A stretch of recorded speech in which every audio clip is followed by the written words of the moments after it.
KILT FM HD2 Houston. On Odyssey Sports Station, the Texans play here. Sports Radio 610 presents Seth Payne and Sean Pendergast. We coming to H-Town. Let's get the work in, man. Let's go. Great day, great day. Oh, give me some juice, baby. Oh, yeah. Let's do it. Joey skies one deep down the line in right. Does it stay fair? It does. 3-run home run. Joey Loperfido returns to Toronto and has the biggest swing of the series for the Astros. J-Lo with some revenge. Gets the breaking ball down and scoops it up out of here, keeping it fair. Please stay fair. I don't hit too many balls right down the line like that, so just stay fair, please. Broken bat looper towards Altuve. He fields it on a hop.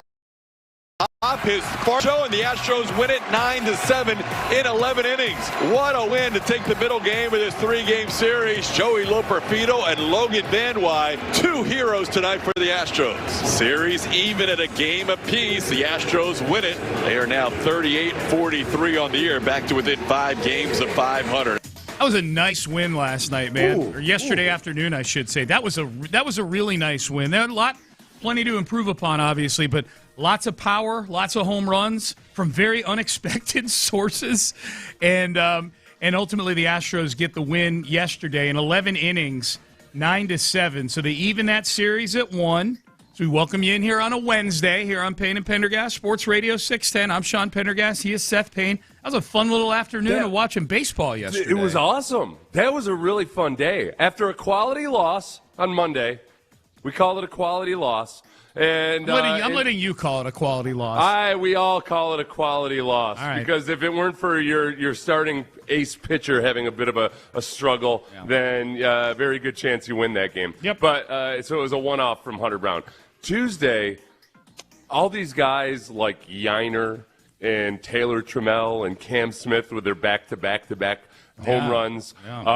Joey Loperfido with a 3-run homer to push ahead was just so cool to watch. I mean, this is a guy that, like, we were reading articles this week about, I can't believe the Astros traded. I can't believe they traded away Sam Loperfido, and Loperfido ends up being the hero in this game. It's his old team, man. Yeah. Had a little bit of sweet revenge. That hot dog gal, whatever these loony dogs are, they annoy me. But the gal that they zoomed to after Loperfido hit the home run, she was the depressed hot dog lady. Oh, I didn't. Okay, you're springing something on me I've never heard of before. I didn't see this. I saw Loperfido's home run. Now, Amy and I were watching it. This is probably why I didn't see it. We were out to dinner, watching it on her phone at the table at the booth we were sitting at. So there's a woman dressed up like a hot dog. Okay. Because they kept, I don't know, I didn't watch the pregame. Yeah. I don't know what the loony dogs are. But there's some kind of hot dog promotion going on at the ball club. Okay. And they have $1 hot dogs sold on Tuesday. Okay. Because the loony is like the equivalent. That's the dollar. That's the dollar coin. So that makes sense. Oh, okay. Right. Okay. So it's a that loony makes dog. sense. It's a $1 dog. And but there was this young woman who I'm guessing was probably totally in love with Joey Loperfido while he was there. Who isn't? He's a good-looking young man. Yeah. Yeah, and Joey Loperfido crushed that hot dog's dreams. Oh, man. So she's dressed up in like one of those hot dog outfits? That's the deal? Yeah. I gotcha. Okay. Well, poor hot dog lady.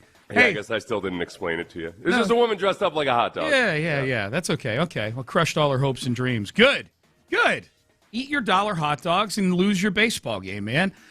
Here was Joey Loperfido yesterday after the game talking about what was his approach in the game-winning at-bat. I mean, just battling, trying to have a good at-bat. I mean, he spins it a lot, so I think it spin a little bit, but I taken Jordan out up the plate before against Rogers, but I stuck to my own for this at bat, and fortunately did. Yeah, I like that. I like that. I like when I hear guys gleaning things from what other guys did up there. Like cheating off of Jordan's paper a little bit. Like, I saw Jordan's a lefty. I saw him doing some things, so I figure this is what I'm going to do here. I'll tell you another thing, that Rogers, that submarine pitcher, every time I see him, it pisses me off because I miss Pat Neshek. I think Pat Neshek was the last really extreme sidearm pitcher the Astros had, wasn't he? Yeah. And I thought Neshek was there for part of 2017, but he was traded away in 2016. Okay. If my fact checking is correct. Okay. So gotcha. Anyway, I feel like it's dirty pool. Now that my team doesn't have a sidearm submarine pitcher, they called him. I feel like it's dirty. We were when Amy and I were bouncing from place to place during the game. Part of it we listened to in the car. And they called him, I think it was Sparks who was on the call, called him a sidewinder. Yeah. You got Rogers, a little sidewinder warming up in the bullpen out there. But he's even more than he comes from down low. It's way below the what would be sidearm. The olds like us would remember Dan Quisenberry from back in the day with the Kansas City Royals and Kent Tekulve with the old We Are Family Pittsburgh Pirates. That was the first submariner I ever saw. I'm like, oh, my God, look at this guy. And they're all kind of wiry and skinny, too. So, anyways, the Astros, they win last night. You mentioned it, back-to-back-to-back home runs. If someone blindly told you, hey, the Astros hit back-to-back game, guess who they were? It would have taken me a while. I probably, Cam Smith has some pop. Yainer Diaz used to.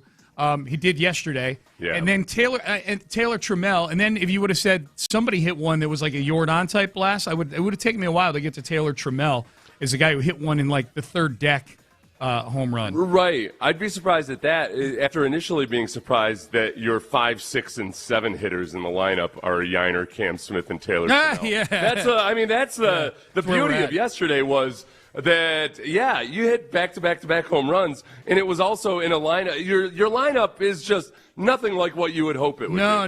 I was thinking, I was like, wow. My initial thought, honestly, because I'd started watching just a little bit before that, and I was like, wow, that's pretty cool to get your 7, 8, and 9 hitter. Oh, no. Those guys are 5, 6, and 7. 5, 6, and 7.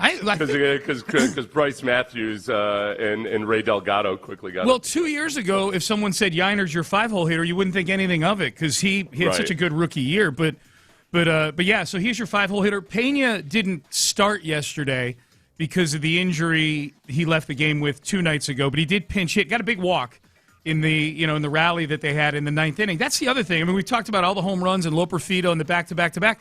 They were able to cobble together 2 runs in the top of the 9th after coughing up the lead in the bottom of the 8th. Stella Santos is just not a great guy to trot out there right now.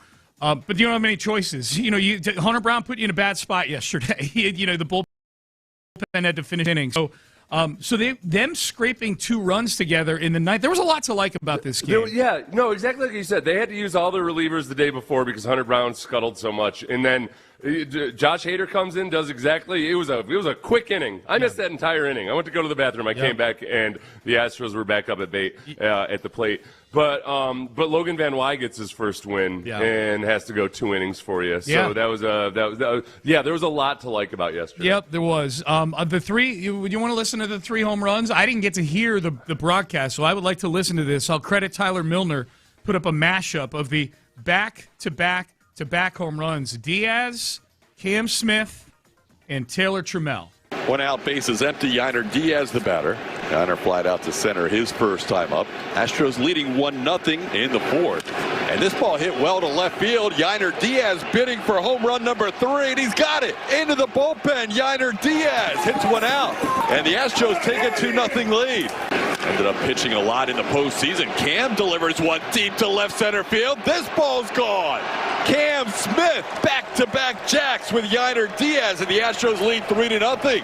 Getting a chance up here north of the border to hang out, and he's delivered. Hey, my goodness, this ball's launched deep to right field. The top deck of the stadium for Taylor Trammell. Even Jordan's impressed. Goodness.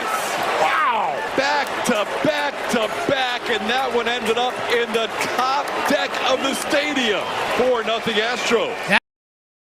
Trammell, and Blum is right. If you didn't see it, he hits the home run, Trammell does, and they flash down to the dugout, and Jordan has his hands on his head like one of those bench guys in March Madness who just watched his teammate hit a buzzer beater or something like that. It was like the Jordan orange seat hit that he had, into the upper deck. And it was only – this is where sometimes I hate StatCast. So StatCast had it as like a 421-foot home run. Don't let StatCast steal your joy, man. Yeah. Just use your eyes and say they don't know parabolas. I know parabolas. I calculate that as a 570-foot home run. Yeah. It was impressive. Yep. Yeah, Trammell talked about it afterwards. Like he manually counted, pointed out tried to figure out how many decks up it was. Was that 6 up? Yeah, 1, 2, 3, 4, 5, 6. Yeah. So that was and then it was the Cam Smith home run that was just from watching on the broadcast, I thought it was foul for sure. Mm-hmm. I didn't. It just looked to me. It just seemed like either because of where the camera started off or something. So I started getting excited when I heard Callis. Yeah, Callis started. Hinting it that it might be a home run, and I went through a whole whirlwind of emotions all in that 5 to 10 seconds. It was funny. Like I was saying before, Amy and I were out to eat, and we're sitting in a booth at the sushi restaurant in our neighborhood, and we've got the phone like up against the side of the booth, and you can barely see. You can kind of tell what's going on by what the players are doing after they swing the bat and whatever. Oh, okay, that's a ground ball.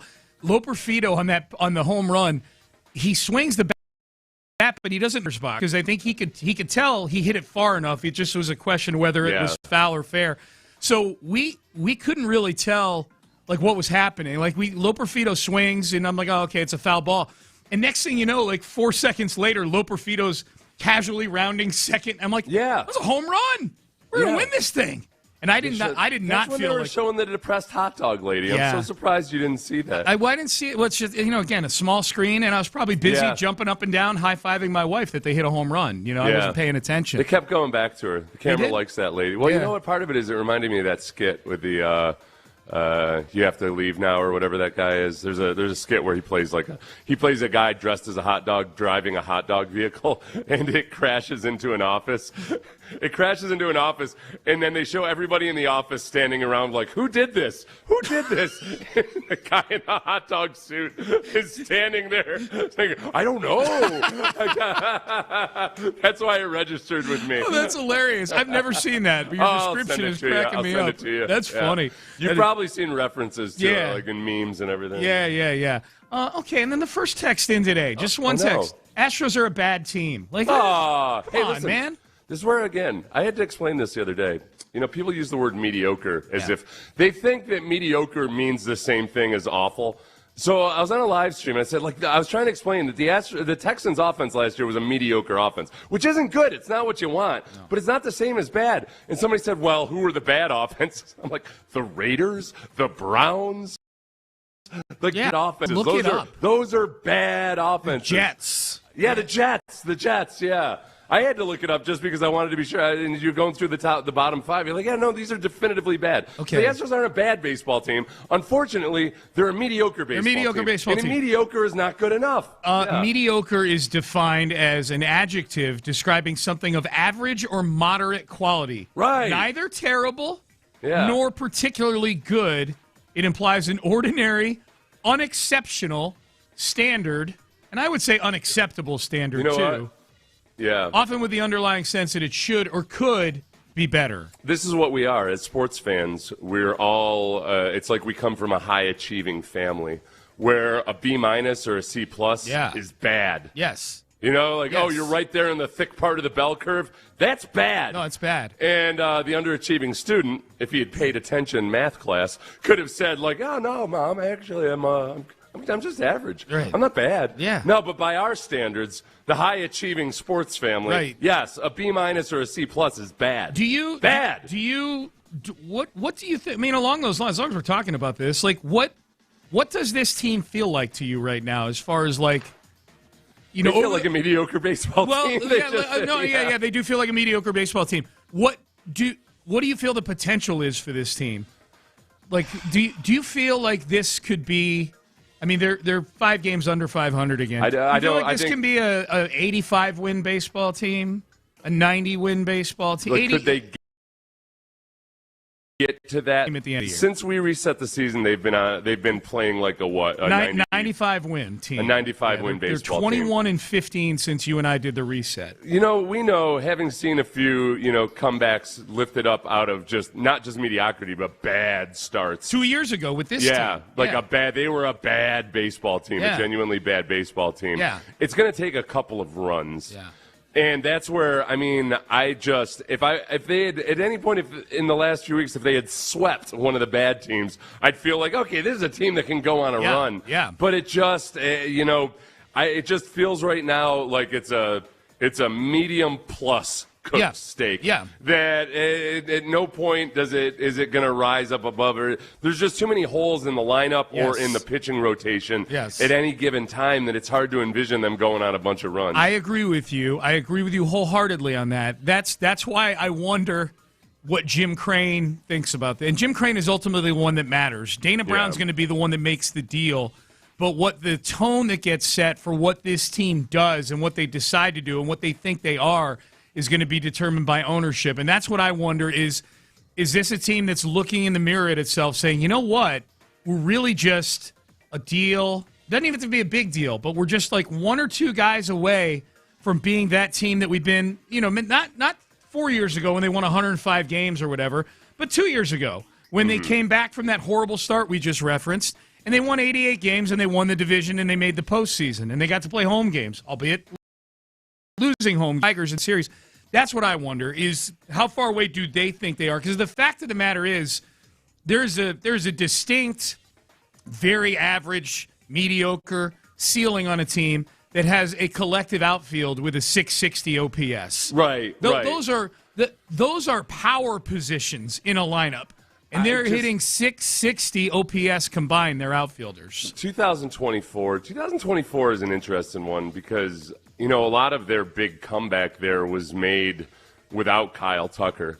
If you look at Kyle Tucker was gone with his mysterious injury for a huge chunk of when they finally turned it around. 3 months, from the early June to early September. I mean, when he was on the field, he was your best baseball player, at the plate, by a hair's width, just statistically over Yordan Alvarez. But Yordan played 147 games. He did. No, but Tucker, just to contextualize, not to interrupt you, but he was an MVP candidate when he got hurt. He was like a top 3 MVP candidate. So, I mean, realistically, if you just go through the top players that year, Kyle Tucker in limited action, Yordan Alvarez, Jose Altuve had a good year. He had a great year, yeah. Alex Bregman it wasn't his best year, but he was an above-average baseball player. Yep. Jeremy Pena. Those are the guys that do you have equivalents for those main 4 or 5 guys right now? If Christian Walker can pull his head out of his rear end, right? Yeah. If Christian Walker, he doesn't have to be what he was the first 2 months of the season when he was leading the league in RBIs, but he can't be what he's been the last. He's back to mopey Christian Walker, strikeout, walk back to the dugout at a 0.2 mile per hour pace. Get in the dugout, man. You just struck out. Stop it with the slow, dramatic walk. He's analyzing things. I guess, but and they're going to, and Espada's going to plunk him in the middle of the lineup. That's the thing. Can they, the names you just rattled off from a few years ago, and again, like you said, Tucker had good numbers that year, but they made that comeback from the depths of wherever they were without Kyle Tucker. They had, and honestly, they've got more. This team has more pop than that team. Yeah, Paredes has worked his way back up to being an above-average guy to play on the sum total of the season. Yeah, that's if you try to think about those 5 or 6 names, because 2020, and it's not. And remember, I'm holding up 2024, not like it's a gleaming gem of what you aspire to. No, but they made the playoffs. They made the playoffs and disappointed us in the playoffs. Yeah. But that's if you swap out some of those names from that team, you've still got Yordan Alvarez. Yeah. Jeremy Pena is a better player now than he was then. Correct. Hey, Carlos Correa's back. So well, he's your assistant manager. Yeah. We're gonna have all kinds of brain power in the dugout with Carlos. I mean really, Paredes, Walker, Altuve. Yeah.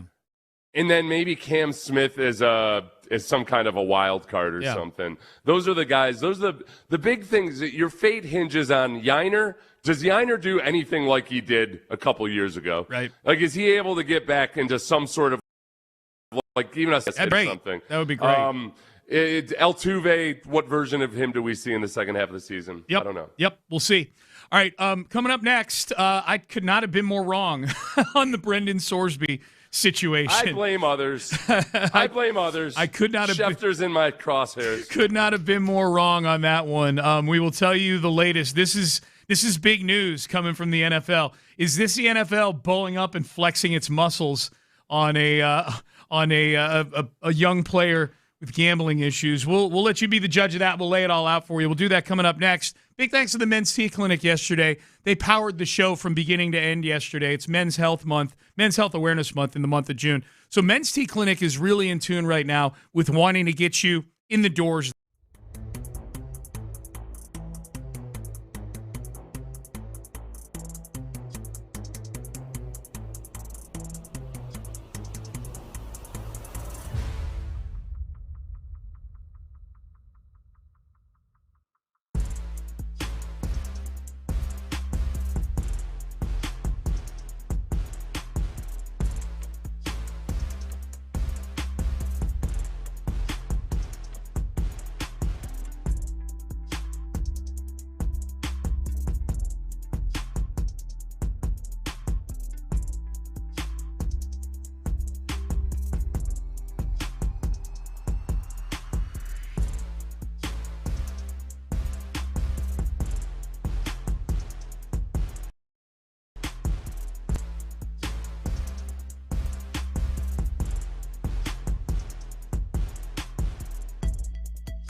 Sports Radio 610 presents live from the West Point Lincoln and West Point Lincoln of Sugar Land Studios. Here's Payne and Pendergast. All right, the NFL has denied Brendan Sorsby access to its league.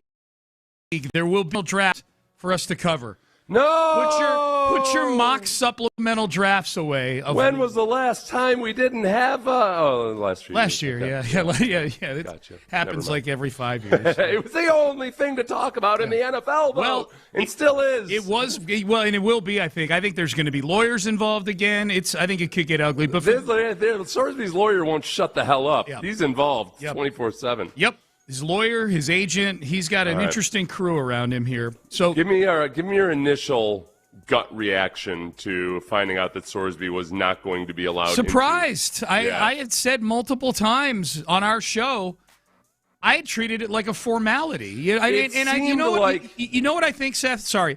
No, go ahead. I think I'd fallen victim to what the vibe around the whole thing at the court levels, which is I'm desensitized to just this, all the gambling he did has been treated like by certain corners of the universe like this is no big deal. That he had all the I'm like, oh, okay, I guess maybe I'm making too big a deal out of it, and they'll have a supplemental draft and they'll bring him in and they'll slap him on the wrist and then he'll be a Cleveland Brown or whatever the hell, you know? I think that for me it was a lot of the people that cover the league, including Adam Schefter, who very annoyingly was acting like, well, it's going to happen and these teams are going to be thinking about him this way and that way, and now is coming at it from the attitude of like, well, of course it wasn't going to happen, and this is why, and now he'll have to do that. Yep. It felt like a little bit of a disparity perhaps between people who are talking to teams in the league and those people thinking, well, some of the teams at least they're going to do their due diligence, and there's an upside here that teams are going to be willing to look past some of it, as they have with guys like Calvin Ridley or Kayshon Boutte. Kayshon Boutte was a little bit different because he was drafted before anybody found out about anything, any of the gambling he had done. But it seemed like the league has kind of set a soft precedent that there will be some kind of a punishment or none at all, but eventually guys are going to have the chance to play again. Yeah. So people just kind of looked at it as, okay, well, he's probably going to be in, and some team's probably going to take him. Yeah, I'm not going to read the whole letter on the air because I don't think it's good radio, but just to give you the bullet points of why the NFL, because I think that's the question. We'll play Schefter here in a second. In fact, let's play Schefter now. This is Schefter. Seth just mentioned it yesterday. Schefter on all the ESPN shows. This is Adam Schefter on why the league denied Brendan Sorsby and will not have a supplemental draft. NFL essentially sent him a letter, and the NFL is declining to hold a supplemental draft. And honestly, something was amiss with this all along, because every time you spoke to people around the league about when the supplemental draft would be and whether or not there would be a supplemental draft, I always got pauses, and there were never clear-cut answers. And the commissioner's got to decide to have it. I'm like, what is the issue? Well, the issue is that the league, despite any gambling partnerships, the league really does not want any part of gambling, no matter how serious it is or isn't. And anybody that has any role with that, anybody who has any accusations about, even though the NCAA said that there were no integrity of the game violations, the league doesn't care. It's the league's supplemental draft, and the league does not want to create a supplemental draft this year for a player who has been accused of gambling. They don't have enough time to vet it. They don't care that they don't have enough time to vet it. It's easier for them to just say, we're not doing this. Yeah, the real juicy little nugget in the midst of all of that is the league, despite its gambling partnerships, does not want anything to do with gambling. Yeah. I don't know what the hell he's talking about there. Because, obviously, again, there are already players who have gotten tagged for gambling or nabbed for gambling that have either served a suspension or not been suspended at all and continue to play. So, no, you can't say the league doesn't want anything to do with gambling. Yeah. That's bogus. Yeah. That's wrong. That's factually incorrect. Yeah. The interesting thing here is, for me, my initial reaction after reading through the first couple articles after everything came out, after the letter that the NFL sent to Brendan Sorsby was released, is that it really feels like, all right, the NFL, Schefter's wrong. The NFL will have something to do with gambling, but they want to vet it out somewhat. Yeah. But Sorsby sent this letter in, this application in, and according to the league, there wasn't any explanation or supporting information. Yes. They didn't really make a case for why he should be allowed into the supplemental draft, why Brendan Sorsby should be allowed into the supplemental draft, and they felt like there just wasn't enough time to do their due diligence. It sounds to me from what I read in the letter, two things. One, they didn't think he took accountability for what he did. Yeah. They thought, like, and I'll paraphrase, but the way I read the letter was you got caught with all this gambling, and your inclination was to then sue everybody. It wasn't to take any accountability for it. That was number one. And number two, to your point, Seth, this is sort of a follow-up. It seems like he was incredibly sloppy on his application. Right. No explanations, just very vague, and just I think the bottom line is they expected more out of him in this application process. It's like when when I'm filling out my applications to claim unclaimed property from other states, Yeah. And usually they're like, okay, you have to upload some information, your driver's license, proof that you lived in this residence or whatever. Right. And okay, so you upload the PDF. It sounds like Sorsby's agent and lawyer just didn't want to go through the trouble of uploading any PDFs. Yeah. It's really, okay, this is the low-key shade from this NFL letter. And I don't typically like and am not a fan of letters from the NFL. I like this one. This is the best, though. The petition provides no information regarding the basis for or timing of the NCAA's decision. Public sources, however, indicate that in May 2026, the NCAA issued a determination declaring you permanently ineligible from participation in college athletics, yada, yada, yada. It's the league basically saying, bro, we had to Google. This is how much information we have. Yep. And you think you're just going to waltz right in? Yep. I say, look, we got a text from Meltzer last night saying that he thought the NFL was cowardly for this. I stand with the NFL on this. At the very least, Sorsby, has Sorsby expressed any contrition in any of this yet? No. I mean, his lawyers won't shut up about how he's the victim here or something. No, dude, look, I'm willing to bend way more than I thought I would have, 5 years ago. But can you work with me a little bit? Yeah. You're coming off like a pretentious little rich D-bag here. Yep. You got all this NIL money. You got fancy lawyers. You're not some poor college kid. I'm glad you mentioned the lawyers and the agents, and particularly Brendan Sorsby's agent, Ron Slavin, who went on 105.3 The Fan last week on our sister station, on their morning show, Sean and RJ, and had this to say about the media coverage that Brendan Sorsby has been getting throughout this saga. How many 18-year-olds make really bad decisions? And there is never any integrity of the game violations. Everybody loves to have an opinion, and I'm so tired of watching people get on TV and blab their mouth when they have no idea what they're talking about. And unfortunately, it's not just in Brendan's situation, it's in most situations. And unless you're Brendan or Brendan's family or myself and my team, nobody really knows what happened.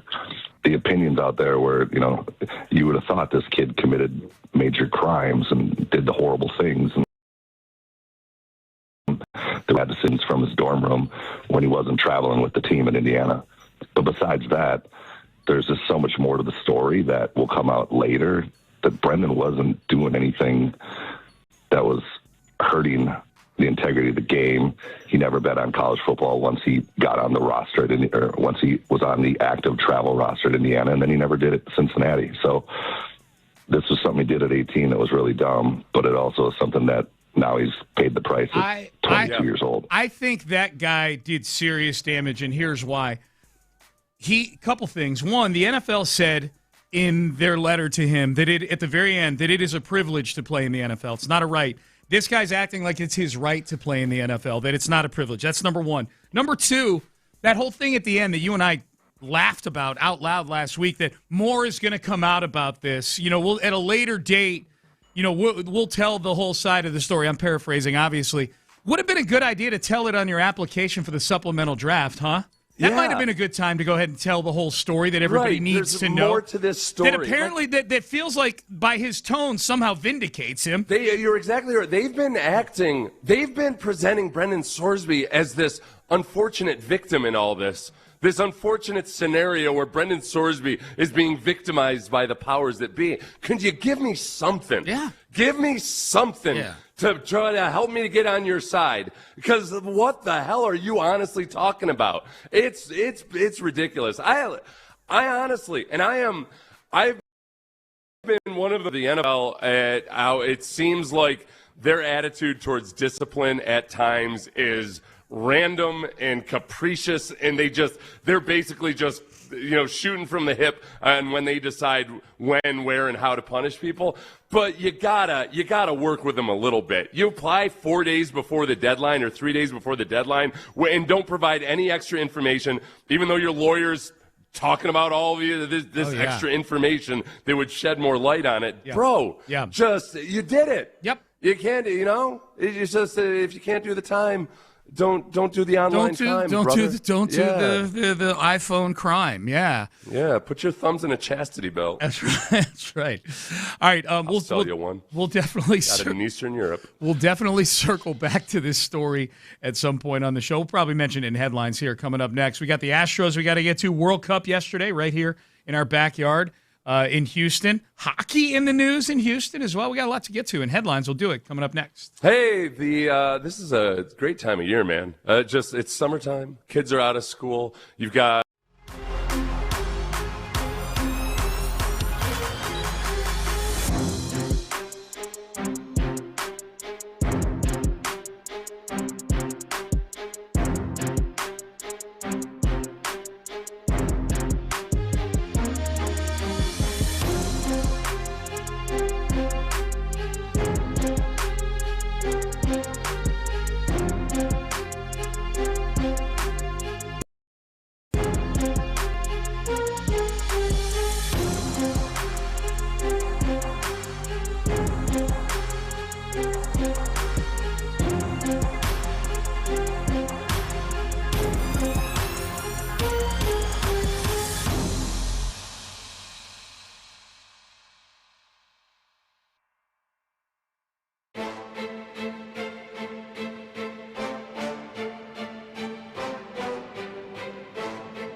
do. Payne and Pendergast with today's headlines powered by Men's Tea Clinic. Joey skies one deep down the line in right. Does it stay fair? It does! 3-run home run! Joey Loperfido returns to Toronto and has the biggest swing of the series for the Astros. Please stay fair. I don't hit too many balls right down the line like that, so just stay fair, please. Yeah, that was Joey Loperfido, 3-run homer. Not just one of the biggest swings of the season. That was probably Joey Loperfido's biggest home run of his career. 3-run homer to win the game. The Astros go on to win 9-7 in 11 innings yesterday against the Blue Jays. There's a lot to like about this win, Seth. The biggest thing to me, obviously, the power display. Not just Loperfido, but you had back-to-back-to-back home runs by Yainer Diaz, Cam Smith, and Taylor in the game. I love that they came back in the ninth inning after coughing up a 4-2 lead and going down 6-4 late in the game. The bullpen was not great yesterday, but they went and they scraped together a couple runs in the ninth inning to send the game to extra innings. Josh Hader, a great ninth inning to get you to the 10th inning, 6-6, and then ultimately they end up winning 9-7. The Astros do. Solid win, and they go for the series win today in Toronto. It was really cool for Loperfido, especially, having, it's not like he was with the Blue Jays forever or anything. But a lot of Blue Jays fans were upset when they traded away Loperfido. And Sanchez has been a better player for him this year, the guy they got in return. Yeah. But that moment, and I guess the guys that had to step up yesterday when, you have Yainer, Cam Smith, and Taylor Trammell hit back-to-back-to-back home runs. It would have been a shame. It would have been a shame for that to happen in a loss. Oh, to waste it? Yeah. That would have sucked. Remember the last time that happened, it was in 2019. And if I remember correctly, it was Bregman. It was Altuve, Bregman, Jordan. That's a much more likely trio to go back-to-back. Right. Yeah. That felt like a big, swaggering. I mean, let's be honest, 2019 was the best baseball team I've ever seen. That was the best Astros team, yes. That was when I learned how hard it was to win a World Series. That was when I learned, oh, wow, this is really, really difficult. You know what's hard to do? Win one home game in the World Series. Yes. That team was incredible. Yep. So that was a big old sweat of a back-to-back home run. Yep. Yesterday it felt like, all right, okay, I got to give these guys credit. They're scrapping their way through this season, man. Yep. So big win yesterday. They play tonight, 6:07 first pitch. We mentioned the Brendan Sorsby situation. We dug a little deep on it in the previous segment. We'll hit it again in the 7 o'clock hour. But just the general headline here is, for now, Brendan Sorsby has been denied access to play in the NFL in the 2026 season. There will be no supplemental draft unless Brendan Sorsby and his team litigates, which we know they're prone to do. His lawyer, Jeffrey Kessler, has already said publicly that he thinks that Sorsby's being done dirty, and they're going to look at legal options here to try to get him into the league. My real quick take on this, and where I think I've kind of cemented my feelings about all of this, where I felt like I was in flux. I'm really glad I decided to come on and talk to you this morning, Sean. And have these conversations with you, because I've realized I've been radicalized. I've been radicalized because I realize the only people sticking up for Brendan Sorsby with any kind of passion right now are freaking lawyers. Yeah. I was like, well, by the bylaws of the CBA, thou dost not. Shut the hell up. Shut up. Sorsby has done nothing but litigate. Of course the lawyers love him. Think about all the fees he's racking up. Are you kidding me? He's sending all their kids to college right now. Yeah, can I get some kind of a heartfelt statement or expression of regret or anything? They're treating him like he's the victim. I'm like, no, enough already. Was it Meltzer's text at 11 o'clock last night that put you over the top about the lawyers? I think so. He said that he felt like the NFL is cowardly for this. And I'm like, you know what? It's not on the NFL in this situation. No. I think Sorsby did what he did. There's likely going to be some kind of a punishment or repercussion. He's eventually going to be allowed to play in the league because that's what the trend has been. They've allowed Calvin Ridley. They allowed Keyshawn Boutte to play after being. Keyshawn Boutte didn't even get punished for something he did in college. No. He was already in the NFL but anyway, I told you 30 seconds. I've been radicalized. I'm like, yes, I stand with the NFL on this one. All right? Yep. World Cup yesterday over at Houston Stadium. Portugal beat Uzbekistan 5-0. Cristiano Ronaldo, 2 goals. His first goals in the last. He hadn't scored a goal in 5 World Cup games dating back to the 2022 World Cup. What a loser. Not anymore. He was running up to the camera saying, "I'm back. I'm back." Yeah. It was cool. I'll share some of my thoughts. I went to the game yesterday. Yeah. It was amazing. It's really cool. Did you pick a side when you went? Did you like, okay, I'm going to be Uzbekistan fan? No, you know what? You know what I bet on? I bet on draw. Oh, that's right. Yeah. I bet. So I actually literally didn't pick a side. You were a fan of football. I was a fan of a tie. So when when Portugal goes up 1-0 in the first 4 minutes of the game, I'm like, come on, Uzbekistan. So you did become an Uzbekistan fan almost immediately. Briefly, almost immediately, and then all game. But then once it got to 3-0, I'm like, all right, I'm just going to sit back and enjoy this. And my $20 is not going to turn into $150. Sorry. If I had to relive it through this process, I would have bought some of the underdog jerseys right off the bat and gone full bore into. I wish I'd gone out and found some Uzbekistan culture people in the city that are here for the game or something, and get to learn a little bit about it, and then stand in this. You should check. I mean, I'm guessing Amazon's got some stuff on there that you can get and probably get in your hands pretty quickly. It's too late, Sean. It's too late. Cabo Verde is still very much in it. They play here on Friday. Right. I wish I had done the thing that I actually did but didn't follow through on. Yeah. Cabo Verde is your squad, man. They play Saudi Arabia here on Friday.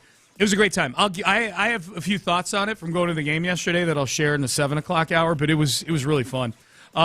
We probably not enough time to dig into this, and we should hit this at some point later either, but the NHL is apparently taking a good hard look at Houston and Austin as expansion candidates, which would be fun. I was glad this story came out yesterday, Seth, and we'll dig deeper, but there's the NHL, Houston is by far the biggest city that doesn't have an NHL team. Dan Friedkin is the potential owner that they seem to be honing in on here, the owner of the Friedkin Group, which owns car dealerships and a number of other companies. He's worth $10.3 billion.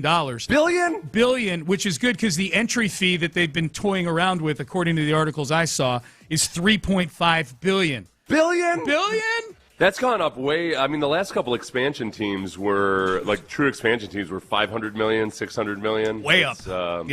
Way up. So Dallas seems to be all in on tech, so you don't have to worry about any objections from the Stars or anything. But it's the 4th largest city in the country. It's a top 10 TV market. The NHL, I think, would really want to get their hooks into Houston, and now it's just a matter of we have to win the battle. We got to start talking a lot of smack about Austin. I guess. I don't know. Feels like we're punching down. I mean, how many Austinites even live in Austin anymore? Correct. Is there you want to give California another football franchise or hockey franchise? Yeah. No. Give Texans hockey franchise. You're basically giving California another hockey team by giving it to Austin. And I encourage you to give them the very popular name, the Texans. Yeah. That's, yes.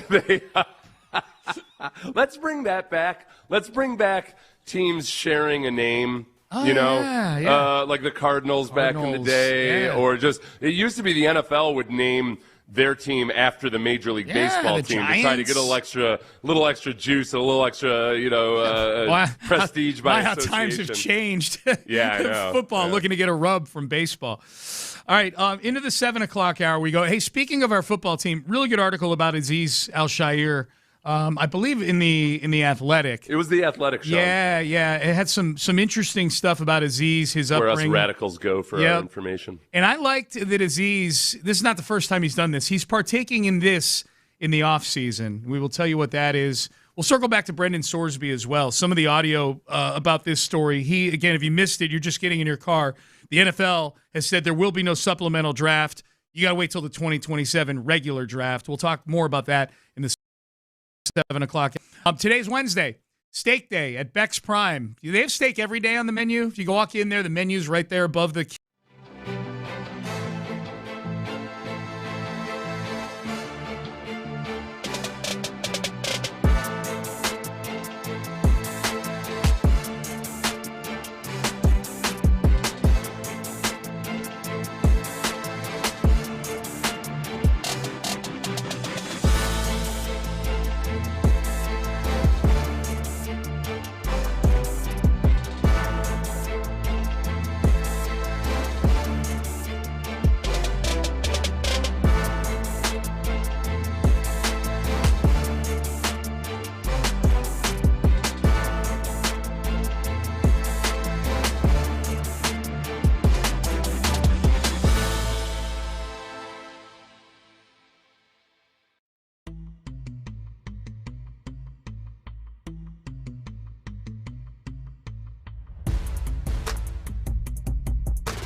Sports Radio 610 presents Payne and Pendergast. Right, Payne and Pendergast with you on a Wednesday. Hockey getting a lot of love on the text page right now. That's how I felt yesterday, Seth, at the soccer game. That's when I got the push notification. I was at the World Cup game yesterday. I got the push notification that the NHL is kicking tires on Houston as a potential expansion city. Mm-hmm. And I'm like, as I sit at this soccer game, I think I just want all the sports in my life. I just want more and more sports. Give me hockey. Give me hockey. I'll take it. I want it. That'd be fun to have it here. I would love to have a localized reason to follow the NHL. My nephew's a pretty good hockey player, and he's really good for his age, but we try not to, make a big deal out of it. My brother tries real hard not to make a big deal out of it, but it's funny. He's saying, man, like at some point, like Wes is probably, his name's Wesley. Wes is probably going to get recruiting trips based specifically on the fact that his uncle played in the NFL. Because every time they go, anytime somebody comes up to my brother and says something about Wesley, being good from like one of these other coaches or people from a league or something, somebody in the group will eventually say, oh yeah, well, because somebody will say, wow, he moves really well for a big kid. Yeah. And somebody will say, well, his uncle was an NFL lineman. 10 years. And the guy's eyes kind of peek up. Well, it's funny, man. It turns into a weird, it's like a little mini combine.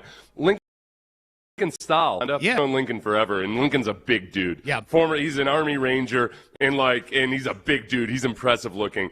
And his son plays football, and he goes to camps, and it's just – at any given point, at some point, coaches start coming up to him and be like, so, which one's yours? Yeah. It's like, let me take a look. Okay, this dad who's 6'4" and 245 pounds and nothing but muscle. Right. Let's have a chat with you about your genetic lineage. Yeah, it's weird.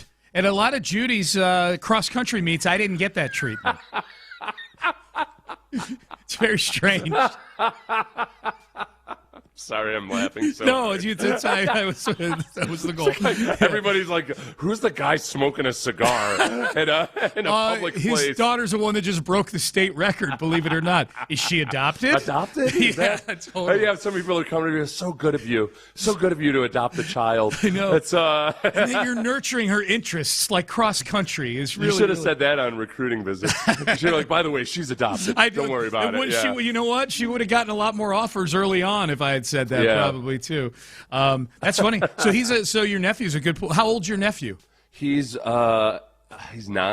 Okay. But it's one of these things where it's like my brother fought against all him getting all the treatment of playing up an age group and all of that stuff. But it gets to a point where it's like he's slaughtering kids his own age. That's how you get better. The kid's gonna get bored if you don't try to challenge him a little bit. That was my brother as a soccer player. My brother was in soccer players in the country in high school, and that was him when he was 8 or 9 years old. He just dominated, and he the only way he could improve was to play with 11-year-olds. You'd play with older kids, especially playing with older kids who are already starting to hit the puberty range.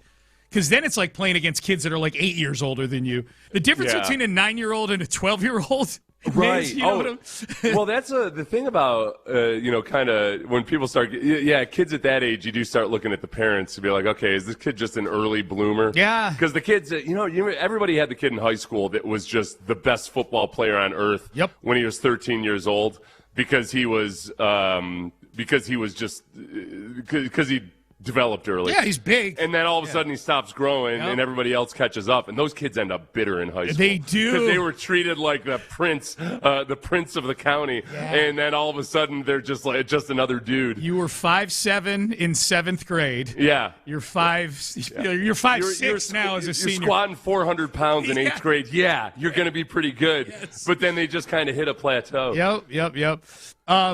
Payne and Pendergast with you here on a Wednesday. This Aziz Al-Shaair story in The Athletic is excellent. I think it's Ken Pompey who wrote it. It's a lot of stuff. Dan Pompey is the author of it. See, obviously you need a subscription to go read it. They actually unlocked it for this one. Did they? Okay, good. Yeah. I'm glad they did. They removed the paywall for it. Okay, good. It's got a lot of stuff in here that I think a lot of Texan fans have heard about Aziz's upbringing. I think every Texan fan that's tuned in with this team now knows his house burnt down when he was a kid, and his family which included nieces, cousins, a bunch of siblings, just his mom, because his dad was, as of him being like 9 or 10 years old, was no longer in his life. They bounced around to motels and different family members' homes and things like that. That's all captured in here. This is the first one I've seen to the level of detail about Aziz's childhood and upbringing, and just how, just how rough it was. Just living day to day. It's got anecdotes in here about, he would, and I'm sure people have their reactions to this, but he had to do some petty crimes just to feed himself. It's like something out of a Dickens novel, man. It was like shoplifting for food to feed his family and stuff. Yeah, it was a meager existence. This is the first I'd heard the story of how the fire was caused. I guess his sister was cooking breakfast and left the stove on. Yeah, and that's how the house burnt down. And Aziz is getting all of his siblings out of the house, including he had a 2-year-old sibling in there that he had to get out of the house. And all of a sudden, I can't even imagine what that's like, just watching everything you have burn to the ground. But obviously made it out of it. The other part of this story that I like, that's definitely been touched upon before once Nick Caley was hired here. But again, this is where they go into a little more detail, is the connection between Nick Caley, the offensive coordinator, and Aziz Al-Shaair. Caley is kind of the one, This article conveys it as Caley was kind of the one that discovered Aziz Al-Shaair playing high school football as a teenager. Caley was the secondary coach, I believe, for Florida Atlantic, which is ultimately where Aziz would go on to play collegiately. And he was the secondary coach is what he was, and he was assigned to recruit the Tampa area. He was at the first practice at Hillsborough Hill. He couldn't, this is what the article says, couldn't keep his eyes off a 180-pound linebacker / safety. Even in individual drills, he was going at it with unusual intensity and intention. Caley noticed how he interacted with his teammates and coaches. Everything about the kid seemed different. I just think that's a really cool, like, who would have thought, like, back in 2014, that those two paths of Caley going on the circuitous route that he went into college and then on to the pros, and now here to, obviously here to Houston to be the OC, and then Aziz Al-Shaair's route, which was crazy unorthodox. Yeah, no, and that's I like those stories too, because you hear those all the time about just guys. You go to recruit one kid, and then you can't stop seeing this other guy that plays a certain way. He just keeps catching your eye, and that sounds like that's the experience some people had with Aziz. And yet, it's not like he got a boatload of big-time offers or anything. He ends up playing at Florida Atlantic. And I think that's the thing about Aziz, that he's the classic linebacker coming out of college as well, didn't have the measurables. And at linebacker, that position, it seems like there's the most stories of guys that just don't quite have the measurables, but instinct and football IQ matters so much at that position that there's so many guys that they make up for whatever their 40 time is by simply they take 2 fewer steps to get to the tackle, because they diagnose quickly, they anticipate, they get the most out of their film study and everything, and they just get to the ball consistently. And those guys, they really shine, and that's exactly what Aziz Al-Shaair is. There's nothing about his athletic profile that would have suggested, this guy will end up being one of the top linebackers in the game. Well, he had that going against him, the measurables, on top of the fact he tore his ACL during his senior year. Yeah. So he had to go through the whole scouting process and combine and pro day process 4.5 months removed from having his ACL repaired. And he still went and did everything. He did all the positional drills, didn't get drafted. And according to this article, the only team that offered him a contract was the San Francisco 49ers, which is crazy to think about now, that Aziz Al-Shaair couldn't even get a sniff from the other 31 teams. Now he's one of the he's one of the best linebackers in football now. Who was like that was John Randall, the Hall of Fame defensive tackle from Hearn, Texas. Yep. But I know this just because a guy I played with, Jeff Novak, who was at Texas State, was being looked at by NFL scouts, and one of the things the scouts kept bringing up was you know, like you look pretty good, but what the hell was going on in this game where this 5'10" defensive tackle was whipping your butt? And like it would eventually turn out to be, oh, that's Hall of Fame defensive tackle John Randall, and he was the guy, like he was the kind of guy that people would look at. And they'd be scouting somebody else. John Randall probably isn't even on their radar, but the guy just shows up all over the place. That's great. And, you know, he catches people's attention. What a great story that is. That's yeah, because awesome. Novak was a year or two older than, I think he was a year or two older than John Randall. So it was like, it dinged him in the draft process that he couldn't handle this little dude who ended up being one of the best defensive tackles of all time. Who ended up being a Hall of Famer. Yeah, like an unbelievable football player. A couple other things on Aziz here. And Novak went to Clear Lake High School. Oh, he's from the area. I know we've got at least a couple listeners that are friends with Novak. Okay, yeah.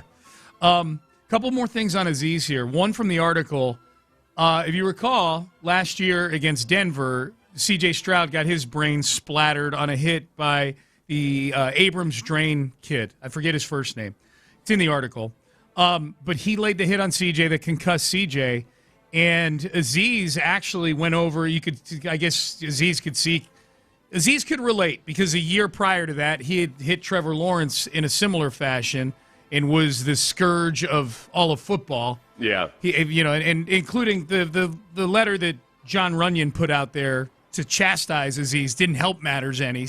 Basically said that, he was a blight on the game of football, more or less.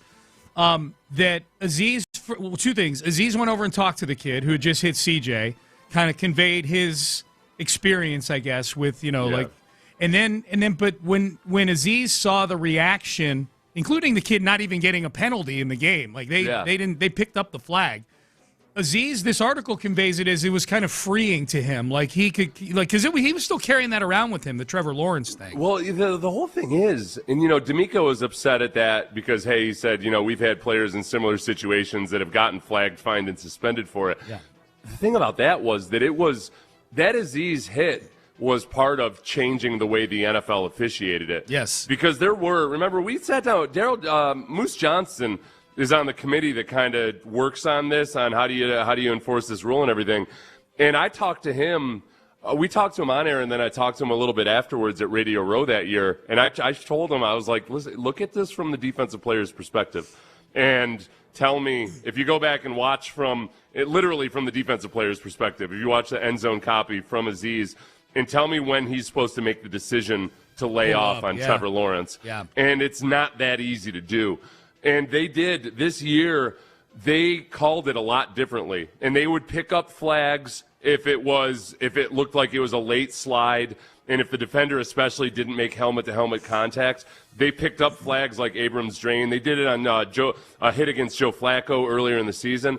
And I know in Houston, we're like, what the hell? Aziz got screwed for that. Aziz might not get screwed as badly in the future because of it, because they changed after that hit and after review all off season long. They changed the way they called it. Yeah, you can't.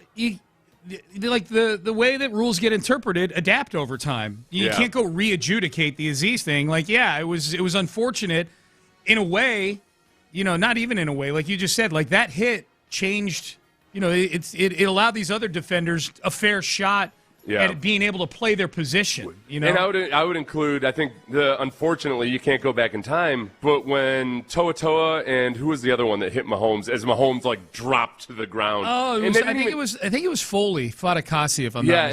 And they didn't even hit him. They hit each other. After Mahomes just dropped at the last instant. And that would be called differently now, I think.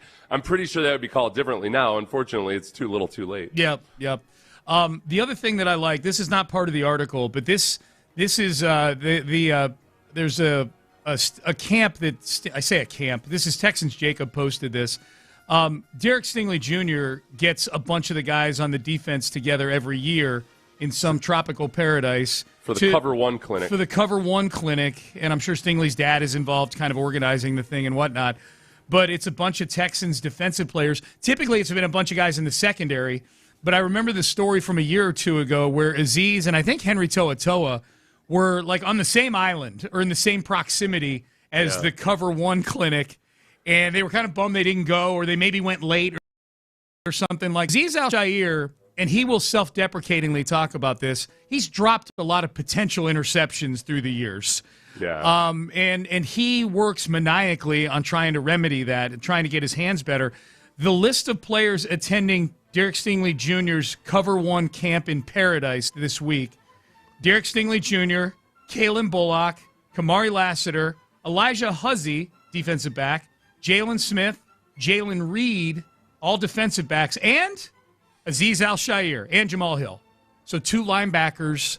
Credit Jamal Hill, man. Yeah, and that's a big one for Jamal Hill. Yeah. I think that, he's a guy that he's still very raw in a lot of respects. Yeah. And there are snaps to be had. Yes. The there's of a EJ competition Speed. going on. Yeah, hell yeah. Yeah. Like a real competition. I love seeing that, though. I love seeing those guys saying, you know what I need to get better at? Catching the football. Basically, I'm a linebacker, but I need to get better at my defensive back skills, Do we know if there's any Texans tight ends attending the tight end university? I don't know. That's George Kittle's deal, the annoying deal that he does every year. So is that why I'm seeing so much stuff? Is that happening right now? Yeah, it's happening right now. Okay. I mean, Taylor Swift is in attendance. Yeah. So I would hope that at least one of the Texans tight ends. I would hope Kate Stover is there. Yeah. Which one? They've got their own website. Oh, yeah. The TEU. Yep. They made that thing a big deal. What were you going to ask? Which one should go the most, do you think? If you Kate had to pick Stover. Kate Stover? Yeah. Well, Marlon, I don't know if rookies are invited. Well, he's got that hamstring he was dealing with, too, in minicamp. I don't know if I want him. I don't know. George Kittle had an Achilles. He's out there running around. That's true. Hey, by the way, that you sent me that video from Tight End U of Mac Jones. I guess Mac Jones is there because they need somebody to throw them a football. Is he always that hyper? I don't know. There's a few videos I've seen of him just kind of like he can't contain his own energy. I don't ever remember seeing him like that before. He looks, call it what it is. He looks a little coked up. He looks coked up. Yeah. I'm not saying he is coked up. Yeah. But he's talking real fast and his head's bobbing and everything. Yeah. He's dancing to the music as he's dropping back and making passes. Maybe that's his normal deal. He's never struck me that way. He's always seemed super chill. Yeah. He looks a lot like Judge Reinhold. He's got kind of an old man's body, too. I know. That was the other thing that was kind of shocking. Right? He's a guy he's kind of like CJ. He should have a shorter haircut. Mm-hmm. I think CJ, he cuts his hair, and all of a sudden it looks like, oh, boy, is that a Marine or is that a quarterback? Yeah. I don't know. Is that Johnny Unitas? Yeah. No, it's CJ Stroud. I feel like Mac Jones, the long hair isn't serving to doing him any favors. It's not doing him any favors, and it's not even long. It's just curly. But he's got kind of that physique where he's not very muscle-bound. He's not very muscular. His shoulders are kind of hunched upwards towards his head, that sort of thing. There's not a chance in hell that I would have guessed that it was Mac Jones because I thought it was a joke at first. Yeah. Because when they said, "Hey, watch Mac Jones here," I'm like, well, clearly it's not Mac. Clearly that's not Mac Jones. And then I saw 3 or 4 more videos from different perspectives, and I'm like, that is. And I examined. Yeah, that's Mac Jones. Do you think I'd seen some rumors that the Niners are willing to trade Mac Jones? Mm-hmm. If I'm the Niners, I don't like that video popping up out there of Mac Jones. All hyped up and hyper and looking like he's... He might become the Lawrence Taylor of NFL quarterbacks. I don't know. Sending hookers to his room. I'm not saying I approve of the tactics, but maybe this is the thing that puts him over the top, Sean. Maybe. How did he end up doing in that Texans game this year? Mac Jones? Yeah. He was 19 for 32. Okay, so not 2 great. touchdowns, 1 interception. Okay, yeah. And they lost. That's 193 passing yards. Yeah, not great. Payne and Pendergast with you here on a Wednesday. All right, let's circle back. I think the biggest story of the day nationally is that Brendan Sorsby has been denied a supplemental draft. I guess former Texas Tech. I have no idea what his next recourse is. I call him a former Cincinnati quarterback. You do? Okay. He never he never did a thing for Texas Tech. So I'm guessing most Texas Tech people are cool with me saying that. Yeah. So Brendan Sorsby, who was applying to the NFL for them to conduct a supplemental draft sometime in July before training camp started to allow him to get onto a team. The NFL has taken a look at his entire rap sheet, body of work, all the gambling that he did. I think, judging from the letter, more importantly, the lack of true contrition or accountability for the gambling. I think the NFL is upset. his reaction to everything has been to just hire a fleet of lawyers as opposed to apologizing for things. And apparently his application was not great. They didn't provide any extra explanation or anything. Yeah. It almost feels like, honestly, it feels like this is what it feels like. It feels like his attorneys were setting him up to be able to play the victim almost. Yeah. That they didn't do anything. According to the NFL letter, Sorsby on his application didn't do anything to explain the situation or anything, to the point where the NFL is saying, based on a review of public information, like they Googled it or something, this is what we understand about the situation, but we don't know anything more, and we've only got 3 days to review all this stuff, that we're just not going to have a supplemental draft this year. Yep. Here's Mike Florio of Pro Football Talk on the NFL's position in Sorsby's situation. And this all flows from there needs to be a pound of flesh. That whatever's happened so far to Sorsby doesn't count. Losing the chance to play for Texas Tech this year, losing the opportunity to win the Heisman, losing a chance to win a national championship, losing a chance to be this year's Fernando Mendoza, that's not enough. We want more. We want our pound of flesh. And the pound of flesh is he doesn't play football in 2026. And, of course, what is that going to do to his draft stock for 2027? Do you think he's going to go up by not playing? Or do you think he's going to go down? The guys who will play this year will be the ones who emerge as the top prospects. There'll be more film, more starts. That's one of the reasons he wanted to play another year of college football. Wanted to get more starts. The Bo Nix, Jaden Daniels dynamic.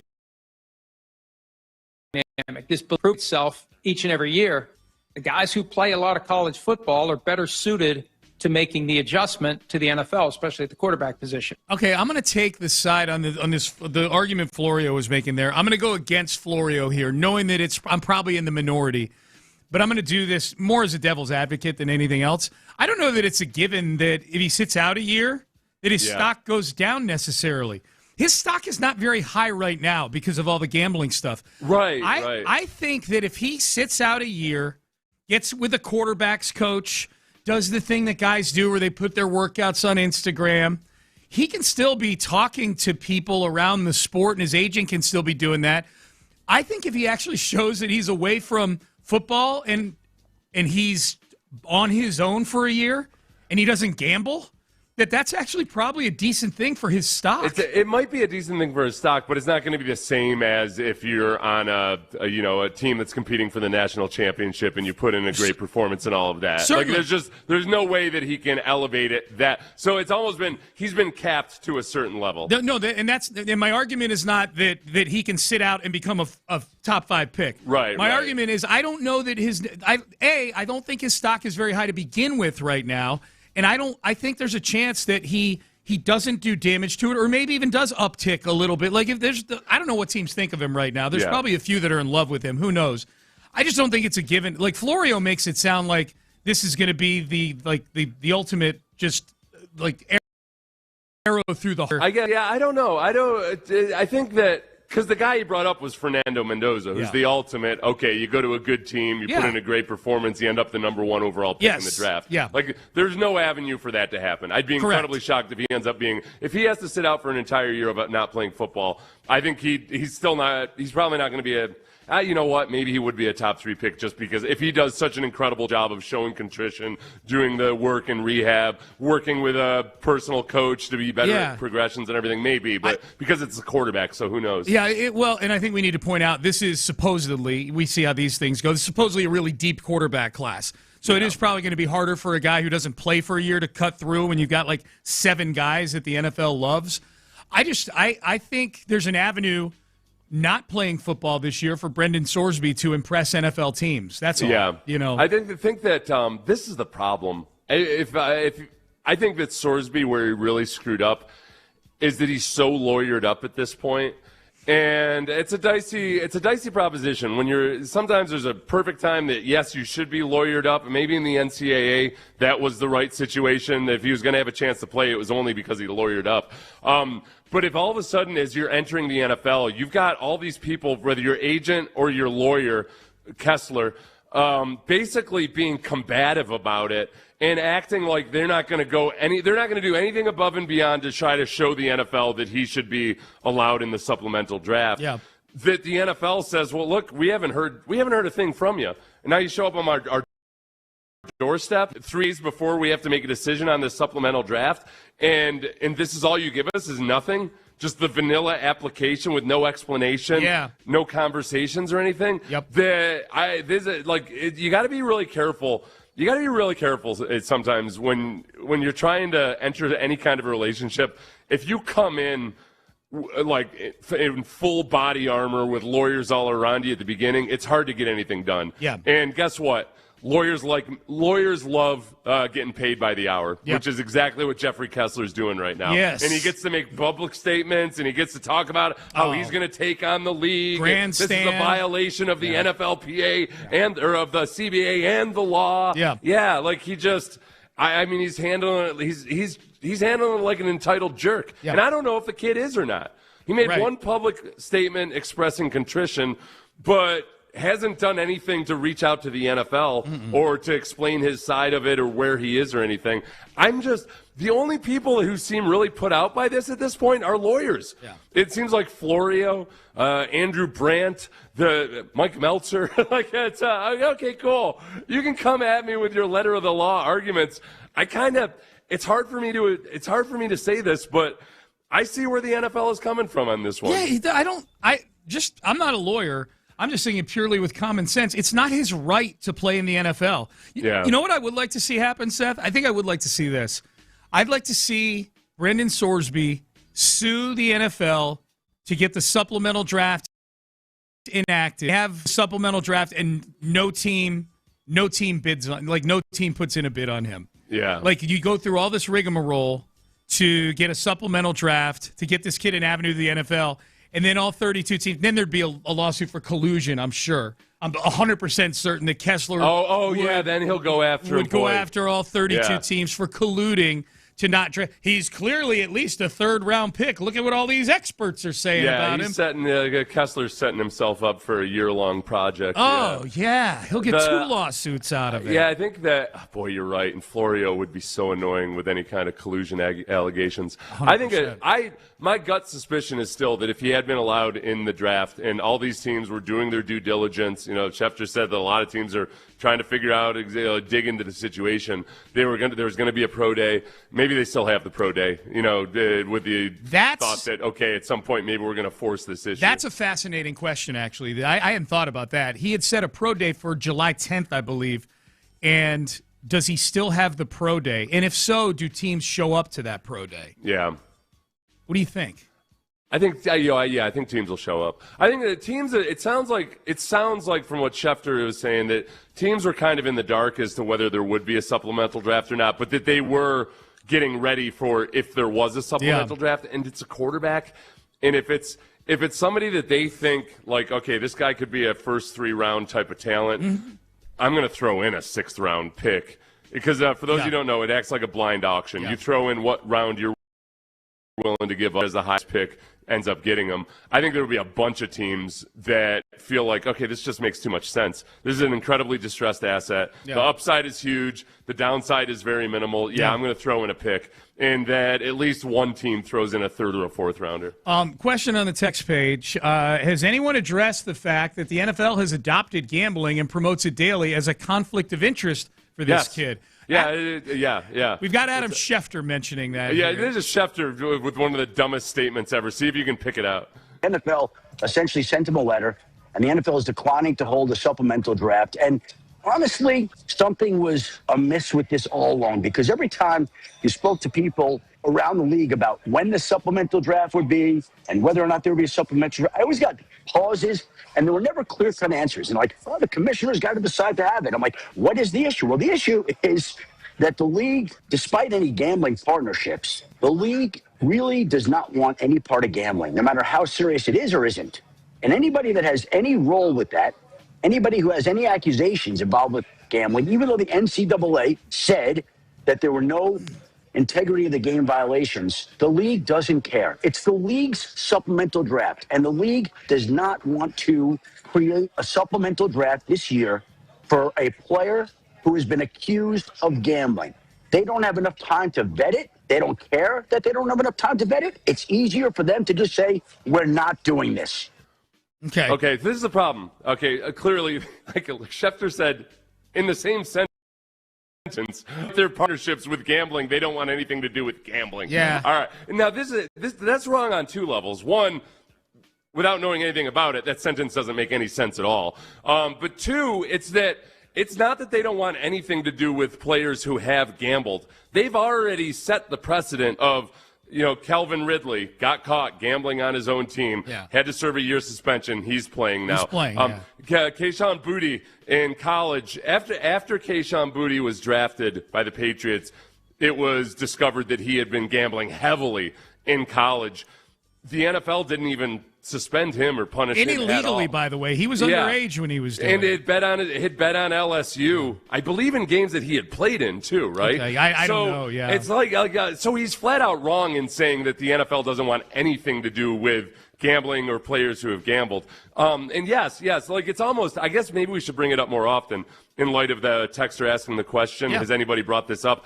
It's almost at this point a given that, there's whether you want to call it a conflict of interest or an uncomfortable reality, it's that you're in a sport that's advertising gambling, but it's also essential for the health of the sport that the players not be gambling on that sport. Yeah. That's the very uncomfortable reality of the current situation. Yeah, I think if Schefter were to go reword that and try to word it in a way that's accurate, he wouldn't say they don't want anything to do with gambling. It would be, they don't want their players gambling, but it's not a death sentence. You will get punished if you gamble. Imagine if you're recidivist, then you will get banned. If Calvin Ridley gets caught gambling again, the league has zero benefit to mess around with Calvin Ridley anymore. In the modern NFL, the three guys who have gotten caught gambling on NFL games are Calvin Ridley, Isaiah Rodgers, and the Owaruzuki from the Broncos. Okay. So they were all caught betting on NFL games. Okay. They all were suspended for a certain amount of time and then reinstated. So Jameson Williams got caught gambling, but it wasn't on NFL games, I guess. Okay, gotcha. Those are the guys. Yeah, Jameson Williams, Stanley Berryhill, Nicholas Petit-Frere. Yeah. They were returned also, but it wasn't for football betting. But they were punished for gambling. So there's multiple. For Schefter to say the NFL doesn't want anything to do with gambling, it's just factually incorrect. Right. There's always. As of now, Kayshon Boutte is the kind of the oddity because it was college gambling. It was in the past. The NFL said, we're not going to punish you for the college gambling. It was a lot of money. Yeah, it was a lot of money. College kid, really, a lot of but money. he also bet on his own team. Yeah. So, that's the one that doesn't quite fit is that, all right, Kayshon Boutte had already been drafted when it was discovered that he had been so I don't know exactly how the NFL handles that one differently. He wasn't punished at all. Yep. People weighing in on the text page. His team acted blindly with every decision they've made. If Maurice Clarett didn't win his case against the NFL, this guy definitely won't win his case. I don't understand the perception that the lawyers have that somehow it's this kid's right to play in the NFL, and that the NFL can't decide unilaterally with this kid to say, no, we're not going to have a supplemental draft. And they've told him, you can get drafted next year. That's where it becomes a lawyer's boondoggle, is that because then it becomes an antitrust issue, kind of like it is with the NCAA. All right, the NFL can say it's a privilege to work, but they're also in this situation where they're really the only game in town when it comes to making that amount of money doing that. So that's way above my intellectual capacity. Yeah. Once we start talking antitrust laws, I know it's time to check out. I know that's going to be one of the tests. Here's something a little lighter. Marlon Klein, apparently, according to a texter at least, was at Tight End University. Oh, good job, Marlon Klein. All right. Yeah. Taking some extra classes. I like that. The only extra credit hours. It's weird in the gap, just in the search that I did between guys who have been caught gambling in the NFL and returned. There's the modern era, ever since the apps became available and everything. But the notable ones before that, you've got to go back to Paul Hornung, Alex Karras, Art Schlichter. 1963 through 1983. Yeah. And then they just clamped down so tight on it. For 20 years or so, and now all of a sudden, between the NFL getting into bed with the sports books and then also online gambling becoming so prevalent, the legalization, you just see it pop right back up. Phones, but all those three previous guys were all reinstated. By the way. Yep. Schlieser just went to prison. He's reinstated, played 6 games, and then started gambling again. It's weird to see. It's weird, though, because people have it in their mind that I think they conflate baseball with football. Yeah. And because people will text in all the time and say, God, this used to be banning for life. How can you change this? And it's like, no, not in the NFL. It hasn't been a steady banning of life for gambling violations. It is not. All right, well, the NFL has started up something this week that you know that I love, so I've got a quick update on that. And also, we'll either get to it in the next segment or in the 8 o'clock hour. I attended my first World Cup game yesterday. I've got some observations from my experience over at Houston Stadium yesterday. Summary, it was awesome. We'll do that coming up next. But first, you know who else is awesome? Dr. Ben Salento, Texas Sinus and Snoring. The office opens in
Sports Radio 610 presents, live from the West Point Lincoln and West Point Lincoln of Sugar Land Studios, here's Payne and Pendergast. Yeah, a lot of people got their Sorsby opinions, man. This guy will never start a game in the NFL. We sure spend a lot of time talking about him.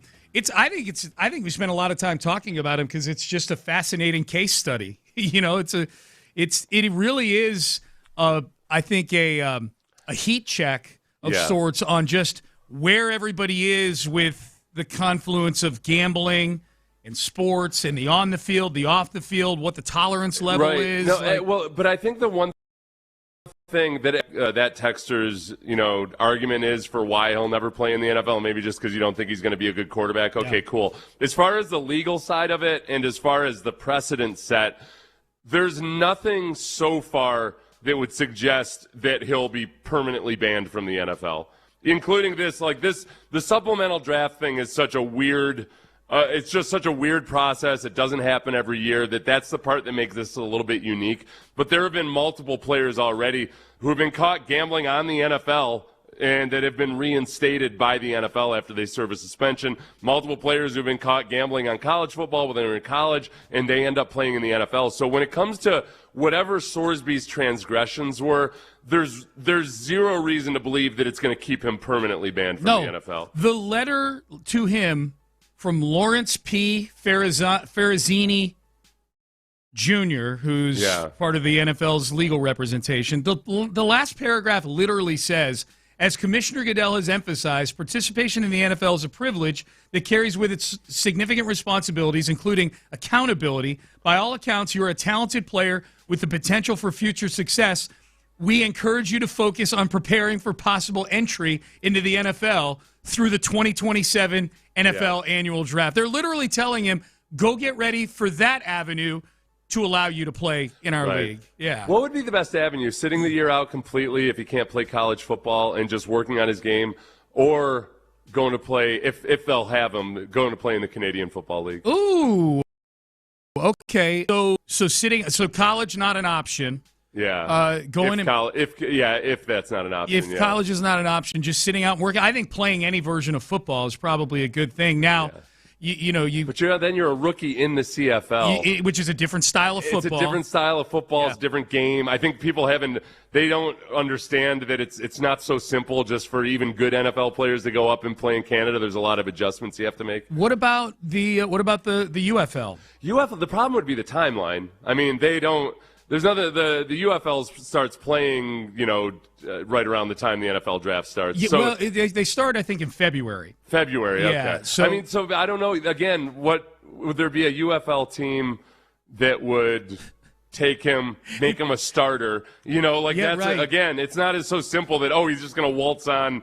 It's not like Arch Manning all of a sudden, or somebody like that decides to do it. And even Arch Manning might not step on and be a starter. Well, and he might be better served, going to the combine and meeting with teams at that time. Assuming the NFL would have him at the combine, I would think they would, just to give him an opportunity to meet with teams.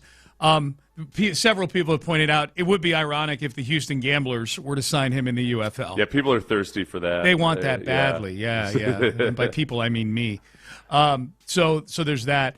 Seth, I'm making a promise to you here because I know you're not nearly as big the enthusiast for the NFL's top 100 as I am. Mm-hmm. But they've started the unveil this week. My promise to you is I'm not going to do a daily update unless it includes a Houston Texan moving forward. Yeah. But I just wanted to point out the first few players that have been unveiled. They're doing 2 per day on Twitter. So they started 2 days ago. Player number 100 was Cam Jordan, who was somebody you wanted on this football team here in Houston really badly. Yeah. Still viewed by his peers as a top 100 football player. And I respect his decision to return to the New Orleans Saints, especially because the Saints look like they might be, they might have a chance to start doing some things. Frisky, yeah. He's done his time through the miserable years with the Saints, and now he wants to be there for the upswing. Yeah. He's pulling a little bit of a Freddie Freeman. Yeah. He might have taken less. He probably took less money to stay with the Saints than he might have gotten if he had really just gone out and just waited until somebody got injured in training camp or something. Yeah, maybe. So he's number 100. Quentin Nelson is number 99. He's in the division, so I thought I'd bring that up. Quentin Nelson is generally regarded, I think, as a future Hall of Famer. Like he's first team All-Pro all the time. He had not made this list in the last 3 years. He's been beleaguered by injuries. Has he? It seems pretty regularly. Okay. I haven't fact checked myself on that, but it feels like every time I'm getting ready to watch a Colts for the Texans to play the Colts, there's some mention of he's banged up, him and his injuries and everything. Yeah. But yeah. So he's number 99. This is the one I wanted to bring up to you. But he's not that old. Huh? He hasn't been around as long as 2018. I think he was drafted, right? Yeah. Number 98 on the list is Bryce Young. What's up, guys? How we doing? Everyone good? He, so I think, when you and I kind of did the forecast on this ranking a couple of weeks ago, whatever it was, and CJ was here, he was 20th after his rookie year. Yeah. The way the season ended in that playoff game, I started wondering, man, is he even going to crack the list? And then Reggie Atatula, who's also an NFL Top 100 enthusiast, texted us and said, guys, 16 quarterbacks made the list last year. Yeah. So and Tua was one of them. Like, CJ's probably going to make it. I think this is probably the harbinger here. Like, if Bryce Young were to crack the top 100 and CJ doesn't make it, when it's voted on by his peers, then they are still in New England playoff game mode when they vote for CJ Stroud. Yeah, and Quentin Nelson, by the way, no, he's been all-pro second team the last 2 years. Yeah, that's weird. He hasn't cracked the top 100. Well, they've had the offensive line as a whole hasn't had the shine that they used to in Indianapolis. True. So sometimes offensive linemen get the brunt of that. Yeah, Anyway, Bryce Young, after a promising kind of last 1/3 to 1/2 of the season last year, still didn't do anything that made me feel like, oh yeah, he's slam dunk. He's not as good as CJ Stroud. I think and I know people. I'm sure people will text in. I'm sure the guy who texts in CJ is a bum every day will text in. He's not as good as CJ Stroud. CJ Stroud statistically was not as bad as everybody thinks last year. You just got New England on your brain. Does he text in CJ as a bum every single day? He's stopped for a little while now. The faucet is turned off. I probably just turned it back on.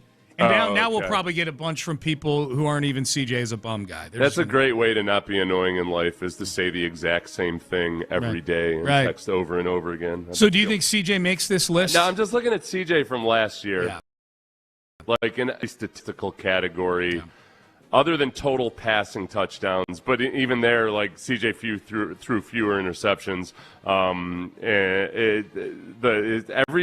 Pretty much every passing category, CJ was better than Bryce Young last year. Yeah. And that in not playing as many games. So yeah, I think CJ makes it. I do too. Yeah. I do too. Like Bryce Young popping in here makes me wonder how many quarterbacks are going to make it. Well, okay, so if 16 made it last year, and we've gone over this before, if you try to be as objective as possible in the major passing categories and stats and metrics and everything, CJ was about an average quarterback. He was anywhere from 11th through 17th in either QBR, passer rating, EPA per pass.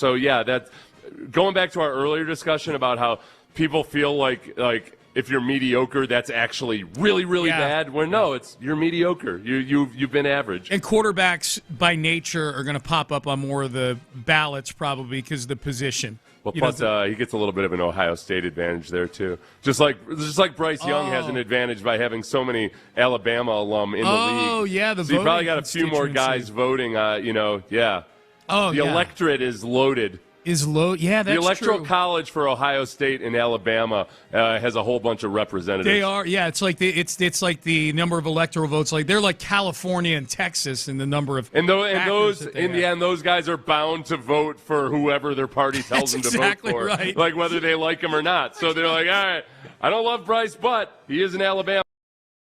Yeah. From Alabama. That's right. It's basically the presidential election. That's what this is. All right, Payne and Pendergast with you. Hey, let's circle back to the Astros. A big win. A big win here. One of the best wins of the season, I think, last night. We're right at the midway point. We're at the exact midway point of the season. It's my favorite part of the season because all you got to do is multiply everything by 2, and that's your pace for what you are. We'll circle back to last night's game. Also, I attended my first World Cup game yesterday. I've got some observations from that coming up in the 8 o'clock hour as well. Stay there. Payne and Pendergast. He is the lead studio host.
KILT FM HD2 Houston.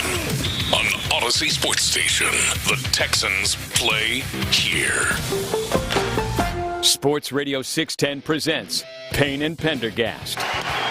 Joey skies one deep down the line in right. Does it stay fair? It does! 3-run home run! Joey Loperfido returns to Toronto and has the biggest swing of the series for the Astros. Please stay fair. I don't hit too many balls right down the line like that, so just stay fair, please. Broken bat looper towards Altuve. He fields it on a hop. His throw in time to get Varsho, and the Astros win it 9-7 in 11 innings. What a win to take the middle game of this 3-game series. Joey Loperfido and Logan Banwai, 2 heroes tonight for the Astros. Series even at a game apiece. The Astros win it. They are now 38-43 on the year, back to within 5 games of 500. All right, there you go.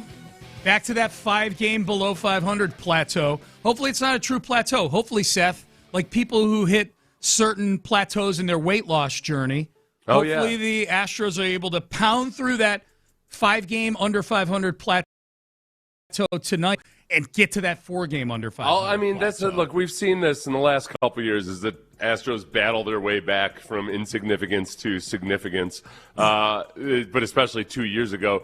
You got to go on a run at some point. Yes. And, I mean, what's their longest win streak so far this year? season? I don't know. Yeah. That's a great question. I can't remember them. They haven't won 3 games in a row in a long time. Yeah. They swept the Cubs in that series, and they won 3 in a row. I'd love to say they're due, but I don't know.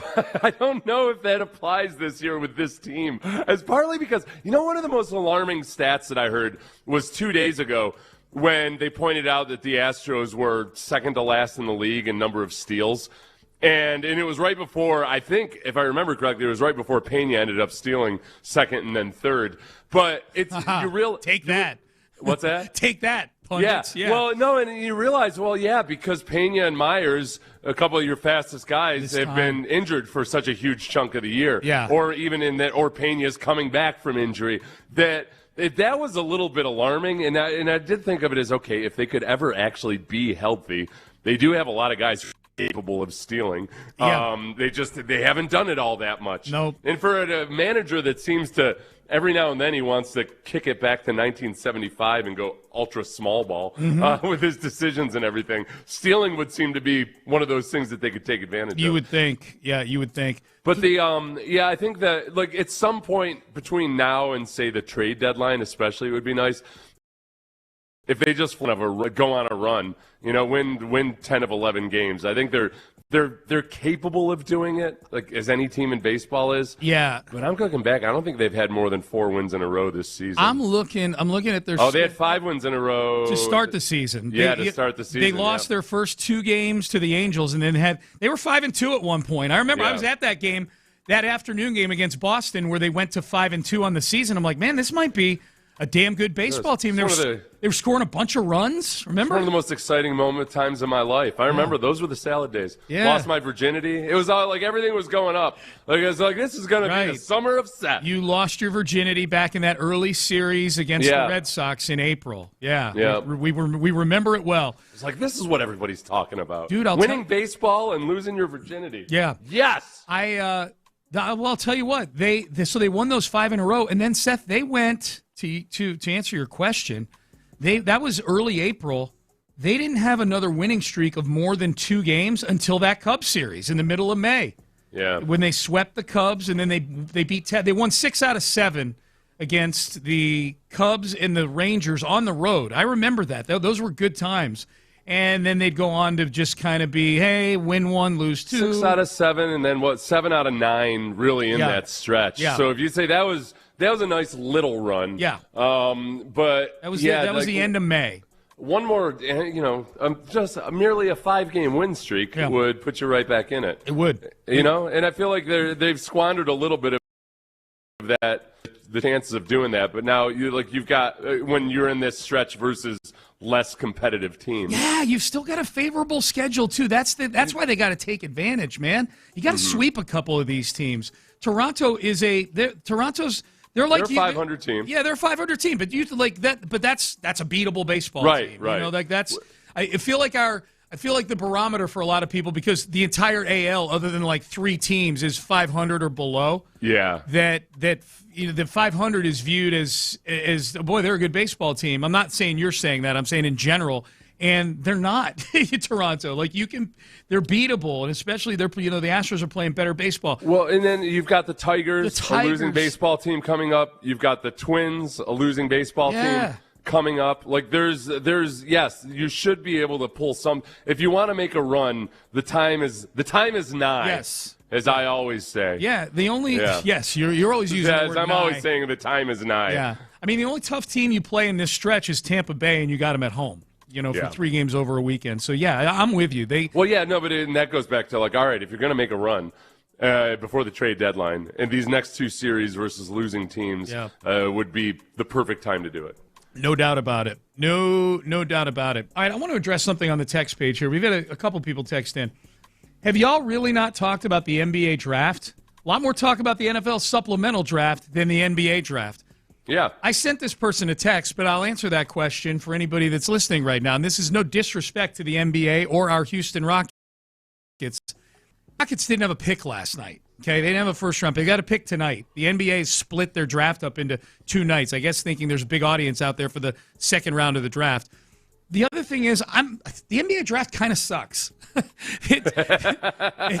used to love the NBA draft, but the NBA draft kind of sucks. Yeah. It's a bunch of one-and-dones who, unless you're watching college basketball every night, and if you are, God bless you.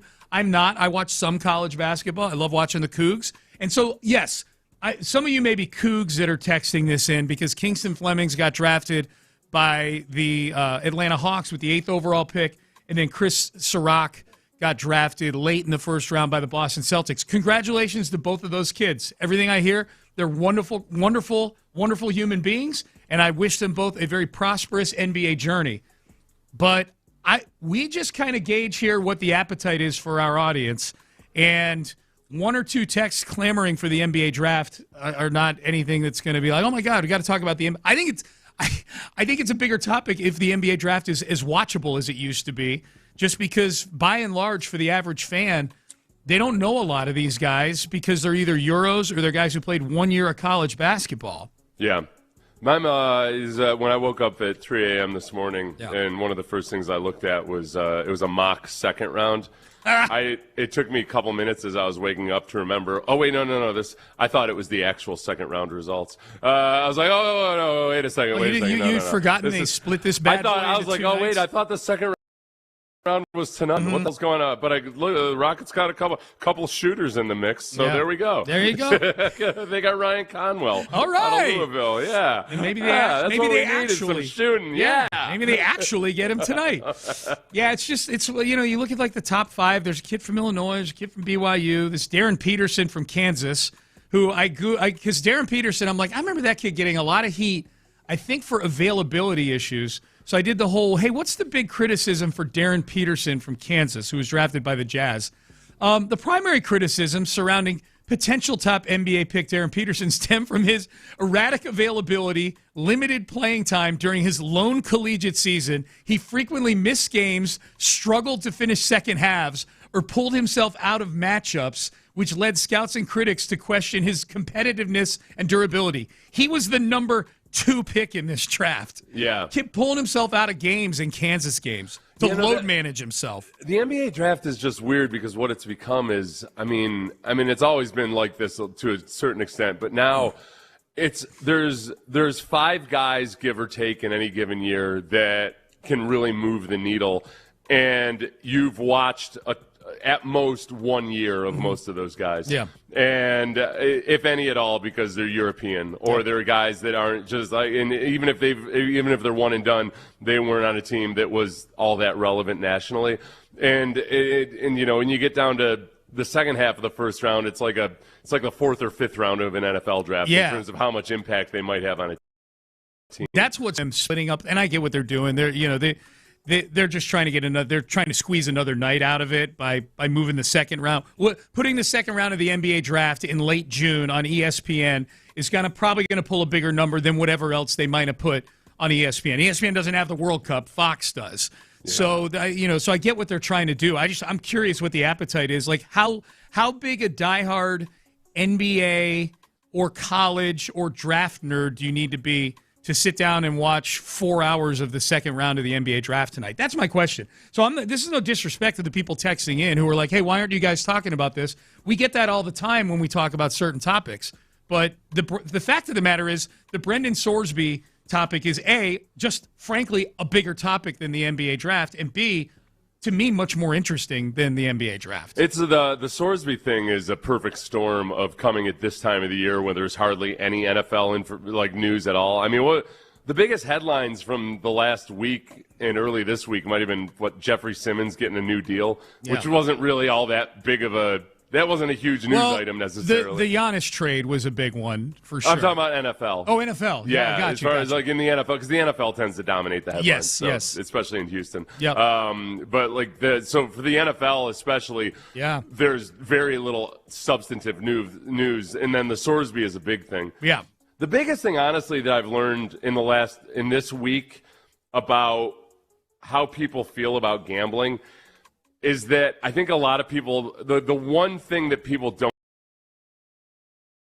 realize is that the NFL already has multiple instances of players who have been caught gambling on NFL games and have returned to action. They've been punished. Like NFL players who have been caught. So I just keep seeing over and over again on our text line or on a live stream or anything else, people saying like, well, no, the NFL can't allow this guy. You can't have athletes gambling on that. That precedent's already been set. Yeah. This really is more a matter of the timing of everything and the unique dynamic of the supplemental draft.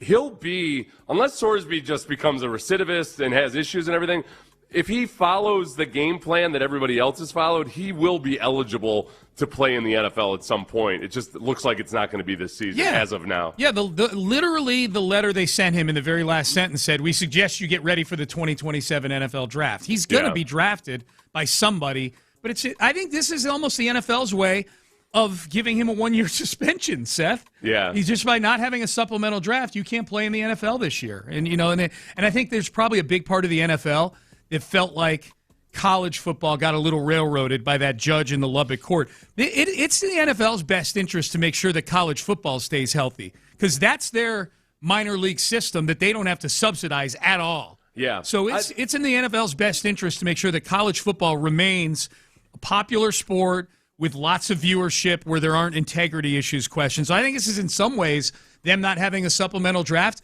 is the NFL kind of punishing Sorsby on behalf of the NCAA in a way. You know where some of the backlash against the NFL and this has come up? And it feels like it's mostly lawyers that are upset about this than actual NFL people. Yes. Like the lawyers, like Florio, who's no longer a lawyer, but, obviously he was acts a lawyer. like one. Yeah, I know. He loves this type of stuff. Yeah.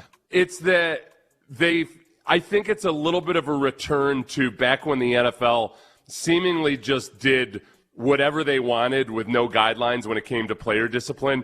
And that was annoying to fans. It was annoying to everybody because it just seemed so random that sometimes guys would get suspended for a year, sometimes guys would get suspended for hardly anything at all. So what Florio and a lot of people are saying, well, this violates the rules of the supplemental draft. Some of the lawyers that I've seen weighing in favor of the NFL have basically said, look, this is one of those areas where the NFL basically has carte blanche to do whatever they want with the supplemental their league, draft. Man. There are no guidelines. Yeah. Like they can decide to have one or not. So they don't. They're and because the CBA is collectively bargained that it's not an antitrust issue or anything like that. Now I'm sure Sorsby's lawyers who love to litigate are going to try to challenge that some way. But I just don't.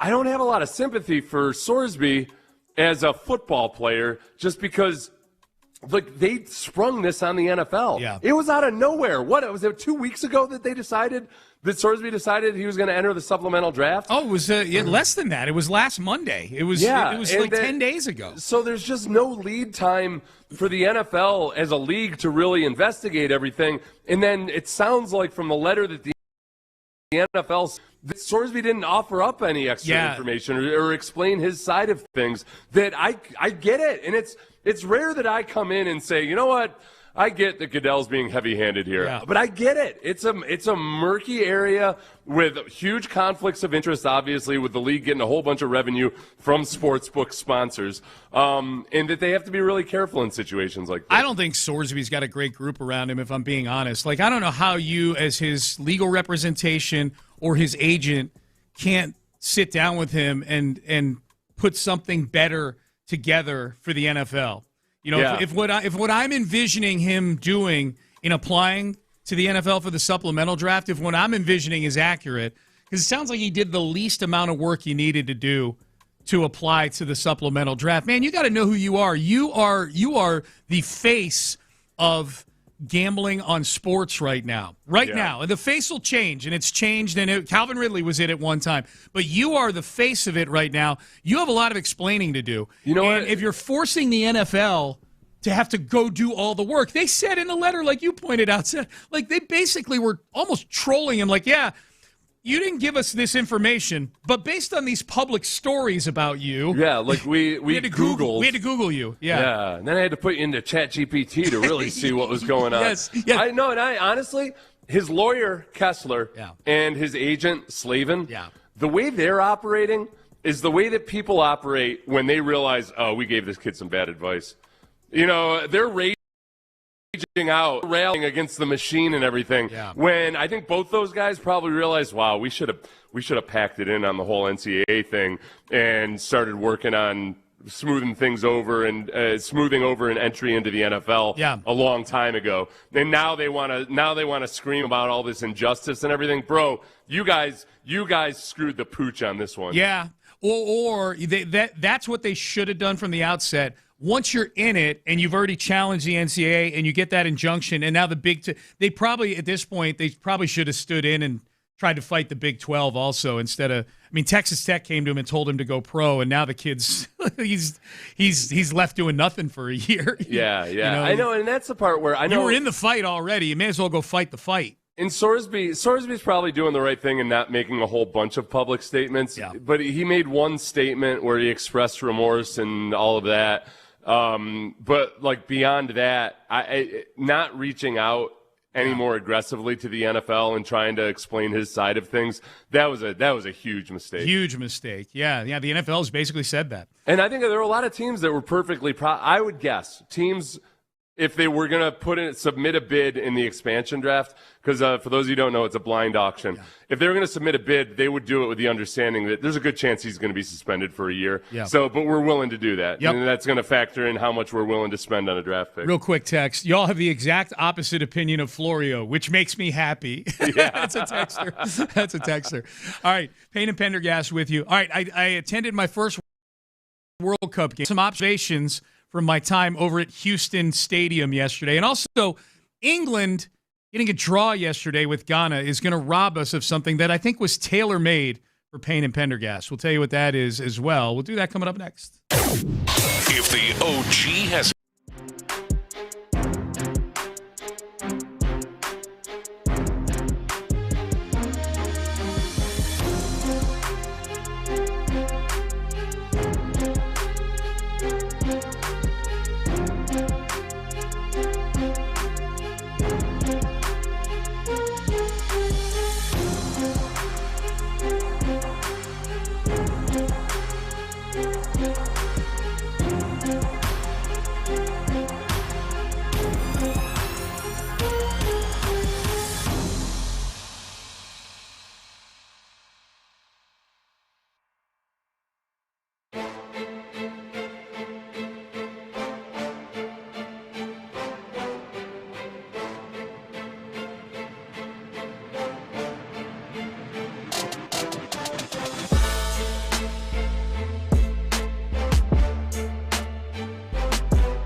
Studio 610 presents live from the West Point Lincoln and West Point Lincoln of Sugar Land Studios. Here's Payne and Pendergast with you. Good to be with you on a Wednesday. Quick text. If that kid, the kid is Sorsby that they're referring to, Brendan Sorsby, if that kid sues the league, I think he'll be blacklisted. You think you're bigger than 31 billionaires, kiddo? Good luck. LOL. Kiddo. Yeah. I don't think you'd be blacklisted. I mean, it would just, there's just, the simple fact of the matter is that there's just been plenty of precedents before where guys that get busted for gambling, they get suspended, and then they play again in the NFL. And this, in a way, I feel like the NFL, by virtue of Sorsby apparently putting zero effort into explaining his side of the story to the NFL, and the NFL saying, look, this is part of me too. This is why I'm in the rare situation of defending Roger Goodell. It's freaking late June, man. It's early July, and you're gonna spring this on us. Half the office is probably on vacation, and you want us to let's drop everything. Sorsby decided that he's gonna stop suing everybody in college football, and now he wants to be in the NFL. And I've got sole discretion to do whatever I want. Sorry, we're just gonna have to wait a year. We were probably gonna suspend you for a year anyway, so just wait a year. And then we'll handle it from then on. You know, because they were either going to suspend him for a year or whatever it might be. It simplifies everything. You're going to serve your de facto suspension will be that. You got to wait a year. His lawyer, Jeffrey Kessler, is already, doing some, bowing his chest and getting ready to lawyer up and whatnot. Let's say he sues the NFL, and I have no idea what the process would be or how quickly they could get a supplemental draft, how quickly they could get a ruling. Pretend that there's a supplemental draft because they sue the league and they have to have one. Yeah. Does a team draft him in that supplemental draft? That's where it gets more annoying, because if nobody does, then there's going to be allegations of collusion, as you brought up earlier. Yeah. And frankly, I would still be surprised if nobody drafted him. I think a lot of teams are going to throw a 7th-round pick into that blind auction at the very least and be like, what do we have to lose? There's not, again, a lot of people don't realize that multiple players have been through this already. This wouldn't be the first time that a guy that's been busted gambling on an app went on to play in the NFL. So an NFL team knows that the backlash isn't actually really going to be as big as people think it is in their minds right now. And B, it's a quarterback. It's a guy that's a potentially top 3-round quarterback that you might be able to get for a 6th or 7th round pick. It's almost negligent if you don't throw a bit in there, just to see what you have in the kid eventually, and maybe you trade him or something if you don't like him. Yeah, I'm with you. So I attended my first World Cup game yesterday, Seth. The 5-0 win by Portugal over Uzbekistan. I was fortunate enough to be in the building yesterday. Was in a suite. Shout out to thank you for the hospitality. It was an excellent time. Really enjoyed meeting new friends and meeting new people. It was great. I will say this about the game, the event itself. I have 5 observations from this. Number 1, just in general, if you've been to any of these games yet, then you know what I'm talking about. The atmosphere, wire to wire, is the best that I've experienced in that stadium, and that includes NFL. I'm talking wire to wire. There have been some great Texans games in that stadium, don't get me wrong, but I think even the Texans in the NFL know this, that, the fans show up a little late. This place is full like 20 minutes before kickoff, and they're chanting and hooping and hollering and chanting and everything. And there's so much pomp and circumstance around the presentation of not just the game itself, but the lead out to the game, the teams walking out with each walking out with a kid and walking out in this formation where they make a circle around around midfield there. And for whatever reason, Portugal and Uzbekistan, their anthems just popped. I didn't know any of the words, but it just, the whole thing, the whole presentation of it, and the way the crowd, and this is something the NFL or other sports can't control. Soccer just has it baked into it that the crowd is just going to be chanting and cheering and clapping the entire time. Right. It's awesome. It is so fun. Yeah. That's pretty much a universal experience, especially like even when you go to other countries and you go to smaller league games. Yes. That it's the same cooler when it's 20,000 people in a 20,000 person stadium. Yes. That and I don't like, and that's not even there's not a judgment statement on it or anything. It's or a value statement on it. It's just that's the culture of soccer, and in America, I just don't think it's ever going to be that way in any sport, including soccer. Yeah, it's just we're not big chanters and song singers all the time. But you know who I started to have a little bit more grace for in that experience? The drums at the A's games. Oh, yeah, you were always anti-drums. I was always anti-drums. Got rid of the drums. Yeah. So the only good thing that's come out of Oakland and or Sacramento in the last couple decades has been the drums there, and you hated it. I hated the drums. I know, I hated the drums, and now I like the drums. That soccer game yesterday made me kind of appreciate the drums at the A's games. So I can adapt. You know, I can change. I think you know what it is partly too. I wonder what it's like with singing at church, singing hymns at church in other countries. Yeah. Are they more boisterous at it than we tend to be? Good question. At least in our most in our most formal. You know, if you're like they're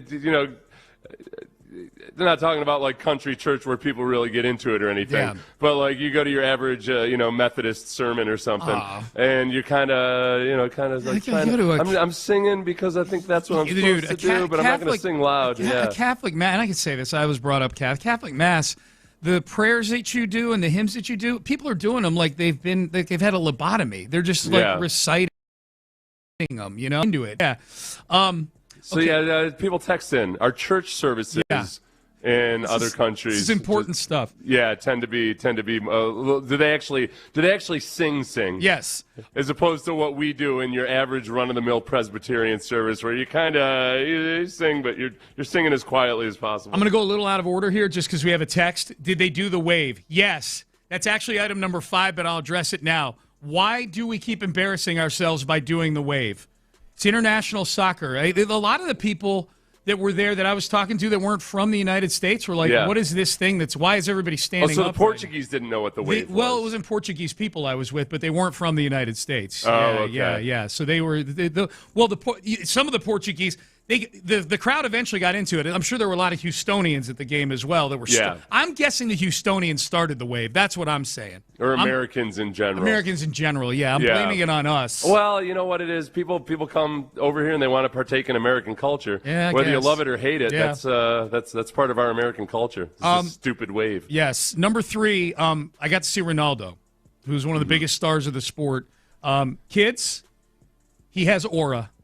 Ronaldo has aura. Ronaldo had not scored a goal since the 2022 World Cup. He'd gone 5 World Cup games without scoring a goal, and he scored like 4 minutes into this one. That place popped. That place went nuts for him. He's got aura, man. Went up right to the camera and said, "I'm back." So I know he's super popular, but I know that he's kind of polarizing. A lot of people think Ronaldo's teammates don't like him. His teammates sure did seem to like him when he scored 2 goals yesterday. I remember, the previous Ronaldo, he was Ronaldinho, but then he changed to just Ronaldo. He was the best soccer player in the world back in the late 1990s, early 2000s. They were in town for some kind of an exhibition match, and they were working out at the facility. And it sounded, Travis Johnson told me, similar to what you had said with the current Ronaldo. Yeah. Is that there was a certain kind of aura about him. Yes. Like Travis met him. Yeah. Travis met a few of the soccer players, and he met Ronaldo. And he was like, the guy, it was like he wasn't human. Yeah. He's like, he smelled like he smelled hevelenly. Yes. And this is Travis, Travis is not this kind of guy to say somebody smells heavenly. No. But that's how awestruck he was by his aura. By There's something about Ronaldinho, there's something about these big time soccer stars that it's a different level of fame and adoration and everything that it does. Okay. It elevates them above human status. It's funny you say that because number 4 on my observation. So I was in a suite, the Aramco suite, and Kaká was there.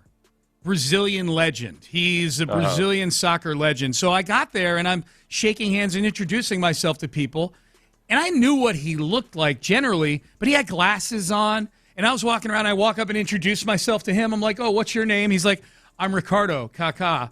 And I'm like, this is just like me. In a soccer game, this is like me walking up to Michael Jordan in a suite and being like, oh, what's your name? I'm LeBron.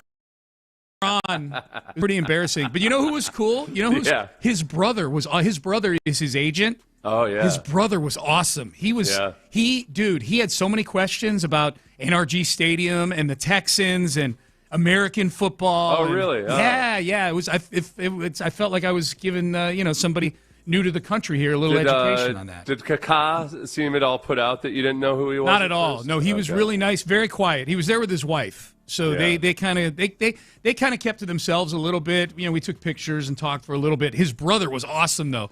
We could bring his brother and put him in studio here as a third person, and he'd be fun. I think most Uber celebrities are probably kind of happy when somebody doesn't know who they are immediately. Yeah, they have to deal with a whole lot of just like in their own minds, like unearned adulation. Sometimes it probably starts to feel a little ridiculous. Yep. You got people gushing over you all the time. Yeah. So it's nice when you meet somebody that's kind of like, oh no, that's cool. Yeah, we don't have to talk about soccer. Oh, no. Yeah, we don't have to talk about some goal I scored, 15 years ago or something. Yeah, please tell me about barbecue. That was Kaká's brother. Tell me about barbecue. Kaká was just like not put out at all. He's like, nice to meet you, whatever. Last thing, this is just a general observation. And this is something I'm sure that a lot of people – I love the timing of a soccer game. 2 hours. Running clock, 2 hours. Yeah, the running clock is badass. And that's with our hydration breaks. Hydration, yeah. Which allowed me to make the stupid dad joke that I got up out of my chair and everybody within earshot of me like, well, I think I'll go get my own hydration break right now. Yeah. Was it a courtesy laugh, do you think? No, you're surrounded by a bunch of dad types. Yeah. I thought it was hilarious. Freaking hilarious, man. Yeah. So that was my day yesterday. It was really fun. Got to go down on the pitch during the last 10 minutes of regulation. So that was pretty cool. Got a little close up look. So a lot of fun. Big thanks to the folks, the Aramco suite there. It was great. Good hospitality. All right, we didn't get to what we are denied because of what happened in a World Cup game yesterday. We'll get to that. Also, back to the Texans. What tier do they belong in right now after the offseason that they had? A pundit from Fox has them in a tier. Do they belong with these teams in the NFL? That is coming up next. But first, base power. Okay, so the one thing it was out there.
Sports Radio 610 presents live from the West Point Lincoln and West Point Lincoln of Sugarland Studios. Here and Pendergast. All right, welcome back. Payne and Pendergast, Sports Radio 610. Hey, real quick, the one thing that we are now denied, it looks like, because England had a draw yesterday with Ghana in the game right after the game at NRG Stadium was England and Ghana. I'm not sure where that game was, but they had a scoreless draw. They had 0-0 tie, if you will. If England had won their group, Seth, then there would have been a path to where the United States and England would have met in the knockout round, potentially, on July 4th. Ooh! How great would that be? A rematch of the Revolutionary War on the 4th of July in the United States, on our home turf. We're 1-0 at home against the British. It feels almost, it'd feel a little in bit 250 years, but still. Now, as far as nation versus nation, obviously the U.S. is a much stronger nation than England is now. Yeah, take that, England. Soccer, not so much, but it feels like, my brother used to beat me up all the time when I was growing up. He was my older brother, but there came a point where I got much bigger than him. Are you the U.S. in this analogy? And then right I started, I'm the U.S. in this analogy. And the problem was, though, that, because unlike my brother, I have a soul. I would feel guilty if I beat him up. I couldn't do it. I couldn't really do it and enjoy it. Yeah.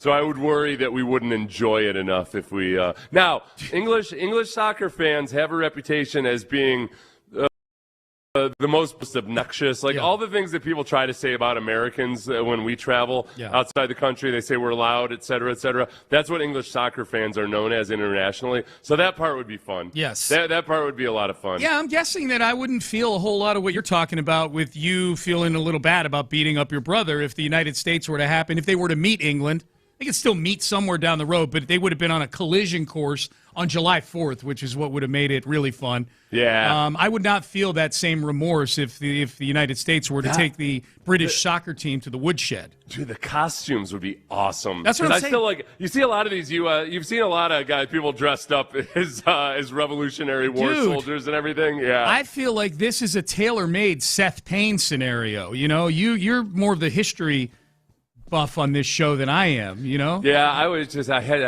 hate it when you say that because it's not like I actually know all that much about history. But yeah, compared to the two of us, it's a Revolutionary War. I think you'd have some good material. You'd have. I do it. You know what? Basically, everybody that thinks they're a history buff or something, usually what you're doing is you're just getting back to the level you were in high school. Yeah. No. I remember I read that in a textbook somewhere. To be clear, you don't think you're a history buff. I think you're a history buff. Oh, okay, yeah. Because you're just more you're more in tune than I am with all of it. I'm enough of a history buff to kind of also see Britain's side of things in the Revolutionary War. So that's not my favorite. I had a moment 15 years ago or something where I was reading about the Revolutionary War, and it was, part of the dynamic was that the colonists were upset because they wanted more protection from Britain. What did they want protection from? The fact that their colonists kept moving past where the western border was, and the Native Americans were attacking them. Right. And Britain's like, we've got a treaty with them. We're not supposed to go beyond this. Stop it. And all these dudes are like, nope, I'm going over there. And why the hell aren't you protecting me, Britain? That is so funny. It's funny. I think yesterday was the 42nd anniversary or something like that of the Karate Kid getting released. And it's funny, movies like that had your quintessential 80s heels and baby faces. Daniel LaRusso was the good guy in that movie because that's what a good guy was in the 80s, like skinny little kid who got bullied all the time. And then Johnny Lawrence, William Zabka, was the heel because he had the blonde feathered hair and the sexy girlfriend and everything else.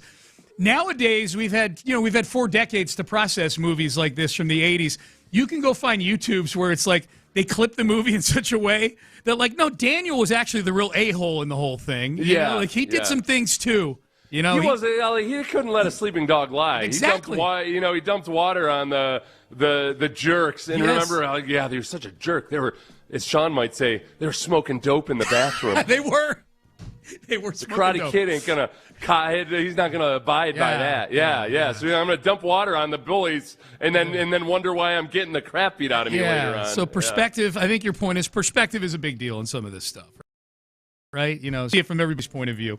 What tier of contender are the Texans in right now? Ralph Vacchiano, who covers the NFL for Fox, put up a graphic that has the tiers in categories. The first category is front runner. Seth, I want you to tell me if you think the Texans have been put into the appropriate tier. There are 8 tiers in the NFL, according to Ralph Vacchiano, from front runners all the way down to top of the draft. And the top of the draft ones are your usual. So they're all the teams that were at the top of the draft this year, pretty much. Raiders, Jets, Dolphins, Browns, Cardinals. At the top of the list, the front runners, this passes the smell test, I suppose. The Rams, who everybody's got as the favorite right now, especially after the Myles Garrett trade. We'll hear from J.J. Watt in the 9 o'clock hour on the McAfee show about Myles Garrett and Aaron Donald. Seattle is the defending Super Bowl champ. That makes sense. Yeah.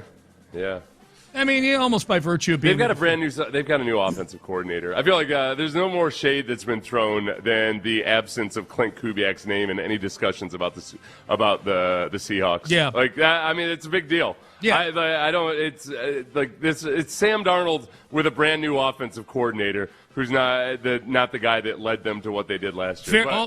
Fair enough. I'm not offended by them. I'm not a huge fan of the Broncos being one of 3 teams that are front. I'm more offended by the Broncos than I am the Seahawks, if I'm being honest. But so those are the 3 front runners. The next tier, title contenders: Patriots, who knocked out the Texans last year; the Bills, who are always going to be at least on this tier or above as long as Josh Allen is; the Ravens, who were a disappointment last year, but Lamar Jackson was banged up; and the Eagles, who can't seem to get along with each other. A.J. Brown's gone now because he hated it there. Whatever. Yeah. Those are the so that's the next tier. Do you feel offended by any of those as a Texan fan? No. I guess I would just say that I feel like there's some of the jockeying around for that first 2 tiers. Like that's all fair. Yeah. Where they all are. Yeah. I think the Patriots backslide, but I'm not. You put them there. They won 14 games last year. Put them there. That's fine. The next tier. So we've got 7 teams off the board so far. The next tier, playoff locks. Bengals, who didn't make the playoffs last year. Bears, who did make the playoffs last year. The Jaguars, who won the division last year, and the Houston Texans. Okay, so I guess in calling the Bears or the Bengals a playoff lock, I feel like that's a little bit of a disservice to the divisions that they play in, but also just the Bengals. It's all on paper at this point. The Bengals still look great. They added to their defensive line. They bolstered their secondary a little bit. They've still got huge questions about their linebackers and whether they're trash or not. And we all know that at least a couple of those free agency pickups probably aren't going to be worth the money they paid for them. Yeah. So I have a hard time just saying that, okay, the Bengals, who haven't made the playoffs for how many consecutive years now? The Bengals haven't made it in, I think since 2022. Because these paper gains on their defense that all of a sudden they're going to be a complete enough team to go to the playoff. I don't think they're a playoff lock, and yet I also might put them as if all that does work out, they're a Super Bowl contender. Yeah, they're favored in 15 games this year. Yeah, out of playoff 17. lock's a dicey one. I feel like sometimes people make it seem like it's easier to make the playoffs than it actually Right, is. the Texans feel like a perennial playoff team because they've been there the last 3 years, and their chances of making the playoffs are probably 60%. Yeah, and like the Bears being a playoff lock too. Yeah. Like, all right, no, they still have to prove that they've got a legitimate passing offense. I don't look at the Bears as a playoff lock. But I could very well see them ascend to being much better than they were last year. But it's all still conjecture at this point. Which of these teams in the fourth tier, entitled dangerous teams, should be offended that they are not even in the top 11 NFL teams? Chiefs, Packers, Lions, Niners. I think the Niners and the Packers. Okay. But the Niners especially, just because so much of last year was just that they didn't have their starting quarterback. And they were really, really banged up on defense. Still made the playoffs. Yeah. Still made the playoffs. Lions. They're just in a hellacious division, so that's the tricky part of it. Yeah. So are you not a believer in the Chiefs or Lions coming into this year? No, I'm not a believer in the Chiefs whatsoever. Okay. They haven't had an impressive offense in 3 years. They haven't, and they're still leaning on the old man Kelsey, Mrs. Swift. Yes. To be some version of something that he was. You know what? He was more impressive last year than he had been in the prior year or two. The problem is him losing the game for them at the end of the game by coughing up the ball because you were scared of Aziz Al-Shire. Did you call him Mrs. Swift? Yes, he's Mrs. Swift. Okay. And yet the Chiefs are like... We know who wears the jockstrap in that family. In that family. Okay, there you go. All right, Payne and Pendergast with you. Into the 9 o'clock hour we go. We got to read some of these texts about Seth asking the question about singing traditions in certain churches around the world. Yeah, we're going to power rank your churches. Yep. Okay. Based on music. Yeah. Based on music, not religious beliefs. Yeah. And only amongst. Yeah. Don't worry. I'm sure this will get framed. Only one religion. Okay. We're sticking with Christianity. We're not going outside. I'm sure it won't be clunky or offensive to anybody. Yeah. All right. Payne and Pendergast with you. Great to be with you here on a Wednesday. We go into the 9 o'clock hour coming up next, and Let's circle back to the Astros. Brian McTaggart, who covers the Astros, does a great job for MLB.com. We love tags.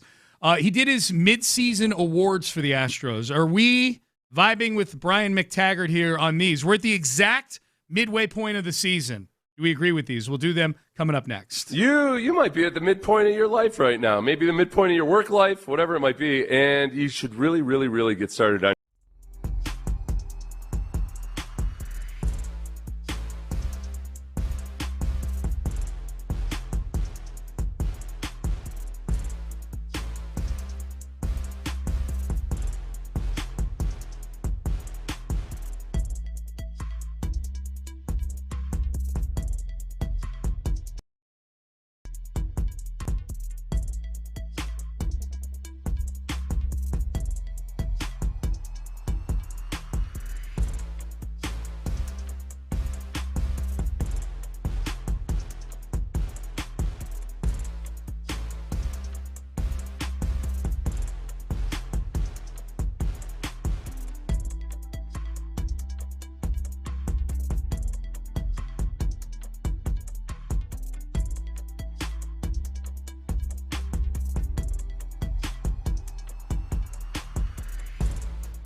West Point Lincoln and West Point Lincoln of Sugar Land Studios. KILT FM HD2 Houston. On Odyssey Sports Station. The Texans play here. Sports Radio 610 presents Payne and Pendergast. One out, base is empty. Yiner Diaz the batter. Yiner flied out to center his first time up. Astros leading 1-0 in the fourth. And this ball hit well to left field. Yiner Diaz bidding for home run number 3, and he's got it. Into the bullpen. Yiner Diaz hits one out. And the Astros take a 2-0 lead. Ended up pitching a lot in the postseason. Cam delivers one deep to left center field. This ball's gone. Cam Smith back-to-back jacks with Yiner Diaz, and the Astros lead 3-0. Getting a chance up here north of the border to hang out, and he delivered. Hey! Oh, my goodness! This ball's launched deep to right field. The top deck of the stadium for Taylor Trammell. Even Jordan's impressed. Goodness! Wow! Back-to-back in the top deck of the stadium. 4-0 Astros. The Jordan part of that is the one that tickled me the most. Jordan's reaction to Taylor Trammell's home run, the third of 3 consecutive home runs, back-to-back home runs by the Astros in yesterday's 9-7 extra inning win over the Blue Jays. I'm reminded of when Christian Laettner hit that shot to win the Elite Eight game against Kentucky back in the 90s, and they show his teammate Thomas Hill just standing on the sidelines, just with his hands on his head, just like all practically crying. That was Jordan. Jordan was fascinated. He was scintillated by that Taylor Trammell upper tippy-top deck shot that he hit. It was yesterday. like he got to sit and watch when he hit one into the upper deck at then called Minute Maid Park. It was out-of-body experience for him almost, probably. So that's what it looks like. Yeah. And it was really cool because, that was and you get the classic – Callis, as Trammell is getting up to the plate there, is saying, like, boy, could Trammell do it? It was just the appropriate. It's not like he called it or anything, but it does build the anticipation. Absolutely. And it was that was really, really cool. First time the Astros have had back-to-back home runs since 2019. That was a much different baseball team. That was a much different trio. Much less of a surprise that Altuve, Bregman, and Jordan are going to hit back-to-back home runs. Different trio of guys. Altuve, a year removed from being the MVP. Bregman in a year that he was the runner-up for the MVP, and Jordan in the year that he was called up to the Astros to win Rookie of the Year, RBIs in like 74 games or something like that. Yeah, you know what, though? I'm glad you brought that up, that it was his rookie year, because that was still just part of the burgeoning. That happened in July, that back-to-back home run. Yeah, he was called up in June that year. And it was when you're still, it's like all along the way you're like, all right, well, at some point, pitchers will adjust. And he'll have to adjust to the adjustments, and nope, never happened. No.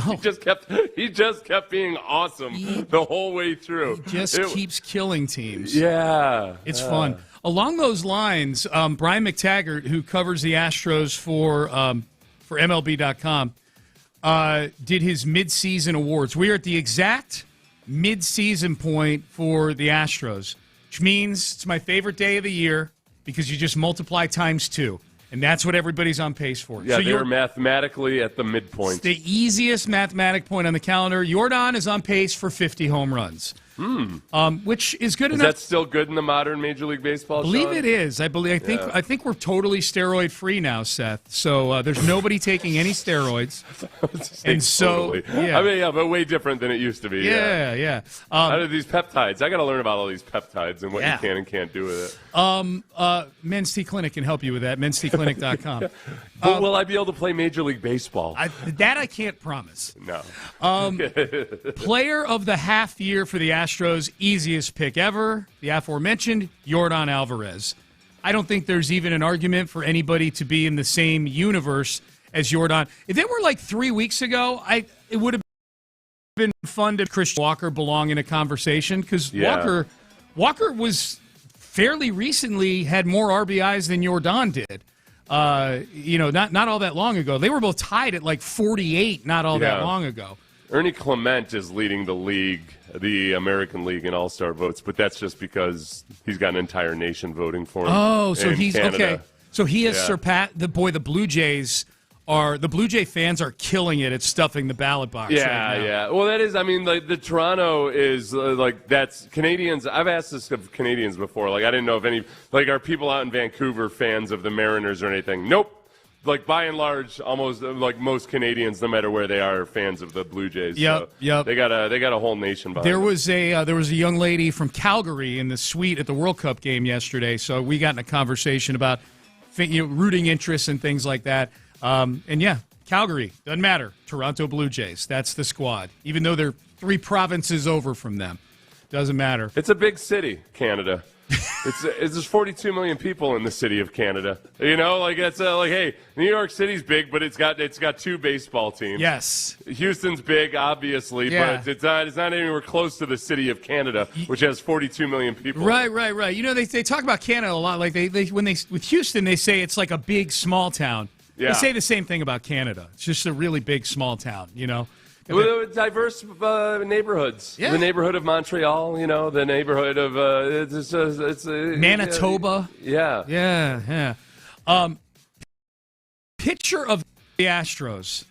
Spencer Arrighetti. This is courtesy of Brian McTaggart of MLB.com. He's got Spencer Arrighetti. Who would be the other candidates right now for? That's by default it ends up being Arrighetti, despite the fact that he's been struggling. But there's just so few guys that have been consistent and healthy the entire time. I will tell you the most underrated pitcher for the Astros. Does he have Does he have a reliever category? Or is it just pitcher in general? Just pitcher in general. That's it. Yeah. Because I tell you what, Stephen Okert has done a great job. That's what I was going to say. Yeah. He hasn't let up a run in 16 innings now? He's been incredible. And he comes in, the best part about Okert is the variety of situations that you can use him in. Like, he'll come in with a clean slate in the beginning of an inning. Almost anybody can do that. But he'll come in at various leverage situations, middle of the game, late in the game, doesn't matter. I think Okert's been. I think you'd have to go, honestly, that Jordan Award, Seth, the player of the year, let's just call it MVP. I'm not saying Okert's the MVP, but I'm saying that you don't get too far. Given how many guys have been in and out of the lineup all year because of injuries, I don't think you get past like 9 or 10 guys before you get to Stephen freaking Okert as one of the most valuable guys on the team. Hey, Sean, okay, he's 8th in innings pitched. Right. You know who's 7th? Hunter Brown. Lance McCullers. Oh my God. It's so bad. Yeah. It's been so ridiculous. Yeah. I mean, you're leading in numbers of innings pitched. You've got Burrows with 79. Thank God he's been there all those innings. You got Peter Lambert is just behind Spencer Arrighetti in innings pitched. And he's done a good job. He's been fine. He's been fine. Kaiwei Tong is 4th with 60 innings pitched. Yeah. Only recently a starter. Right. Then you got Blubaugh and Imai and McCullers. Am I wrong? Like, Okert's definitely in the upper half of this team in terms of being the most valuable guys so far this year. Oh, yeah. By virtue of whether he's a starter or a reliever, he's eating innings for you. Yeah. And when you've got a reliever who's one of your major innings eaters, that's what we need. Right. And I'm not saying he's one of their 10 best players. I'm saying they've had so many guys that have been unavailable. Like, Stephen Okert's been more valuable than Hunter Brown so far this year. I would say this. Of guys who have 37 or more innings pitched, actually, I would say of guys who have pitched 20 innings or more, he's got your best ERA. And he's got the most, Okert, man. Okert, I'm telling you. But I get McTaggart going with Arrighetti. Arrighetti's been good. No, on the aggregate. He's not been so great lately, but this is for the first half of the season. Okay, McTaggart's got a few interesting categories here, and I don't have the game log in front of me to debate any of them. I just think it's fun to relive some of them. Probably should have gone and gotten the highlights to relive them. Best defensive play. I know you remember this one, Seth. Bryce Matthews throwing out Mike Trout to preserve that 5-4 extra inning win. That was the same game where Altuve tagged up from third base on a pop-up behind second base. Yeah. That was a fun game. That was, Trout was trying to after Altuve. Bryce Matthews made a perfect throw. I almost wished for him to do the Bo Jackson, finger shooters. Gun. Yeah. I'd pay his fine. Best defensive play. Or I'd start up a fund in Atascocita or something. I don't know. Best defensive play, Bryce Matthews.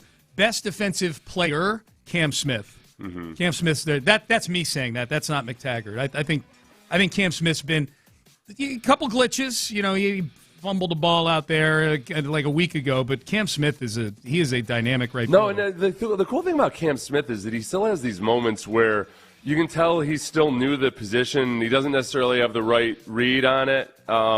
And he still makes the play with his extreme athleticism. Like some of his catches are probably classified as 2-star or 3-star catches because of where he was when the ball was hit and everything. But you almost give him credit for misjudging the ball and still having the ability to make the play. Yeah. And the cool thing is that over time, it's going to look less and less like that. Very much so. I mean, go back to Correa when he was young defensively. Correa would do some really impressive things, but it was still very unrefined and would still, have some curiously bad plays too. And you just saw it steadily get better year after year. Yep.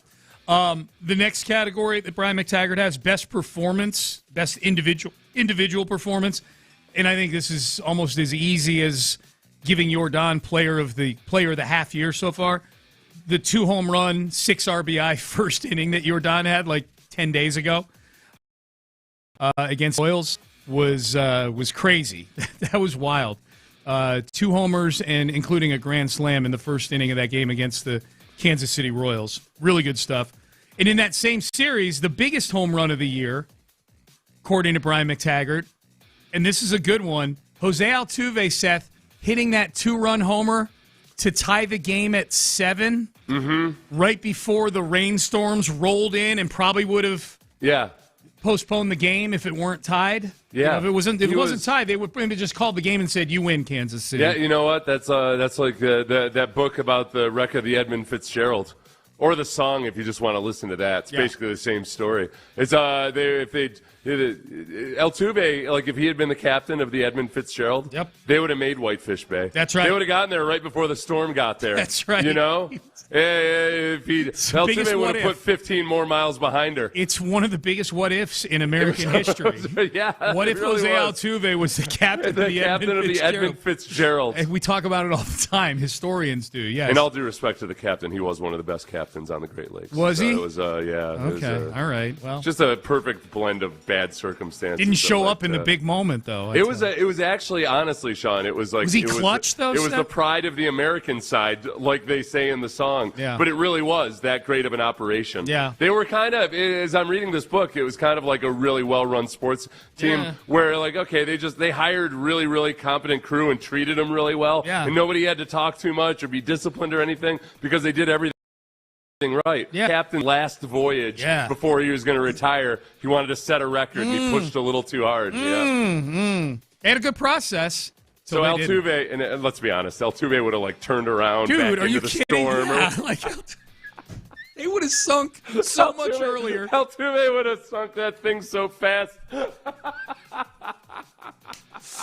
Oh my God! Hey, Captain, we're 15 miles away from the port. Should we go there? No, let's head north. What again? Oh, my God. The guy on the radio is like, go home. Altuve's like, what? Tag up? No, what do I? When was that again? Okay, so I'm going to read a few of these texts. Seth, you put it to the audience.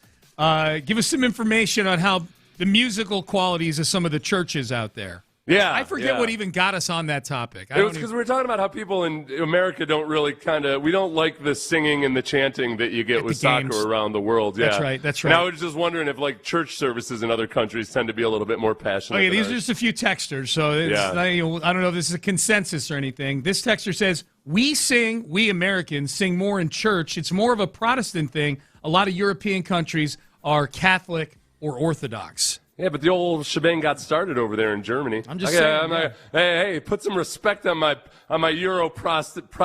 My Euro prostate. My Euro Protestants. Yes. And your prostate. Read up on your Calvin, son. Yeah. Have you ever been to a black Southern Baptist church like in Blues Brothers? It's awesome. Right. That's what I was saying outside of like Baptist, like places where it's totally, it's a whole different vibe. I meant like the most boring of the Protestant. I grew up Presbyterian, Methodist, those things, Episcopalian, Catholic. Yeah, some of the I give it that like Baptist is like there's a whole lot more liveliness going on in there. The best ones here in the United States, from my experience, from a musical standpoint, are just the non-denominational Christian churches. Oh yeah, they rock out, man. Like some of those have like full on, like well, then they got 7-person like an bands. electric guitar. That's what I'm saying. Yeah. Okay, this feels like AI responding to us. Church service enthusiasm varies by denomination, but can be more enthusiastic in other countries. Evangelical Christian services throughout Africa contain very enthusiastic worship. Okay, I'll take your word for it. So there you go. We got a few more. We'll get to them a little later. All right, 713. What was the one texter? What was he saying about the Baptist? What was his whole? The one that I just read. Yeah, he said that. It says hell. Have you ever been? Starts with hell. Hell. ... I don't think he's calling this hell. I think I think it's an interjection, an exclamation. Have you ever been to a black Southern Baptist church like in Blues Brothers? It's awesome. Yeah. Now, that was a black Southern Baptist church in Chicago. Yeah. But still. Still awesome. That's funny. All right, Payne and Pendergast with you as we roll on here on a Wednesday. J.J. Watt was on the Pat McAfee show yesterday doing his weekly visit.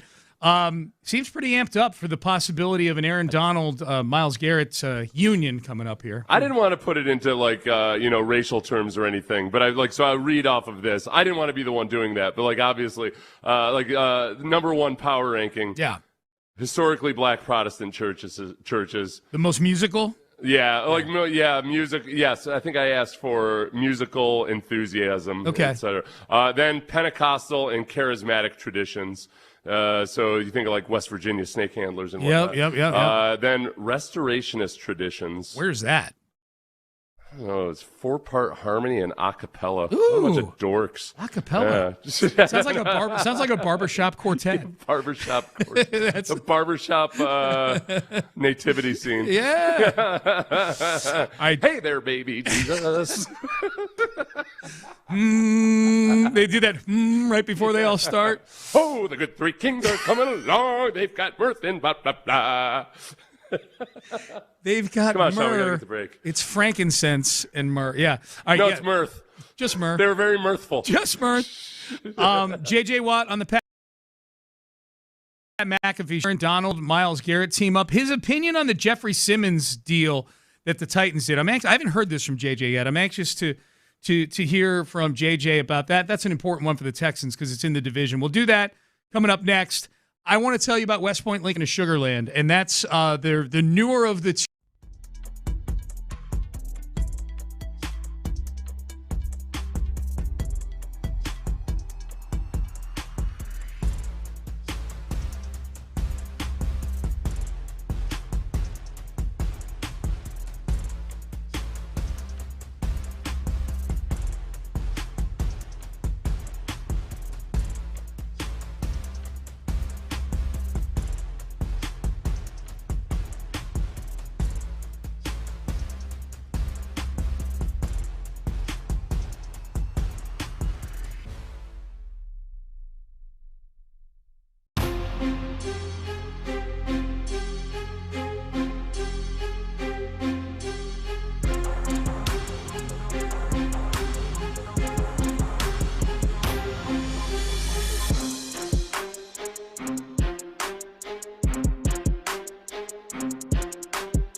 Sports Radio 610 presents live from the West Point Lincoln and West Point Lincoln of Sugarland Studios. Here's Payne and Pendergast. All right, Payne and Pendergast with you. Text message. What the hell are you guys on today? I think that came in after you were the one-man barbershop quartet in the previous segment.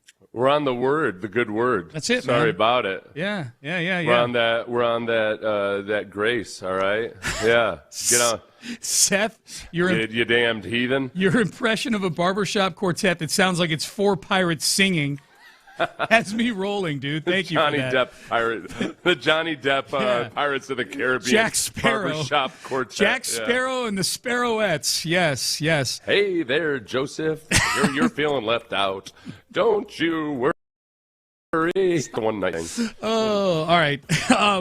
This is J.J. Watt on the Pat McAfee Show on the possibility of Aaron Donald coming out of retirement. I don't think he would have any problem with that. I think that he would dominate no matter what. I think the bigger question comes to longevity and how many plays you can play in a game throughout the course of a season. Everybody knows football conditioning is different than regular conditioning, and the only way you can truly get into football shape is by playing football. So early on, it would have to be some limited reps, some third down situations. And then as it went on, there would be more and more added to his plate. But also, you have to remember, we're talking about an absolute freak here. We're not talking about some regular one of the 53 or a practice squad guy. We're talking about one of the greatest players in the history of the game. So I have no doubts that he would be able to step on the field and do some extraordinary things, especially when you've got that defense, you have Myles Garrett, and it's like, all right, who are you going to try and double team here? Where do you want to allocate your resources? You put those guys on opposite sides. Center can only slide one way.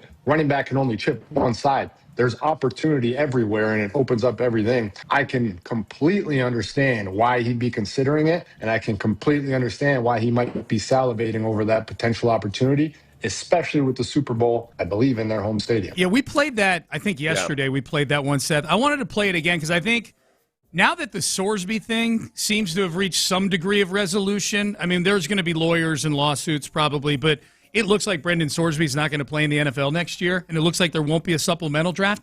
I think this is the next big thing that we're waiting on right now, right? Is Aaron Donald, whether or not Aaron Donald comes out, making a decision, or does he do that thing like Ndamukong Suh did a couple of times, where he comes back in like week 9 and he's super fresh? That's what he should do. Yeah, that's a really good point. Yeah, I think that's more likely because of this. This is what's been annoying me a little bit. I feel like last year's Rams defensive line should be a little bit offended that the addition of Myles Garrett is what might trigger Aaron Donald, because, like, you know who had the most top pass rushers on one defensive line in the league last year already? Oh, can I guess? Yeah. The Rams. It was the Rams. Yeah. Jared Verse, if we just go by PFF stats, but this matches the eyeball test and statistical and everything. Yep. Jared Verse, Kobe Turner, and Byron Young were all in the top 20 rated pass rushers by PFF last year in the regular season. They were already really, really, really good. It wasn't like all of a sudden now, oh, wow, now that Myles Garrett is there, here we go. I'm skeptical that Aaron Donald actually wants to come back, and if he's not just messing around a little bit or kind of maybe toying with it. If he did come back, the other thing I think is that people are getting ahead of themselves a little bit is that it doesn't all of a sudden mean that Myles Garrett's going to have 30 sacks or something just because he's on a better defense. And JJ brought this up in his interview. I've got fireworks going on for some reason now on my green screen. If you're watching on YouTube. Yeah. So, but it doesn't necessarily mean that defense all of a sudden is going to give Myles Garrett a boatload of sacks, because the Rams D really, really good. I just told you, they got 3 of the best pass rushers in the league on their defensive line last year. They ended up tied with the Texans for 7th most sacks at 47 sacks. Why? Because they don't blitz a lot. Now, teams like the Broncos, the Texans had 47 sacks last year. The Broncos had 68. And they blitz a bunch. Yeah. And the top 3 teams in sacks were also 3 of the most blitz-heavy teams, including the Cleveland Browns. Mm-hmm. I think the Rams put a lot of pressure on their defensive line. They play a boatload of dime where you've got 6 defensive backs out there.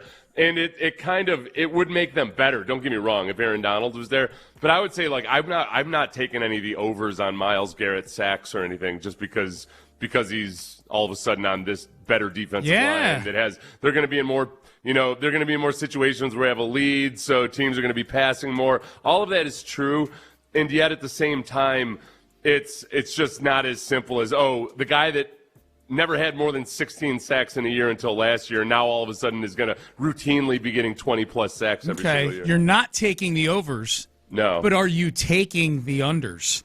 I would, yeah. You would take the unders. Okay, would, good. Yeah. Just And it does. He could have because this is with sacks. It's just not.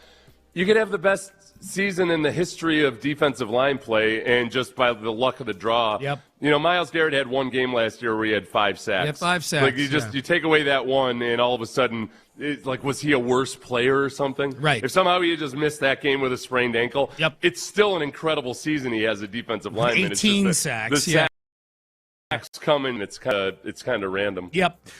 Here was J.J. Watt talking about the extension that Jeffrey Simmons of the Titans got. 3 years, $105 million. Jeffrey Simmons is already a very wealthy man. He'll be even wealthier in the future. Here is J.J. Watt on that deal. Are the Tennessee Titans going to be a football team? It feels like they might be. You got Salah. You got Dayball. They extend and sign Jeffrey Simmons, who's obviously Tennessee Titans legend, withstanding a bunch of different coaches now, a bunch of different regimes. He's kind of been a pillar down there. Why is that? Because he's that good, because he is a culture setter, a leader, the way that he plays the game, the way that he opens things up for other guys on the defense because of the attention that he requires. He just does things the right way, and he is a phenomenal football player as well. Now, on the flip side of that, it's not fun to be the one pillar going through a bunch of coaches because that means your team hasn't been very good. And so hopefully he's finding stability there with Robert Saleh, and hopefully they find a way to get something going. New stadium coming up. They've got Cam Ward. They've got new uniforms. So we'll see how it goes, but there is definitely a man deserving of the contract he just got. Jeffrey Simmons plays the game very, very well at that defensive tackle position. I have a lot of respect. Hey, what's all this hopefully talk, JJ? Put aside your objectivity cap here. There's no hopefully the Titans pull all of this together. No. I'm not a fan of that line. I'm not hopeful of that at all. It was, you know what, though? This speaks to what we were talking about earlier. It's like that's one of the biggest headlines in the NFL so far in the last week or so has been, other than Brendan Sorsby, hey, new contract. Yeah. And everyone's like, cool. All right. It makes a lot of sense. Yeah. Are they going to be any good on defense? The original question that McAfee asked before he went on a 3-minute long monologue was, are the Titans going to be a thing this year? Are they going to be a factor this year? Well, how do you feel about that? I think there's a real good chance that their defense ends up being a thing. It's really just all on Cam Ward, his offensive line, and his receivers. And Brian Dayball, too. Yeah, and Brian Dayball and what he can do with Cam Ward. I could go any direction with Cam Ward right now. It wouldn't surprise me if he ends up being really good. It also wouldn't surprise me if it doesn't work out with him. I just don't. It wasn't a great environment for him to really do anything, even though he did some good things in the second half of the season, and he improved when nobody was paying attention. He's still a huge wild card. It'd be fun if they surpassed the Colts. I would like it for the Colts to finish last in the division. That would be nice. That would be fun, wouldn't it? That would actually be really nice. So I'm not rooting for the Titans necessarily, but I'm rooting for the Titans to be better than the Colts. Yeah. I think I just like the Colts to finish last, Salah, I think Salah, just like I was saying with Cam Ward, it's kind of hard to judge him based on last year, other than just point out he did some good things. With Salah, I always felt like he just got way too much criticism up in New York for being, the 1 year he was an almost 500 football team while playing 4 starting quarterbacks, none of whom were actually viable starting quarterbacks. In a year where they spent all offseason preparing with Aaron Rodgers as their starting. He was gone 4 snaps into the season. You got 4 snaps out of Aaron Rodgers, then 4 different dudes who are not NFL quarterbacks, and they actually put together a respectable performance. And he was like getting thrown under the bus for not answering questions properly about Aaron Rodgers. Like as if somehow Robert Saleh was supposed to be the one that got Aaron Rodgers to act like a normal human being or something. Good luck with that. That's on him. I think even the work he did with the 49ers defense last year, where the 49ers defense was just ridiculously banged up. Yep. I think it's almost a he's one of those defensive coordinators that I look at and say, okay, it's going to be a good defense at some point in the next 2 years. Yeah. Like he just flat out he creates good defenses, and he's done it consistently in a couple different places. He provides a floor. Like a Robert, similar to D'Amico. I think D'Amico. Like I feel as long as D'Amico is the head coach of the Texans, they're never going to be a bad defensive team. They'll always be at the very least good, if not great. All right, Payne and Pendergast with you. Final segment coming up. We'll find out what the guys got going on In the Loop. Big night tonight for one particular Houston Astro. A big night tonight. Ooh. We'll get to that in the final segment as well. I want to tell you right now, it's a big day for you if you've got that rusted, corroded patio.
2.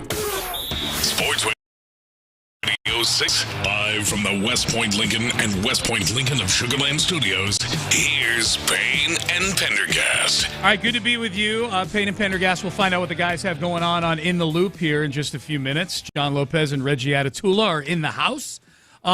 Big night tonight for Mike Burrows, Seth, because the pitching rotation is about to become American Idol here pretty soon with all these guys coming off their rehab, coming off the injured list. Christian Javier just had what's supposed to be his final rehab start on Sunday at Sugarland. I think it was in Albuquerque, but obviously pitching for Sugarland. And he pitched okay just by the box score. I didn't watch the game or anything, but he went almost 5 innings, which he hasn't come close to doing at all much this year in any sort of environment.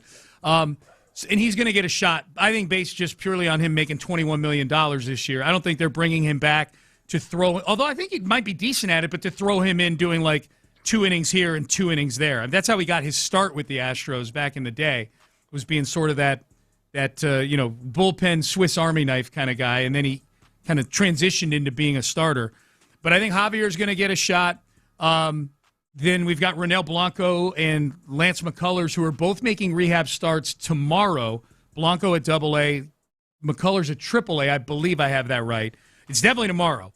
So they're going to be coming off. And does Lance get treated like a starter when he comes back? Does Ronel Blanco get treated like a starter when he comes back? Hell, been starters almost exclusively, other than Lance at the end of last year, almost exclusively the last few years. And I would submit that Blanco in the last 2 or 3 years has pitched a better season than either of those guys have at any time in the last 3 years. Blanco in 2024 was a damn good pitcher for this team. This is the problem, though. It's that, this would have been a nice problem to sort out in the first couple months of the season. That, I mean, like trying to roll through and figure out who even is a good starting pitcher right now. We used to have the problem of having too many good starting pitchers. Like, oh my gosh, what are they going to do? They've got 7 good. Now it's that they've got 8 or 9 potential starting pitchers with zero clue exactly which or if any of them are actually any good. Dude, Peter Lambert is the biggest rock out of all these guys. Right, do I want to displace a Peter Lambert start because I got to see how Javier's doing or whether to work in Blanco or anything? Yeah. And likewise, the same with, working in Lance or any of those guys.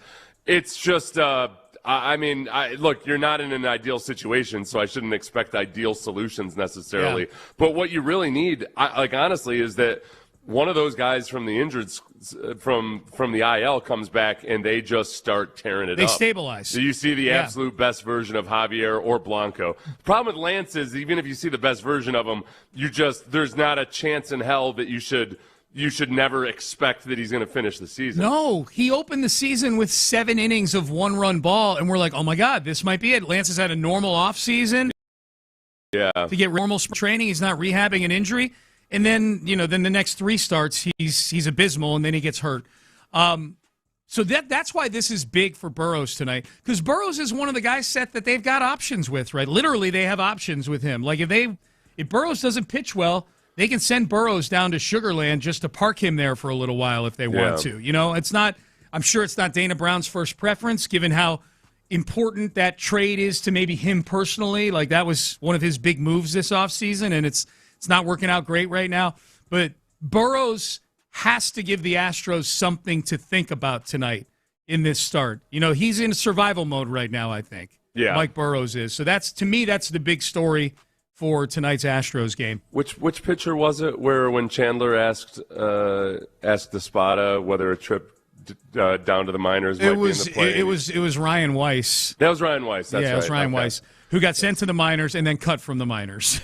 There's a part of me that just almost hopes, look, if Burrows has a bad game, I hope it's bad enough that Chandler can ask the question. Do it. Is there a chance you send him down to Sugarland and Espada can act like it's the dumbest question he's ever heard and then send him down to Sugarland? Chandler, if you're listening, no chance he's listening. But if you're listening, do it. Do it for the fans. I don't know if he's he might be on a break right now. I don't think he's he hasn't been putting out recaps of the games and stuff in the last few. I don't fault those guys.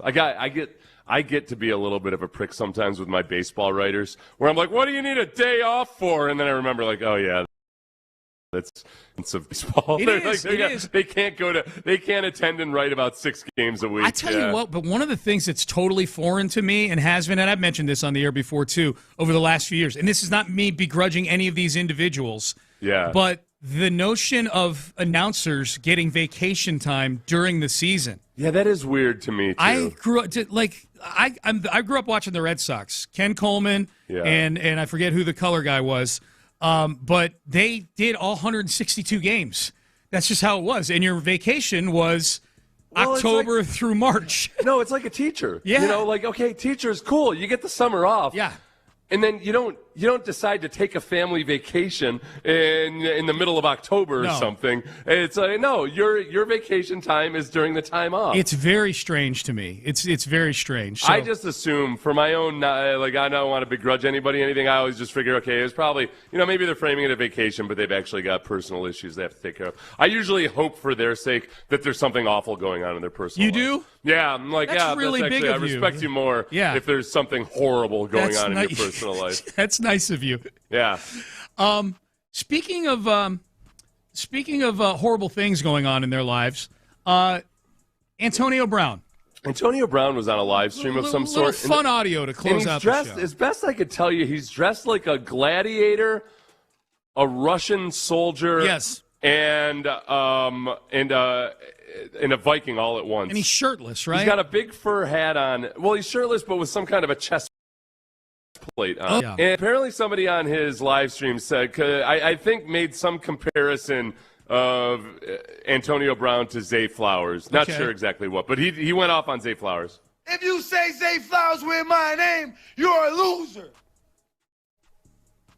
Zay Flowers beating up his girl and they just let it slide. Zay Flowers fumbled too much. He can't hold water. He sucks. Never mention me with that coward. He's not me, and I'm being honest. Don't trigger me. I really have an aggressive problem. Last name Flowers. That boy the reason Lamar Jackson can't win. Zay Flowers is the reason Lamar Jackson can't win. Ask any one of my quarterbacks, I'm the reason they win. Okay, so let me ask. So someone mentioned Zay Flowers like in the chat on his stream? I wonder if I don't know. I need to start following him and going into his chats and putting names of really, really below average wide receivers. You know who you remind me of. Totally. Who would be the one that would bring up the biggest insult? I would say it would have to be because I think he was on the Steel. No, you do somebody like Scotty Miller, like some little white slot receiver, Yeah. You have a lot of Scotty Miller in your game, Antonio Brown. Be like, do not put. You're a loser. I was honestly, that's a minute-long clip, and I left the pauses in because it was good for. There were some pregnant pauses. Yeah. He didn't swear once. No. I went through Ben. I listened to it 3 times. I was surprised. You thought you didn't see any little bleeps in there, and it was It's because I listened to it 3 times just to be extra sure. And he looked like it seemed like he might have been kind of a little bit drunk or something. Yeah. Just watching it, and he didn't swear once. Good for you. He's got a natural slur to him, Antonio Brown. Like he may have been drunk on there. He may have been on something, but I think there's just as good a chance that we could go find audio of Antonio Brown doing a post-game interview where he's got that same sort of like slur to his intonation. Let me do it. Okay, here's a list of loose comparisons in terms of playing style and athletic ability and everything. Okay. To Antonio Brown. Okay, well, how would he react? None of whom are as good as Antonio Brown. Okay. I filtered out the ones that were good. Okay. Oh, I got the one right here. Deontay Johnson. You bring up Deontay Johnson, be like, Antonio, would you say you're like a smaller Deontay Johnson? Oh, dude. Can you imagine if his response was, Deontay Johnson is a head case? Yeah. He was with multiple different teams in a short window of time. like describing himself. All right, would he be offended by? Oh, he would be offended by T.Y. Hilton. He would be offended by T.Y. Hilton. Yes, just because of the caliber of player. Yeah, and I think Texan fans offended about that. Texan fans, outside of his games against the Texans, T.Y. Hilton was largely an average receiver. Right, yeah. He was just ridiculously good against the Texans. Yeah, I don't know that he ever made a Pro Bowl, T.Y. Hilton. This would be a fun one because I feel like he might get a response. It's just simply Stephon Diggs. Ooh. I feel like, you know what, Antonio Brown wouldn't get offended by that one. He would actually, even if he was drunk or whatever. I think with Zay Flowers, especially, Zay Flowers basically screwing Lamar Jackson over in the playoffs a couple years ago. Yeah, with the fumble. It was Zay Flowers' fumble that kept them out of just beating. It was the Bills, right? It was the Chiefs. The Chiefs. It was that's the Chiefs right. in the AFC title game. Yeah. Yep. I think Stephon Diggs. I don't think he'd get offended at all. He would say he's better than Stephon Diggs, but I don't think he'd get it. I would imagine he respects Stephon Diggs. Yeah, you wouldn't get a Zay Flowers reaction. Well, the other funny thing was he's going, Zay Flowers beats his girlfriend, and I'm like, dude, you have plenty of off-field stuff too. Well, just like with Antonio Brown, some of them are allegations for which no charges were filed. Fair, okay, yeah. So it was there wasn't a case they didn't press charges. Felt unnecessary. Antonio shouldn't be wading into those waters. Yeah. Stick to football, AB. If there's one thing I know about allegations, it's that they're always true, even if they're not found out to be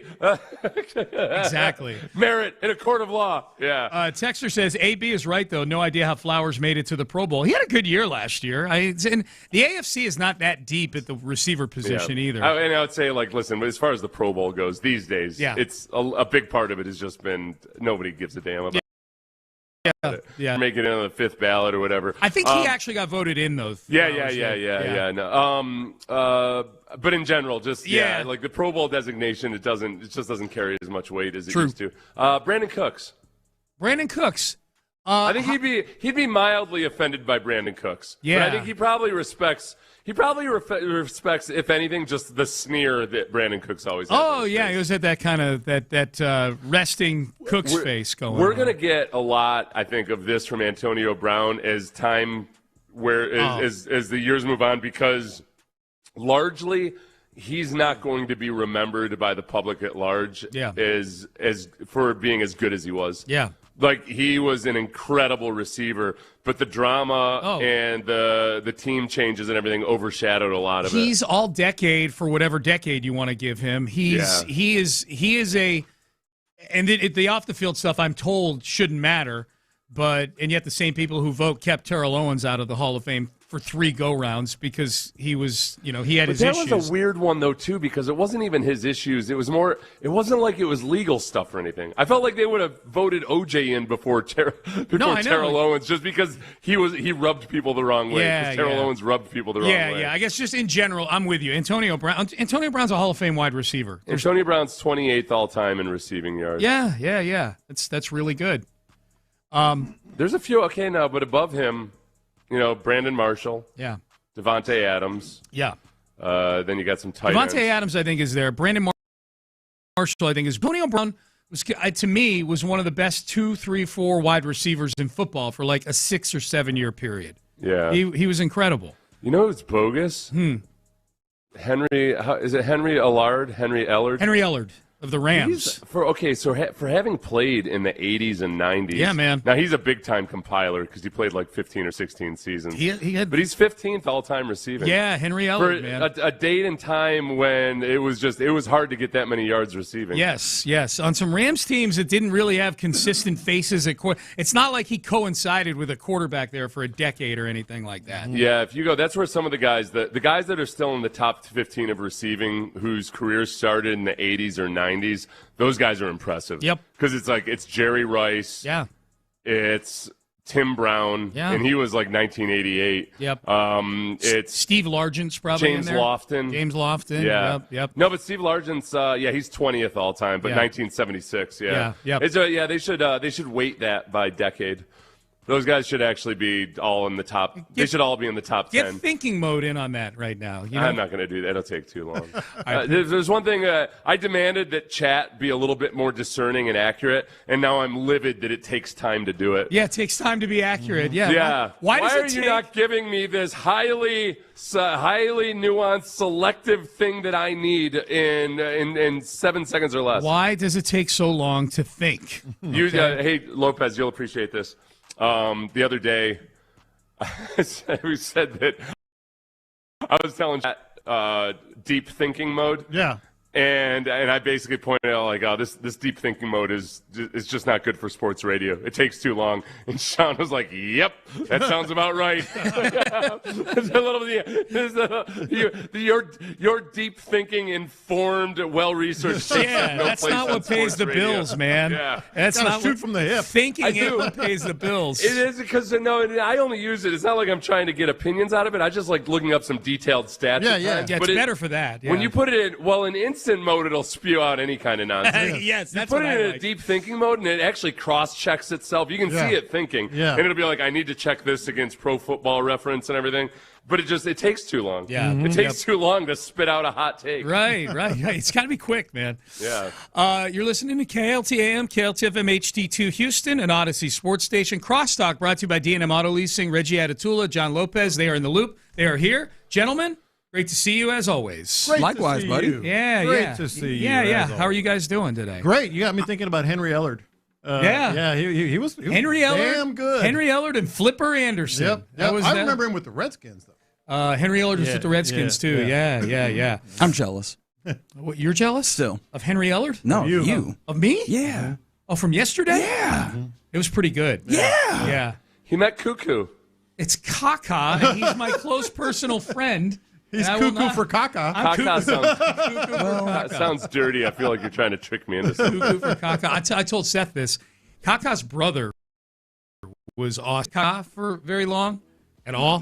He had his wife with him, kind of to himself. Yeah. Nice guy. Kaka's brother, awesome dude. Awesome. Rodrigo. That's great. Yeah. He was great.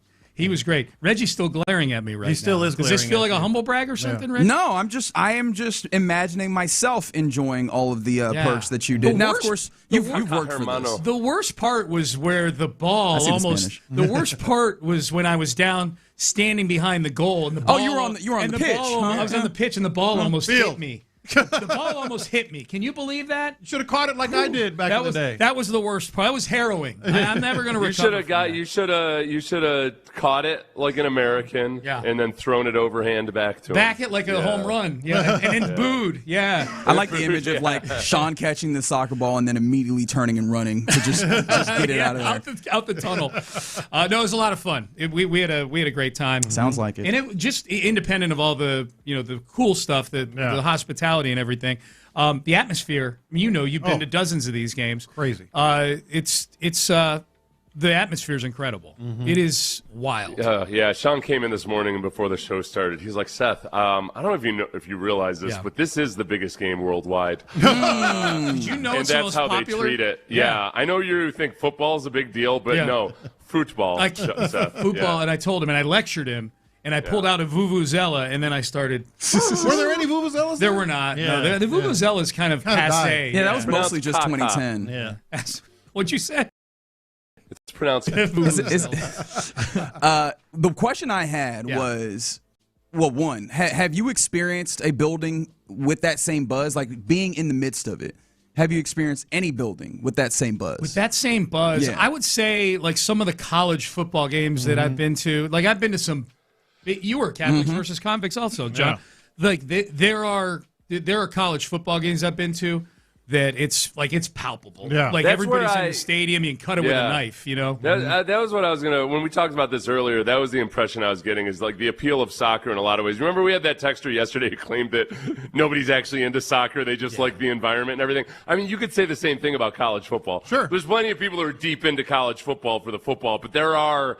It's a lot of it that is just the experience of being there and the tailgating and everything else. You can go to any SEC game that involves a team that's a decent SEC team, and you're going to have an amazing time For that exact reason. That's the first thing I thought of, Reggie, when you asked me that Honestly, question. that's the analog that I make. And it's not just like the pageantry, the excitement. It's also just like the pure nonsense. The crazy stories that you get out of college football. If you are deep in soccer, buddy, you see all of that. All the gaga. Like an owner of the team being down on the soccer field and brandishing a weapon. Right? Like these are things that happen in soccer that feel like they happen in college football. I've said for decades, really, I wrote about it back in the day. Like international soccer, the best way you can describe it is it's college football. Yeah.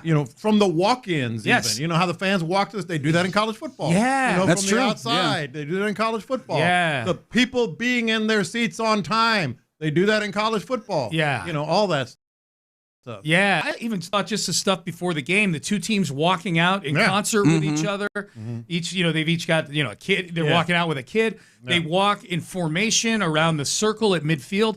And then for whatever reason, I don't know, the versions of the anthems, I have no idea what the Portuguese sing anthem, their asses off. the Uzbekistani national anthem, I have no idea what any of the words were, but the background music and the degree to which the people singing it were singing it, there was something regal about the whole thing. You mean like fight songs? Big. You mean like alma maters and fight songs? That's what I'm saying. It is college football. It's college football, yeah. And that just made me think of, man, I can't wait until, if possible, the Texans are able to make that building feel like that. I thought the same thing the whole time I was sitting there. That was one of the things I was explaining to Kaka's brother. Is I'm like, no, you have no idea. Like I'm here, I cover the Texans, and I'm here. The fact that all the fans were in the stadium before the game is a foreign thing to a lot of the Houstonians here in this building. Yeah. It's no disrespect towards the Texans. That's just how it works. Yeah. And we got to get to where it doesn't work that way anymore. Yeah. Right? AFC Championship probably helps that a good That would amount. help a lot, I think. That would help a lot. All right, so what is the question of the day, fellas? You saw the Astros yesterday went back to back to back. We played it multiple times on the show today. Which I think it kind of should be called back to back to front. Okay. That's neither here nor there. I'll let you die on that hill. What the hell are you talking about? Because it's back to back and then anyway. There's only two. Yeah, like how do you get? Yeah. Well, it's a 3-person deal. Yeah. You got how your do you go fists back out, to back to back? taking on the entire bar room, you and your two buddies. I mean, would this not back be to like back to back. a Charlie's Angels 3 and have like a triangle It's back a triangular But is that really formation. back to back? Anyway, that's neither here nor there. Yeah. Back to back to back. What's a sports oddity or a unique moment that you witnessed in person? Okay. I've jotted down a couple. They're all baseball related. I was at a game in 1980, a Red Sox game in Fenway. That's that's a ballpark I always used to go to. It's the closest one to where I lived. And we were at a game in 1980 that the Red Sox lost 20-2. Ooh. And the big star of that game was a little-known shortstop named Freddie Patek. Oh, boy. Who hit 5 home runs all year. He hit 3 of them in that game. He's shorter than me. He didn't hit home runs in the major leagues at all. He was not right. He was like a glove guy, but he had 3 home runs and 7 RBIs. And I'm like, Dad, who's this Patek guy that's killing us? Like, is he an all-star? Like, no, not at all. That was an oddity. The other one I saw at a baseball stadium was my dad took my brother and myself to a doubleheader at Shea Stadium between the Phillies and the Mets. It was the day Thurman Munson died in the plane crash. So that was weird, being in a ballpark in New York, but not Yankee Stadium. And we get news on the Jumbotron that Thurman Munson died. Jose Cardinal is an outfielder that got traded between games of the doubleheader between the two teams. I forget which order it was in. I forget if he was a Philly at the beginning of the day and he was a Met at the end of the day, but he got traded. Look it up. Same day Thurman Munson died, Jose Cardinal got traded. Played for both teams. From the Philly in the same doubleheader games of a doubleheader. Yeah. That's wild. For me, it was when we were playing in the divisional playoffs in 1999 against the Dolphins. I was with the Jaguars, and it would end up being Dan Marino's last game. Oof. And Dan Marino was benched in that game. Ooh. And people thought that Jimmy Johnson was a cold-hearted jerk for doing it. And I cannot tell you what an act of mercy it was by Jimmy Johnson, because that was – Sean, I told you earlier I feel bad sometimes about beating somebody up. Yes. It was bad, man. Like, we just took them to the woodshed. The score, what was the final score? It was like, it was like 62-3 or something. I think it was 62-7. Okay. I don't remember what it was, but it got to a point where, this is how bad it was. We're out on the field, and at one point, when the game was already well out of hand and Marino couldn't barely get the ball out of his hands, right before a play, right before the ball was snapped, the sprinklers in the end zone go off. And, like, the sprinklers are flying up in the air. They had to stop play. Everything about that day was so weird and so awful for Dan Marino. And I still feel bad for him that was his last time playing football. 62-7. Good job by you. You guys were up 24-0ing after the first quarter. God. 38-0. When there was a stoppage for the sprinklers. Hydration break. Yeah. What were Marino's final numbers? Marino's numbers. I'm pulling it up right now. Marino passing on the day 11 of 25 for 95 yards, 1 touchdown, 2 interceptions. Only sacked twice, but I'm guessing from what you're saying, he got hit plenty of times. Well, it's hard to sack Marino. Even at that age, he got rid of the ball. Hard to sack him, but easy to hit. Right now, I got rid of the ball so fast. It was frustrating. Yeah. Do you 2 interceptions, 2 fumbles? Yeah. Oh, yeah, 2 fumbles also? Okay. Yeah. You had a C.J. Stroud-like performance. But he had a better excuse. Yeah, exactly. Who had the big day for you guys that day? I could do box score stuff all day long. I will not subject everybody to that. There's an In the Loop show to get to. The other one, I didn't see this in person, but when that 4'9" running back, Jason Carter, played for Rice back in the early part of the 2010s. That's a weird thing to see. Did you ever see that? Yeah. Jason Carter's I heard about 4'9". Oh, 4'9". I do remember him. Yeah. Yeah, that was crazy. And you can't even really imagine until you see it. Like, this is like it has the visual. Now, he was all jacked up and everything, but it gives a visual of like a middle schooler out there at a college football game. Do you recall in that game Fred Taylor having a 90-yard run for a touchdown? I do. Yeah, I remember that. 90 yards. Yeah, Fred Taylor is a beast, man. Yeah. Well, he would outrun. You should see him practice. It was the coolest thing to watch him like outrun defensive backs and anybody and everybody running past wide receivers and everything. He was so fast. Dude, 90-yard run. Fred Taylor ran a 4.3 on his pro day after not having worked out for 3 months. He told me. Because Fred, remember, he got injured a lot earlier in his career. He had to learn how to take care of his body and everything, and then he got it all figured out. But he was just such pure, raw talent that, like, after the bowl games and everything, he was just kind of on the banquet tour and everything. He said he had barely worked out and then just showed up and busted out a 4.3. Yeah. Quick text before we get out of here. Sean, there's nothing humble. Okay, fair enough. I owe Freddie an apology. That's who I owe an apology to. Who, the German guy? Yeah. He's cool. Yeah. That's it. A lot of people. There's a lot of people who are dead convinced that that's a fake account now, and it's just like it's like some kind of a. Oh, that would mean JJ. It's kind of it's like a false flag for positivity. Hey, look at all these awesome things about the U.S. Get the feelings up and the morale up. That would mean JJ Watt got duped. If it's a fake account. But he got duped out of like the kindness of his heart, though. Yeah, right? That's the people that get duped. Yeah, but the Wikipedia entry on J.J. Watt is going to say, funded the CIA project. Yeah. Keep Freddie. Yep, we got the receipts. All right, we're done. We are out of time. Crosstalk brought to you by Deanna Auto Leasing. Antibodies to you, my friend. Antibodies and a Lilliputian running back to you. Thank you very much. Love that word. That's a great word. Yeah. Great word. All right, we're done. Reggie Atatula, John Lopez, Figgy Fig. They're in the loop, and they start now. That's right. You are indeed in the loop right here on Sports Radio 610. Happy Wednesday to you. That's the OG John Lopez. I'm Reginald Atatula, Figgy Fig on the ones and twos. That's how he said. That's what Sean just said. But what I can tell you is that we want you to get involved with the program. Text line 713-572-4610. Also appreciation to the Mo Caram Injury Lawyers for the live stream. We keep it 100. The YouTube page is Sports Radio 610. The Twitch chat is 610 Houston. There we go. How'd you enjoy the first round of the draft, John Lopez? I actually enjoyed what was happening. We'll get to the production and all the chalk for the first. A lot of moves. 11 picks. There were a lot of moves. Hey, can I hijack something real quick? It's your hijack. We just got an email. I'm sure it's in y'all's inboxes as well. You think I checked my email in the first 10 minutes of the show? The Houston Texans 2026 home game themes. Whoa! All right, do we pivot? Do we pivot? Themes. I don't know if Seth is still listening, but I know what he's doing on Sunday. He go. October 4th against the Dallas Cowboys. He's getting down on the field. 25th season celebration. He's on the field. 25th season celebration, October 4th against the Dallas Cowboys. You know they're going to show that highlight of Seth. Yeah, you know they're going to show all the highlights. They're going to have Seth on the field, although they're going to have that 2003 team, 2002, whatever it was, I forget, on the field. Well, it was 2, yeah. How about that? So we got all the themes. Cowboys 25th season celebration. They knew what they were doing. October They knew 4th. exactly what they were They doing. knew exactly well, I mean, that's what they were doing. I mean, I know that the schedule is pretty formulaic. Yeah. But I feel like the NFL wanted to make sure that happened as well, like for the Texans. And so, yeah, no, that is beautiful. Yeah.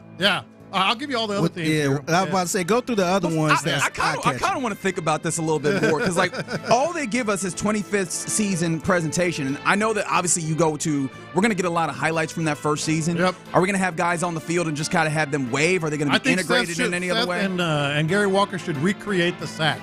Oh, that'd be good. With Toro? Recreate the safety. What's Quincy Carter up to these days? What is Quincy Isn't Carter? that Bring who him got in. sacked? Bring He him might need in. the money. He might. Yeah. So here are the game themes. You know, it's in columns. It has the day we playing and then the theme. For the preseason games, I like these two themes for the two preseason games. Play football. There is no theme. The theme is we play football, baby. Yeah, play football. Do you think they're going to actually try and make that a theme, or they're just like, hey, guys, this is not a theme? We're playing football I think today. that's an NFL thing. Yeah.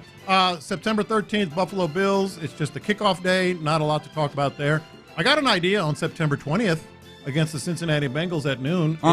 It's International Day, and that should have some World Cup guys here. Bring in Pulisic or somebody. You think so? Or get, Sean knows Kaka's brother. Yeah, Let's Sean needs to go to Kaká work. back Get in here. Kaká in here. Let's get Kaká back in here. I'll see what I can do. Yeah. I mentioned October. I thought y'all was going to say bring in Freddie. Or Freddie. Bring in Freddie. I mean, J.J. Watt got the connect, you know? Mm-hmm. What do But you see, think? Freddie ain't going to show his face, though. Oh, that's true. He can You wear, can't even promote it. He could wear the Toro mask or something. I A don't know. mascara. He can wear. You think he want to be a luchador? A luchador mask? Yeah. They do have those NFL ones, don't they? Actually, did they end up making a They have a Texans Texans one. Okay, Yeah. very good. Because I know the AEW did that, and I know that they are tied in with the Jags. I so maybe mentioned they were October petty. 4th. That's going to be sweet. October 25th against the Giants. Battle Red game is October 25th. Thursday, November 19th against the Colts. Rivalries. I don't know what that's going to entail. That's a new one. Yeah, I don't know what that's going to entail. Yeah, I was like, they didn't do the uniforms, rivalry right? jerseys, did they? Like, is this year? This is supposed to be the year when the rivalry jersey gets dropped, right? And that's got to be what So it that's is. got to be That's the day probably when what they it is. actually Yeah. roll it out here. Yeah. is On with the Thursday Colts. night football, too. Yeah. Sunday against the Ravens. November Salute to Service. That's been done. Fair enough. December 20th against the Jaguars. Kids Day. That's been done. This is an interesting one. The date is TBD against the Tennessee Titans. Week 18. Yeah. Space City. What's that going to be? Are you going to get the astronauts here? The ones that circled the moon? Yeah. I feel like you should be able to. Right? Right. Like I feel like you should be able to make that happen. Mm-hmm. Yeah, man. They got rid of the Rep in H-Town Day for what it's worth. That is true. Yeah, for space. I wonder if they just roll some of that Rep in H-Town into some of these other, like maybe the rivalry day ends up, because again, the whole idea of the rivalry jerseys is that it gets real local. Yeah. And so that H-Town blue is going to show up in this. Like it just feels like with all of the kind of, I don't know, not leaks, but hints that they've dropped. Yeah. It feels like it points to that way. So that might be the de facto rep in H-Town day is then they get into, but they still have that H-Town blue jersey. That's one of their alternates, That right? might be the rivalry. You think so? That might be the rivalry But isn't the NFL doing like specific rivalry jerseys? I think they are. That might be what it is. So maybe the H-Town, but I can't imagine they wait till week 18 to do the H-Town jerseys. Like, you mean the newer ones? The H-Town blue joints. Mm-hmm. So pretty cool. Pretty cool. We have all the themes. I'm interested. That Cowboys game is going to be nuts. Yeah, that might be the one where they go the biggest, right? Because that's the whole that's the entirety of the season is this, and they're going to distill it down to that one game. Yeah. And I know that the Texans usually go pretty hard on making sure that they celebrate these things. This has got to be the one where they show out the most, right? It's got to be, and it's going to be cool. You know, they're going to have David, obviously Seth and Walker, and all the teams off of that 0-2 team. It's notable. It's notable. I'll put it that way. Okay, fair enough. I'm excited to see. I think that's the perfect opponent. Of course, because that was the first team they game. beat, yeah. Yep. Yeah, I mean, there's not another team that you do that for, right? The 25th anniversary. It's got to be that one. It's got to be the Cowboys. Yeah, so that's cool. Glad to see that we got some themes set up for the Texans, and it is kind of nice that they're like the biggest theme to start with. We're just playing football, baby. We just got to get out here. And honestly, those early games, I kind of like that there's not themes. We need to focus on getting these W's, right? This is not a season in which you could start slow. You got some challenges in the Bills and the Bengals to start things off. But of course, we're talking about Chargers, Raiders. with those 2 games. All right, you're in the loop right here on Sports Radio 610. Coming up next, let's circle back around to night 1 of the NFL or NBA draft, rather. There were some things that happened. Some teams got stronger in the West, but the singular question that John Lopez has, I'll let him tell you that next. No voice in Payne and Pendergast. He is the lead studio host on Fox's coverage of the 2026 World Cup. Rob Stone joining us here on Payne and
Anytime, anywhere. Hear your favorite Sports Radio 610 hosts wherever you go. Live, podcasts, video. It's all at your fingertips 24/7 on the Odyssey app, iHeartRadio app, TuneIn, and wherever you get your podcasts. Houston's sports leader. Sports Radio 610.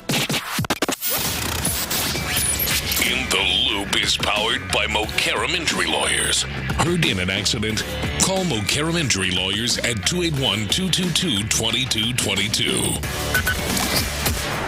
Figgy, let's hit him big time. Houston, let's get... You better get ready because we're going to show up and show out. With John Lopez and Reggie Atatula. Always live, always local. What do you say? I don't care about the labor, show me the baby.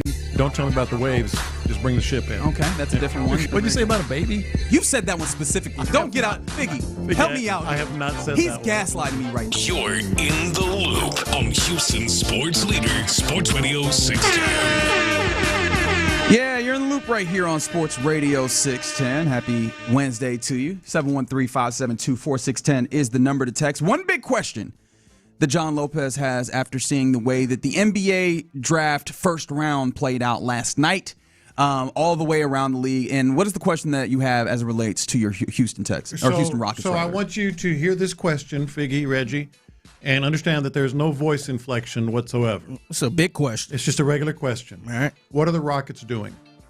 No. See, the thing about it is, I heard some inflection in there. You got to do it again. I didn't say, what did the Rockets do? You got to do it again. I didn't say, what are the Rockets doing? I didn't say it like that. Just a legit, what are the Rockets doing? What are they doing? It was better the second time. The first time you still had it was a little bass in your voice, just a little bit. I don't mean it like what are the Rockets? What in the world are they doing? No, I don't mean it like that. Yeah. Legit question. What are they doing?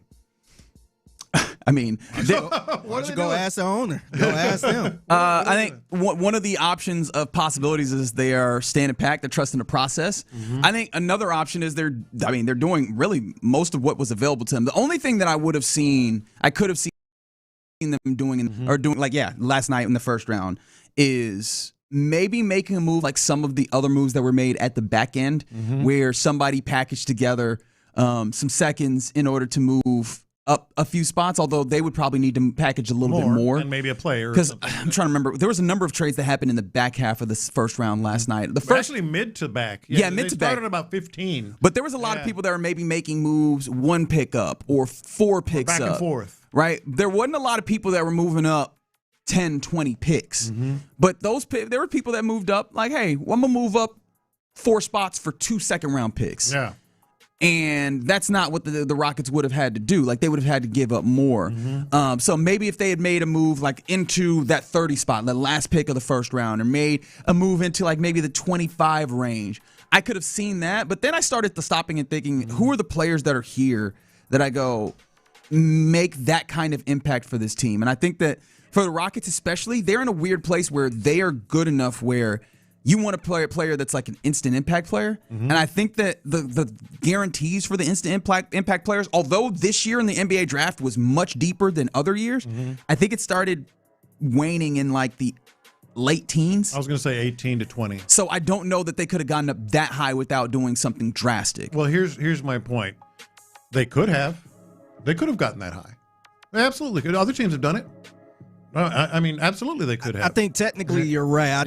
I think they had the ammo to, get up that high. I'm just wondering if they willing to part for. Well, that's. I'm glad you said that because I'm looking. My question of what are they doing is more from a macro. The proverbial 30,000 foot view. Are they telling us that they're good? I don't think that that's it. They're good.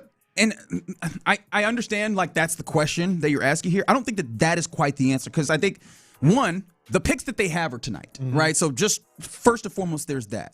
Secondly, I think that there's still opportunities to like make moves within this. And I think that honestly, the path for getting players that can actually help them right now, especially once you got past 13, 14, 15 was, or actually 16 is the last player that I would have really like loved to see on this team.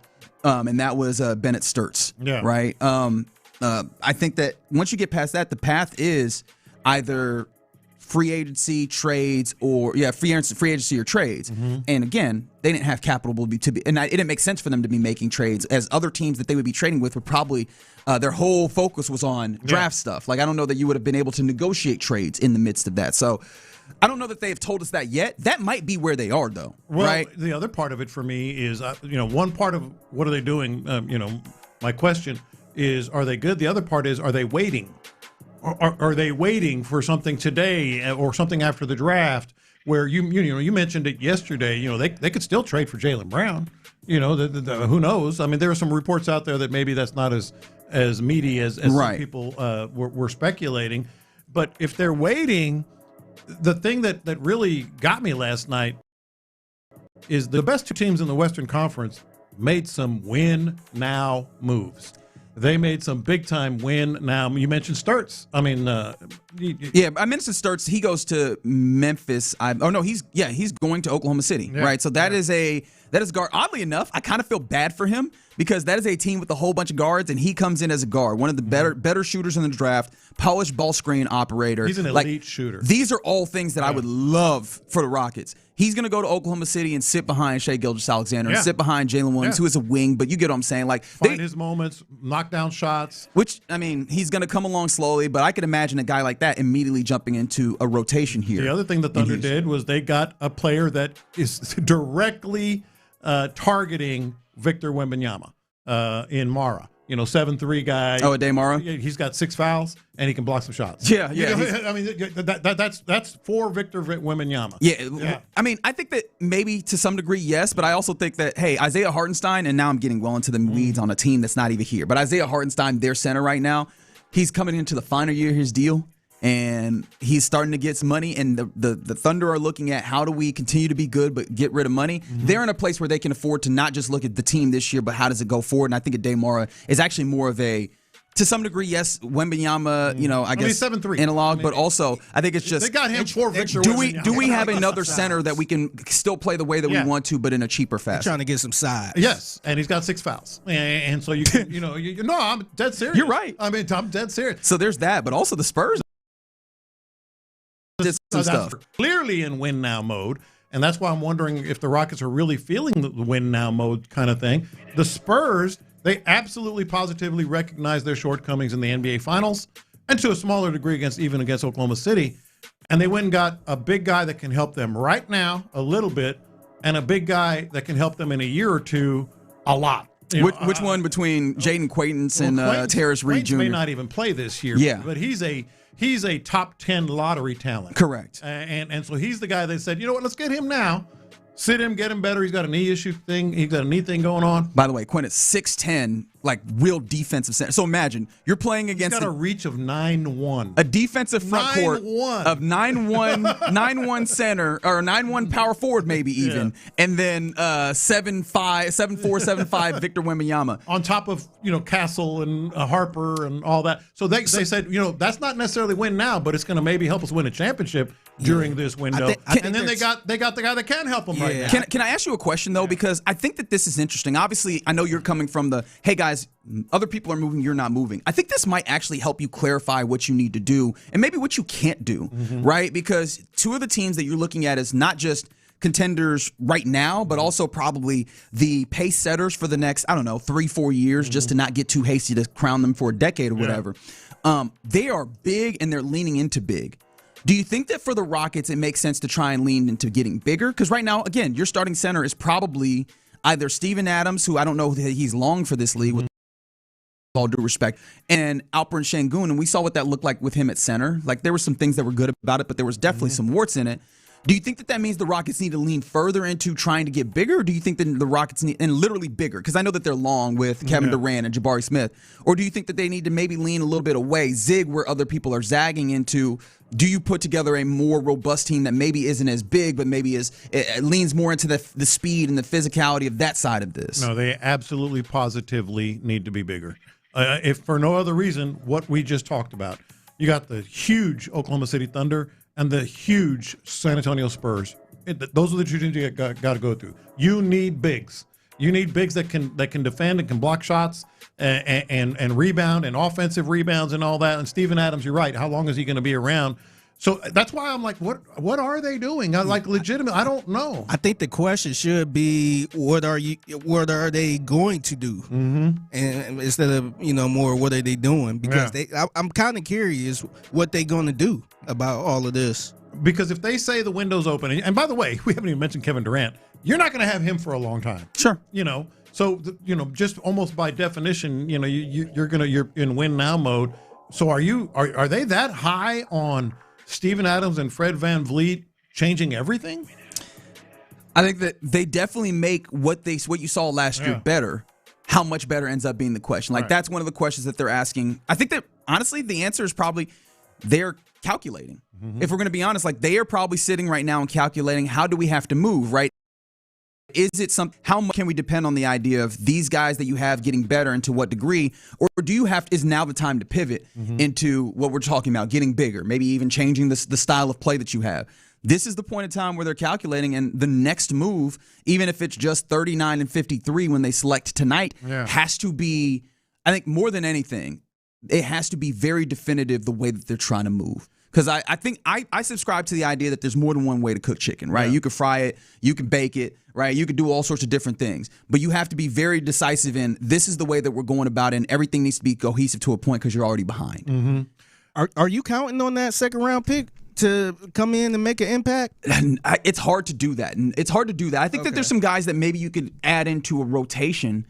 But again, what we're talking about with the Rockets, unfortunately, they don't have the top end of hey, your starters are settled in so much as we know exactly how they play and we know exactly how they contend with everybody. There's still conversations, especially because of the lack of shooting there. If you had a starting five where you go, I love this, they just need to add depth, I think I'd feel good about going into this second round and finding some people that maybe could impact there. If you had to guess, what are they doing? Because I asked the question, my hunch is that they've got to make a big splash trade. I think they have to. Now, I don't know what that's going to look like, simply because you can't beat Oklahoma City and San Antonio. Let's just be honest. You can't beat them, like this. Well, if that's the case, if you're coming to it from a relatively nihilistic standpoint, and I know this isn't the most fun thing to say, but wouldn't the actual best plan of action be, we've got a lot of picks where we can get younger a couple of years and continue to add so is that maybe what talents. You think they're doing? It's possible. I think that they're trying to keep that as an avenue open, while also saying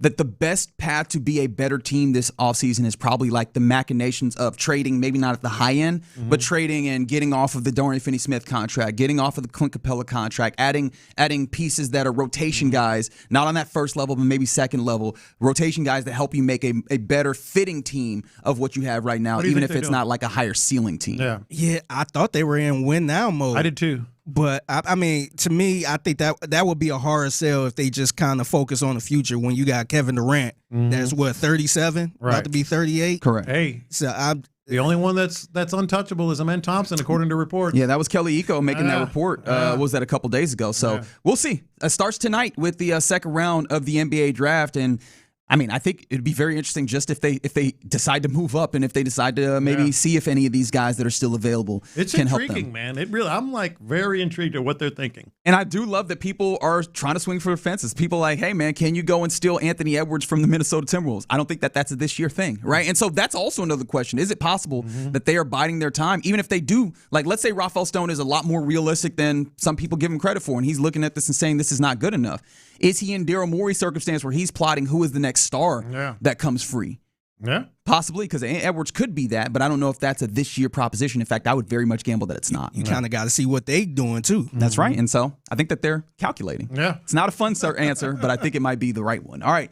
You're in the loop right here on Sports Radio. Next, let's get to our question of the day, where we talk about an Astros team that managed to get a win by the skin of their teeth. And part of doing that was an incredible sports oddity that happened for the Astros. Question of the day: what's a sports oddity or unique moment that you witnessed? 713-572-4610. We'll discuss it next. All right, let's talk.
Injury Lawyers, 281-222-2222.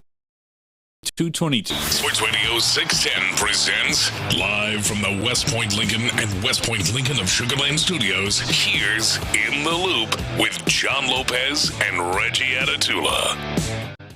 John, it might just be me, right? But I'm still fascinated. We were just talking about the Rockets, mind you, here in the Loop on Sports Radio 610, and what they might. Well, we'll talk a little bit later about what they might actually have available to them in the second round of the NBA draft, which continues on tonight. But we were talking about, the comparison with the Thunder and the Spurs adding a couple of pieces that look really interesting to help them into the future, and obviously the ways that they're already seemingly ahead of the Rockets, the way that they're already ahead of the Rockets, period. Yeah. And I'm kind of still amazed, even while acknowledging that the Rockets are indeed behind, even behind where they want to be in the West and in the league, how nihilistic it is amongst fans. That on the text line right now, on the YouTube page, where was it? Let me see if I can find it. Yeah, the Rockets are done, right? There are people that have that kind of mentality with just they can't do this. They're broken. This is an impossible feat. That is the nature of the conversation. And I understand again that they have work ahead of them. But with how good this team even was, with all of the warts that they had, I'm kind of amazed at how nihilistic that is. Does that feel like that's just here, or is that the nature of seeing a guy who might be a league great kind of pop up in the time period? I think a lot of it is just Houstonians. Even though the Astros have proved a lot of people, and this whole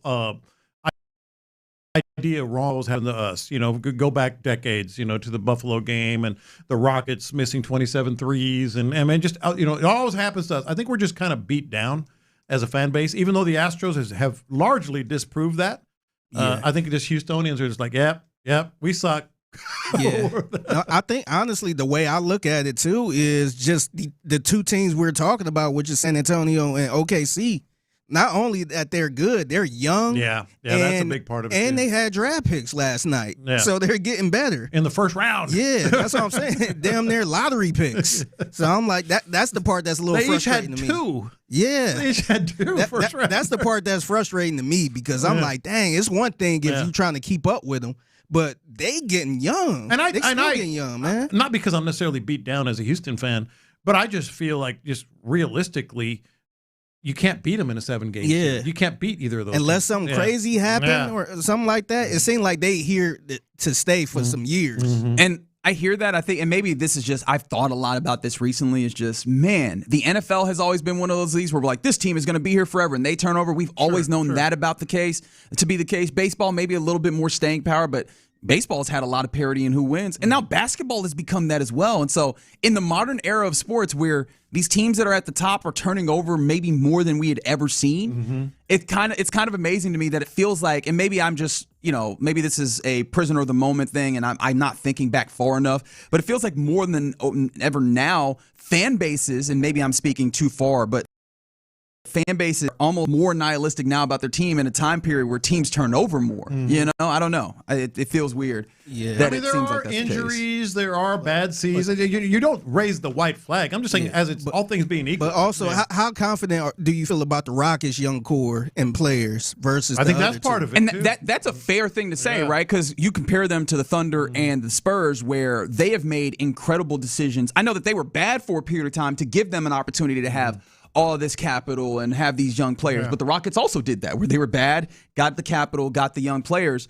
The young players in a couple years ago, people was high on the young players too. Young players that the Spurs and the Thunder got ended up hitting different than the young players that the Rockets got. Another factor is that the young players here have not developed the way those have so quickly. Right. Yeah. But, I think that all of those things are fair to acknowledge. Very, very fair to acknowledge. I don't want to let the Rockets off the hook. No. I also don't want to put them in a casket right now. It feels weird that that's the case. I just think the other two teams, you never really see stuff like this happen that quick. Right. I think the Rockets are on the right path, but you got two other teams that pretty much passed you. And I will say probably got lucky, too. Yeah. I feel weird because I feel like I'm the keep hope alive. And nobody. That's better because yesterday you were grumpy. But this is the thing. I wasn't even that grumpy. I was just lively in the discussions. Was he grumpy? I didn't think so until the person texted in and said, "Why you acting grumpy?" I'm like, dang, I guess he was a little grumpy. You know what that means? We've been too agreeable. We had one day where we disagreed on some things, and everybody's like, damn, Reggie's a jerk. Today I will be grumpy. All right, let's I don't know that I can today. Let's sum of this in real quick. What's a sports oddity or unique moment that you missed? Because last night, the Astros had, I think, something that there's no way that it'd be on any betting board, which was back-to-back-to-back home runs. Yeah. And if I told you, hey, the Astros had back-to-back-to-back home runs, who are the dudes who you think got it? Not these three. I would have said Altuve, Jordan. Well, it would be, I would say the most likely would be Pena, Jordan, Walker. Right. That feels like all of them have some power. They have an opportunity in the lineup generally. Yeah. Especially when I tell you that two of them were absolute tanks. You're like, yo, Jordan's got to be in there. Well, do you want to hear it? You want to hear the last one? You got him? Yeah. You got him? Let's hear Trammell. Yeah, so you go Yainer Diaz, home run. You get Cam Smith, home run. And then you get, of all people, Taylor Trammell doing this. He's delivered. Hey, oh, my goodness. This ball's launched deep to right field. The top deck of the stadium for Taylor Trammell. Even Jordan's impressed. Goodness. Wow. Back to back to back, and that one ended up in the top deck of the stadium. Dude, 4-0 Astros. Was properly struck. Instant no doubt. Oh my God. Jordan clasped his hands on his head and then opened it. He's like, oh my God. It was upper deck. And you know what's funny about that? Mm-hmm. There was also a back-to-back-to-back in the Astros farm system. That's right. That's right. I saw that. So it's an oddity. Very, very, very unique circumstance. So we're not talking like, just a great moment or oddity, like back-to-back-to-back. You guys know me. I mean, just having, the career that I've had, incredibly lucky. I've been able to see a bunch of them. But one in particular, I was sitting in the press box, couldn't believe that actually happened. And with those stakes, I was at the Steve Bartman game. I was writing. Really? I was writing for the Chronicle when I thought, oh, Moises has got it. Oh, he's got the. Oops, what happened here? Yeah, I was covering the playoffs for the Chronicle, and I was at that game, and I will never forget it. And immediately, we've seen the video of him just sort of slumping in his chair. Immediately, like in the instant, everyone around him was just losing their minds, and that was it. Yeah, that was it. Cost him the series. He was all over the place. This is before social media, man. Yes. He was all over the TV. He had to not only move, he had to go incognito. It was bad, man. I can't imagine if he did something like that in 2026. Mm-hmm. The thing that I find to be amazing also is like, and I hate to do it, you kind of got to give the fans credit. Like, and stay with me now. I know that they were absolute jerks. The fact that everybody was like so alert, right? Because, we don't always see this, that like the entirety of the stadium understands the game so well as to not only just be excited and be interested in the game. That's the nature of playoff sports. But to also in that moment immediately know what happened and who they should be mad at, right? That everybody knows exactly what happens. Because, I mean, you've been in arenas where it takes a while for everybody to kind of understand what is actually happening. Like, they see what happens, but what are the implications of it? Everybody instantly was like, oh, no. This ruined it. I mean, that was clearly game because they ended up coming back and winning, but the Marlins did. But it was also series. I mean, you could easily argue that was series right there. Man. Yeah. Is there one that comes to mind for you, Fig? Is there just like a wild moment that you happened to be there or see? Yeah, so I'm not as lucky as Lopez to be in all these different games. None of us are. Like, I got some just a rough game, especially being a Cavaliers fan. But I thought about a game here, and I wasn't at this game, but I always think about the immaculate inning. Mm-hmm. Remember Phil Maytime, Western B-Face? Yeah. He threw an immaculate inning. I think they did it. I want to say the Astros did it twice in the same game. And that was something that was never done before. Mm-hmm. So that's the one thing I always think about. And I'm like, dang, that was, I know we always like that's a good one. That's a very good one. That one, I'm like, I think they threw two of them. Mm-hmm. And I think somebody threw one in the last 100 years or something. Yeah. And we saw two of them in one game. That's good. No, that's a great point to bring up. Fair one that comes in on the text line from the 281 when T-Mac scored 13 points in 33 seconds. Yeah. Like that was against the Spurs, wasn't it? That was against the Spurs. Yeah. And the other one that I thought of with the Rockets, and it's not necessarily like an oddity. It was just incredible to watch. I was at the playoff game when they played the Mavs and T-Mac dunked over Sean Bradley. Yes. Well, Sean Bradley, this is when we used to realize, or when we used to think that, 7'2", was it? Yeah. Was like he was bigger than that. Was he 7? No, he was 7'6". Was he 7'6"? He was 7'6". It was like that was 7'6", but that was a different 7'6". That was not a 7'6" that could handle and pull up 3-pointers. But still, T-Mac and the boldness, the audacity for T-Mac to go, I'm going over all of that. All of it. I'm going over all of that. The one that came to mind for me was I got a chance to cover. I was covering the finals between the Celtics and the Mavs a couple years back, and there was the nastiest dunk that Jason Tatum had. And was it Jason Tatum dunk, I think so. No, because that one happened in Boston. There was just a crazy dunk that I happened to see. No, actually, I think it might have been the Timberwolves. I think it might have been actually an Anthony Edwards dunk that I was mere rows away from on Media Row. And it's just like, crazy dunks happen, but it's something different when you're just high stakes in the building. You go, oh, no. Oh, that's going to be on the internet for a very long time. I like this one a lot from the 409. He was involved, so I guess he was a pitcher. Struck out 5 batters in 1 inning. The catcher dropped the third strike twice. Oh, man. What? The catcher. So he did it twice. Well, no. In 5 one strikeouts. Inning, 5 strikeouts in 1 so inning. The catcher dropped the third strike twice, and then he advanced to the first. 5 strikeouts. Hey man, me and the catcher gonna have to talk. Yes. Me and the catcher gonna have to, because it seems like you're calling a good game. Catch the damn baseball. You know where it's gonna be. Hey, that's history though. 5 in 1 inning. As long as he didn't give up the run. Yeah. But here's the thing: I should be striking out and actually moving through this game. I'm striking dudes out now. I got more pitches. Right, like you took away 2/3 of an inning from me. That's crazy. No, it was a crazy fun circumstance for the Astros, and honestly, it was absolutely needed because the game got tight, and then later on in the game, they end up winning it in extras. So shout out to the Astros getting a victory, and they go for a rubber game today. I think it's actually in the evening, which is weird considering there's no off day tomorrow for them. That's right. There's no off day. Yes. Yeah. Oh well. I mean, hey, that's why y'all get paid the big bucks. Yes. That's right. And hopefully, look, man, I know that shout out also to, who was my guy out, Logan Van Wy, coming back up, having a fantastic final 2 innings to make sure that they get a victory.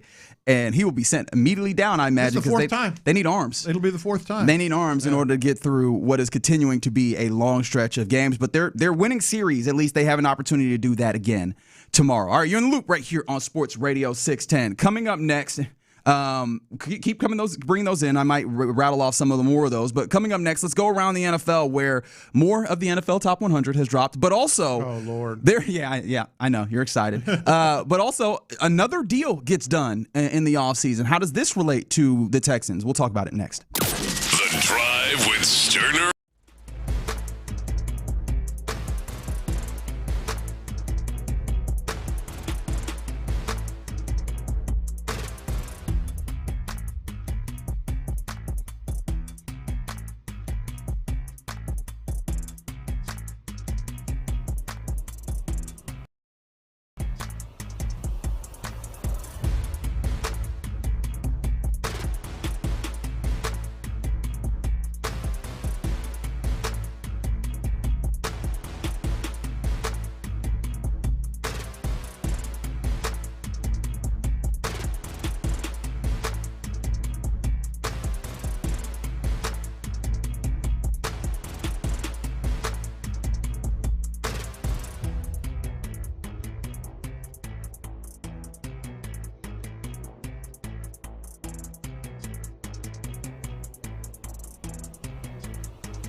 Point Lincoln and West Point Lincoln of Sugar Land Studios. KILT FM HD2 Houston.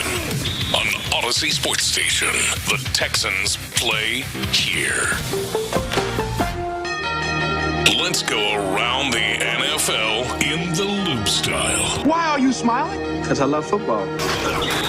Here's John Lopez and Reggie Adatula. I'm going to tell you all about how much fun you're going to have this season. On Houston sports leader, Sports Radio 610. All right, we're about to go around the NFL here in the loop on Sports Radio 610. Question of the day had to deal with the unique sports oddities that you may have witnessed, much like the folks in Toronto who got to see the Astros go back-to-back home runs yesterday. And mind you, the Astros are Yainer Diaz, Cam Smith, and Taylor Trammell.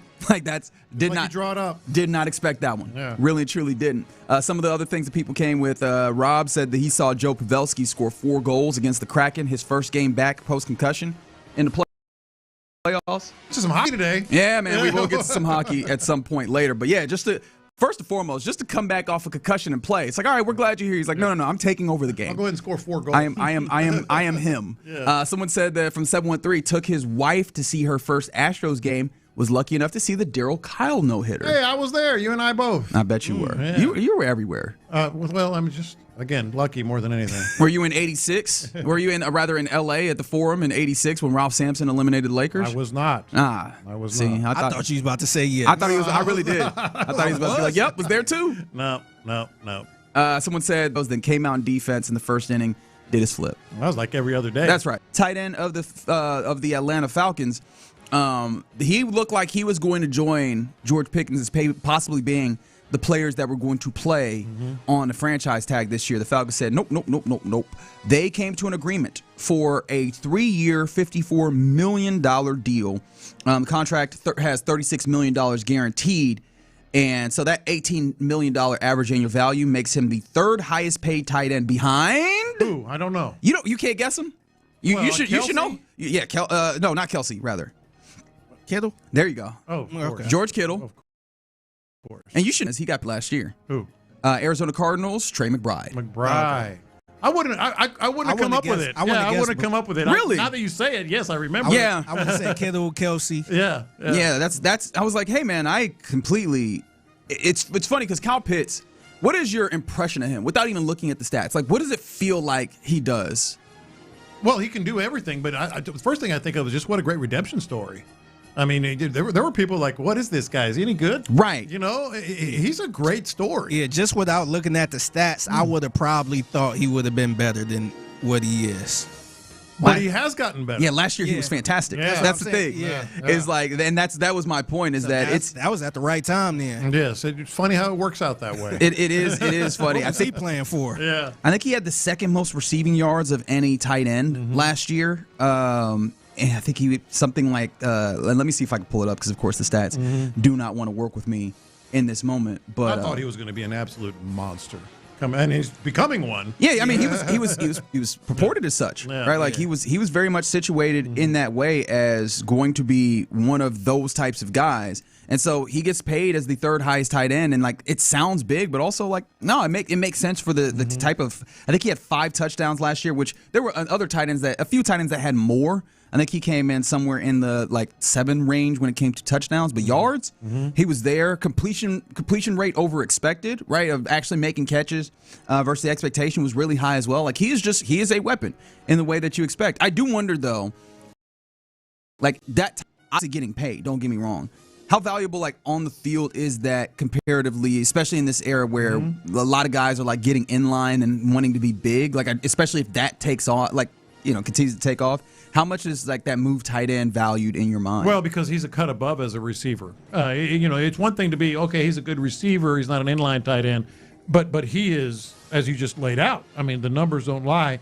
He's a guy that can be just an absolute weapon, and moved around and all that. So I think he's one of those special tight ends. There's the elite and then there's the super elite. I mean, I don't think that this doesn't have any bearing for you on like Dalton Schultz, right? Because Kyle Pitts 928 yards last year. Dalton Schultz had almost 800 yards, a lot of receptions. I know that not the same type of dude by any means, but Dalton Schultz is in that place where, well, before we even get to like the pay. Dalton Schultz, not another contract for you, right? Like, is that where you? How old is he? That's a good question. Actually, I should have that number on top. Off top. I wouldn't write it off, depending on how they do, just based on memory, alone. But I wouldn't necessarily write it off. I know they love him. He's clearly their most consistent one right now. Yeah, right now. So 29. I wouldn't write it off. Ooh, yeah, I think I probably we're getting to the point where he's up there, and I don't know that Dalton Schultz's game. How do you think his game ages? That's the thing. I know he's not a particularly speed guy. Somebody asked this yesterday actually on the text line, and I never got a chance to come back around to it, but I guess now is as good a time as any. Dalton Schultz has dealt with a lot of injuries. Like, what happens if you start to see the impact age with him? Like, how does his game look for you? That is so weird that you said that. I was just having this conversation yesterday, and we were just, talking sports, off air. We do it off air too. Everybody's talking about, the last thing that the Texans can afford is injuries on defense. The argument can be made the last thing you can afford is injuries on offense. The injuries on offense, because then you're just repeating, and that speaks to what you're talking about with Dalton Schultz. Let's say something like that happens. That changes everything. Yeah. Let's say a receiver. Especially for that room. Right. And let's say a receiver, a key receiver. I'm not going to mention any names because I don't want to jinx anything, but that changes everything. Let's say offensive Clearly you don't line. want Justin Watson to get hurt. I understand. Exactly. I get it. I think you can make a strong argument the place they don't need injuries is offense. And Dalton probably one of those. Yeah. It is worth noting, Dalton Schultz still under contract for, he's got void years, but he's under contract through the 27 season as well. This is not something they have to think about. But whenever I see when I see a tight end getting money, I'm like, hey, I know Dalton Schultz getting paid decently. Is that something where that would even be a conversation about that next contract? No, not even that close. Yeah, no. I think he might get a contract, but it won't be anything long. I can't even imagine that. He might. I think he plays 30, out this 31, contract. He might get another couple of years. Because I know Foster Moreau, he seems like a very short-term kind of situation. Marlon Klein, if he lands, if it goes the way that you want, that's a guy that you have for a while. Then there's the question marks of how do you feel about the future of a Brevin Jordan? If he plays well this year, I could easily see them being depends on how he plays. Yeah. I guess to what degree of how good. This tight end room a lot better this year, but it also doesn't feel all that settled into the future. If I'm a lot better, but unproven. Yeah, I find that to be kind of odd. So I don't know. Just a thought that came across seeing Kyle Pitts become top 3 in average annual value for tight ends. Some other things around the NFL. I'll bring it back home as the Houston Texans announced their home game themes for the entirety of the season. We can run through some of them. The first couple of home games versus the Chargers and the Raiders, or a couple of games rather, are play football games. That's the theme. There's the kickoff for the Bills rather for the actual home opener regular season. And then there is International Day with the Bengals. Interested to see what that looks like. The 25th season anniversary kind of celebration versus the Cowboys.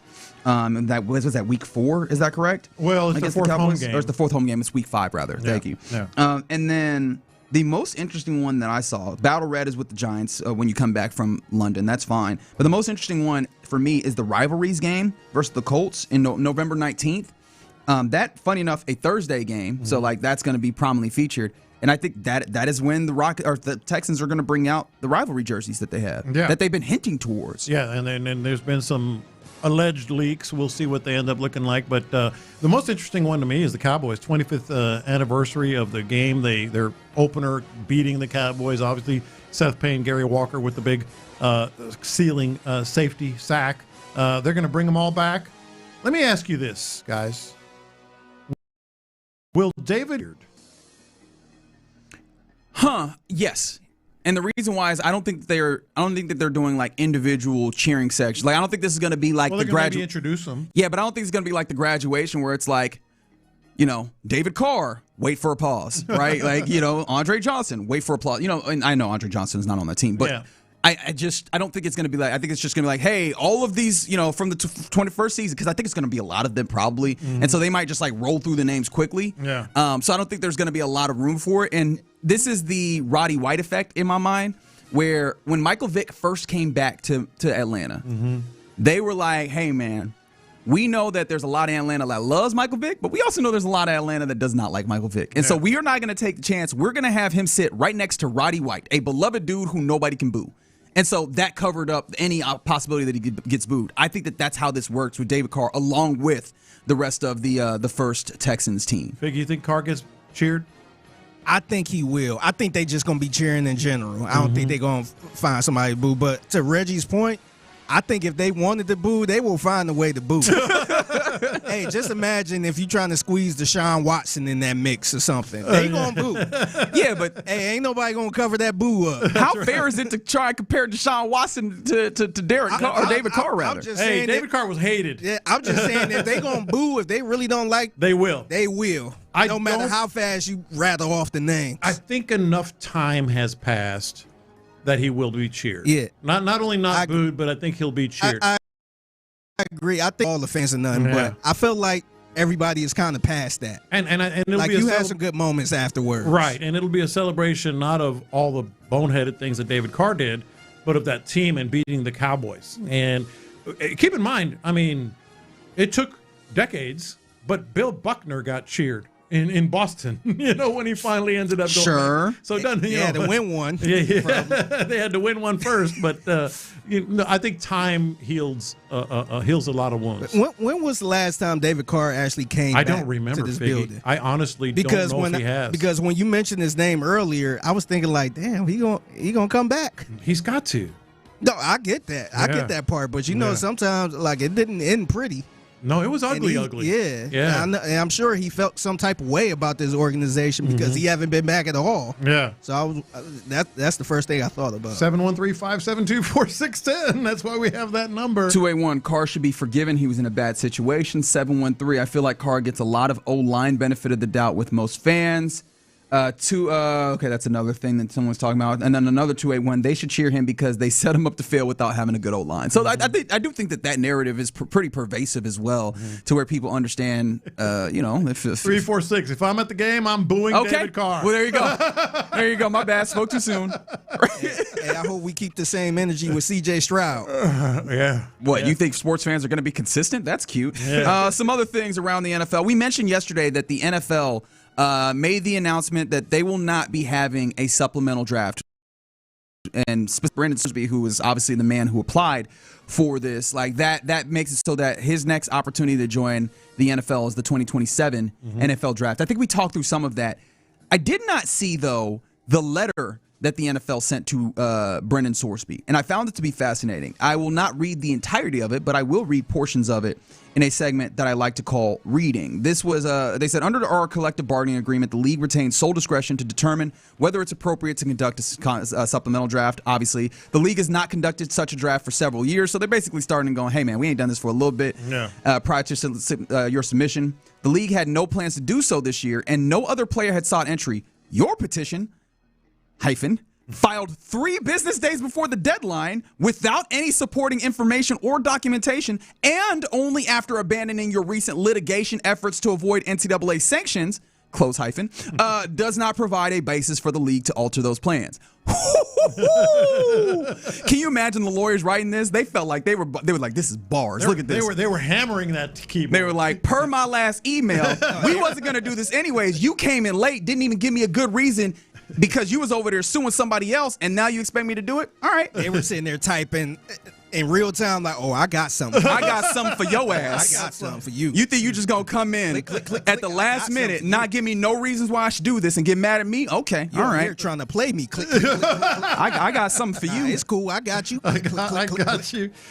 Nice touch there, putting the with no documentation thing in there. I am surprised, though. Like, honestly, if you're going to apply, at least state a case. Speaking of stating cases, man, his lawyers have been on all these TV shows and radio shows making cases anyways.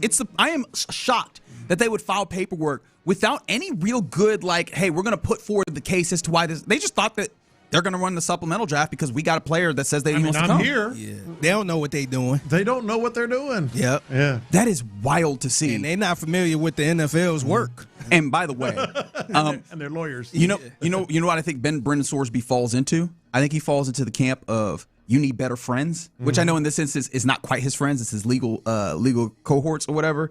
But I think you need better consultants and better friends because now they are also going through the thing where they're going to try and sue the NFL on the CBA or whatever, or with the NFLPA. Yeah. And I'm like, one, he's not in the league to be able to be part of the NFLPA. Right. And two, so you want to sue your bosses before you can get a job, huh? Yeah, how's that going to go over? I think that's going to go great. Yeah. Now that you have also a history of litigation trying to fix issues in the NCAA and the NFL, you are not endearing yourself to the possibility of these people that are going to hire you or that you want to hire you. Not at all.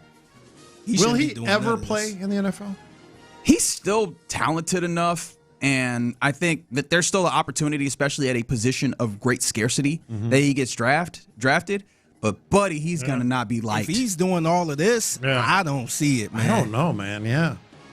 It's a deep draft for quarterbacks next year. It is. You know. If he was the type of person that would just kind of, I messed up, let me stay low, and I do whatever y'all want me to do just so I can play. But all this suing is stuff that, I just don't see it if he keeps doing this. Right. I think that's the best case that the NFL made. It was like there's a clear lack of contrition. Like there was contrition when they were trying to sell it on the front end to get him to play in the NCAA. Yeah. The things that they've done has made it seem like he's taken no responsibility for his actions. Sorsby, really, draft me. And if there's one thing that we as Americans do not like, is somebody that is unwilling to take responsibility for their actions. Yeah. Right. Like. Yeah.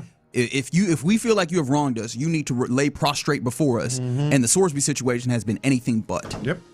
More power to you, I guess, big dog. We'll see what that looks like going forward. I failed, unfortunately, John Lopez, to get you your NFL 100 update. Don't worry. Oh. I'll find a way to get it in there. What a shame. No, I'll get in there for you. I know how much you care about this. I will let you know who was on the back end of the NFL 100 for today later on in the program. But right now, you're in the loop right here on Sports Radio 610. What did I say we was going to go to? Coming up next. Something happening over I forgot. I completely forgot about this. Hey, there is some news that is happening when it comes to big-time players, like really a tenant at the Reliant Stadium, that honestly is going to give us some insight, or I think could give us some insight into what happens in the stadium in this general area. Let's talk about that next. Payne and Pendergast.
by Mokaram Injury Lawyers. Heard in an accident?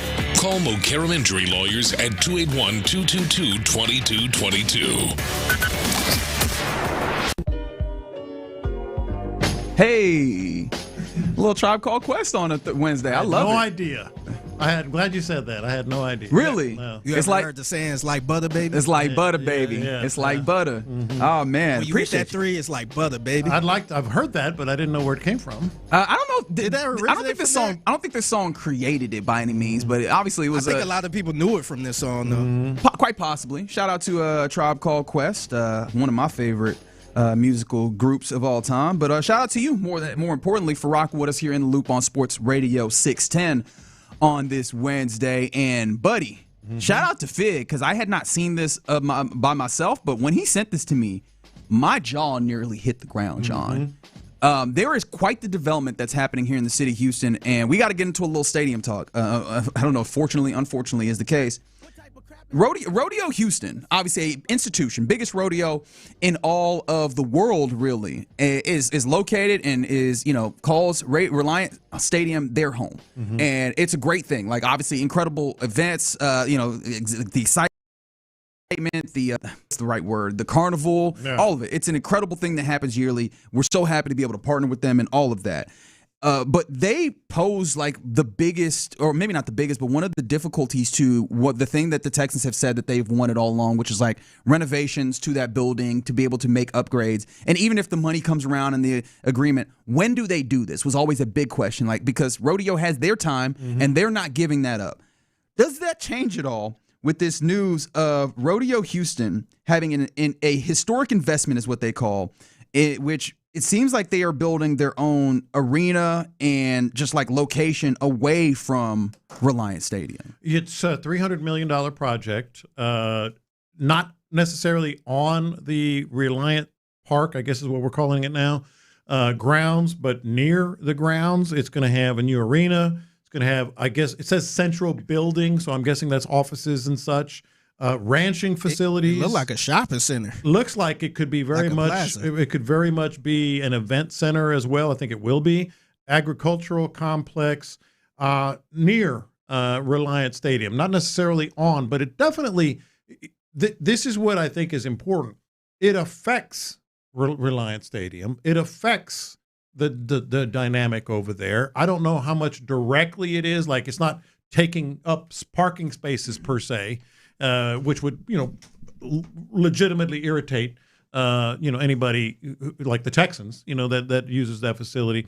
But it's definitely something that a dynamic over there. And here's where I'm going with it. Please. They are going to break ground, I believe, in 2027. And they want to have it, by 2030 operational. So, but why does 2030 remind me of? Is that when the lease? Yeah, you're in my head. Okay, I wanted to make sure I was right there. You're in my head. The Texans, not the SVU center. The Texans lease expires in 2032, and 2032 is what they really want to highlight this facility for, because that's the centennial of the Houston Rodeo. Hell yeah, brother! Yeah, it's the centennial in 2032, coinciding with the lease running out for the Houston Texans with the county. And 2030, let's say it opens in 2030, that's when negotiations are happening, hot and heavy, in terms of a new lease or whatever, getting out of lease and all that. So it's not like, the Texans are out. They're going to build a new stadium. I think it kind of gives them leverage. I think actually it goes the other way. I think this gives them a path forward to stay in that area. And I know I see some people on the text line, Texans need to get out of there. I don't know how much you actually want the Texans to go elsewhere, really and truly. And to start with, this is, to be very clear, the Livestock Show and Rodeo is announcing that they will have plans for a landmark livestock and agricultural industrial complex along Highway 288. So it's near that same area. So I don't know if this is going to be separate and like the rodeo is going to be held here. I feel like they would still want the rodeo to be held in the stadium. Yeah.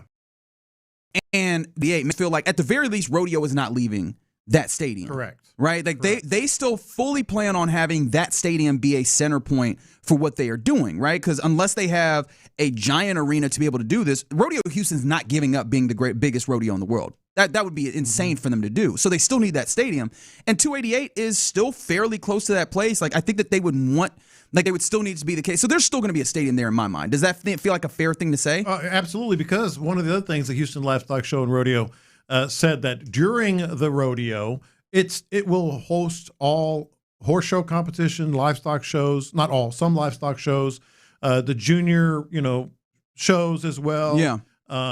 Competitions, educational. So it is going to be integral as part of the rodeo, just a little bit further away. So they're going to be in the stadium. I don't think that they make this move. They're going to be in the stadium. And they said, like, they want to remain at Reliant. I don't think that they make this move independent of conversations with the county and with the Texans. Absolutely. And so that makes me feel like the Texans and the county, at least in conversations, nothing has been hammered out so far as I know, are in conversations to remain there. And if and when this gets done, this opens the opportunity for, outside of football season, whatever renovations, demolitions, rebuildings, whatever they want to do in that area can be done, where we were wondering, well, February they have rodeo like the entire month. That's out of the question. And then all these other time periods they're occupying the building. Mm-hmm. They would have, I imagine, their facilities at this location, this new location on Highway 288. They'd be able to create more of that space, an opportunity to do some of the, add into that building with that space that is available to you as well. Like, this feels like this is a big win for the NRG Reliant complex there, as opposed to the thoughts of the Texans having some level of building in the outskirts or anywhere else. I think it does both. I said it gives the Texans leverage. I think it gives the Texans leverage with their lease negotiation, with their desire to have the complete remodel, whatever you want to call it, renovation of that stadium and that facility around the stadium. It absolutely gives them leverage. That I think it also gives them leverage in, like, hey, you know what, we're thinking about getting out of here. I think it gives them both. Like, you're doing all this, over there, and it's privately funded, by the way. It funded. It's not necessarily, which is music to my ears personally. Yeah, but at the same time, it's like, what are we getting? I think it gives you leverage on both ends. You think so? Stay or go. You think this is rodeo leverage? You're saying? No, Texans leverage. Yeah, I think it gives you Texans leverage because they've been beating their head against the wall just trying to get the plumbing fixed with the county. And they have to go through all these channels, and the rodeo footprint. As much as they are great partners, they really do work well together. The rodeo and the Texans, they like each other and they understand each other. It's still an inconvenience. It's still a very, very much. I mean, they can't even go to their offices during the rodeo. Right. And so I think if they want to stay, it gives them leverage. But if they want to go, I think it also gives them leverage. I think the offices thing has been kind of cleaned up because of the headquarters that'll be over there in Bridgeland. Right. That will no longer be an issue. Having the stadium there, and boy, it would be what you're talking about, like the idea of leverage, they do have that to some degree, I guess, because rodeo needs that stadium to remain there. And if the Texans do want to go somewhere, is the county just going to have the stadium simply for rodeo? Or I think that is something there, but that would make me think that there's been conversations here. Mm-hmm. I will say personally, though, outside of like the larger overarching, I think that this means that there's a stadium that remains in that part of town, whether it's that same stadium redone or a new stadium. I think that pushes further there, right? I think I can agree with that because clearly they need that stadium with the rodeo if they're building 1 million square feet of space. I also wonder if that doesn't make like Reliant Arena over there, like some of those other things. Maybe that is where you get some of the space to do some of the other things that we've talked about land development wise that you would want to do. Those are all questions. Me personally, hey man, rodeo used to be one big thing on this same area. Yeah. What am I supposed to do now that they're in two separate areas? Well, they're in the vicinity. Yeah, but am I walking to the other location? Hey, they got trams. They got all those golf carts we saw everywhere. You know what I mean? Like, am I walking to the location? Is the carnival still going to be right there? Carnival's got to be there, right? So I get at the current location. Yeah, that's what I'm saying. Like, if once this is built. Which let's just for argument's sake, like a mile away. I don't know exactly where it is. I can't pinpoint this on the map right now. But let's say it's a mile away from the other stuff that they have. Are they just taking the gamble that most of the people that are going to these events are maybe not going to the carnival at the same time? And so they're just like, hey, y'all are going to the carnival. Y'all are getting your turkey legs and your brisket and your funnel cakes. You going in, Markham McCollum, right? You're doing that. He's got it all wired. Right, you're doing that, and you're probably not also at the same time going to see, the horse exhibition or whatever else is happening at the same time. So maybe that's the gamble that they're making. I guess me personally, because there was a couple times where I just wanted to go to the carnival and kind of chill out, but it was a big old concert like I guess Chris Stapleton or somebody like that, where it was just jam-packed. Yeah. Where I'm like, man, I don't even feel like going because I got to deal with the people at the concert, and I'm just trying to go get a funnel cake and just kind of walk around a little bit. I think I would like it more if they did maybe have the carnival in their own space. Yeah. Where if you just want to do the carnival and the other stuff they got going on in that area, that's one thing. But if you want to just strictly go to the concert, you could just go over to NRG. I do think it also gives you the option. I mean, there's all kinds of options that I'm sure they're weighing right now of getting rid of some of these older buildings. Not the Astrodome. I'm talking about the other ones. Hell, like the Astrodome too. Yeah. But yes, but I mean, you get my point. Like where they had all these events, like the agricultural shows, and maybe that is a sort of a carrot for the Texans to stay. We're going to get rid of all these buildings. We're going to build such and such, Right. This is where the Toro Bar goes or whatever. This is how we then also create that district that helps anchor. That might be a great incentive. It's possible. It is quite possible that all this is, and maybe there's a parking structure that goes over there. So there's actually, opportunity to have more folks in that area. The possibilities, I think, of this, that this opens up is huge. Because again, I personally thought that this was going to be a relationship where they find something to do there, but it have a good answer for how do you get this done and when do you get any updates or any buildings of a new building done. I didn't have a good answer. The answer opens up with this. Yes, I agree. All right, we'll see. I know there's some people on the text line that are still in a place where they're like, I don't even care. Get it out of that area. I don't know if I agree with the idea of just put it out in the suburbs, especially because the infrastructure investment that you need on top of the building is a lot more than I think the average person considers. In fact, it's the reason why we should not have to consider it. That's the reason why government entities should be, when they're doing their job, considering that. I think that the infrastructure that you already have here, even if it's insufficient, it can be upgraded better than you could build a whole new one, I think, at least. Maybe. All right, you're in the loop right here on Sports Radio 610. Rodeo moving some of their stuff into a private property nearby to the Reliant Park area. Look fly too, man. I mean, the rendering, dude. Yeah. Renderings always look fly. I would venture the guess, and you correct me if I'm wrong. When it comes to rendering versus actual thing, I think it's about 40% hit rate. I was going to say they bat about 60% maybe. I know where the Rangers played. When we saw that rendering, we was kind of like, ugh.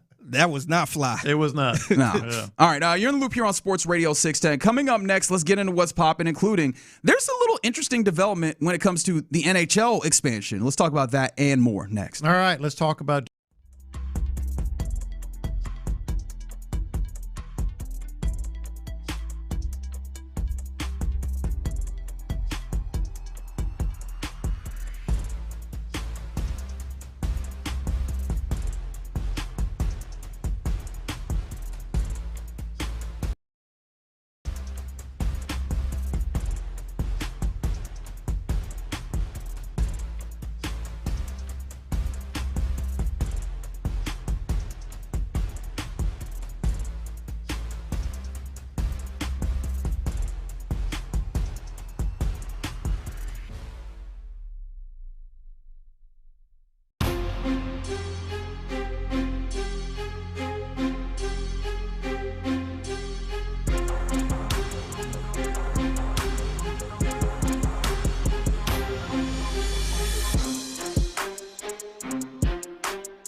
hire now and sponsor your job today. Injured? Call Mokaram Injury Lawyers, 281-222-2222. The biggest stories in sports and entertainment. Sports Radio 610 style. In the Loop presents What's Poppin'.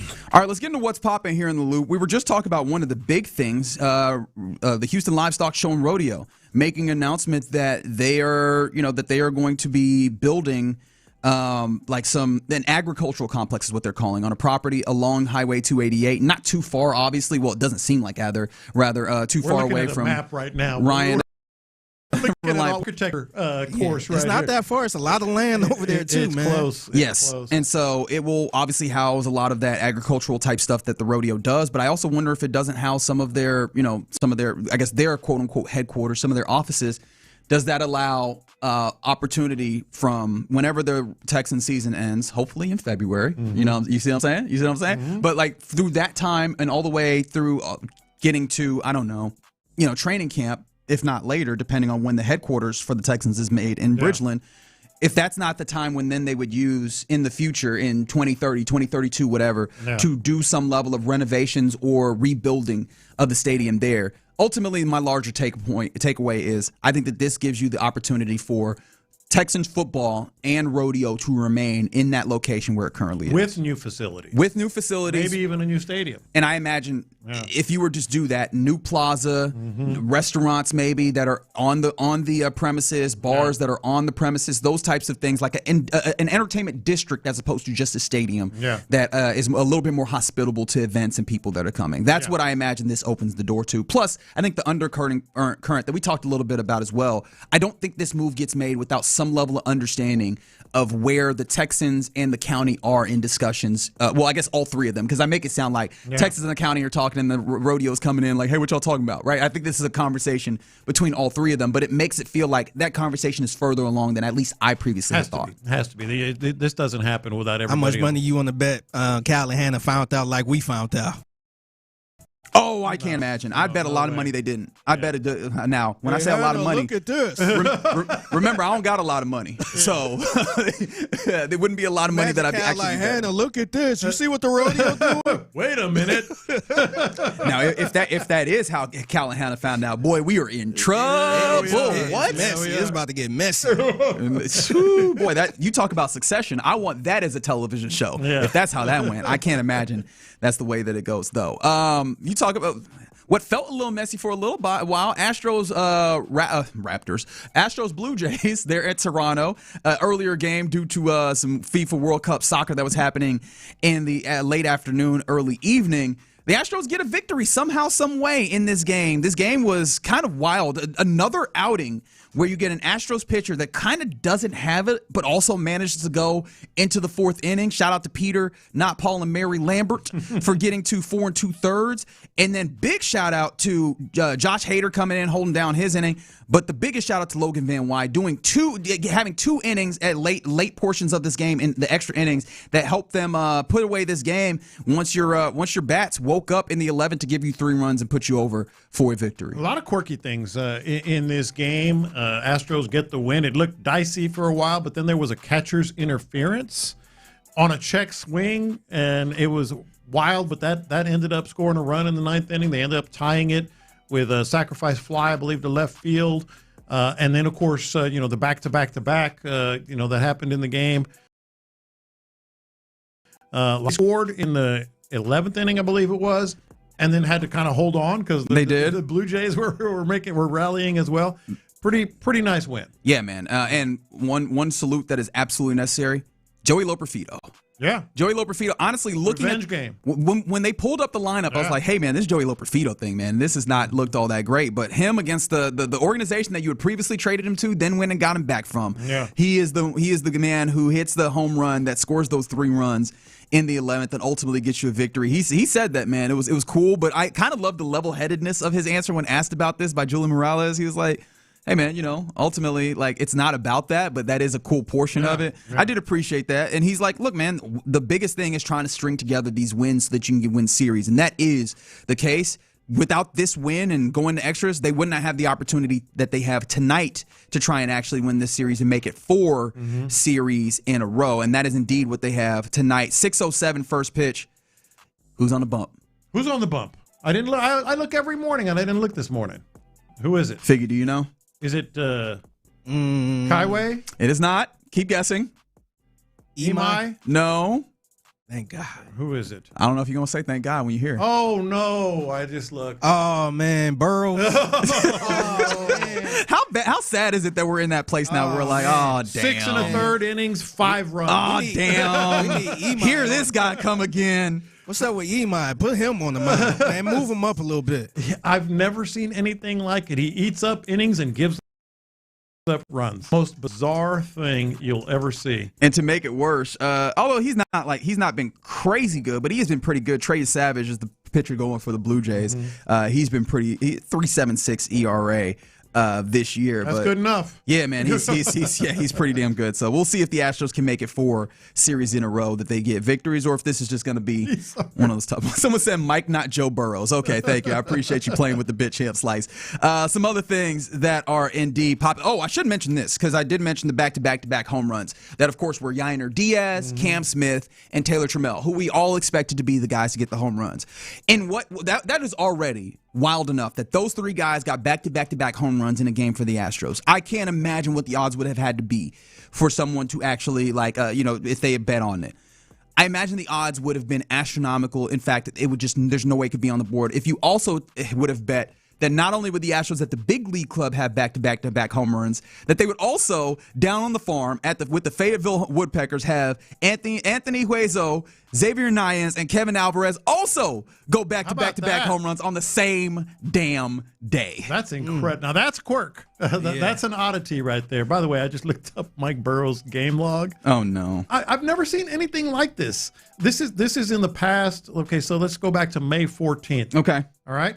5 2/3 innings, 7 runs.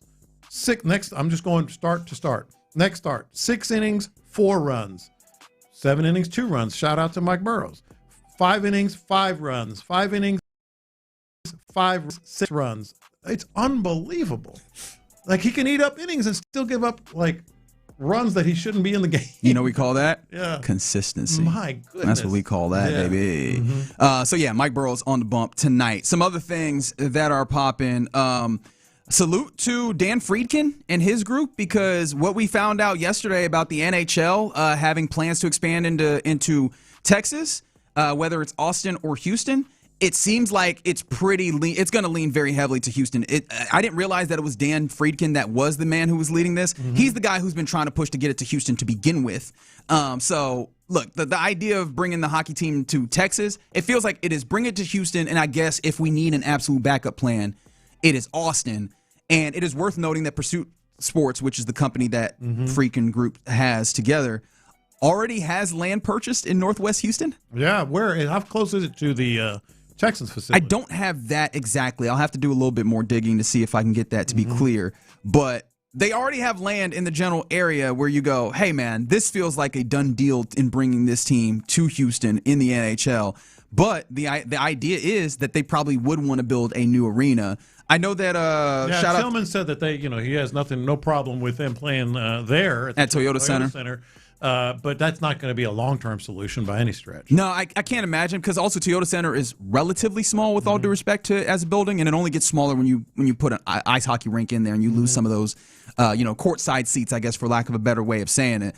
But yeah, so it seems like that would be for a short period of time as a new building gets built. But so there's a little bit of good and bad, and maybe we'll have an opportunity to talk about this later. I do wonder how that would actually impact the ability of fans to rally around the team, because it feels like maybe I'm wrong, because I feel like if the team was playing downtown in a central location in the same way in a similar way, I guess maybe not the same way we've talked about the Texans as opposed to being far out. People will go for football. Don't get me wrong. Yeah. But It makes it a little challenging, right? If you're like in Pearland, right? And you're like. For some areas, yeah. It makes it more convenient for others. It does make it more convenient, and maybe that ends up being part of it, right? Mm-hmm. Look at the demographics of the city, and does that make that more appealing for certain people than others? I don't know, right? Mm-hmm. But if it is somewhere in the Northwest, and I don't know exactly where. I'm guessing on the 290 corridor. I don't know that it's closer into the belt, or rather to the loop, than further out towards Bridgeland. Like, I don't have a great answer for you, but depending on how that goes, I do wonder if people go, I'm going there for football. Do I go there for hockey, right? Is that something where I am so committed to the idea of going and seeing this hockey team that I'm going all the way out there, as opposed to some people that I imagine would just be like, hey, there's an event to be had, and it's close by because it's at the Toyota Center. I don't know. My answer is going to be yes, people will go. And I think because in today's climate of these new stadiums, that's going to be a very, very cool, but it's not just going to be a stadium. You know, especially if it's near where the Texans, the new practice facility, it's going to be like, let's go. It's going to be a party. There's going to be we can go get dinner and whatever, watch the game from a bar if we don't have tickets. I think it's going to be one of those things. So and plus hockey fans, of which there are a lot in Houston. Yeah. I think they're going to absolutely go. He is. I will say this: you can't outright say, this is a guarantee, because they are balancing Austin against Houston, but it's 95%, if I had to guess, Houston. He's coming to Houston. I strong agree. Yeah. And so seems like, and it's funny because shout out to Michael Shapiro of the Chronicle. He had been on that. There's already a group bringing a minor league team, or I guess a professional team. I think it is a minor league team. I think it's like the ECHL. Mm-hmm. Apologies if I'm incorrect there. That's already coming to Houston. So now, after Houston for a long time having no hockey teams, they might be very soon close to having two hockey teams. Not for long, unless it's a minor league. Affiliated with them. Correct. Yeah. Oh, you're like, if this is supposed to be like MLS versus USL, or NBA ABA, or NFL USFL, one of these will win. Yeah, exactly. And Friedkin is really, really knowledgeable when it comes to owning professional sports. So it's going to be done the right way. He owns Everton in the Premier League. Yes. So he knows what he's doing. Big outdoorsman as well, big fisherman, by the way. Like he was, I think it was chairman. Okay. No. Fig, you see what's happening, right? No. It's time to go to. I just want to make sure that we both see what's happening. No, let me explain. Big fisherman, Bite Me podcast. No, not at all. Although you mentioned it, he was chairman of the Texas Parks and Wildlife Department. If I remember that correctly. So he loves this area. It's going to come to Houston. Let's get it. Get it. You can just bring back arrows straight like that. He's also an outdoorsman. That's, your words. I don't know if you heard, Figgy. Have you heard that he's an outdoorsman? Yeah. And he apparently really loves Houston, man. That is going to be great. All right, you're in the loop right here on Sports. Not mine. We're in the loop right here on Sports Radio 610. Coming up next, which NFL teams have had the best and worst off seasons, and how does that make you feel about the Texans this year? 713-572-4610. We discuss it next. The Drive.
KILT FM HD2 Houston.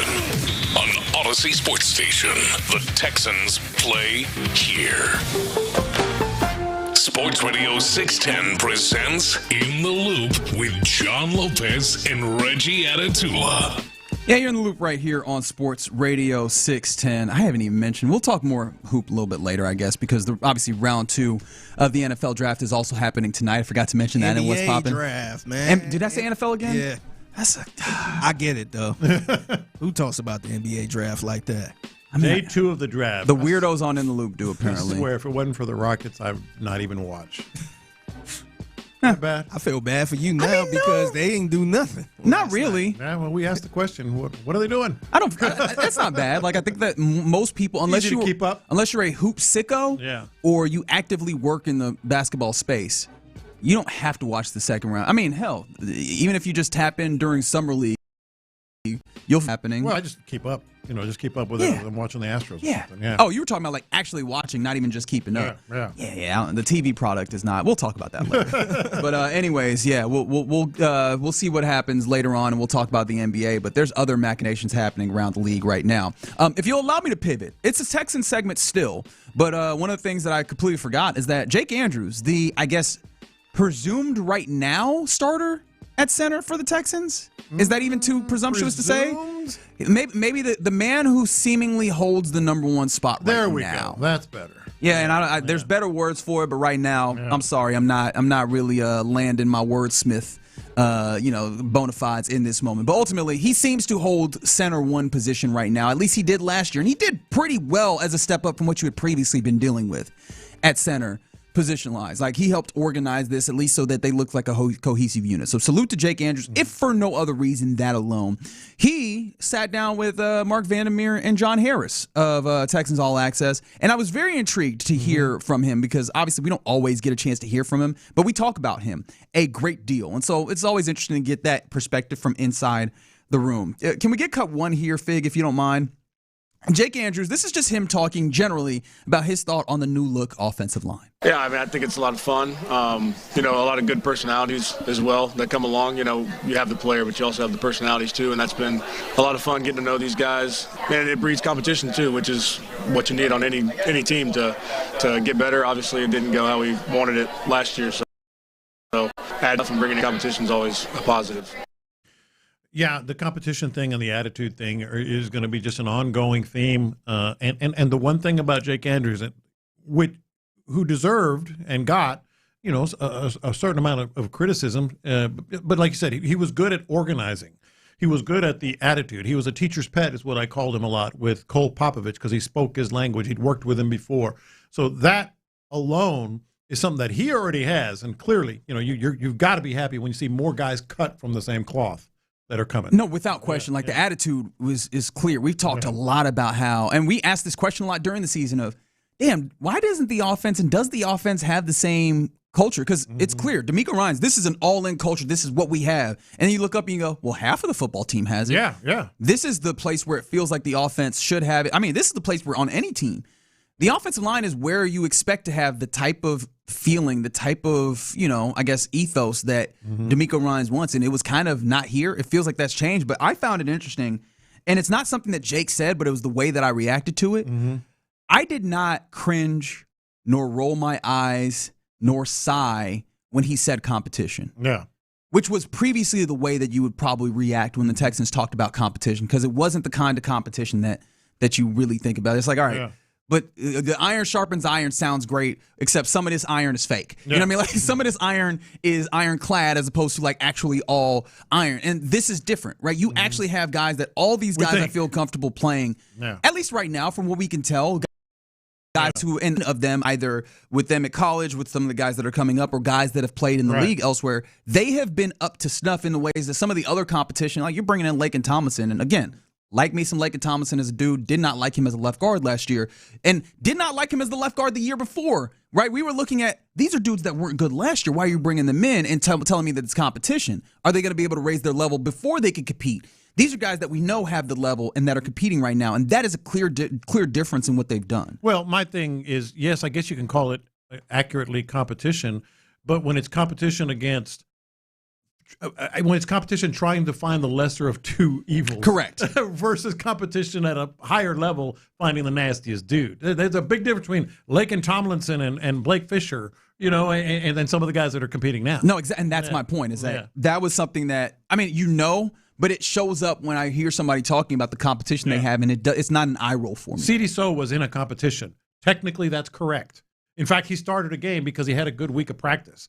Again, the bar was lower. Is it weird? And this is going to sound terrible. I probably shouldn't say it. I'm going to say it. This morning, as I'm taking a shower, I thought back to C.D. So. And it's just because I felt so damn bad. Yeah. I was like, man, we really ran his name through the mud as if he was the one who started himself. They were like, hey, get out here. And he was like, I'm going to do my best. And he did. His best was just not very good for What did I do at practice? Wait, who, me? Yeah.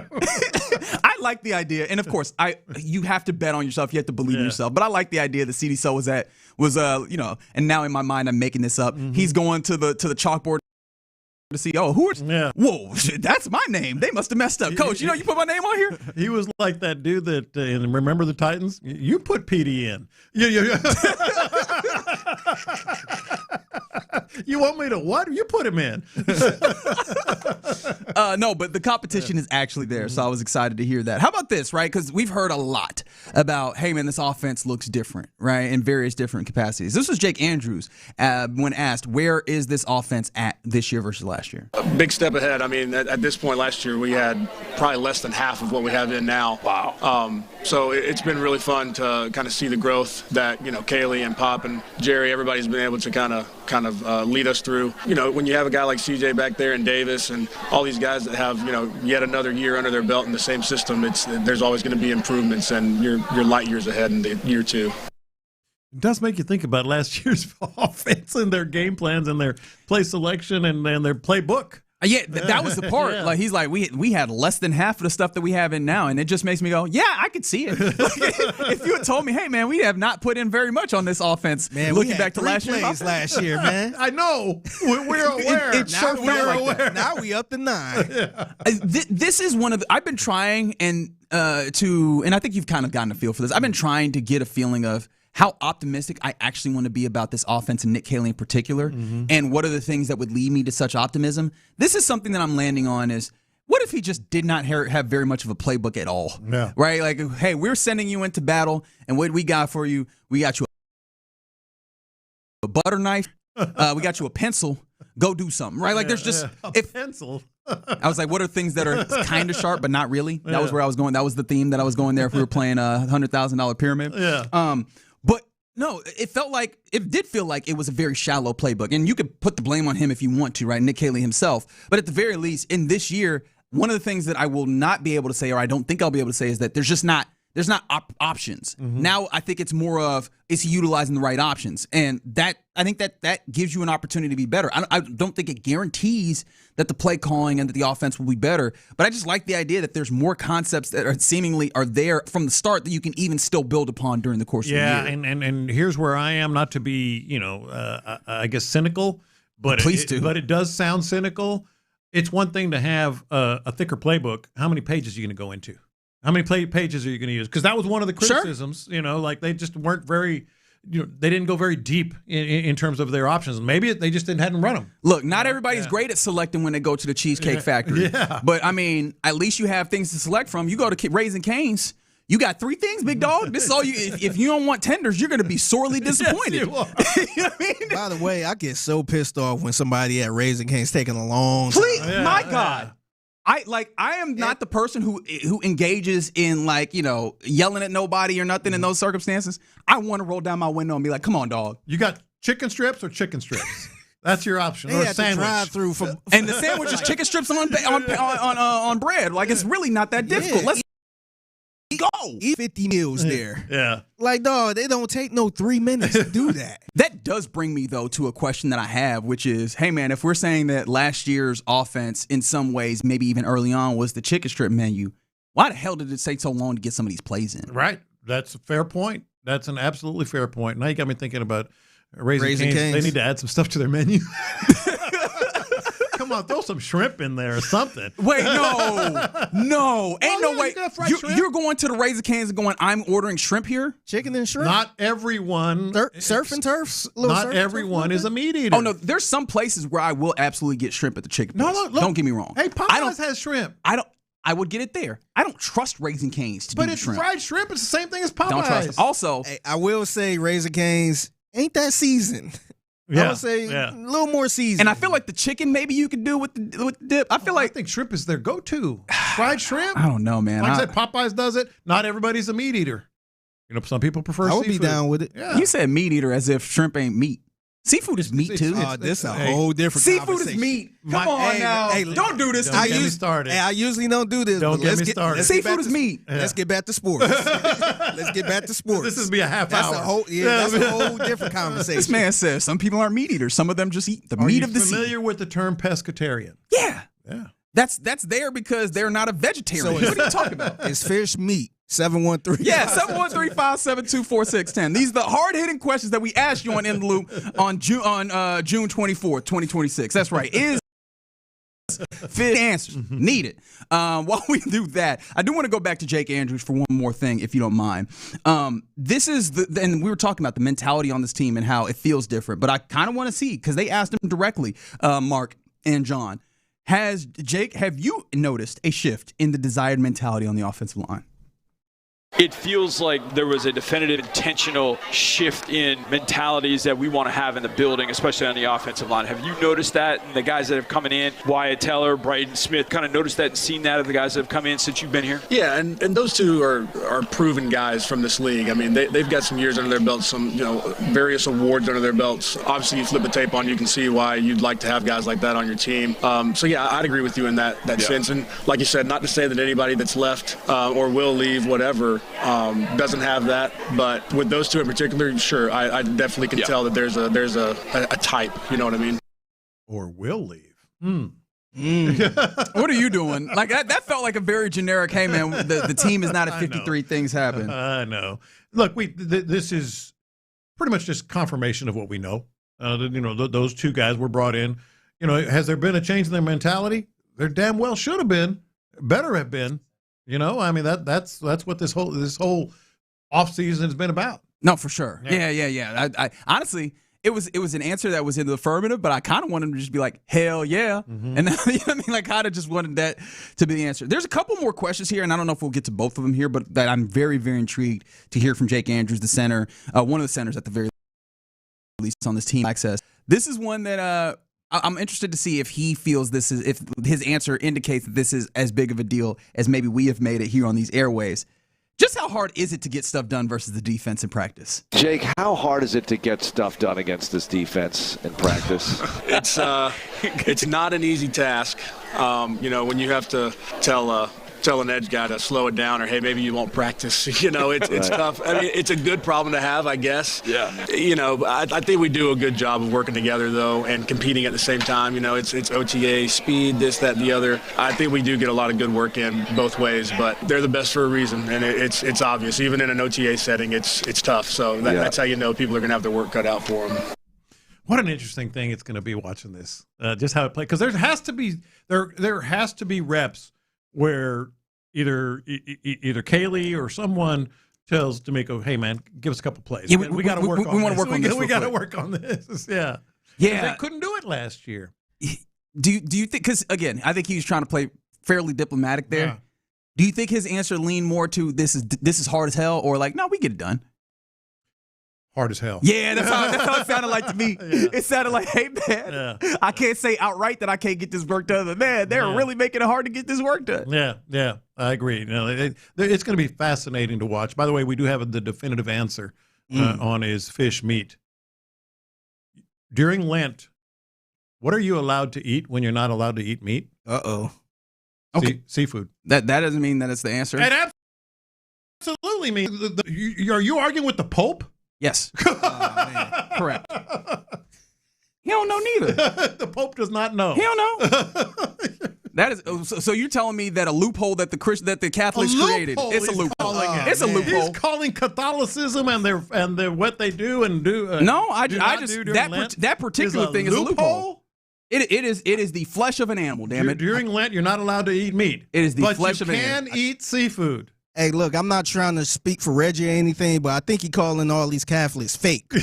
They out here eating meat during Lent. Yeah. Posers. Phony.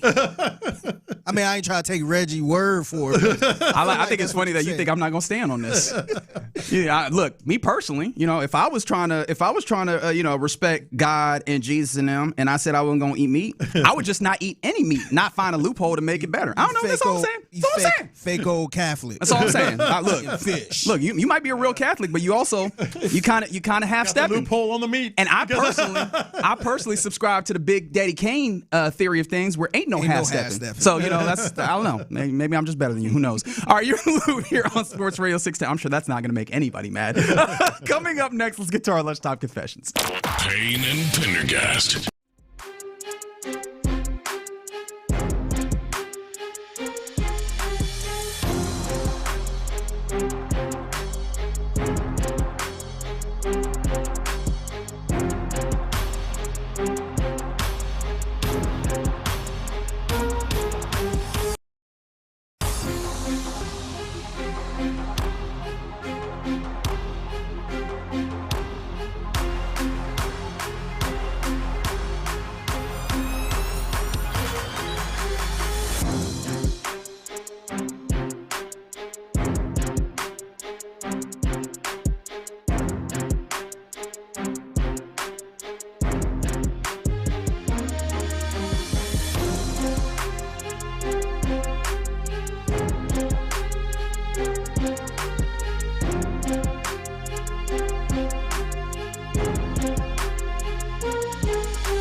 The world's biggest soccer tournament is here.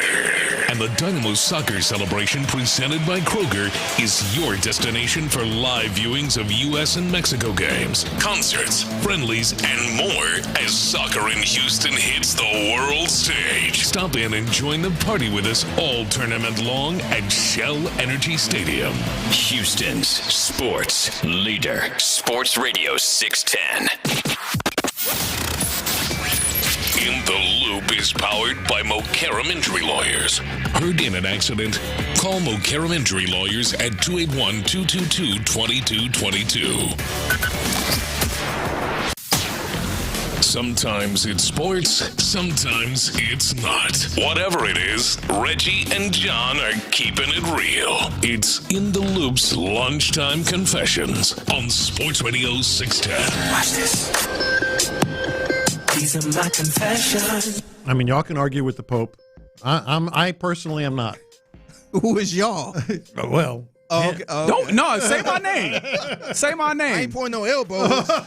Nah, man. Y'all don't hide, man. Half stepping is part of the point of what we talking about here. Nah, say who said it. I'll put my name on it. Yeah. Pope says it's not meat. The hell, he's wrong. He is. Yeah. Oh well. He is. And he's the American Pope, and it is his God given right as which is in this instance. And he's from Chirac. Yeah, but he knows God. I mean, he knows better. See, this is the thing. It was funny when we were dancing around the religion of it. Don't get me to like the central tenets of this. Yeah. Right. This is the part that I will decide not to go into because I'm not actually trying to make anybody mad. Speaking of being pedantic, that's my first confession. Okay, cool. You know how I am about grammar, spelling, and such. I actually sent this because I thought it was funny.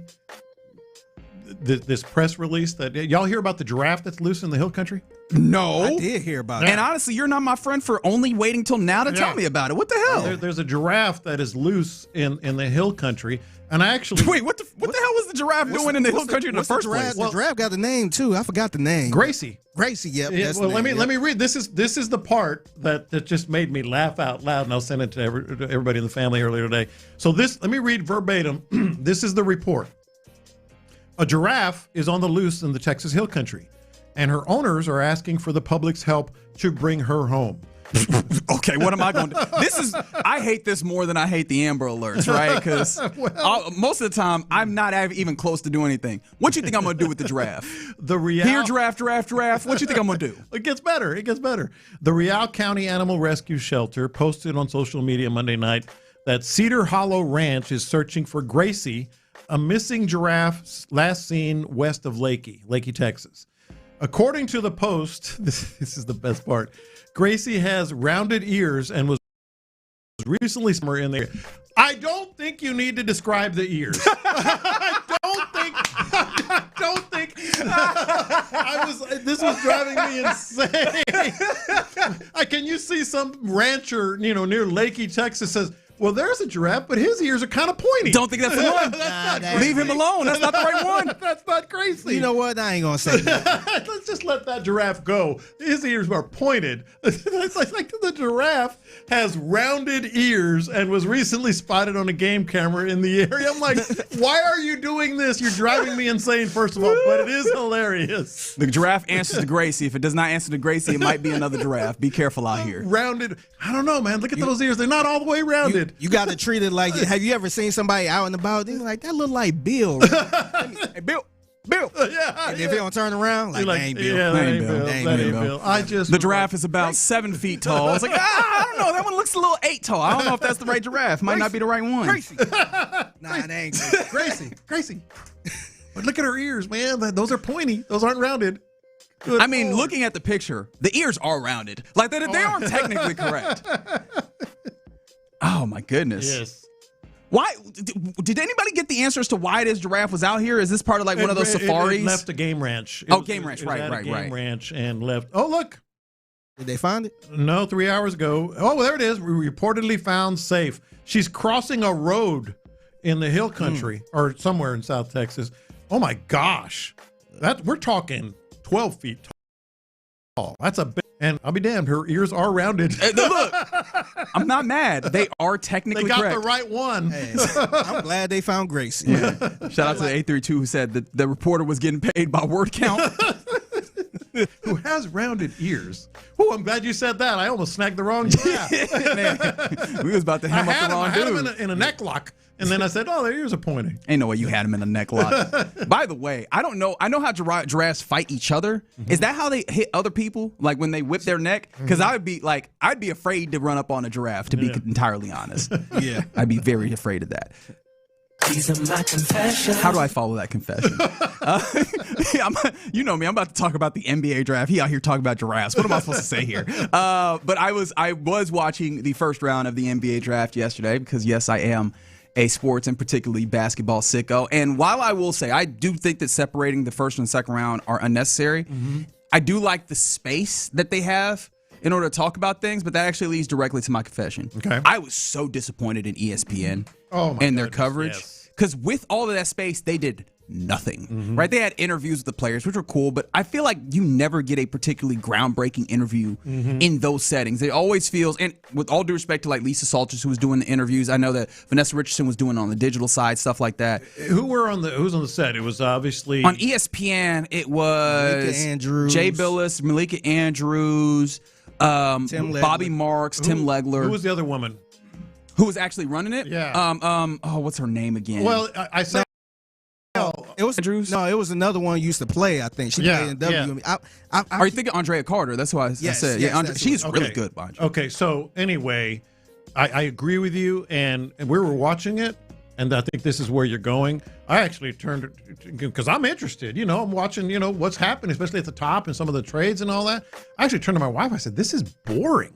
Yeah, like it was just flat. Not even like they didn't even get into some of the detail or the background or what kind of traits those players have as much as they should. It was just boring. Yeah, I mean, that's really the biggest faux pas for them is the worst thing you could do as an entertainment product is just be boring, right? So I think that there's that factor of it. But I think Sean was making mention of this, and I don't begrudge him this at all. It's so hard to get into the NBA draft if you are just especially a casual NBA fan and not watching all this college basketball. Because who the hell are these people, right? They're supposedly really good, but I don't know nothing about them. And so this is why I was like, how do you not have Fran Fraschilla out there? People that were on the ground college-wise that can tell you this is what this guy does, this is what this team is getting, this is how it's going to look.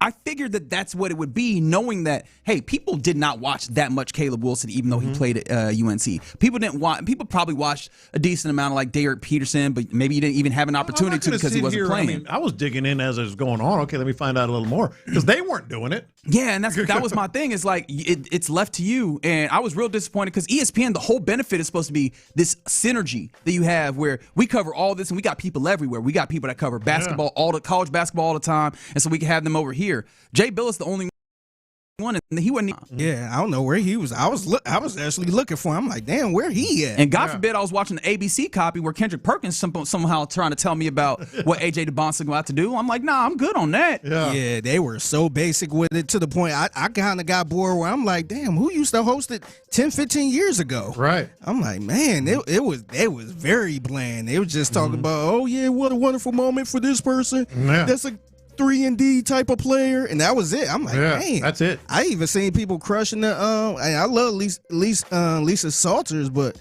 I see people kind of irritated with that a little bit. No, it was. I'm like, it was kind of bland, man. It was very boring, and that's the worst thing you said. That's the worst thing you can be. Yeah, I was very disappointed by that because they should be able to do much better than that.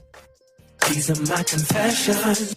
So I got to confess, I know this, not this show, but maybe this station, everybody been talking about Freddie from Germany.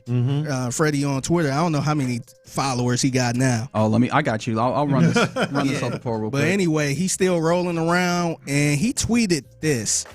And I don't know if this is a To America thing or what, but he tweeted a video driving through Ohio, and he said this: driving through Ohio, towns like this are why we're trying to avoid the interstates and take slower roads instead. These are the kind of places we want to see. This feels like peak America. And my confession is that kind of looked like a town I try to avoid. Like this looked like one of those towns you don't want to stop in. I ain't trying to say it's a sundown town or anything. I was about to say, you said Freddie driving through the Ohio version of Viter? Yeah. No, I was looking at the play. I was like, yeah. I see a whole bunch of people like, wow, this look amazing. I'm like, man, no, it don't. No, it don't. That's the reason why I take the interstates. Because that look like some old. And you didn't want to have to stop for the bathroom? No. Hell no. And to be fair, I think where he was at, it was like a whole bunch of, it was like the Amish country and all that stuff. So it's going to look super, super old school. Yeah. But I'm like, man, that do not look appealing to me. By the way, 738,000 followers on Twitter. That's crazy. Did we ever actually weigh in on whether or not we thought he was a psyop? Because they were talking about it. If you wanted to look at it and just what he has done, I don't know that you could have perceived that it was going to look this way.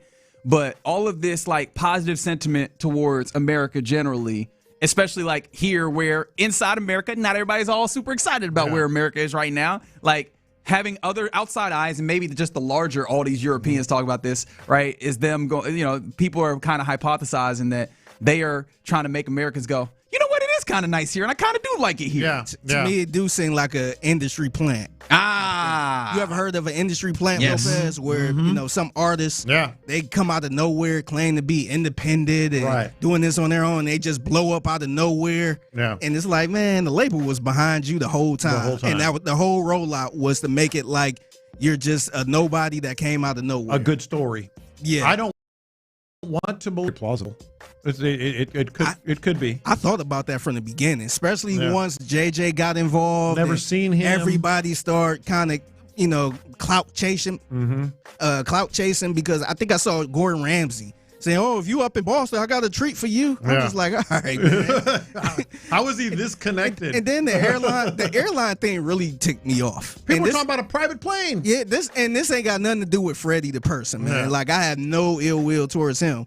But I feel like this is all coming across like, wow, America is so great. Wow, they even looking out for my flight. Yeah. I'm like, man, that never happens. Do you know how many times we use that same app to complain to the various different airlines? Fly United, I dare you. Fly United, I dare you. American, Delta, come on. What's his name? Landon Donovan? Yeah. Yes. You had him complaining about United, how he missed his flight. Yeah. Correct. How they canceled this. That's so right. Like, this is not real. You know what? Just loving up to you. You know who I keep thinking about every time I see something for Freddie? All these other people that came from Europe that ain't getting not the first of none of this hospitality necessarily, right? And there's some people that even kind of have gone viral on Twitter or Instagram or TikTok or whatever, doing similar things that aren't getting this level of love. Like they might get a little bit, and people are like, "Oh man, that's really cool," and they're like, "All right, so where's my gift package? Like, where's my care package? Where's the people setting me up in the 5-star hotels?" Yeah, I'm with you. Yeah, but that's the American dream, according to Freddie. I mean, shout out to Freddie, man. He making it work. Nobody else is, but he can having a good old time in these United States of America. All right, you're in the loop here on Sports Radio. Up next, let's get into a little Judge John Lopez on a Wednesday. Let's do it. All right, let's talk about low T.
Two.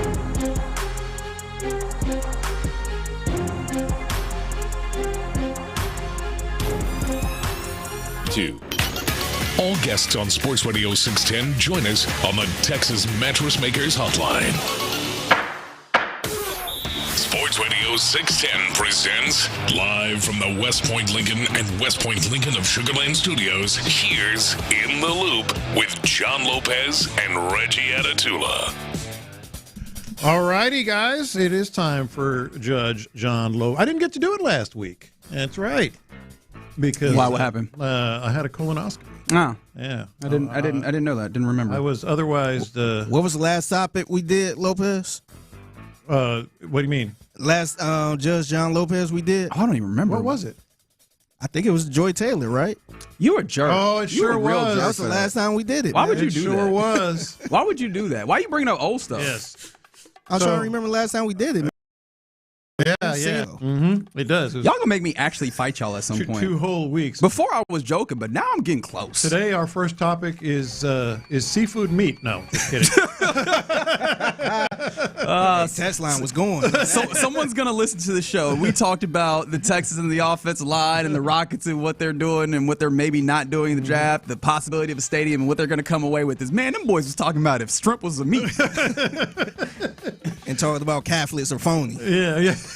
Arguing with the Pope. He's wrong. The Pope is wrong. Reginald Atatula, Sports Radio 610.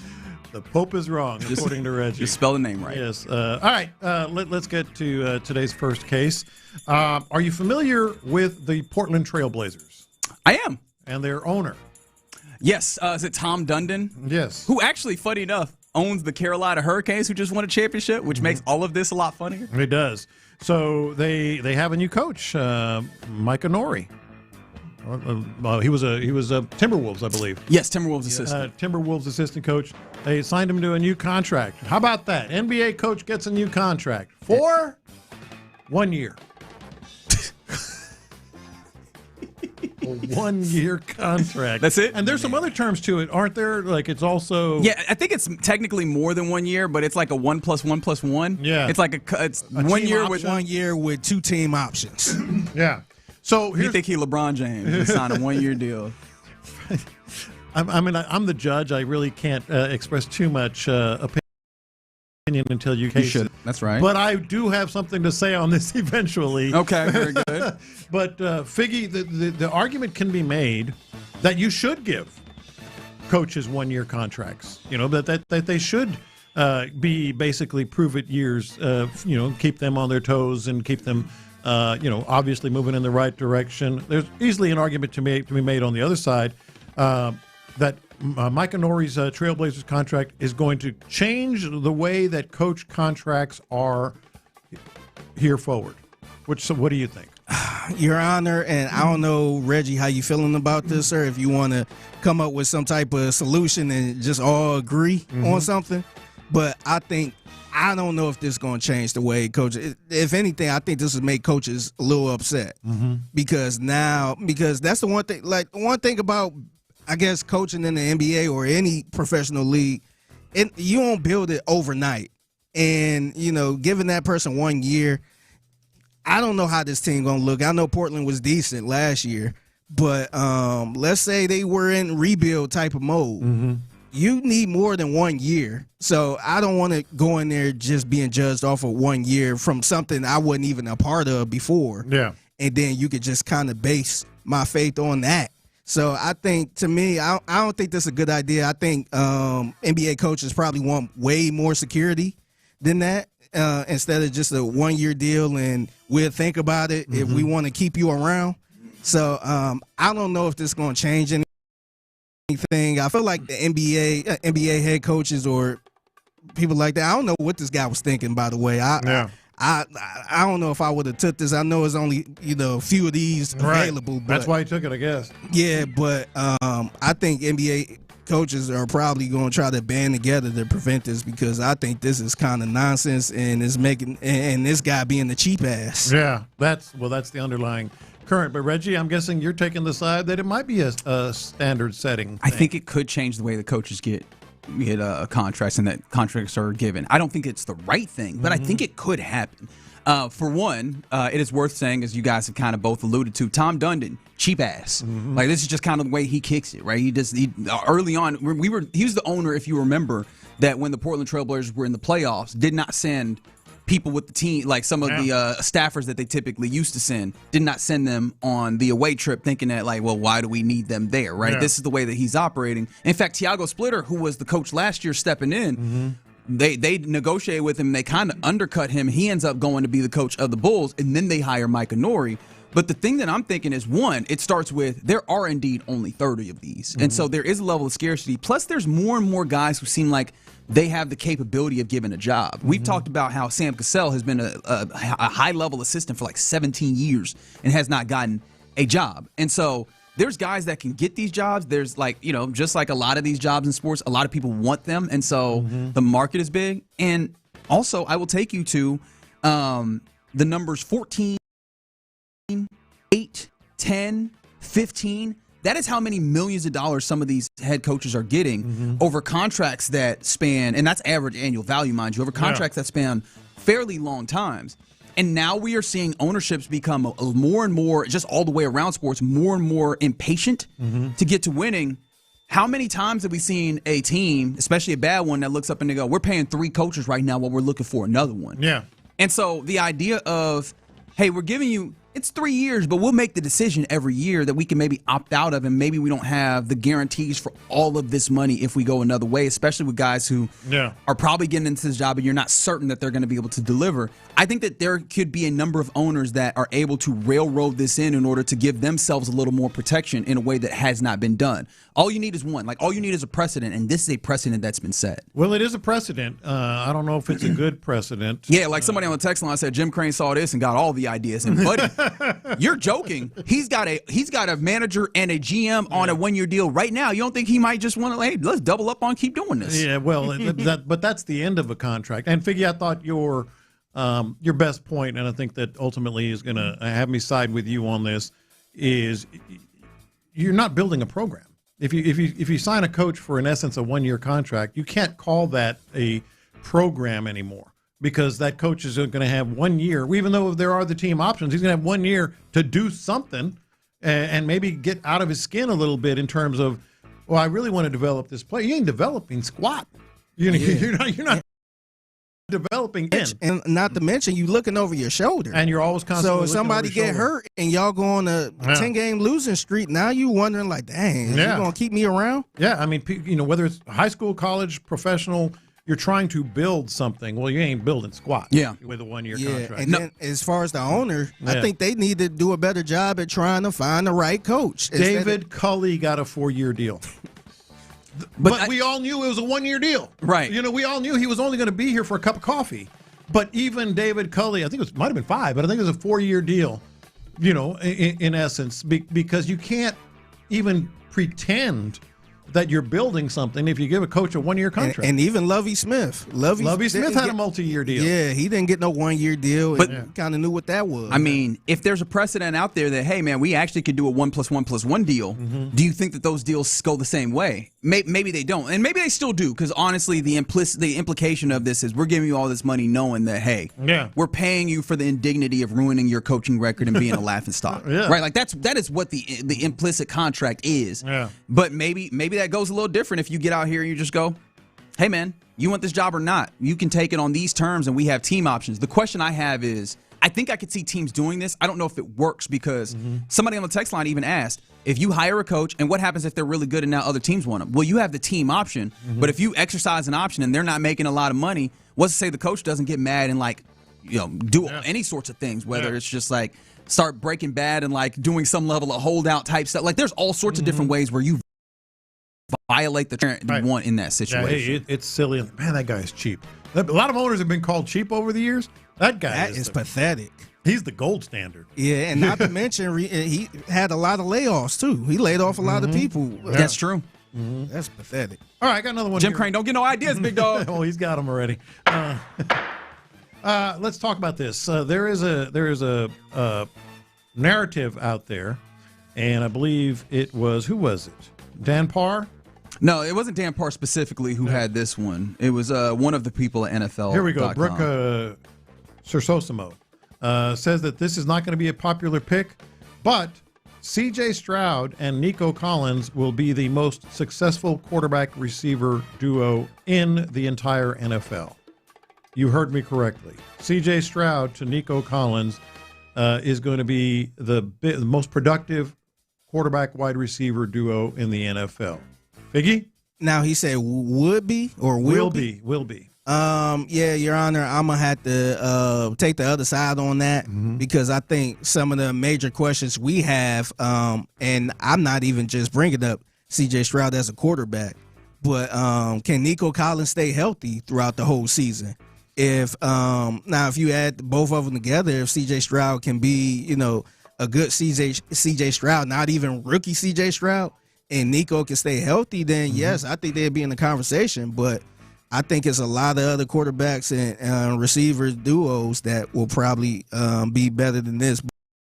But this could be a what you call it, like a what if type of thing. What if CJ was get back to the old CJ, and what if Nico stayed healthy the whole season? If we could have those type of conversations, then I'm down for it. But I don't think that'd be the best duo, quarterback and receiver duo in the league. And Reggie, you know this. You actually sent this, but she makes a strong case in terms of even in Stroud's worst, bad moments last year. Nico still had 1,000-yard receiving. He had 1,000. He was 9th in receiving, and he played 2 fewer games than the max. Yeah. Right? He played 15 games. Talk less of if he actually plays all of these games. And remember, C.J. Stroud was like 19th in yards. I think it was just over 3,000, but that's over 14 games. If you extrapolate that further, I think he's like 36, maybe 3,700 yards, which means if he had played a full 17 games, he's in the top 10 of yards last year. And again, that was with the offense that we saw last year. How about an offense with a run game that actually forces defense to have to consider anything other than Nico Collins? Buddy, this could be explosive. Yeah. I think that this is actually a possibility. And also the narrative that would happen where everybody looked at C.J. Stroud and made him a laughingstock. If it comes out and looks like gangbusters, everybody's going to be like, wait, what the hell is happening right now? And I think that brings even more attention to what's happening. I think you can make, and she did, and you did, make a strong case. Hey, listen, and you didn't even mention, the fact that they have no one else that can really stretch you. That has been proved. So he might be. On the other hand, they also don't run a lot of plays. That make you want to believe that Nico can go that strong. Yeah, and lead the league as a duo. I mean, obviously the clear knocks against it are one, just also the other competition you're talking about, right? The possibility of like Burrow, Higgins, Burrow, Chase is one of those. But who else are you looking at as competition as well? Because where did A.J. Brown end up? Oh, that's right. That's right. Yeah. Drake May, A.J. Brown is a possibility. But also Matt Stafford and Puka. But all of those other places, there's like someone else that feels like they could also take a good amount of the share. Like here, it's kind of all funneled in. Now, maybe Jaden Higgins and C.J. Stroud, that connection does come along like we're hoping, and this filters out a little bit more. But it could easily be where it's just him and Nico. That's the one connection we know works by hook or by crook and in the most dire of circumstances. Yeah. If they get better on offense, which again, I think they were like a 15th passing offense. If the running offense gets a little bit better and defenses can't just sit like they did on sometimes, buddy, it could be. Yeah, it could be a problem. You're out here a bunch of ifs. That's exactly what I was going to say. But the question was, they will be. Yeah, I want to side with Reggie, but I'm not, simply because that's a lot of ifs. That's what I was going to say. And if ifs were fists, we all be drunk. And it's not so much like disrespecting what Nico does. It's kind of not having the confidence in C.J. Stroud and very much respecting the proven duos out there. Yeah. Puka and Matt Stafford, come on. Yeah. That's already established. Yes. Jamar Chase and Joe Burrow. Yeah. Again, come on. And honestly, like, I'm kind of with Reggie. No, it's a strong argument to be made. I think so. Yeah, I think it's kind of slept on a little bit. Yeah, I think you made the correct ruling, mind you. But I think the case is actually the point was the case is actually a lot more interesting than you would imagine. Just thinking immediately hearing C.J. Stroud and Nico Collins in the same place. Yes. All right, you're in the loop right here on Sports Radio 610. That's a little Judge John Lopez. We do that on Wednesdays at 12:40. But coming up next, the second round of the NBA draft gets going tonight. I kind of want to get, you were asking earlier, what are the Rockets doing? What could they possibly do in the second round? I'll throw up some options and we'll see if you like them next. The Drive.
May vary. Online health questions required. KILT FM HD2 Houston. Insider access, exclusive content. Sports Radio's an Odyssey sports station. Sports Radio 610 presents In the Loop with John Lopez and Reggie Atatula. That's right, you are indeed in the loop here on Sports Radio 610. OG John Lopez, Reginald Atatula, Figgy Fig on the ones and twos with you and you rolling with us. And however you're listening, wherever you are listening, thank you for making us a part of your day. Been a fun one to this point where we have talked about all sorts of nonsense and serious things. Mm-hmm. And serious things as well. We've done both. That we try and balance that. That's right. Hopefully, I don't think that we've balanced it well. There's been a lot of nonsense. There was a longer than 10-minute argument about whether or not shrimp is meat. And I will not continue back into that. There's Gracie the giraffe. There was Gracie. That was a good time. That was a good moment today. It was a very good moment. It was a great moment. I'm glad that you brought that into my attention because I did not previously have that. But one of the things we actually started with your big question with the Rockets with the NBA draft happening. The first round happened last night. Second round happening today. That question was, what are they doing? And not with a predetermined idea of my own. Really, just the question: what are they doing? Are they biding time? Do they have something planned? Are they winning now and feel like they can get the guys they need in the second round? Are they raising something of a white flag? Are they going to retool? Because they did nothing day one. There's still plenty of options in the draft. Obviously, some options with trades. Are they I think, overestimating how important Ed Van Vliet and Steven Adams back. I mean, what are they doing? Legit, what are they doing? No, and that's a fair question. I think the answer to that question was very, very small percentage chance that we would get some level of answer yesterday. I think tonight is the day where you start getting some level of answer to that end. And so I kind of want to dive into what the possibilities are, what the thoughts are with this. Now, we talked about this yesterday, and I don't think that this is something that definitely would get done tonight by any means, but the conversation had been there that, hey, man, Rockets, you look over, Giannis Antetokounmpo gets traded to the Miami Heat, but the Celtics miss out on him, and there's reports that they had put Jaylen Brown out there. There's two things, before we even get in that piqued my interest personally. I think it piqued yours as well. And we're not the only ones who are kind of in general Rockets land that go, that's interesting. In fact, we're not the only ones in the NBA sphere where people go, what would it take to go and get that guy? There's been reports, I think that it was Brian Windhurst of ESPN saying that the Rockets and, I forget the other team, that would be probably the premier teams to look at in trying to acquire Jaylen Brown. There's also been a little movement of no, that's overstating it. The Rockets don't have that interest. And that's where I was going to get to because, and who had this audio? I think it was Chris Mannix of Sports Illustrated, who covers boxing and basketball, does a good job at pretty much all of those. This was him talking about, maybe what the Celtics might be looking at for the possibility of Jaylen Brown. Jaylen Brown is truly available and what the asking price for him is going to be, but the Celtics, I believe, are listening to those calls and our own trade matches of their own. I spent some time this afternoon talking to different teams about what might the Celtics be interested in. And the name and the team that came back to me a lot was Evan Mobley in the Cleveland Cavaliers. Mobley is one of those guys that could fit the archetype of the type of player that the Celtics are looking for. Now, if it is a deal they're interested in, is a complicated deal to make because the Cleveland Cavaliers are a second apron team and there are a whole bunch of different rules that go with being a second apron team, including the need to match dollar for dollar value with the player that goes out. That's just mathematically impossible, it seems like, in this moment. But that. So what does that mean? I don't fully know, right? I would love to be I tell you exactly. Well, one, I think that the caliber of player is there, right? Evan Mobley. And you can make the argument that, one, if you were going to make a deal, it feels like Alperen Sengun would have to be at the center of it unless you did something crazy where they might actually want Kevin Durant. I don't know why they would want to do something like that, both the Rockets and the Celtics, why they would want to go that way. So Alperen Sengun would have to be at it, but Sengun doesn't feel like the center that fits what they tend to do. In fact, Evan Mobley doesn't either, but at least I could go, okay, there's a defensive presence and he's definitely coming around offensively. Alperen Sengun doesn't really shoot and he doesn't have the defensive profile. I hadn't even really dug that deep into it. I don't even know that the Celtics would want this deal. It feels like it'd be really hard for this deal to get made for the Rockets, even in the ways that we've talked about. Well, I think it's certainly attractive from the Rockets' standpoint. Well, from this side. Yeah, from this side. But I'm saying, Celtics wanting to jump in the deal with you. Even if it's attractive, what I'm getting to is even if it's attractive, you're going to be making obviously some big changes, whether it's Şengün or whomever. But why would they want that as a piece, as you just mentioned? Would they want Şengün in that group when they've already kind of been considered like they have some flighty players? They have some players that might have, want to go their own way, kind of maybe not necessarily team players. And that's kind of what Şengün has been building something of a reputation. Similar. You think so? Yeah. I mean, he and Durant arguing a lot. I think didn't Ime kind of get on him several times during the season as well about some of the things that he was and was not doing and making sure that he was. I don't know if he's necessarily a fit in every way with the Celtics. Interesting. I don't know that I fully went to that place, but okay, I can hear you out to that degree. But I just like the possibilities of like making a trade like that. Mm-hmm. That one in particular, I feel like that one is probably very low. But there are second round drafts, mock drafts that are coming out when it comes to the second round, and I kind of just want to throw out some of these players that are out here that could be interesting in this early portion, especially when you come to pick number 39, mm-hmm. where the Rockets will be selecting 9 picks in the second round. First and foremost, it's worth noting that yeah, I know where you're going. It might be that the Rockets might not even select a player that's the best player available. I didn't know that's where you were going. Where did you think I was going? Manuel Sharp. Oh, okay. I wasn't planning on going there. Does that feel like a profile of a player that you would want? It's a player that I've heard associated, or seen, I should say, associated with the Rockets in about that spot. In part because he's played here in Houston, but also because like he is he's an offensive player. He's a shooter. He can be a little streaky, but he's a shooter. Mm-hmm. He played for Kelvin Sampson, so that like there's a level that physical guard. Yeah. He can shoot. He can defend. Size and athleticism concerns, which, we kind of know. We've seen that up close. Which is why he is where he is right now. Right. That's why he's a second-round pick. But also, the other thing that I think he's got going for him is if you're the Rockets and you're like, we need more proven players than projects or two-way players or whatever, he's an older guy. He's been through the mill a little bit. He can step right in and at least give you one thing that you're looking for. Yeah, he might be able to step into and can defend a little your rotation. Yeah. But the thing I was going to make mention of is, first and foremost, it's possible that the Rockets don't take a player that they go, this is the best player available, because you're in the space where these are guys that maybe could possibly crack a rotation, but probably are on the outsides of a rotation, mm-hmm. and that are probably like two-way maybe players where they need some time in the G League to help develop as well, or just to get some run instead of just sitting on the end of the bench. That doesn't help. Which doesn't. I don't think it gets people excited. But even if that was the case, like I'm going to throw out some players. Like first and foremost, players that are still up there that could be interesting. First and foremost, would you want a guard or would you want a big? Because I think this is a question that I kind of teased out earlier in the show. The West is getting pretty damn big, mm-hmm. and I don't know that the Rockets are big enough to go. And it's funny to say that with the whole bunch. You have a couple of 7-footers like on the roster and stuff, but or at least guys that are in that range.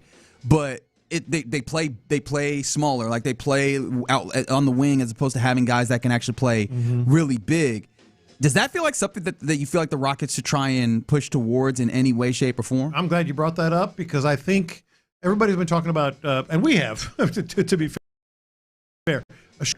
But then you start looking at the teams you have to go through, and you always have to do that in the NBA. Who do we need to go through? Well, you need to go through Oklahoma City and San Antonio, and they've got bigs, and they've just gotten more bigs in the course of the first round of the draft. Clint Capella is not going to be it. Steven Adams is old. Alperen Şengün, I don't know if he fits any profile that can really be scary against those teams by himself. Yeah, you need a big. You need a big on this squad. So if that's the case, would you be interested in someone like and I apologize because I always I keep looking it up and I never get the pronunciation correctly, 7-footer Henry Visar, I believe he played at UNC. Mm-hmm. That it's, I think he's technically listed at 6'11", but essentially a 7-footer, big wingspan. He can dribble, pass, and shoot, but he's not as good. He's not that good of a defender. Mm-hmm. Does that at all interest you? Dribble, pass, and shoot. Yes. I mean, like Şengün. 7'2" wingspan, standing reach of 9'3". I mean, young 9'3". Yeah. Dang. That's pretty strong right there. Right. He's going to need work on his frame, but he is a dude that has like these talents. He's the Carolina kid. Yeah. Yeah, I've seen him. I think just the size alone, right? You need length if you're going to be competing at that. We saw what happens against these big guys. We've seen what happens with that. No, Would you rather go big or guard at this point? Because if you're bringing back Van Vliet, how's that going to affect Reed Sheppard?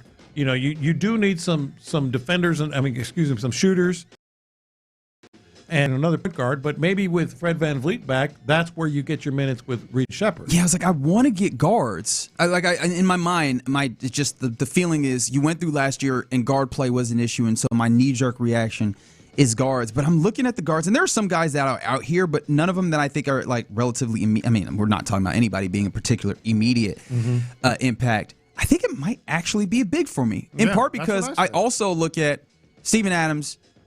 Injuries have happened recently, and he's a little older. I'm knocking on wood that it doesn't. It's obviously very good the way that he creates a clear advantage for this team rebounding.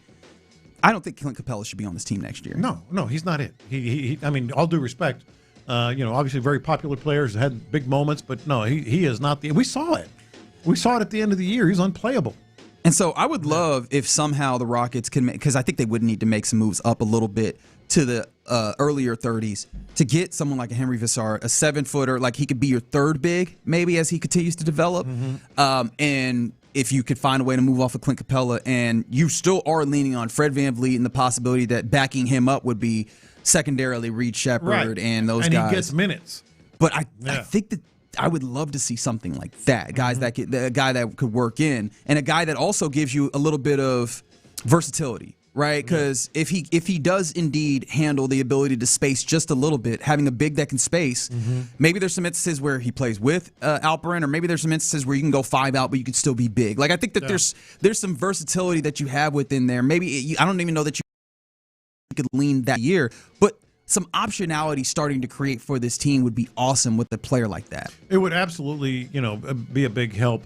It does make you think, and we talked about this earlier, just how much better the Thunder and the Spurs have made their particular needs in the first round of the draft, each getting 2 players, one in the Thunder with a 7'3" guy that can play, and the Spurs with a projected big man that's going to take a year off, we think, and then a big man that can fit. They're fitting particular needs right now. Boy, the Rockets, you almost feel as if to reach that level, it has to be a bigger trade. It has to be. You're not going to get to that level with the draft. Yeah, and I don't think it's the draft. I don't think it's a bigger trade that's going to actually. I think it's going to be the movement around the edges and finding but with veterans you're talking. Yeah, with veterans, with like the likes of Landry Shamet. I don't think it'll be specifically Landry Shamet. I think his as we were talking about with Varun earlier in the week, I think that he might be just priced out with winning a championship in the way that he played in the playoffs. But guys like that, there you go. He can shoot a little bit and he slides in, and all of a sudden you find a way for him to fit into what you're doing here. Sam Vecini of The Athletic, he put together a second round mock draft, and right now, if the Rockets do not indeed trade, this is the player that he has them taking, and it's the player that we've seen in this spot a number of times. 5'10" guard from Purdue, Braden Smith. Well, that would be fit the mold, that's for sure. Elite passer and a playmaker, but he might be a little small. However, if you need him to just be a backup guard, you already got small guards. Again, we talk about the versatility and optionality. You just got a grip of small guards and he's even smaller. Right, Reed Sheppard, we talk about maybe the physicality not being there, but he's still 6'3", right? Braden Smith 5'10". Like he's not even getting to the 6 foot. 165. So like he is tiny. Like the idea of playing him with Fred Van Vliet, not really there, right? Or maybe you could, but I don't feel great about that. You talk about being targeted. No, he's scrappy. I mean, he's one of. I mean, he made a great reputation. He was a legend at Purdue.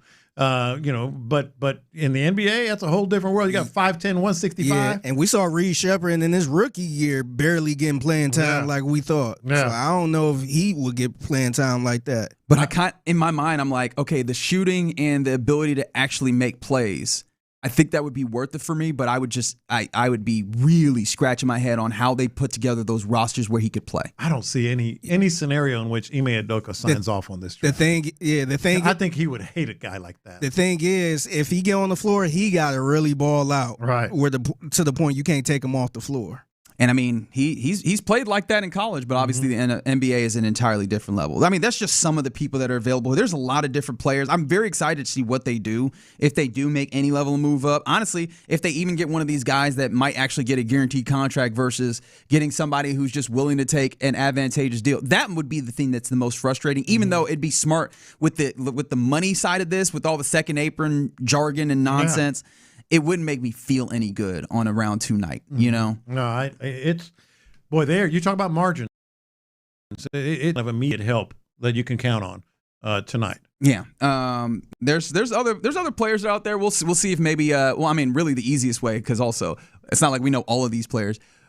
We'll talk about it tomorrow. The guys that they get, or maybe if they don't, right? Like there's still a possibility that they use these to do something else entirely. I don't know how much value the 53 and 39 would have together, but we'll see. We'll see if Rafael Stone can work his way out as a executive in this space. All right, you're in the loop right here on Sports Radio 610. Yes, 832. The Texans and Rockets could have multiple Braden Smiths in the city of Houston. Just got to find one for the Astros. That's right. There's got to be a Braden Smith that plays baseball. That's a baseball-ass name. Yeah. Braden is a baseball-ass name. Yeah. Let's be honest. Yeah. Like, I'm surprised that we got a football and a basketball Braden. All right, you're in the loop here on Sports Radio 610. It's about the time we hand things over to Figgy Fig for the mixtape. What you got, bro? Yeah, so people that was born in the 60s and 70s don't get offended by 10 things younger people usually hate. So I want to test this theory with the OG Lopez. Plus, a local clinic owner is facing a couple light federal charges. Federal charges? Yeah, light federal charges. Light. Yeah. Let's see what the light federal charges are next. Payne and Pendergast. He is the lead studio.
is powered by Mokaram Injury Lawyers.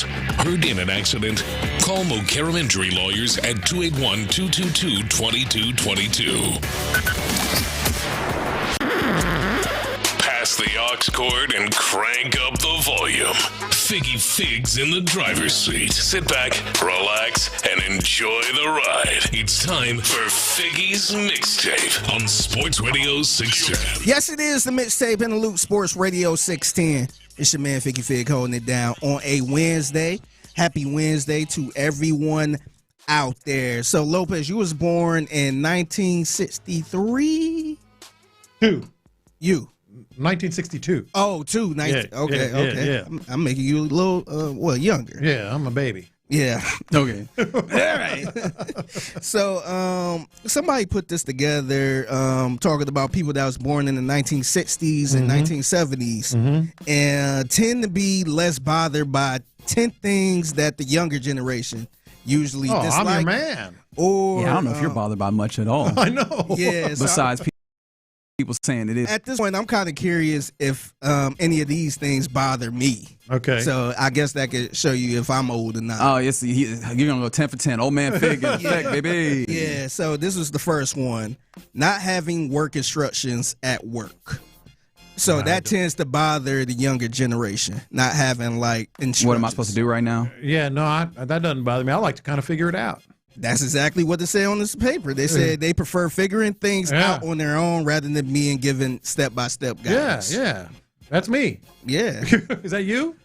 I kind of like to tell me what to do. Okay. I would do it because the one thing I hate, and that often happen around here sometimes, where you just kind of like, hey, just do whatever. This. And when you do it, it's like, hey, you're not supposed to be doing that. I'm like, well, tell me what I'm supposed to do then. Yeah. Like, let me know. So I will do whatever y'all want. Actually, text line, please play along. 713-572-4610. I want to see if these actually hold across the ages. So if you... How about you? You do want the instructions? I think I lean a little bit more towards instructions. Like, ultimately, if I know what you're going for, I feel like I am capable to figure it out. Yeah. But if you were looking for something very particular to avoid what you're talking about on the back end of somebody being like, you didn't do it right. Well, you didn't tell me what you wanted. Yeah, because every time I decide to do, I'm like, you know what? Ain't nobody saying nothing. Let me do it this way. Yeah. Oh, technically we're not allowed to do that. Right. I'm like, well, tell me what I'm supposed to do then. Yeah. And I will follow your directions. The next one is unexpected phone calls. So from your point of view, what it say on this paper is a surprise call. They prefer direct communication. Okay, so I might maybe I'm misunderstanding this. So if there's not a planned call, if I just gave you a call and was just like on a Tuesday. The younger generations don't like unexpected phone calls. It didn't used to bother me as much, but now it almost bothers me because I prefer texts. So wow, you know what's funny here? Yeah. I actually like unexpected phone calls. Now, Really? Here's the thing. I better have your number. Don't just hit me up with some number I don't know. I don't pick those up. You know how people will say this could have been an email? A lot of times it could have been a text. Really? Yeah, it's nothing against people. Like if somebody calls and I haven't heard from a while and I'm not doing anything. See, that's the main reason. You're usually kind of like, you're doing something, like just text me and I'll call you back, or can I call or whatever. No, that one I'm not. I used to be like, hey, so-and-so called out of the blue. Now I'm more like, hey. Yeah, I kind of stopped calling people out the blue. I started just shooting them to, hey, what's up, man? Just thinking about you. Hope all is well. Yeah. But I don't mind if somebody called. I had a couple homeboys call me a couple weeks ago out the blue, and we talked for like an hour. Yep. Yeah. So, like, I kind of like that. Like, I don't mind that. I won't be irritated if somebody calls me. The next one is the single word text messages. So, like, K or fine. Yeah, that doesn't bother me. I take it mostly literally. I mean, unless you're talking oh, no. like your girl, then they all have code. Yeah, they all mean something. My brother in Christ, you've been married for decades. You can't call her my girl. Well, I said your girl because it's not. Oh, okay, I was about to say, not I was like, hey, man. married. I was like, brother, you better put some respect on Miss Jan. Not everybody. You know what I'm saying? Like, most people, I don't mind. I don't care. And she says K. It was like, oh, crap. We are in trouble. But see, some people your age, Lopez, see that as like efficient, where it's not as rude. But people like me personally, I got to fill out whoever sent me that text. Like if Lopez sent cool or something like that, then I won't be offended. Right. But if I hit up somebody like, "Hey, what's going on? How you doing?" Fine. Then I'm like, "Damn, that's a good point. Maybe that's a good point. Yeah. Maybe they, they hate me. Yeah, like, you know what? Let me stop the conversation from there. Yeah, that's a good point. Somebody or another one on this list is constructive criticism. So younger people or people your age view this as like feedback, as normal part of learning and improving. So how you feel about constructive criticism? Almost seems case by case. Like generally, I'm 3 for 4. I do fall in line. Like, okay, I get it. Like if you're just having a conversation with a friend, but a lot of times it almost seems like, yeah, I'm doing that. You know what I'm saying? Like, yeah. I was already going to do that. That's exactly Thanks. what I'm doing. Yeah, John, you need to be more on a clock when you're doing a radio station. Yes, I understand, and we're doing that. That's what. Are we doing that? That's a bad example. Rejection. So people your age take rejection more. Being turned down is considered part of life rather than a personal attack. That is absolutely, positively a generational thing. I don't. It's like, hey, let's move on. You know. So 4 out of these 5 are fall in line with how I feel about it. How about you? I don't like being rejected. I have a problem with this, to be entirely this is me being like brutally honest in a way that I am not very comfortable with. But yes, I have a problem with rejection. I'm kind of in the same way, not in a bad way, but I start thinking too much into the rejection. Yes. Yeah. So if I went in there and told Parker, "Hey, I want to host a night show one day," and he reject me, then I might, man, maybe he don't like me. You know what? You know what? He never did like me. I could tell he didn't like me from the beginning. I was on to him. Yeah, so I started thinking too much into that. Yeah, I shouldn't. No, I shouldn't. Yeah. Waiting their turn. So you guys are more comfortable with patience and don't expect. See, this is the second one where I'm not, and I think it's more. You don't like to wait your turn? I don't like to wait my turn. I don't like waiting I want in it lines. now. I don't like. But again, back in the day, it was just what you did. I think maybe you had no choice. You kind of evolve. Like you don't have to do. There's always other options now. You know. Look at Lopez staying hip. He's like, I stay hip with all of their worst habits. Waiting. Why would I do that? Yes. How about this one? And I'm really curious on your answer with this one, Lopez. Having to be uncomfortable sometimes. Always. You got it. It's just part of life. Yeah, that's what it said. Whether it's inconvenience, boredom, or tough situations, they tend to accept it as part of life. Yeah, and I'll give you a good example. Like you guys know how much we were just talking about this yesterday, how much I love the outdoors and I like my hands busy and working on projects and all that. My wife was asking me about, we were talking about, when I had the colonoscopy last week. I said the worst thing, I was never nervous. I was never worried. I was just climbing the walls when they closed that curtain. I felt like I was in jail. Wow. Like it had nothing to do with anything about the procedure. I was just like, I got to get out of this place. Like if I ever went to jail, I would lose my mind. Sure. Like so that's kind of what you're talking about. Good things they never hemmed you up on that time that you were being a drug mule. That's true. But I did kind of convince myself and tell myself, got to do it. Yeah. Just got to get through it. Yeah, I'm going to run through these real quick and get your thoughts on it. People disagreeing with them is one. Being told no is one. And not being included in everything. These are things the younger generation can't get down with. FOMO, man. FOMO. Yeah. Yeah, so that's kind of good to know, man. So by and large, I was right there. Seems like this holds a decent amount from what I'm seeing on the text line. Appreciate all you guys being de facto guinea pigs to see if this works out. I appreciate all of your texts because for the most part, it's lined up about right. Obviously, some variation here and there, but yeah, sounds like the list did well there, Fig. Yeah. All right, it's the Mixtape in the Loop, Sports Radio 610. So, somebody got caught up in a little bit of a situation with the feds, I want to say. Lopez, what's wrong with you, man? It wasn't me this time. Oh, okay. Yeah, it wasn't you. I think you escaped. Still watching you. They trying to get all the information on you. But owner of a local clinic here is facing some light charges. And I'm really curious how this is going to turn out. So let's go to Luke Jones of ABC 13, who was reporting live from Pearland with the story. The Pearland office that once housed Wound Medic That is, until the Justice Department dealt the clinic a federal indictment-sized wound. Prosecutors say Wound Medic and its 3 sister clinics in Nevada, California, and Hawaii engaged in a multi-year scheme to defraud the Medicare and TRICARE programs. From October 2023 to April this year, prosecutors say the owner, Las Vegas nurse Marisol Yuki, and her co-conspirators submitted more than $906 million in fraudulent claims. Sheesh. Those claims for medically unnecessary allografts, essentially transplants according to the indictment. Some of her patients terminally ill, who prosecutors say died within days of the procedure. Prosecutors say Yuki submitted an average of over $1 million in claims for each patient, of which $297 million was ultimately paid out.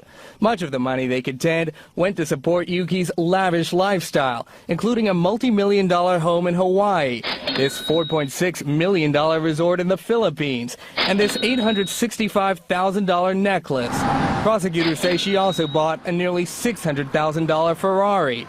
That's in addition to the Porsche, Escalade, Mercedes, and 2 Teslas investigators seized, along with more than 460 cash. Prosecutors say 2 companies acting as allograft product distributors paid Yuki almost $16 million to purchase their products. Yuki's then accused of overcharging the government. An allograft product she paid $1,600 for, prosecutors say she billed the Medicare program $3,900. But prosecutors say she wasn't the only one making money. Yuki allegedly paid other healthcare providers kickbacks to refer Medicare patients to her clinics, where instead of healing, prosecutors say they were stealing. Luke Jones, ABC 13 Eyewitness News. She is toast. Well, you said light charges at first. I was like, what? Those are light charges? Those aren't light charges. Cooked. It was getting worse and worse as I was listening to it. I'm like, man. Yes. $4.6 million resort on the side. She was pushing $1 billion, still in $1 billion, man. Sheesh. Okay, and obviously people get greedy, but don't you think you need to temper it a little bit? Yes. Just give me a good 20, 30 million, and I'll go away. She said, nope, let me get this $800,000 necklace. That's their big mistake. I take the Ferrari. I take the Escalade. Greed, man. She had to have thought. There's no way that she, in her right mind, thought this is going to last a long time. A house in Hawaii. That's what I'm saying. Yeah. Like, I feel like if you're a criminal, not that I know anything about this, but you have 2 ways of going about this. I'm gonna try and make it for the long haul. I'm gonna keep it low, or I'm just trying to live for a good time, not a long time. Because she felt like she chose the second. She felt like she was just, I'm gonna live lavishly, and then people are gonna come find me. Dude, it's so easy. It's because you're dealing with insurance fraud. You're constantly trying to dodge them folks, and they are on that. They are auditing that stuff all the time. That's what I'm saying. Just do it. Like she's not hiding this money at all. Not a little lighter. You have to be a lot lighter than that. Goodness, bro. Or just live in a country that doesn't no extradition is what you're doing here. Extradite people. Right? Man, I don't know, man. Swiss account here. I'm hatching a plan as we speak. But I love that the plan that you're hatching is bad enough to where nobody would suspect that you actually are doing this. You're like, clearly you defraud people and just go to Switzerland. Swiss accounts and live in a country that doesn't extradite. I'm sure the Fed's on the text line like, yeah, right. Right. All right, we ain't gonna figure that out. All right, buddy. If you're a Fed on the text line, let us know. 713-572. Could I have gotten away with it? Clearly, we have a lot of federales listening to the station. All right, there you go. It's the mixtape right here in Loop on Sports Radio 610, 1:20 p.m. every weekday on the program. If you see something that you believe is mixtape worthy, hit our guy up on social media at the Figgy Fig, and he'll shout you out. All right, coming up next, we get ready to hand things off to the fellas of the drive. The reason why we've had a lot of fun in the World Cup is also part of the reason why I'm afraid for this next period. I'll tell you what I mean next. If the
Peggy. Sports Radio 610 presents live from the West Point Lincoln of Sugarland Studios. Here's In the Loop with John Lopez and Reggie Atatula.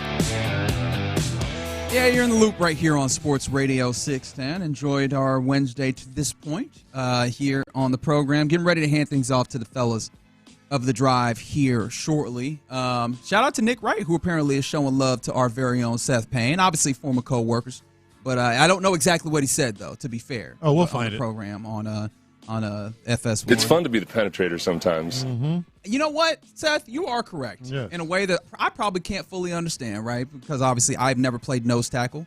And I imagine that's the only way that he meant that, right? I think that's the only thing. Was he talking about nose tackle? I feel I would hope so. I sure would hope so. Otherwise, I feel like that should have got him called into somebody's office. You know what I mean? But yeah, we haven't talked at all about the World Cup today, which is a little odd for us. It is. We need to be. We have been hyped about this, and honestly, for good reason. Do you know we were right? By the way. Yes. Right? Now, I won't give myself too much credit. I won't pat myself Just on give the it back to me. too much. Yeah, you got it. I should have known that you would take all the credit. I think Lopez took it already. Lopez is like, don't worry, there's none left. I don't even know why you're worried about it. I finished that a while ago. You're good. Because I did have questions on whether like the other stuff would then infringe upon the soccer itself. And it hasn't. There's been that stuff, right? Yeah. Not to say that it's not there, but the soccer itself has lived up to it. And it's been very, very fun, at least for me. I think for a lot of neutral observers. Some people, I'm just not in on it, and that's fine. It's not your thing. I think part has been great, has been the move to 48 teams. We talked a little bit about that. It's like having more of these teams that normally would not, be on the outside looking in, coming in and giving great performances has kind of been awesome to see.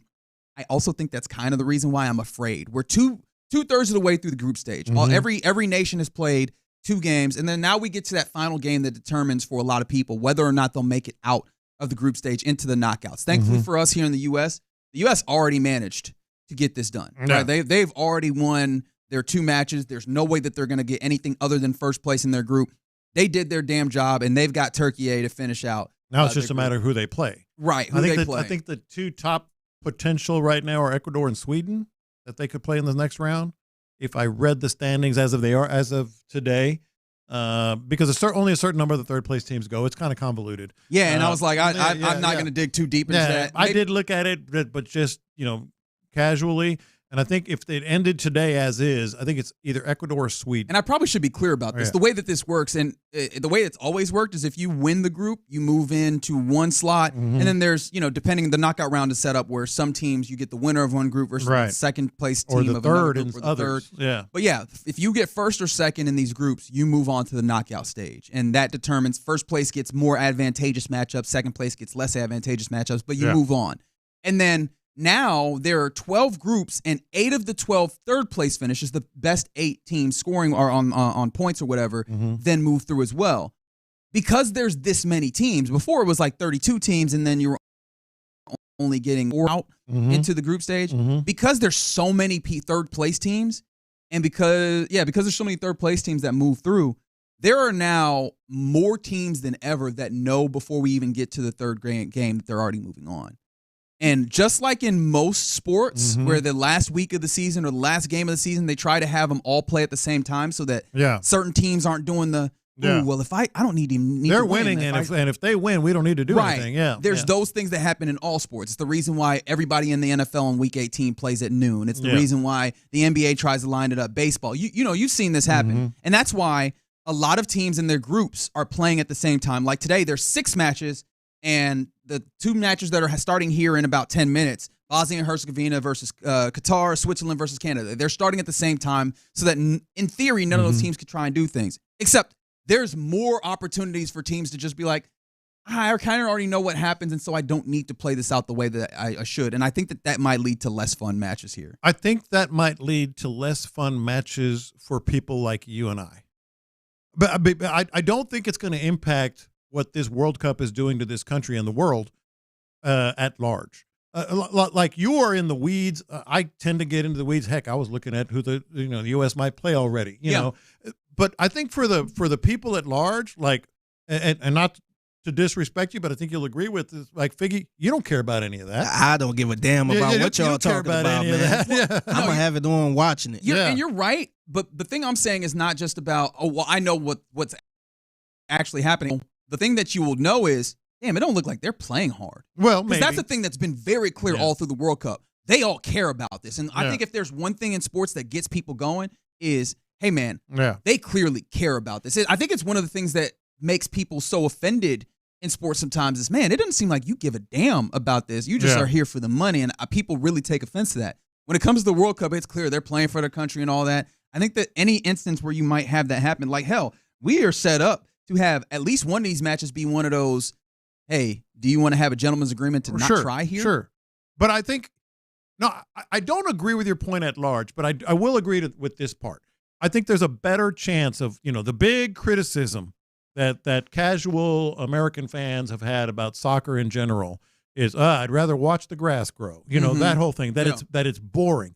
I think there is a chance that some of these games will be boring because of that, but I don't think the impact of the World Cup by itself, I don't think the storylines are going to change. Hell, we saw, this is a great visual if you get a chance, the Scottish, the Tartan Army, literally on the beach now. They're in Miami. They went all the way from Miami to South Beach, and they are on the sand now playing bagpipes. That's what we care about. That's what the fans, the casuals care about. I can see that. The games themselves might get a little boring. Yeah, the games themselves might get a little. You'll be all right. I mean, honestly, you'll be all right. If we being for real, it was a couple boring games where I'm like, I kind of fell asleep on that England game yesterday. I felt like it wasn't a lot of fireworks.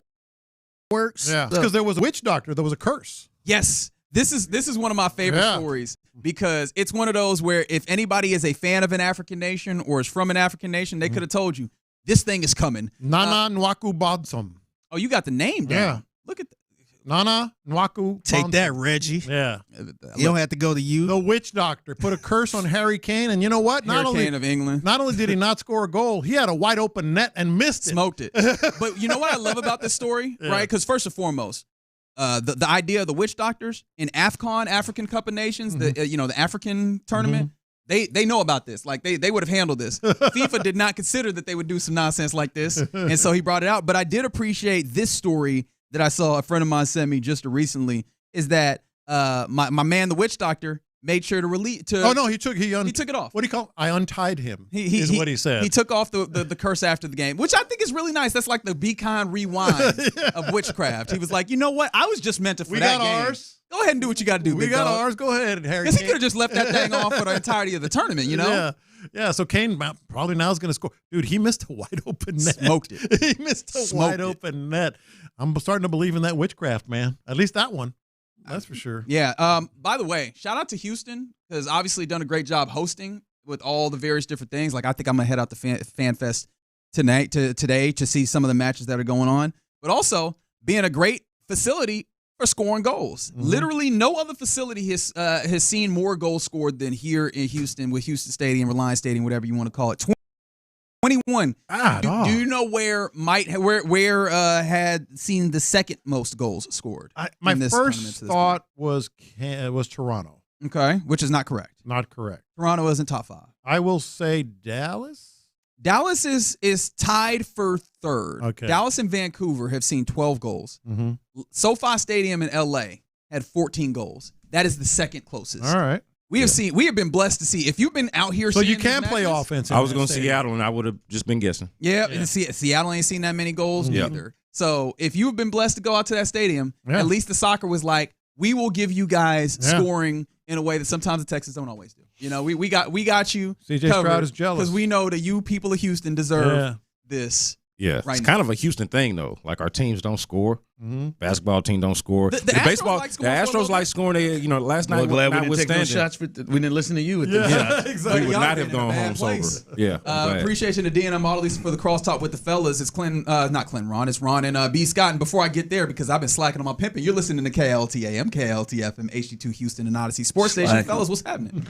Not much, man. Seeing trying to take care of my guy here. He is He's angry. He's mad with the Astros. Mad at the Astros. He's in a situation. We really found this out the last couple of days. Today's not the best day to be mad after. Well, I'm just saying. Yesterday, he is. But I'm just kind of like he's in a situation where he is turning anything into a negative. I think I've just gotten to a point of acceptance of where they are. Yainer Diaz hit a home run yesterday.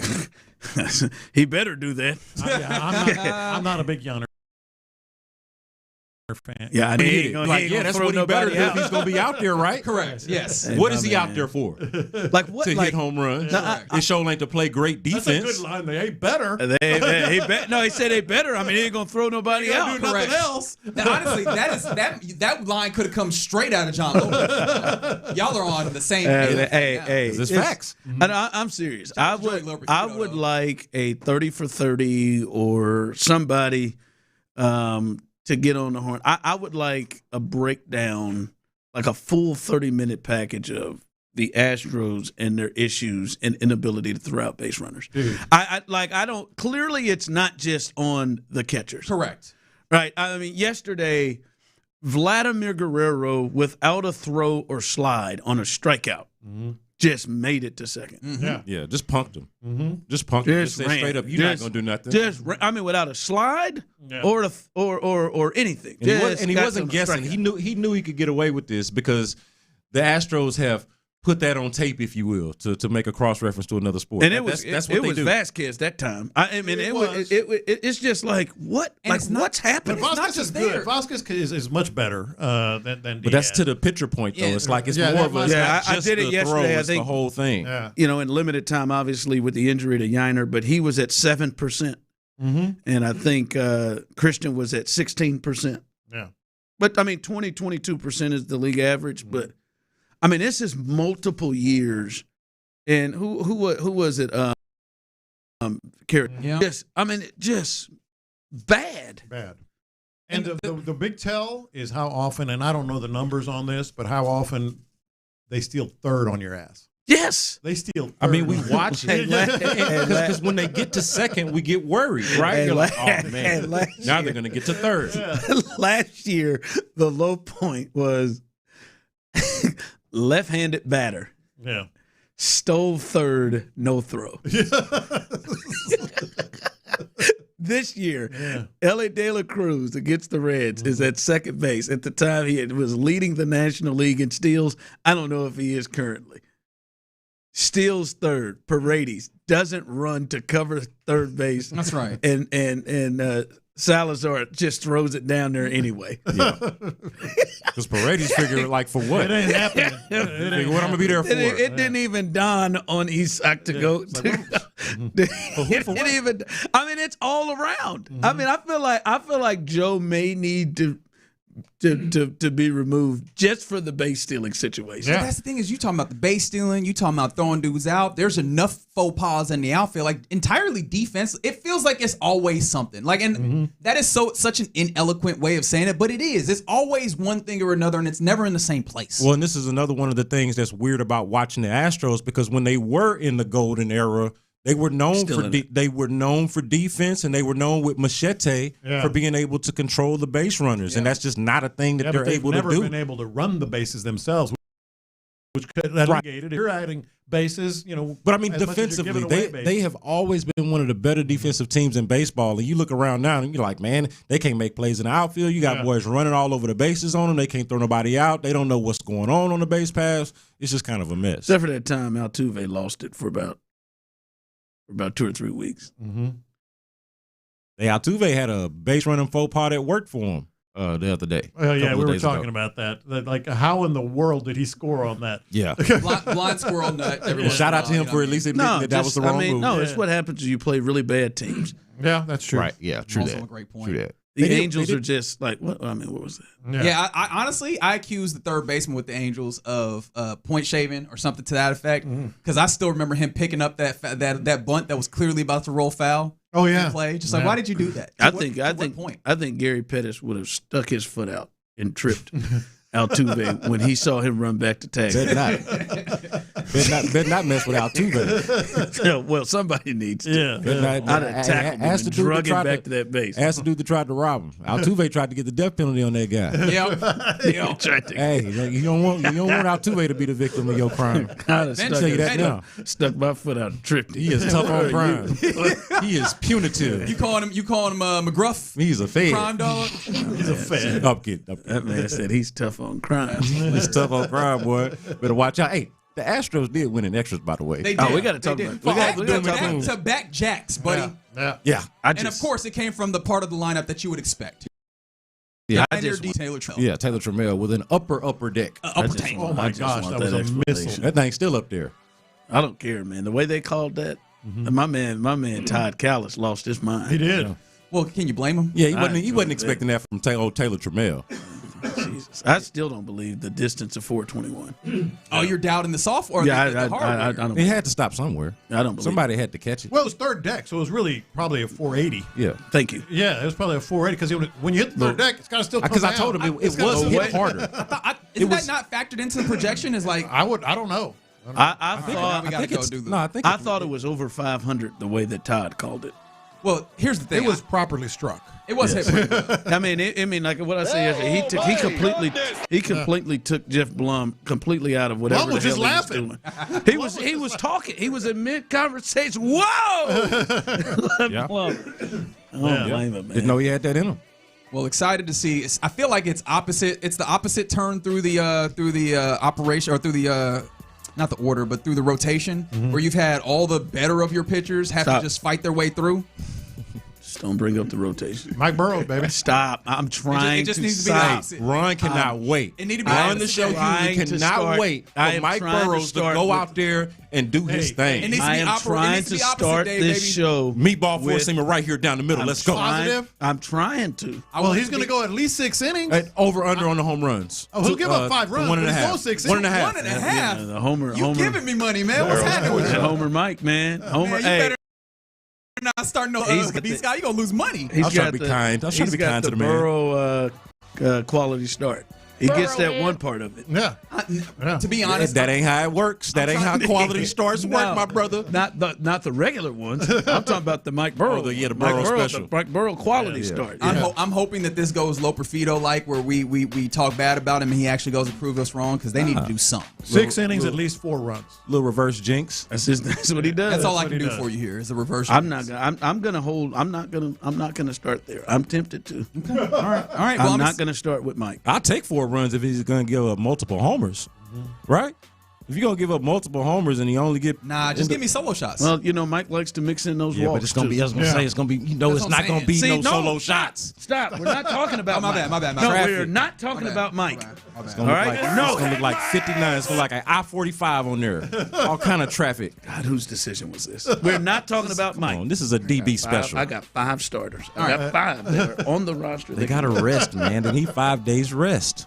Yeah, it's a 13. We're not talking about Mike. Stop. It's 13 games in 13 days. Talking about rest. I'm out the way. I'm not talking about him anymore. We're not talking about Mike. We're not talking about Joe and Dana. We're not talking about who made that decision. I see the vein popping out. We're not going to. So I'm gonna stop. All right, gonna do it. Appreciation again to DNM Molly's for the crosstalk, Don. I'll catch you tomorrow for a Thursday.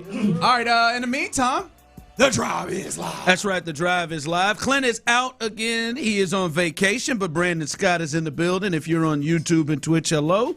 You can see Tyler as well. He went out and purchased some of them new Houston Rockets gear. I know.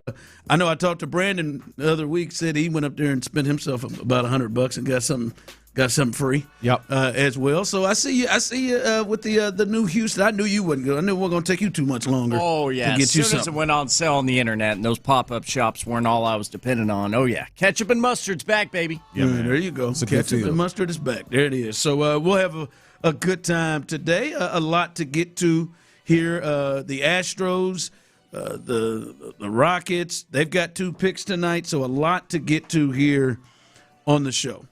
But again, I will not allow Mike to derail me yet.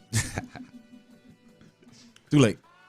But I just want to say, and you tell me if I'm taking this too far, and I know the people listening to this show, Champ Slice, I know will do it. Frank, I know will tell me the truth. Joseph, I'm certain will tell me the truth. Rob's going to come out of the woodworks to tell me the truth. YouTube and Twitch, I know you will. I see you, Joel. Swaggy Boots, I see you as well. 713-572-4610. I know you will tell me. I feel like yesterday's game, and baseball is tough because, it's 162 games. You're always only as good as tomorrow's starting pitcher. But there are certain moments and wins that are bigger than others that could potentially mean more to others. And the way that the Astros out, I thought they were going to lose 2 or 3 times. Yeah. I thought, shout out to Pete Lambert first, who I thought was going to break. He was out there playing a classic bend but don't break style of defense out there. He was pitching. I mean, there were base runners all over the place, and he not only had base runners all over the place, he kept coming up with George Springer and Vladimir Guerrero up with runners all over the place. And he get out of it. And he struck him out. He pissed off Vlad so much, Vlad slammed a helmet and a bat. Right? But he figured a way to get through 4 2/3. He did not have his good stuff. And he was able to get through it and only giving up 2 runs. And they were leading the whole way. They scored 9 runs, and Tyler, thank God, Brandon's anger and hatred towards them didn't lead to us taking shots. Yeah, because he said, if we do take shots, we're going to go home sober with them. No, they scored 9. We'd have been drunk as hell. We'd have been having to stay here through at least the first hour or 2 of Area 45 before we were able to leave. Yeah, I would have had to watch the draft from here. Yeah, might have. Yeah, might have had to watch the whole thing. But they scored 9 runs. Only one of them was driven in by the Big 5, and that is Paredes had an RBI single in the first inning. The rest of it was from all the side dishes, even the worser side dishes than Altuve. The lower ones, the jalapeno poppers, the cream corn out of the can, the biscuit, the cranballs. Those guys were the ones to step up. They had homers yesterday from Yiner, Cam, Trammell that is still going, and then Joey Loperfido, not only with the big catcher's interference to get them to within 1 and put the tying run at third with less than 2 outs, but then he hits the bomb after Christian Walker and Paredes strike out, and he goes deep to end it, and then they get a blown save. At least they give up the game when we all thought Nate Pearson came in. We thought prior to his entry that he would blow it, and then we watched him blow it, and I thought it was over when we walked out of here. But nope. Van Way comes in, he pitches 2 innings. They get through this thing and come out and win this game and move even closer. This Blue Jays team is the team that holds the last spot in the wild card. And they are on the chase, and they win this puppy. This feels like one of those games in which you didn't have to have Jordan carry you. You didn't have to have Walker carry you. Hell, Pena didn't play until the end. You didn't have to have Altuve come up with a huge hit to drive in multiple runs, although he did get some hits. This feels like a game that could catapult this team to more than just 1 win. Maybe. But also, and this is the thing of them proving me wrong, right? Like I was sarcastic about taking the shots with them scoring runs. They scored a bunch of them. But I was also pointing out how the outfield has been trash for the most part. Like as a group, as a unit, when Yordan Alvarez is not a part of it, that outfield ain't worth a damn. And it was the catcher who better hit some home runs than Yainer Diaz, right? The guy who's also got some question marks. But it was that outfield that normally does not show up the way that it did yesterday. And shout out to them for doing it. If you can get more of that, honestly, that's what they need. They need more of whether the main guys are going to show up or not. You can't have guys like Cam Smith, Joey Loperfido, Taylor Trammell just giving you absolutely nothing on a daily basis or kind of for the most part on a nightly basis. They go out there and they come up big for you, hit some bombs for you. Of course, Joey Loperfido to seal the deal, hits one on the line. He says he doesn't really hit too many on the line. It barely stays fair. It was a good day for the Astros. But if you ask me, hey, is this something that's sustainable?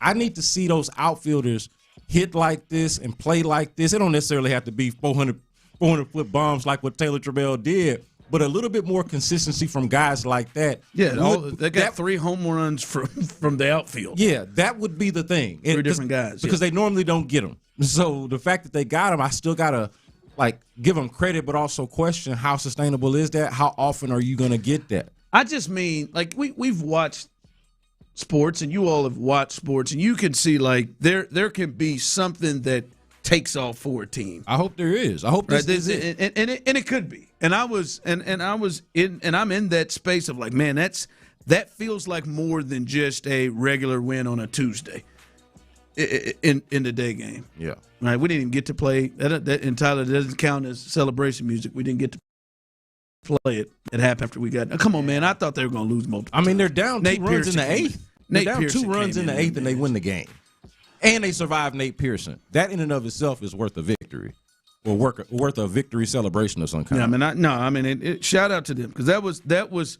I think it was so big, and hopefully, to me, this gives confidence to those other dudes, right? That they can push forward. Now, I am hoping that they put themselves in a position where they actually bring in an outfield that is one that has proven. Wait, so you don't trust Taylor Trammell and Cam Smith and Joey Loperfido to perform the way they did it was yesterday? A big win. I have told you. I just checked. I think the 2 big things that they need if they're going to be in contention and going to make a move is outfield help. A proven bat in the outfield, whether that's Duran in Boston or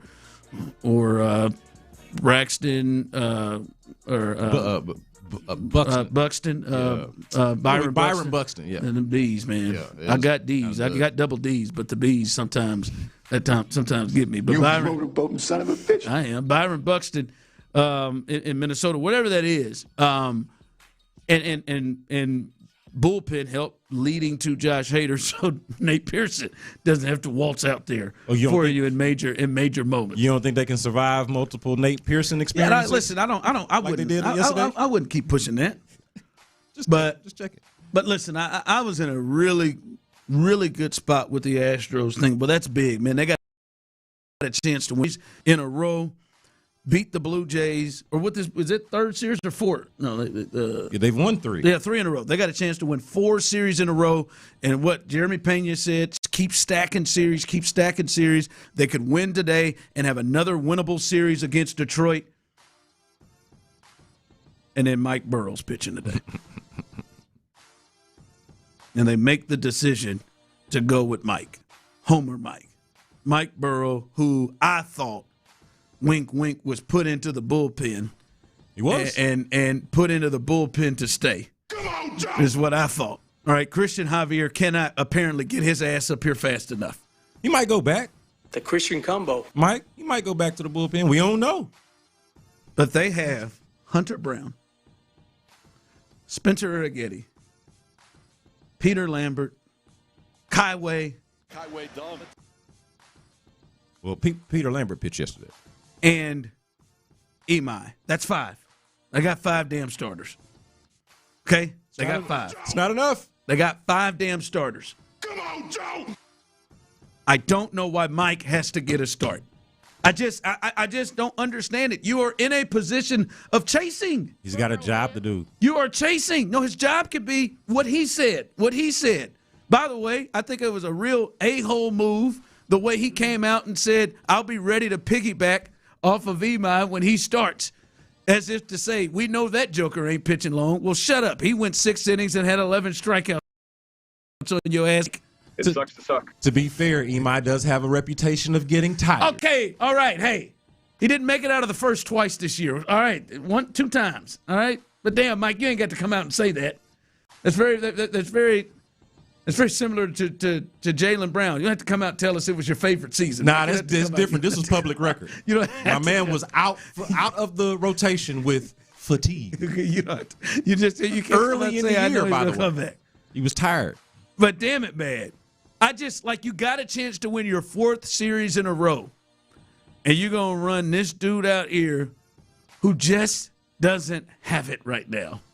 He gives up a home run every day. We have people on the text line saying, Give me 1.5. I'll take the over. Well, this is not We've good. got people saying that. Burrowhead. The bar is the floor for Joseph on YouTube. Mike does have a Jake Odorizzi vibe this year. Yes. No, it's worse. Yeah, but I like the comparison. It is worse. It's worse. It is worse. Jake wasn't giving up home runs like this. It sucks to suck. Yeah. Yeah, fair enough. But it does feel like it's like, man, he does have this effing guy. This freaking guy again. Odorizzi wasn't giving up the homers we see Burrows give up every outing. No! But Stop it. I know your feelings about Odorizzi did make himself a bigger asshat than we've seen out of Jake Burrow. got himself carted off and then returned. What a freaking D-bag, man. With an ankle injury. Over again thinking about that asshat. Yeah, Mike hasn't done that yet. I mean, act like he'd been here for like 10 years or something in this organization. I'm sure he'll strike out 4 times today, but George Springer has got to be chomping. Oh yeah. I mean, George and Vlad. I mean, I've got real concerns. Springer dinger loading. Hey, I mean, I got real concerns. 4 seam right down the middle. What's the amount of bases on Vlad and George today? I mean, I just like. The odds are probably ridiculous on over under 1.5. The Royals announcers, and this is a sorry-ass Royals, the Royals announcers were saying everybody just looks up and down and thinks, who's going to be the one who's going to hit the homer today? Not it, who's going to be? And then when the person, Lane Thomas, hit the homer, they said, we don't have to question on who it is anymore because it's going to be Lane Thomas because Lane did it. They're in the middle of a chase to try to get to 500. You pull out an emotional win as you did yesterday, and Joe and Dana, I don't believe Joe made this decision on his own. Joe and Dana then sit down and say, let's give Mike a shot again. They say he worked on some stuff, raised his arm angle and stuff like that. Those two need to be stopped. Yeah, just get his arm angle about 9 degrees, a little bit lower. I want to say this, and I mean this. And I mean this in the nicest way possible. I don't even know if I have a tease. I think I need to say this and then just get off the air, Tyler. I mean this in sports capacity. I'm sure Joe and Dana are nice guys, good family guys. But in a sports capacity, I hate both of them. I hate both of them. Hold on, so. The Drive with Stoerner and Hughley. The Astros are not a team.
Sports Radio 610 presents The Drive with Stoerner and Hughley.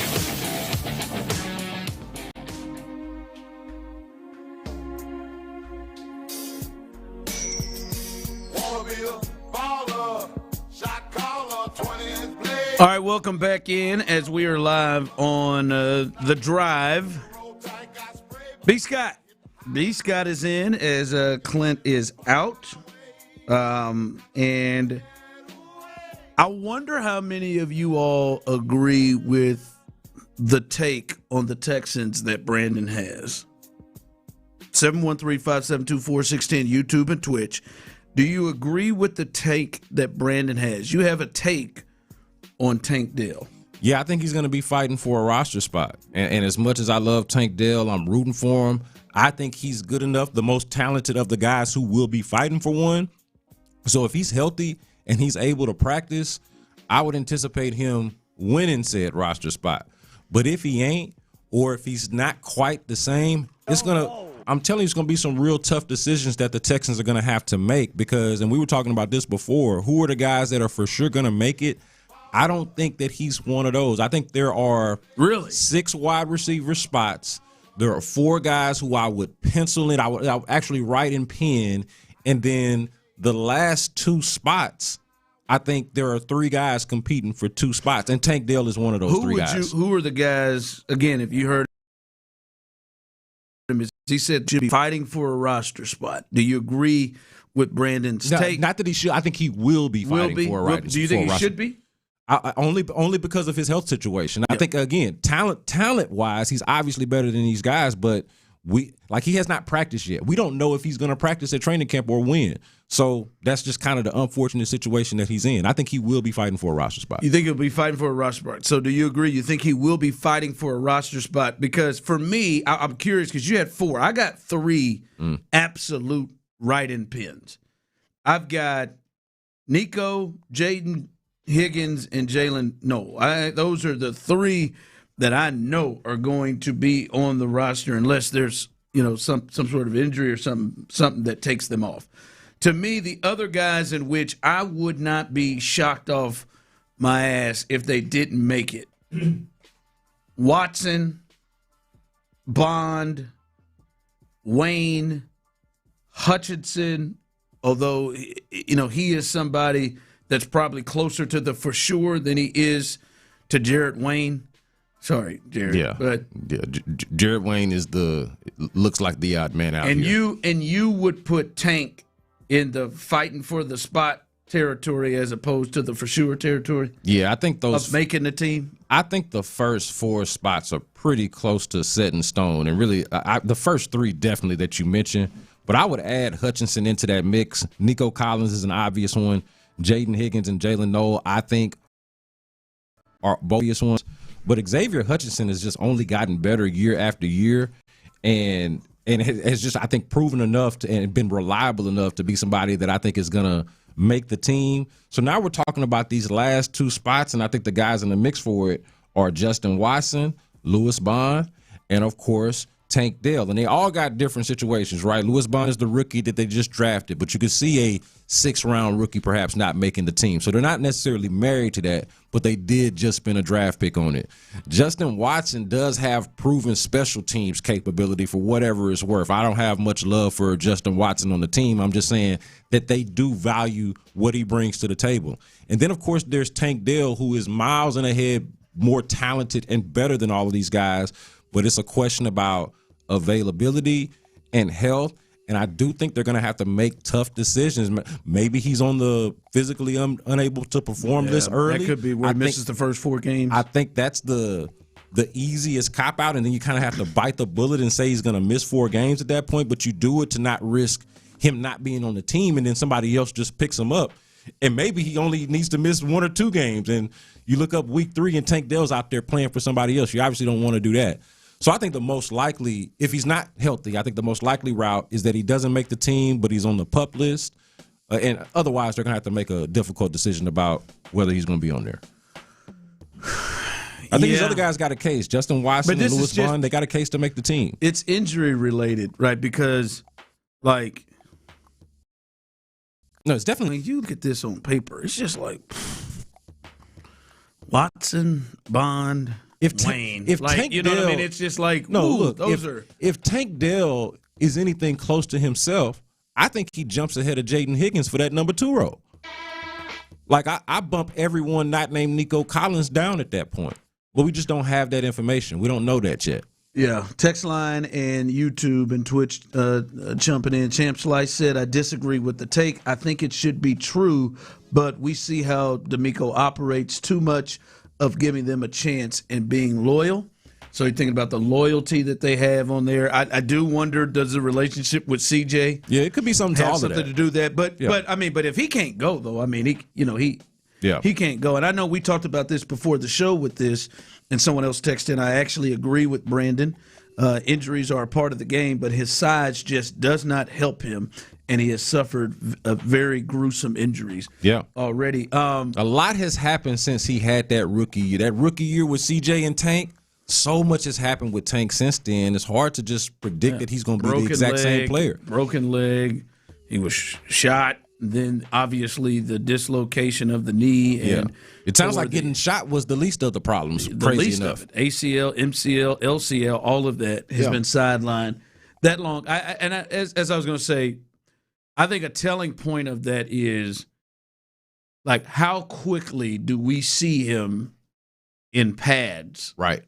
At training camp and in pads, running drills, running 11 on 11, running 7 on 7 where he could get hit. I thought it was a great sign that they even put him in the situation where he was, even though it wasn't contact, he was running routes with defenders out there. But I do think the pace in which he is in pads will determine a lot. Like, we come through here and he is right away in pads, then it seems that it would be much more of a ability thing as opposed to a injury thing at that point. I asked this question on my podcast maybe a week or two ago, right as minicamp and OTAs were ending up. I said, when is Tank Dell going to be ready for violence? Like, when is Tank Dell going to be ready for violence, for that exact thing that you're talking about? And we don't have a great answer. And the answer might be, and I hope it's not because I'm rooting for the dude, but the answer might not be training camp. It could be well into training camp. And then what do they do at that point? But that's one of the biggest things to watch at training camp is, when is Tank Dell going to be ready to get hit? And how do they even handle that? Like, is he going to be one of the first wide receivers with a red jersey on just because you don't want to break the guy? It's a serious question. Or do you actually need to do that just to get him ready and to know that he's ready to go out there? Fellas, I'm looking at this receiving group. When you see it on paper, they need Tank to get to Tank. There's a I would agree with that. Feels like, to look at that, because they got somebody else stepping up in that way, which we can't predict that either. Like, Tank is the more for sure thing if he's ready to go. That's going to say they've got a book and a bunch of possibles. Correct. And some nuns. I mean, they could go kneel with this hand. Wow. I mean, I'm just saying, I'm just looking at this. I'm like, all right, Jaden Higgins, I hope, hopefully he's able to take another step. Jalen Noel, I don't even know if they like him. Hopefully he's able to take another step. And then after that, boy, it's a law firm. Weapons. Hutchinson, Watson, and Bond. I mean, telling you, weapons been a question for a long time. Man, when you look at it on paper, they could really use Tank to get back to being that dude. All right, 713-572-4610, YouTube and Twitch. It feels like the Rockets are potentially going to be involved in something big. At least their name's going to be in the hat. And it brings me to the question of, what is Amin Thompson? Because he has routinely been the guy that is in the untouchable category of anybody on the roster. What is Amin Thompson? We'll discuss that coming up next. I feel like Kobe. Payne and Pendergast.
Age. Available in all 50 states. Download the Polymarket app. Use promo code BLAZE to unlock $50 free for your first trade. That's promo code BLAZE. Trading not available in all jurisdictions. Check local regulations before trading. Restrictions and eligibility apply.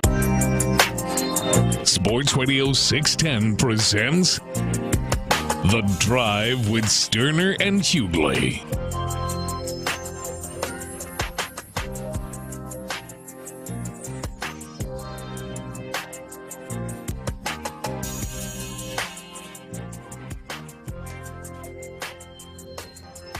Ron laughing about the wide receiver group when the Texans wide receiver room had more touchdowns than the Chiefs did last season. Chiefs wide receivers also have more Super Bowls.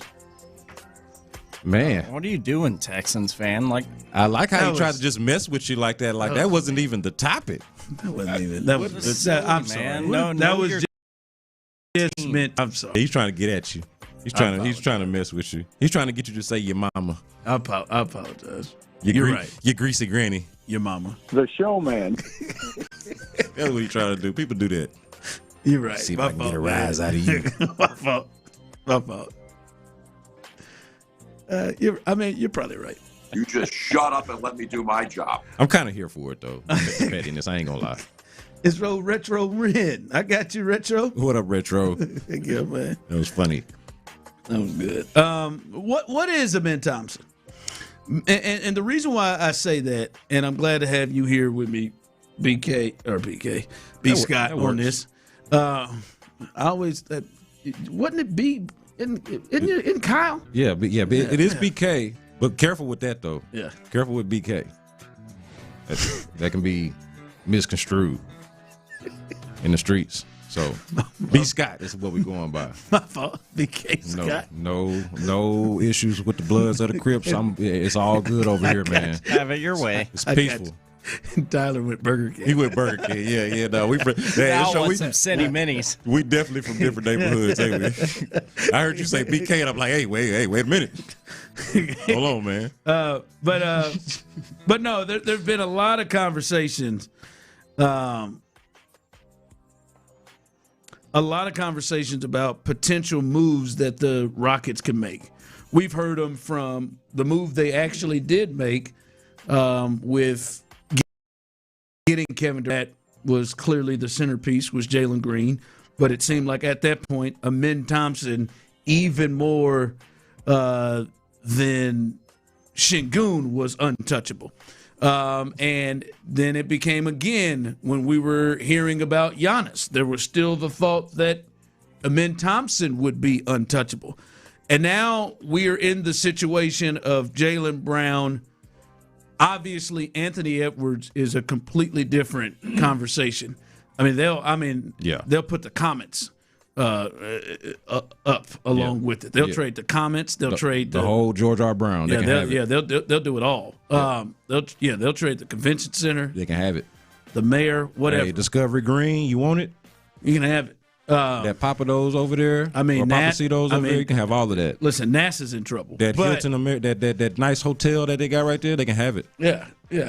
Listen, I mean, Post Oak might have to just get moved. DiBiggio still had that restaurant over there. He's going to have to come off that, too. They'll trade John McClain. They'll throw him in there. But he'll take one for the team. It don't matter. But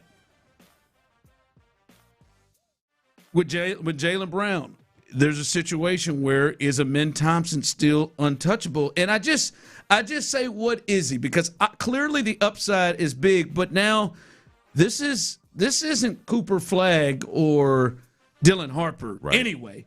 And I mean, from that standpoint, this isn't, we've only just got a year out of him. We've got now 3 years from, and I will say in that time frame, Brandon, he has improved every single year. 9, 6, and 2.5 on 53% shooting, 13% shooting from three. That's his rookie year.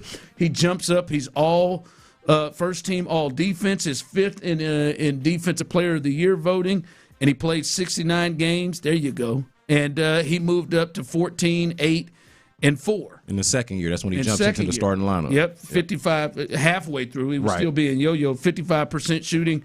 And then, 27% from three. Needed Jabari to get hurt, and then he jumped into the lineup. Yep. Last year, he was forced not just into the starting lineup, but forced to the point guard role for most of the year. He played 79 games, and he went up from 14 points a game to 18 plus a game, to 8 rebounds staying there, and he went up from 3, almost 4 assists a game to over 5 a game, shooting 53%, and did drop back, shooting 21% from 3. So he has improved every year the way you would want that player to be. But when I hear untouchable and I hear we don't want to move, and now you've seen 3 years of him, I think young players, and I think Cade in Detroit, Cade Cunningham, I think Boncaro in Orlando, I think Cooper Flagg, I think Maxey with the Sixers, I think Dylan Harper, who we've starting to see. Obviously, I'm not mentioning Victor. I'm not mentioning those guys. We understand, and shouldn't be either. We understand that. But when you think about those guys, and I would think for their teams, those guys are probably untouchable to 97% of the league that they could trade for. Do you feel like Amen Thompson's in that group? No, he's not in that group. He shouldn't be untouchable. I don't think so. First of all, he's not in that group. Full stop. He is not in that group. He's not. And I'm as big of an Amen Thompson fan as you're going to find. He's not in that group. Do you think you've seen enough to know that Amen Thompson in his game, it's hard to be a championship level team if he's your 1 or 2? Oh, no. I think that his game right now, it's impossible to be a championship team. But like, I do think his game projects, and he is still young enough. As you mentioned, he's 23 years old. There are still open questions about Amen Thompson, not just as a shooter, but as an overall scorer in general. He's still relatively raw, doesn't have like a bag or necessarily like spots that he knows to get to on the floor. He's still figuring that part out. So it just kind of depends on how well he figures that out, on what his ceiling exactly is. Right now, he is not one of those players, and I would say on the untouchable part, I don't believe in the untouchable part. That's just talk. That's just bravado. They say that. That's a negotiation tactic. But I think he's probably untouchable for a certain type of player, like a certain age player. Yeah. Obviously, they would trade him for Anthony Edwards. Obviously, they would trade him for a 7-year-old all-NBA player. They would trade him for Luka if that was a thing. I don't know, but I don't know that they would. I don't know that they would trade him for Jaylen Brown. And that would make sense. So Jaylen Brown might be the threshold. I think there's a threshold. See, I would. I understand. But what I'm saying is there might be a threshold for what they're willing to give up for Jaylen Brown, and especially if they think that they could get potentially Anthony Edwards. I would give him up for Jaylen Brown as well, or I would at least be as aggressive as possible in trying to get Jaylen Brown. But what I wouldn't do is just volunteer it and actually be like, hey, here's Amen Thompson. I would want to give off the impression that Amen Thompson is off limits and see what I can get and see if I could still get Jaylen Brown. I wouldn't enter the chat with that announced or with that being the vibe, even if it's actually true, which is what I'm saying. I don't think it's actually true that he's untouchable. I think they're just trying to communicate that, and they probably should. A lot of people here on the text line, I think Amen is the 3rd best player on a championship team. I think he's a 3rd complimentary player. Again, that's what he is right now. It's hard because he's 23, and he is improved on scoring every year, and he cannot shoot. And this year it felt like it got worse. Yeah, like it felt like it got worse, and he can't. But it's just hard to project. Like we want to, but like Rocco here said, I can't believe you said Dylan Harper. He can shoot. Okay, what else? Well, really, that's not even the strong part of his game. I think you can watch Dylan Harper right now and say he's a stud. Oh my God, that. The one nation he is going to be the 2 to the Victor. Yeah, I hate to break it Castle's to you. And Castle's going to be the 3. Maybe Amen Thompson's closer to Castle. No, I hate to break it to you. Dylan Harper's the future, so get ready for that. Like, he's absolutely the future. But that's the thing. He's still a projection, which is why he is not one of those players. Like, could Amen Thompson develop into some version of Russell Westbrook or Ja Morant, a guy who doesn't really shoot from the outside, but can still get to his spots and get buckets? He just doesn't have that right now. But I think it's a credit to him to be a sub 6'8" player. Like Amen Thompson, something like 6'7", 6'6". and he averaged 18 a game with no jump shot. Yeah, with no shot at all to speak of. That to and me, taking on the point guard role where you would think he's probably thinking not to look at offense as much. So it to me tells me that with half a jump shot, he could average 22 a game. If he mastered it at all, he could be much more than that. So there seems like a lot of room there, but what he already is at least like the third best player, I think, on a competitive team. He is so hard to judge right now. I think the defensive side of it, too, is something that you got to factor in. Yes. Like, he's on another level, even with some of these two-way guys that we talk about. Anthony Edwards, Jaylen Brown, both two-way guys, but Amin Thompson is like another level. He's such a hard one to gauge because you can see that there's growth there because he has shown it every year, and he's just 23 and, again, cannot shoot. And he brings so much to the table that the impact – but – the one thing that I keep rolling in my mind is a 1 or a 2 on a championship team. I'm okay with them if the ball's in their hands late in late game situations. And I don't know how successful he would be in that. I don't think that will ever be his role. I don't think he's ever. That's why he's definitely not a 1. Is there a 1 and a 2? Maybe we can talk about this. Obviously, we got to go to break. I'm trying to think of a 1 or a 2 in history of championship level teams. I mean, they've done end of game plays for Amin Thompson. I remember the one against the Celtics 2 years ago when Tyler plays that I feel like I'm Kobe thing. That's just not going to be his profile. Yeah. He's not going to be that type of player. Which also brings up the point, does he have a coaching staff that knows how to get the most out of him? I feel like Kobe. That's his own question. Yeah. Well, hell, he doesn't have that. All right. Right now, at least. Coming up, we'll open up the phone lines to this because I'm really intrigued to hear people on this. 713-572-4610. We want to hear from you in this. I think I'm going to try not to lose it on this C.J. Stroud stuff. It is just – I cannot believe the conversation. It's one of the dumbest conversations that I've heard in NFL circles. I'm talking national NFL circles that is surrounding C.J. Stroud. We'll discuss that coming up next. If the OG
Texans play here.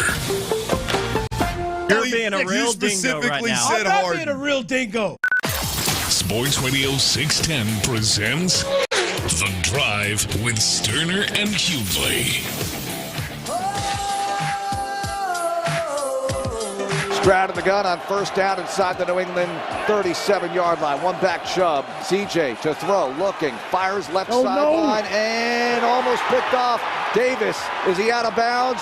And they're going to call it an interception at the 16-yard line. He threw that one up for grabs. Stroud under center, boots out to the left, but his man falls down. The ball is up for grabs, and it's picked off at the 20. Right side, Jones, 5, and Jones to the pylon. Jones is in. Pick 6. That was a lollipop throw as CJ could not get to his intended target. He slipped, and the ball Damn. I mean, there's Mark Vandermeer with a lollipop throw. I think if Mark got a chance to take a look at that replay, that ball was definitely tipped by the lineman. Man, the hell with the replay. Look at us playing the interceptions, reliving the horror. Yeah. Tyler wanted to set the mood for the conversation. What are we, masochists around here? Got to set that tone, man. Yeah. Tough combo coming right now. Listen, what was it? He had an interception and 2 fumbles against the Steelers. He had 4 interceptions. The Patriots, you just heard 2 of them in the playoffs, right? So, he had 7 turnovers in the postseason in those 2 games, 5 interceptions, and then 2 fumbles. Is it a fumble? It was. To be honest with you, let's put it all out on the table. He had 5 fumbles he was attached to 5 fumbles in the Steeler game and lost 2 of them. Oh no. So there were other ones that were put on the ground too. So yeah, he had, especially from a turnover perspective, he had an awful playoff run, and one that you just cannot have from your quarterback to win big. And he should get crushed for that, and has gotten crushed. But this one, for the most part, I do not target towards Texans fans. We're delusional in some spaces, and the hurt can lead you to sometimes not be rational. And I understand, and I've talked to Tyler, I've talked to Brandon about this a lot. Many of you could taste it. Oh, you could taste getting to the Super Bowl. You could taste it. Many of you were ready to spend your kids' college funds to make it happen. Y'all could taste it. And so I can understand it is hard to get past his play and that it's hard to forgive him. I can get that. Or hard to at least forget it. But what the conversation is from a national perspective, I think is absolutely crazy. It is. Hold on, Joe. It is not a conversation of what I think the conversation should be. And you can jump in, grab a line, 713-572-4610. We'll hear from you a little bit on this, potentially. I can understand the conversation being, is he clutch? Is he going to get over the hump? Damn, man, it's just 3 straight years that C.J. Stroud and the Texans have lost in that round. Is he going to get over the hump? Is he going to be able to come up big in big moments? I can see that being the question. It feels like, Brandon, and maybe it's my algorithms, but I don't think it is. We had Kevin Carter and Mina Kimes discussing if he just could be average. I've heard people, the mere fact of what he has done and talking about potentially trading him was just crazy. Ryan Fitzpatrick was doing it. The voices of if he could just be okay. If he could, you're crazy. Like, the question and conversation to me is not what it should be as I laid out. Can he get over the hump? Can he perform in big games? It feels like the conversation is, hey, man, can he play? I think Can he still be a good quarterback? He's never not been a good quarterback. Well, he wasn't in those games. In the games that you know as a longtime sports fan and sports media figure that we weigh playoff games more than regular season games, fair or foul, fair or unfair, that has always been the reality. We always put more into postseason success or failure versus regular season success or failure. So, that part is not any different from anybody else. It's the reason why people view Dwayne Wade as a better player than James Harden, right? Even though you could make the argument the other way. It's like, well, one performs in the postseason, one doesn't. So I think that's kind of part of it. Nobody ever, let's do that, but nobody ever said James Harden questioned if he could play. I understand that, but and also, I don't think C.J. Stroud is on that level. Is probably a bad example. But I think the reason why we're even having the discussion, though, I think him being able to play or him being good is already baked into the conversation. Because if he wasn't, we wouldn't be talking about him at all. Like, he wouldn't be in this position at all. He's the quarterback now going into the 4th straight season as a starter. So he is even a conversation piece because of what he's done, because he's in this space.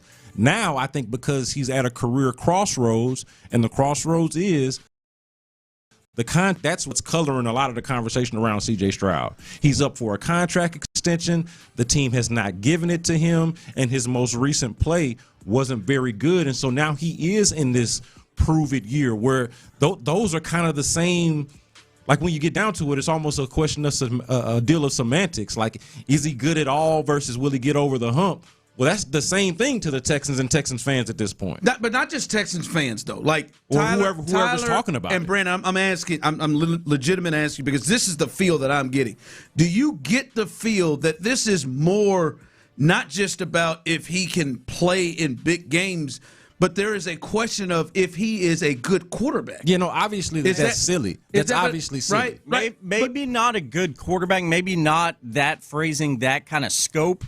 But I think that it all goes back to just not seeing the level of play we saw the rookie season, that Rookie of the Year campaign, and how since then we have not eclipsed that level of play for this young quarterback for the Texans. It's not, is he a good quarterback? Because him being a good quarterback is the reason why we're having the discussion to begin with. It's now a question of how good of a quarterback is he really, which is the question that he's going to have to answer, that the Texans are going to have to get an answer to. Like, honestly, I've said this before. If you flip-flop C.J. Stroud's rookie season and his 3rd season, leave that 2nd season right there in the middle, where they lose on Christmas in front of Beyonce and God and everybody else, whatever it was, the 2. Like, just leave that in the middle. You think he'd have a different feel? It'd be a completely different feel. But I think there is something recently happening at the biggest stage. So, yeah, he might be a prisoner of his own rookie circumstance, because if you flip those years, we're talking about him differently. Again,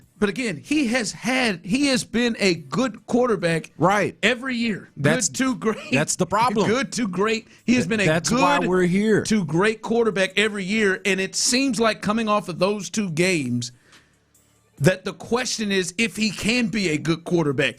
People have been talking about, can he be Daniel Jones? And I'm talking about the Daniel Jones prior to last year. But see, I think a lot of that, do you not feel like a lot of that is more so, just as much, maybe not more so, but just as much within the team context as it is the singular player context? Because you are also factoring in how they played last year, how they want to play on offense, what the strength of their team is. And it looks like one of those situations where they want to be a defensive-minded team with an offense that doesn't take a lot of risks, that holds on to the ball, and that they're not trying to and we've all agreed on this, that they're not focused on C.J. Stroud necessarily being great. And so a lot of that is colored with, hey, can he just not mess it up? I don't think that's necessarily an indictment on how good he is.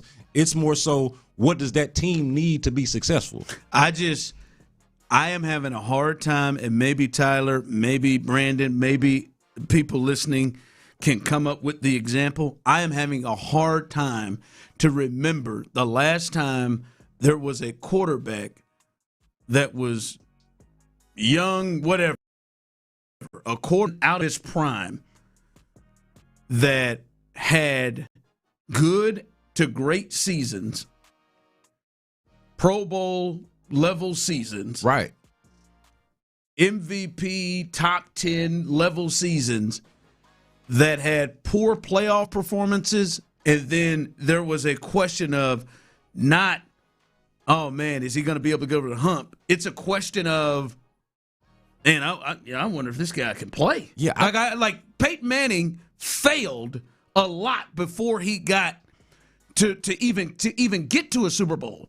There was no question early on when he was 13-3 and they got blitzed by the Titans at home for the first time if he can play again. It was, all right, we'll see if he can be able to step up. Then he went back to his years against Florida when he could never beat them. Lamar, nobody has questioned if Lamar can play.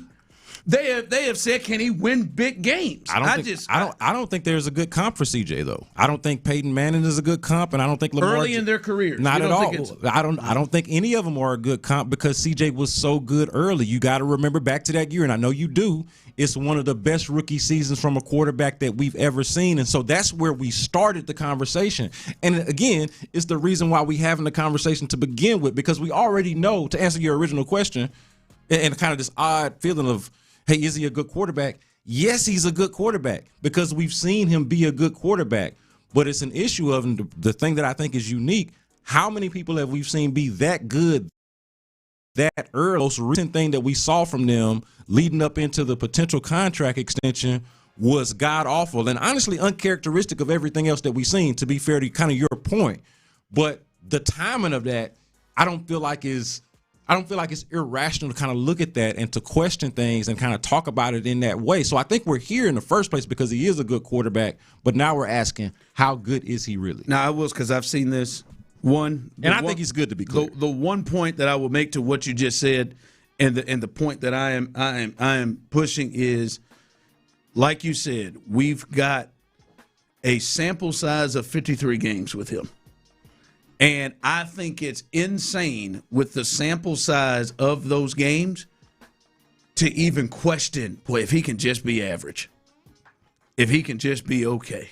I think it is crazy to arrive at that point based off of the 2 games he had. And then the other point, I said, for the most part, I can understand Texans fans and the pain that they felt because this is as close as you almost got there, and the thing that you see in your mind is the turnovers from CJ. What I cannot get with, and this is the thing that drives me the most crazy, and that is we'd be better if Davis Mills was in. I can't. Well, that's insane. That one gets me the most. Those people don't get to participate. That makes no offense. Y'all don't get to participate in the conversation. That one makes my armpit sweat a lot.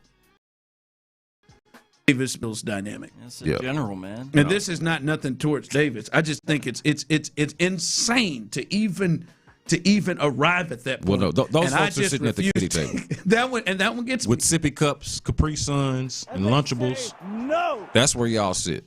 That's where y'all eating Hot Pockets. Okay, that's where y'all are sitting. But ham again, and cheese. Yeah, no, seriously, like that cannot be it. But I think honestly, if we're being fair about it, I don't think it's just the 2 games either, though. I don't think you can ignore at least the narrative. And you can disagree with this narrative, but there is this narrative out there that he has only regressed since the rookie year. I think that's a little bit of a flawed narrative, so I would take exception to it. Why do you think it's flawed?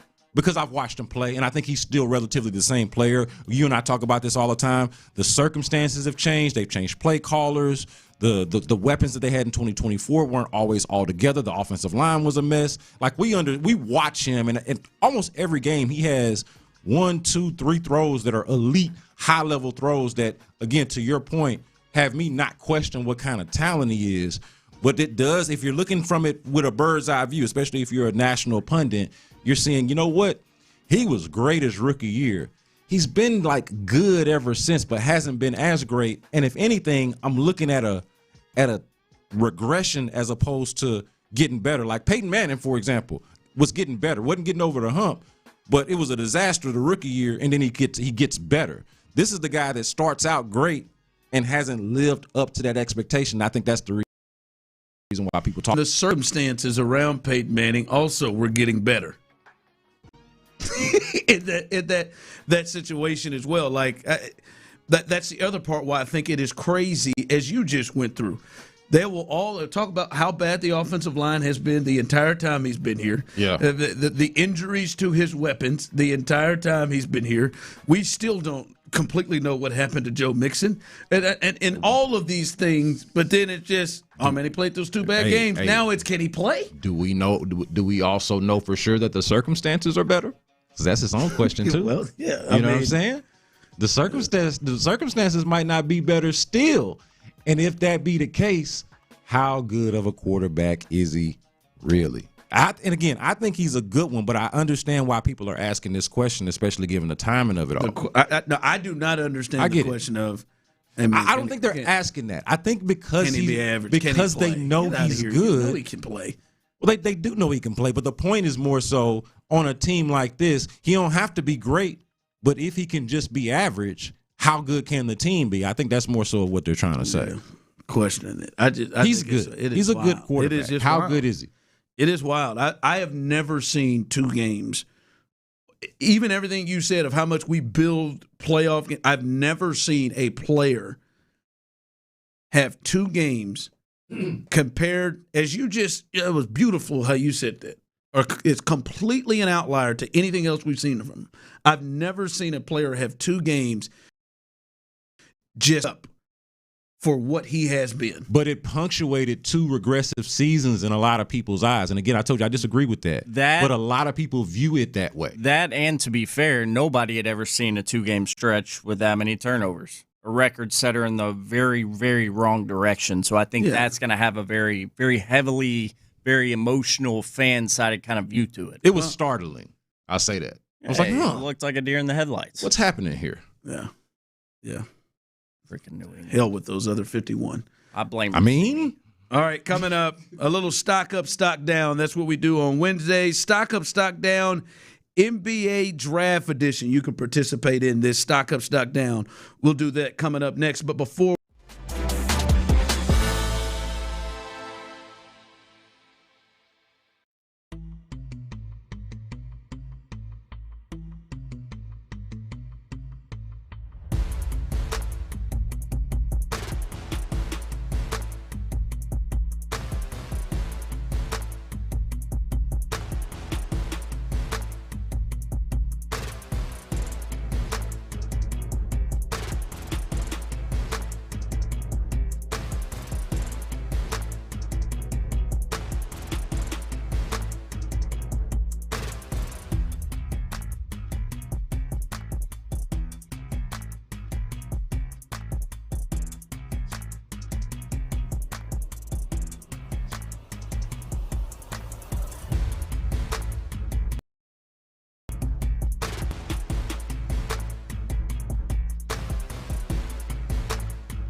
22.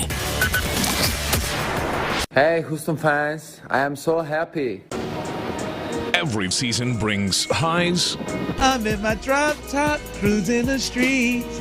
And lows. No way, because I know one of you two ass would have done the same thing that I just did. Are you kidding me? This trio always has eyes on the market in H-Town. It's time to buy or sell. It's stock up. The arrow's pointed up.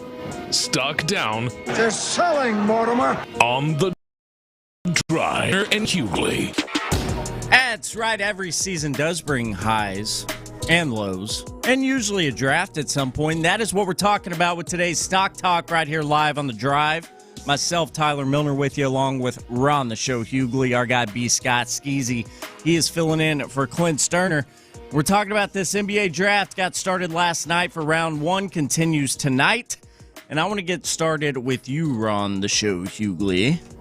Looking handsome on a Wednesday, if I Obviously. might say so. Every day, right? Not every day, but Wednesday today, yes. Most days. Agree to disagree. Had a rough Monday. Stock down. Get these negatives out of the way. Stock down for you, Ron, with this NBA draft in 2026. My stock down is to Adam Silver, the human penis, and the NBA at large. I think this is a strong draft, and I think we could see some real all-star level players. I think in terms of like box office, like, man, dudes that you want to go pay to watch their game, where you're like, good God. I think the top two guys potentially are Darren Peterson and Darius Acuff Jr. Yeah. Oddly enough, would be guys that went to Clinton High schools. But I like when I look at him, like the guys that you want to go see play. And A.J. DeBonds is going to be a good player, I think. But to go see play and say, ooh, I want to pay money to go see them. They had players the league did in two major markets. In two major markets who I think the interest level from their fans are probably low. Maybe at an all-time low. And they could have had them in Washington and in Brooklyn. And instead, they're in Salt Lake City, Utah, and Sacramento. And I think that is a loss for the league that those two guys didn't end up in D.C. and in Brooklyn, which could have been huge and put those guys in big. Now, I don't think it's as important as it used to be. Right. But, I mean, you get even good players like Donovan Mitchell got lost up in Utah, and he was really, really good for years there. And sometimes I just don't think he got known as much as he would have if he'd have been in a bigger market. So I think the league lost out for the chance of those two players to go to bigger markets. There's Ron the Show stock down. We are talking about this NBA draft that will continue tonight, round one last night on a Tuesday. Over to you, B. Scott. Brandon Scott filling in for Stoerner. Stock down in your eyes for this NBA draft, sir. Mine is actually related to where Darius Acuff Jr. fell, and so I got to do a two-parter here and go with the Clippers and the Nets. The rules can't do it. No, I got to. It is because the fact that Darius Acuff Jr. was available at 5, and we knew he would be because we knew who the top 4 picks were going to be. We knew it was going to be A.J. DeBonds, Darren Clippers Peterson. got Darius Garland. That's nice. Cute story. Darius George round 2 to bring in Darius Acuff and start all over again. Have to do it. And so, yeah, man, to me, and look, they go out and get Keaton Wagler anyway.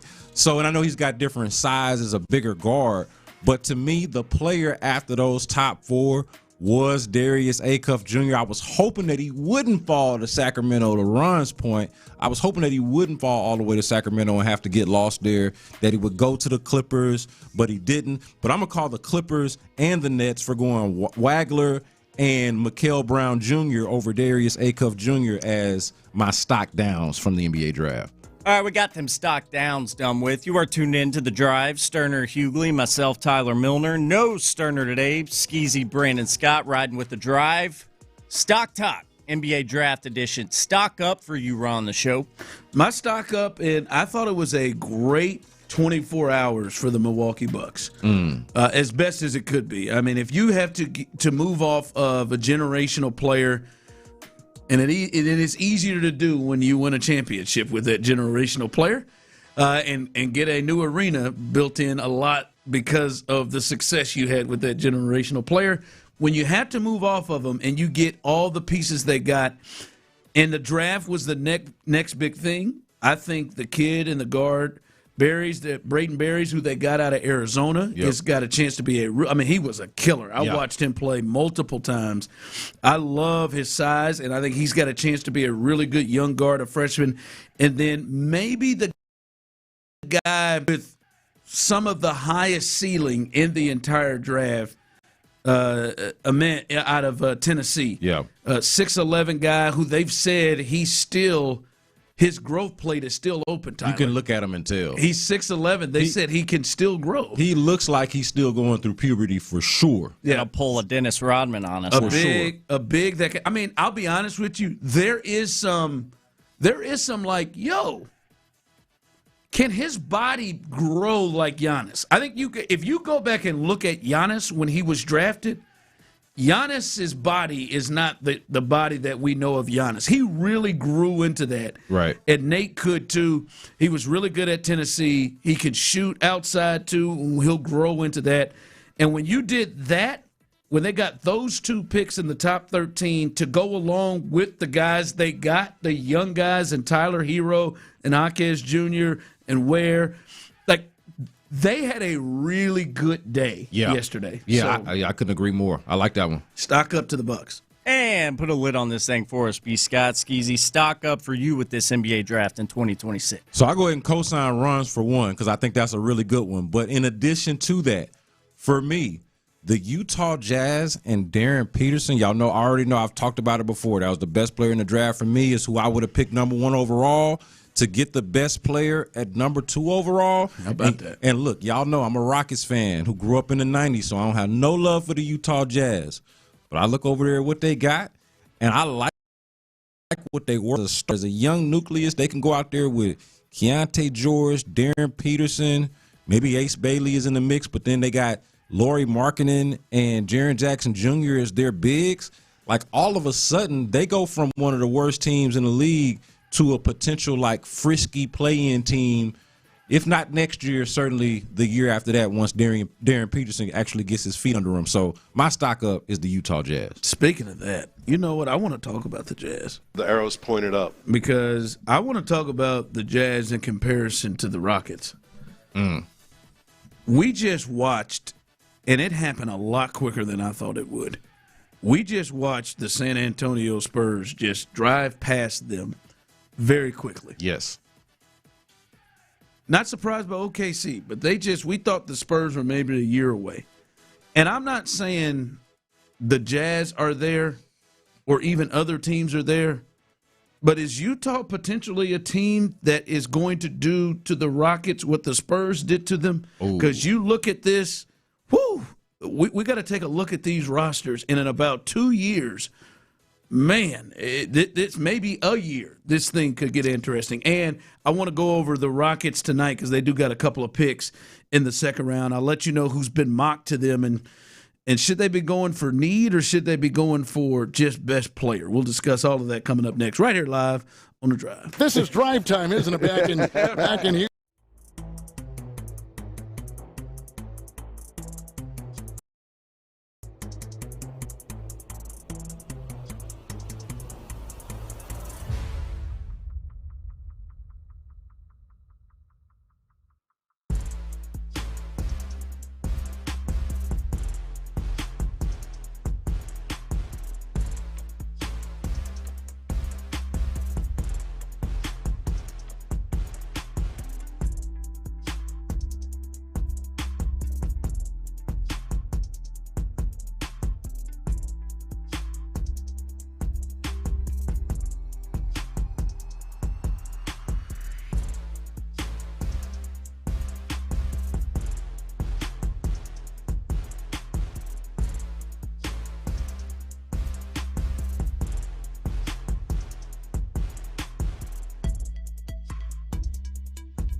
T-test. That's fixmylowt.com. Shut the hell up. You don't know everybody's opinion, clown.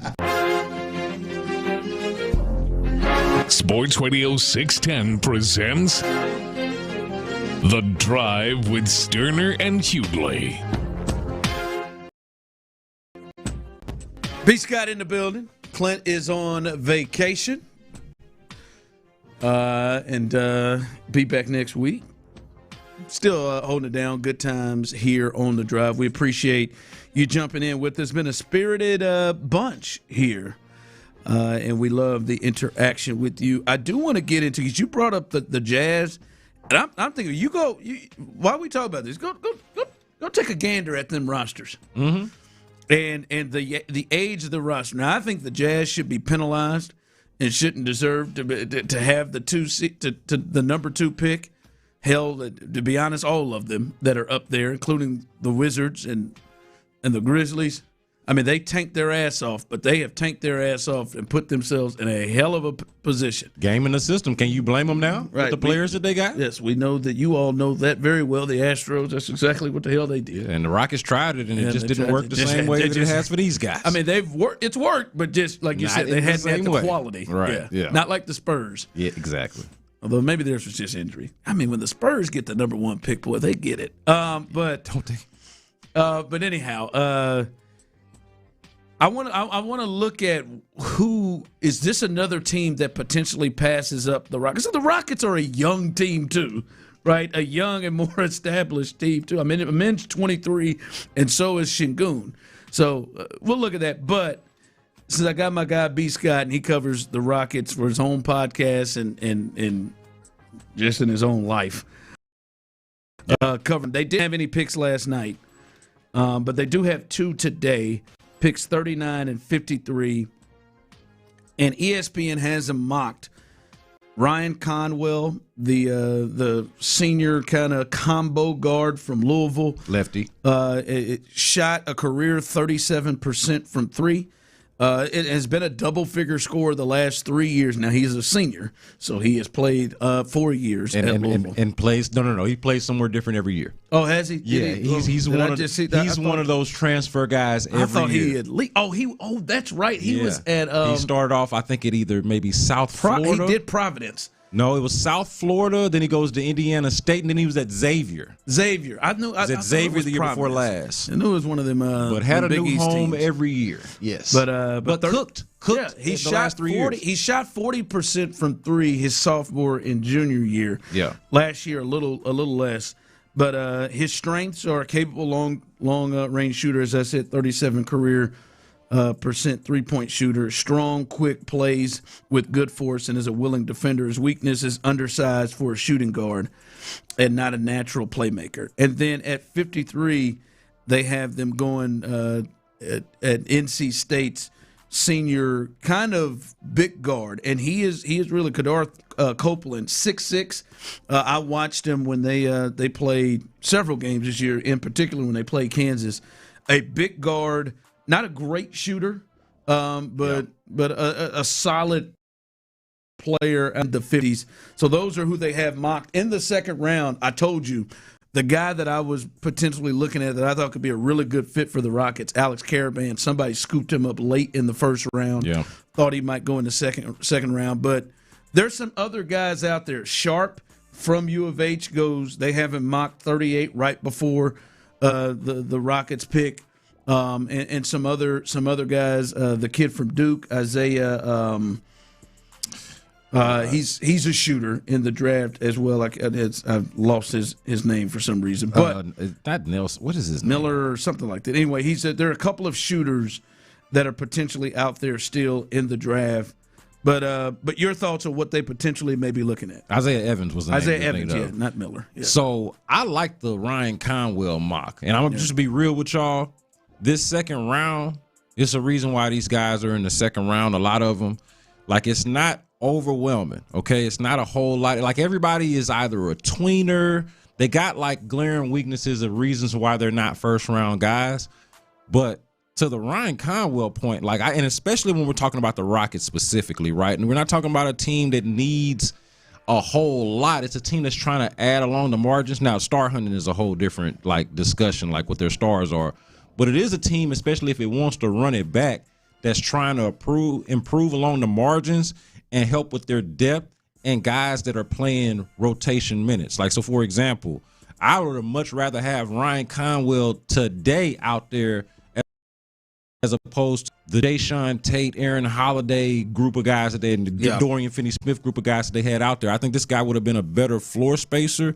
He is undersized, but I could see this actually being somebody who could play some rotation minutes for them. Somebody that, and that's that is really already what you're looking for, right? A senior. This is the benefit of being a 4-year college guy and being a senior, already coming in immediately ready to play.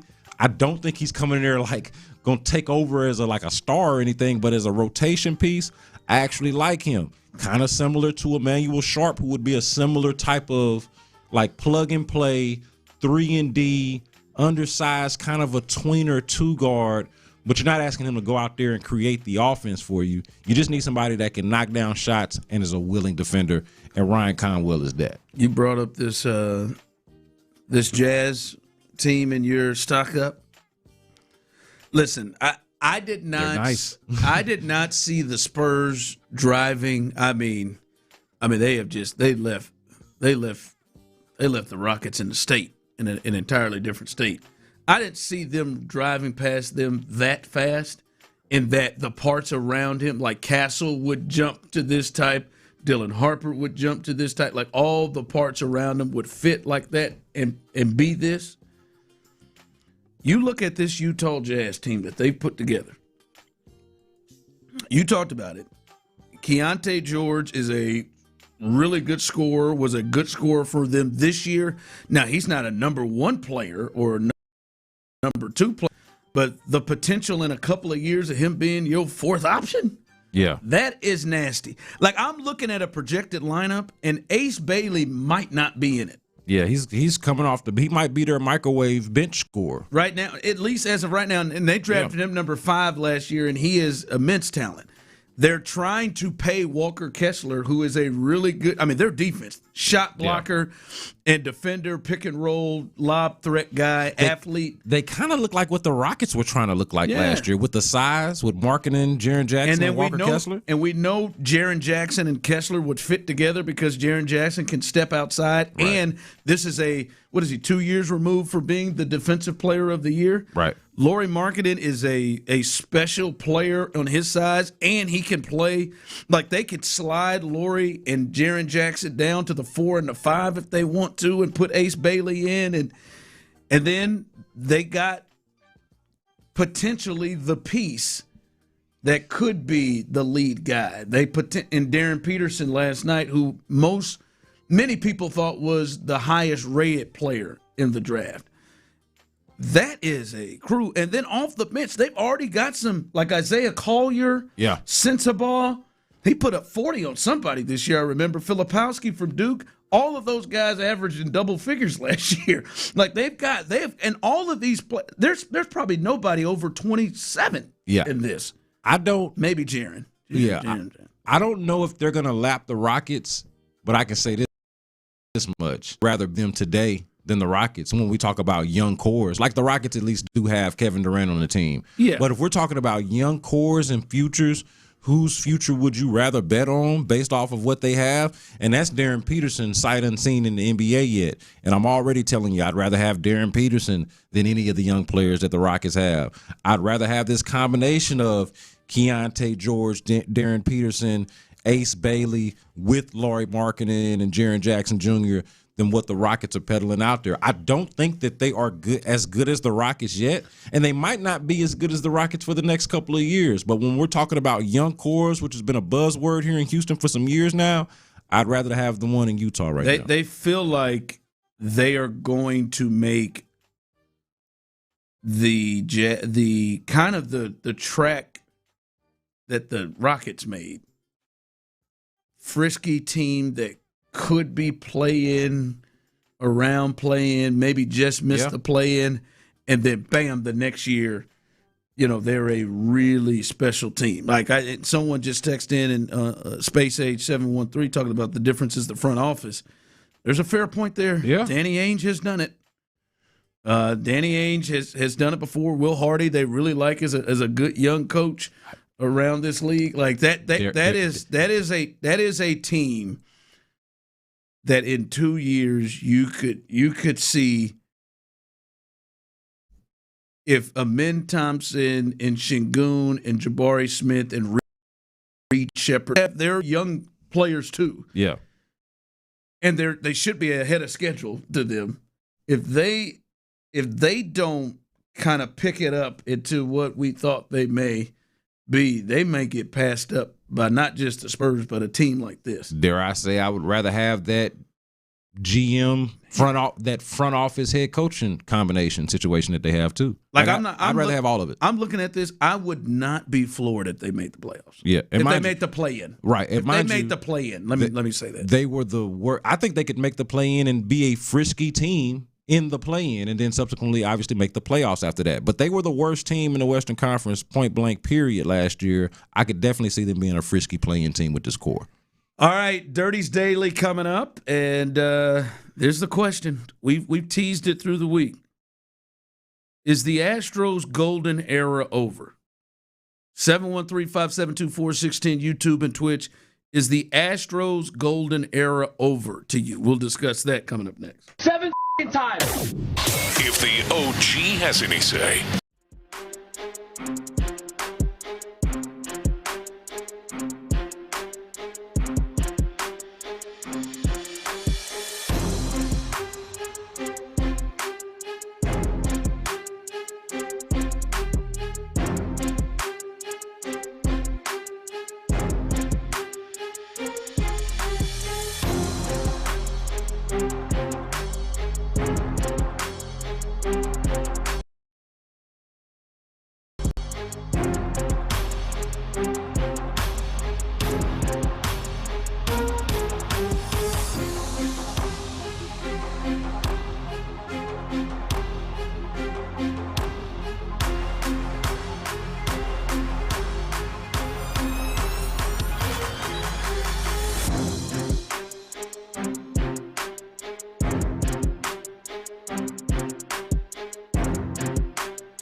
on a pool. Twisted Tea is smooth, refreshing, and always fun. Twisted Tea Hard Twisted. Tea Brewing Company, Cincinnati, Ohio. Please drink responsibly. The golden era of Astros baseball continues. I'm ready to say something.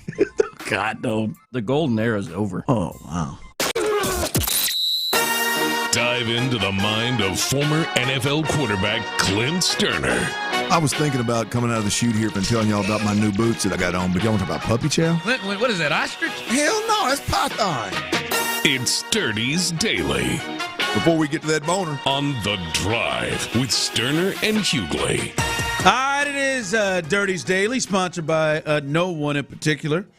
I beat it. It's not sponsored by anybody, but I want to take this time. Shout out to Clint Stoerner, who's not in today. B. Scott's in for him. Not BK, but B. Scott is in here. Yep. I want to take a little time, because this has been a conversation piece on YouTube. Yes, I am drinking out of this glass, this little cup that looks like CC's Pizza glass. CC's Pizza. Someone else called in a different restaurant. Yeah, like a cafeteria type of cup. Yeah, and that it's open. Yeah, I'm drinking open, just like Brandon is drinking a coffee. Well, y'all aren't supposed to. I cannot but shove it. I cannot believe. Okay, all right. Damn it, they're gonna give me water. Okay, all right. Shoot. But some of you have. This has become such a piece. On Ant has been on this big time talking about it. I need to be stopped, or they're worried about me. It's an open cup. Yeah, it is. It's washed daily. Hope the engineers aren't listening. I ain't never spilled nothing, just to be clear. I've been Shove here it, Aaron. for a minute. Y'all can trust me. And it ain't like we got a whole bunch of equipment no more. I'm using my own laptop. If I spill the damn thing, this is my laptop. Actually, it's the company. I mean, you do have all the microphone controls and stuff right in front of you. But how I'm going to spill the coffee on the microphone all the way up here? Well, I meant like on the bump table. it. You could bump that. Yeah, it's doable. The buttons and stuff. Pendergast has done it. I was going to say I'm an adult, but I wasn't going to put his name out there, but damn it. Damn it, it's just a regular ass big cup. Like, yeah, it's an old Pizza Hut CC's Pizza cup. Feels good. Yeah. Trying to get my water intake in here. Nothing wrong with me. H2O. Now, I know Andy's listening, but Andy, you can't do nothing about it no more. Damn. So happy retirement, But you know Andy. what? We also know from being a Drive family and listening to the show that your Yeti cup, or what do we call it, the big cups? The shaker? Yeah. No, the tumbler? Stanley. You're a Stanley guy. Aren't you a Stanley guy? I am. Yeah, it's at the house. He's like, where's your Stanley at, man? It's at the house. Yeah, it's But I like these large. I like these large cups. But didn't y'all do that on the show where Clint was complaining about his wife Stanley's, and then Ron was like, well, wait a minute. I got Stanleys and Yetis. I got them all. Yeah, Clint complains a lot. Yeah, I got the same. Ain't nothing wrong with having a. You reel it in, Tyler. You reel it the hell in. You watch the same tape I'm watching. There we go. Get All off right. my lawn, Clint. 713-572-4610, YouTube and Twitch. And get off my cup. Is the Astros golden era over? Do you believe the golden era is over? And real quick, did it start for you in 17 or 15? Because 15, they make the playoffs. I think they beat the Yankees in that one-game wild card, and they have the Kansas City Royals dead to rights. And I went to one of them afternoon games. Yeah. Damn it. If it was one of them afternoon games, that last one hopefully was a game 4 for you. Yeah. Yeah, I watched him in the newsroom at the Beaumont Enterprise. Was not productive those days. My watching experience was a little different on that, but but did it start then, or do you start it in 17? Because they made the playoffs that year, they missed it the next year, and then 17. Because in hindsight, it starts then. Like at the time, it doesn't start then because they ain't done nothing. But now that we can look back on it, since it is over, because that was the crew, right? I mean, now Bregman wasn't there yet. Yeah, they were a little ahead of schedule, but I'd say it started. But Correa, Altuve's Springer's there. Yeah. That's when it starts. Of course, obviously Verlander wasn't there yet. They get him in 2017, right before they win it. But that's when it starts. That's when it starts. And then As I see, someone texted, the serious competitive window for the Astros is most definitely shut now. It is over. I'm gonna read to you the AI description they gave me. This is of the Astros golden era. Yeah, the Astros golden era is over. While the franchise remains competitive, the specific golden era concluded following the 2023 season. The end of this run was marked by roster turnover, with key figures like Carlos Correa and George Springer departing for free agency, and the eventual departures of others like Alex Bregman, Justin Verlander, and Kyle Tucker. Additionally, the team's historic 6-year ALCS streak, that's incorrect, was snapped, signaling the close of that specific championship window. Do you agree? Do you think the champion or the golden era of the Astros is over? It is over. Do you agree with that time frame? I slightly disagree with AI's time frame. I'll extend it to the 2024 season since they did at least make the postseason. But I thought it was slam shut, and I was there for this. Then Minute Maid Park, now Daikin, when they didn't win a single game against the fighting AJ Hinches and lost both games at home, what felt like not even a postseason appearance at all, even though it technically was. That's when I shut the door on the Astros. Getting swept at home by a nondescript Tigers team was the end of the Astros golden era for me. Really? And I could see how you could look at it at 2023 because they really back there 2024. You could argue they were barely even a playoff team then. They won the division. Sure. They won a bad division and had to win a division at the end of the year, and then didn't do nothing at home against a team that wasn't really all that good. So it wasn't all that impressive in 2024 either. But if you want to give them some grace, you can extend it to the 2024 season. But it's been over about 2 years now. We clearly know the anger of B. Scott. It's hard for him to be objective. Yeah, no, I mean, objectively, it's been over for 2 years. All right, Tyler, when is it over? Do you agree with the AI description of the golden era being over? 2023.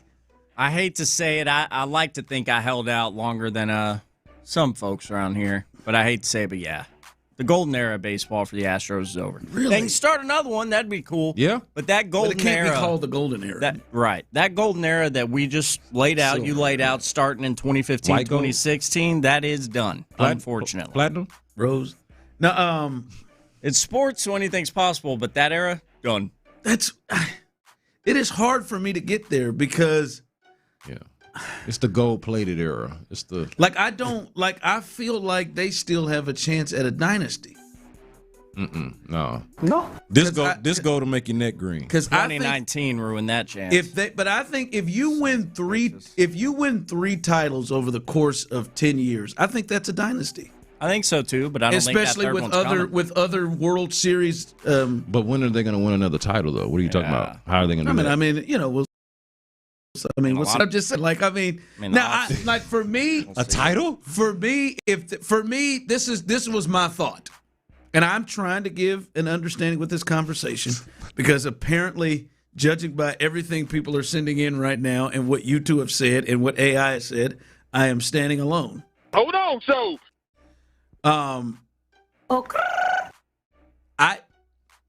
My initial thought was over this, if they don't make the playoffs this year, that I would say I think it's over and it kind of changes, and I think there'll probably be swift changes to go along with that.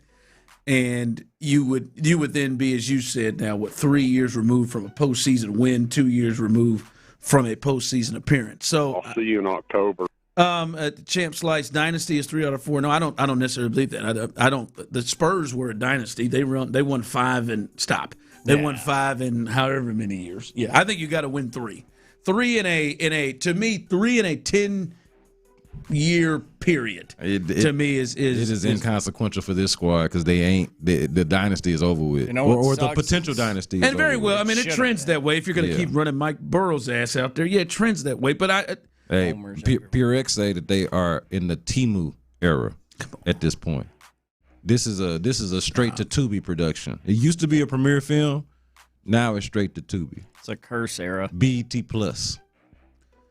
Somebody like that. Texted in said it was over when they fired there Hinch and Luna. Well, they want to. No, I don't agree with that. I thought they were going to go Dusty there because I know a lot of people that kind of gave up on them after that. They were real big Dusty fans and felt like after that was the end of the era. I'm doing the World Series. Turns out there's some truth to that. I don't think that they're necessarily related per se, but they ain't done nothing worth note since Dusty left. They made the playoffs and won the division. That wasn't worth note, so that might be noteworthy to you. It's so hard, man. But it wasn't. Hard to do, I was there. That And is it wasn't. It difficult was to not do. noteworthy. What was noteworthy was how bad they actually were. How they overcame themselves. Shout out to them. That ain't even good enough. Jesus, man. Won the division and went to the playoffs. I mean, to me, you win the division. You go to the. You come off of. By the way, they're wrong. You come off of 7 straight ALCSs, not gold, and you silver, bronze, and then like the gold, like denim, like for instance, somebody talked about is that the golden era is over. Is the Chiefs era over? I don't think the Chiefs era is over, and they just had a dreadful season. That's hard too, though. But they won 6 games with as important as quarterback one is in that whole conversation. That's a hard comp too. Well, listen, I'll be honest with you. I mean, they had some injuries, but let me tell you, when Pat got hurt, it was not like they were in a great position to make the playoffs anyhow. I think they were. Now I don't know if they would have lost the rest of the games like they did, but they were still scratching and clawing just to continue to be in the picture. Feel like they're a Super Bowl contender because they have Pat, right? For the most part, like maybe if they're not the favorite. The Astros are not a championship contender of any kind. Of any kind. We're in the copper era. Do you think they are a team that can get into the playoffs? Copper wire era. Can they get into the playoffs? Yeah. Is that gold? And to me, is that gold to you? But if they got to the playoffs and they made it to the ALCS again, is that just if they do that's a new part that you wouldn't include it? That's a new part. I would say the golden era is continued. Fine, I would bring it back. We can rebirth the golden era. You can't bring it back. Here's it's the still issue. got to be open. Here's why your argument falls flat. Why? Because it's not going to happen. Correct. So, but you don't know. Still a lot of baseball left. They get into this piece. They got a shot. Nah. Not if Mike pitches. Not at all. Or Joe manages, but they got a shot. No. It ain't happening. Listen, I got to be honest. Someone texted in, it's been a weak-ass division for years. That's not noteworthy. Unfortunately true. The window closed when they couldn't win one game at home against Texas in the 23 ALCS. That wasn't a good feeling. We'll admit. 2019 World Series, too. And see, I'm giving them grace for the 2024 season that I didn't think was worth a damn. Why? Because they did, technically, like Ron said, make the playoffs. So I'll end it with losing at home in the playoffs. Down with a fight. We'll get all this little funk. That was when it ended. I will say this. As I've sat here, and it seems like I've been on a space of my own. Is that Jeremy Schaap? I'm sorry. That's Jeremy Schaap. I was not ready for Jeremy Schaap to look like a grandpa. Go ahead, Ron. I'm so sorry. Yes, Dick Schaaf's son. Yes, it's aged. Brandon believes that it is over. Many of you believe it's over. And listening to the arguments, Tyler. You see the light? Yeah, I think you're right. Yeah, man. I'll back off of it. Sucks. It's over. Damn it. It's unfortunate, man. It's over. They could have extended it with just maybe even a win at home. They have not won a playoff game in several years now. Yep. Yeah. Spencer Getty's their second best pitcher. Maybe Pete Lambert is. It felt like it ripped my nuts off. I'm just saying, if any of us I think you've given good arguments. If we stopped breathing for 3 or 4 years, we did. Right? I'm just saying. That's what happened here. I don't think they stopped breathing, man. Kind of did. They didn't. In the context of golden era and playoff success, when they won in the playoffs, when you said? Long time. Game 6? Did they win Game 6 of that Ranger series? So that was 3 years ago. Like I said, if you stop breathing for 3 years, you're dead. That's fair. I'll give in. It's over. I'm not going to say copper wire. That's disrespect. Copper wire, man. I started thinking to myself the way that it could be thought for them to be in it, and Joe's not going to allow it. Man. Joe and Dana aren't going to allow it. Come on, Joe! Scrapyard, hate to see them coming, man. Right? How many GMs and coaches are they removed from the start of the dynasty? At least 3 GMs. Yeah. Going back to Luno, Click, now Dana, as overconfident as. Hinch, Dusty. Oh, y'all didn't throw Jeff Bagwell and Reggie Jackson in the mix for there you go for your GMs for your Jose Abreu and Rafael Montero deals. Yeah, you're right. No, I feel like that happened. It's it was fun. Probably been some new parts. Probably right. Okay, it's dead. Take it off. All right, we've been doing it since as we're trying to lead to training camp. The AFC Contender Concern Meter.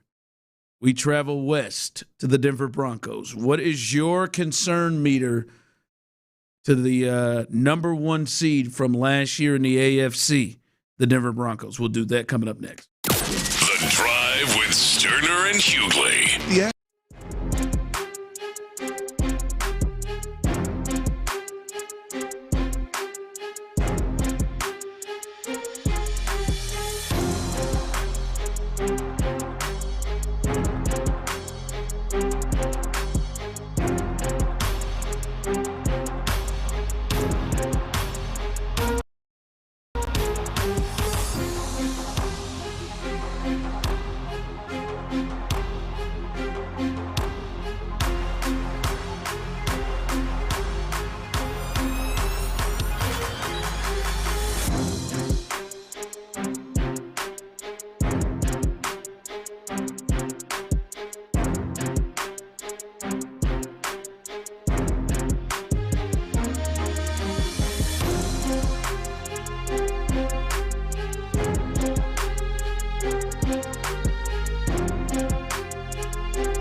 610.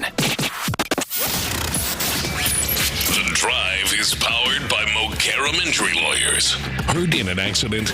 Call Mokaram Injury Lawyers at 281-222-2222. Broncos country. Sports Radio 610 presents The Drive with Stoerner and Hughley.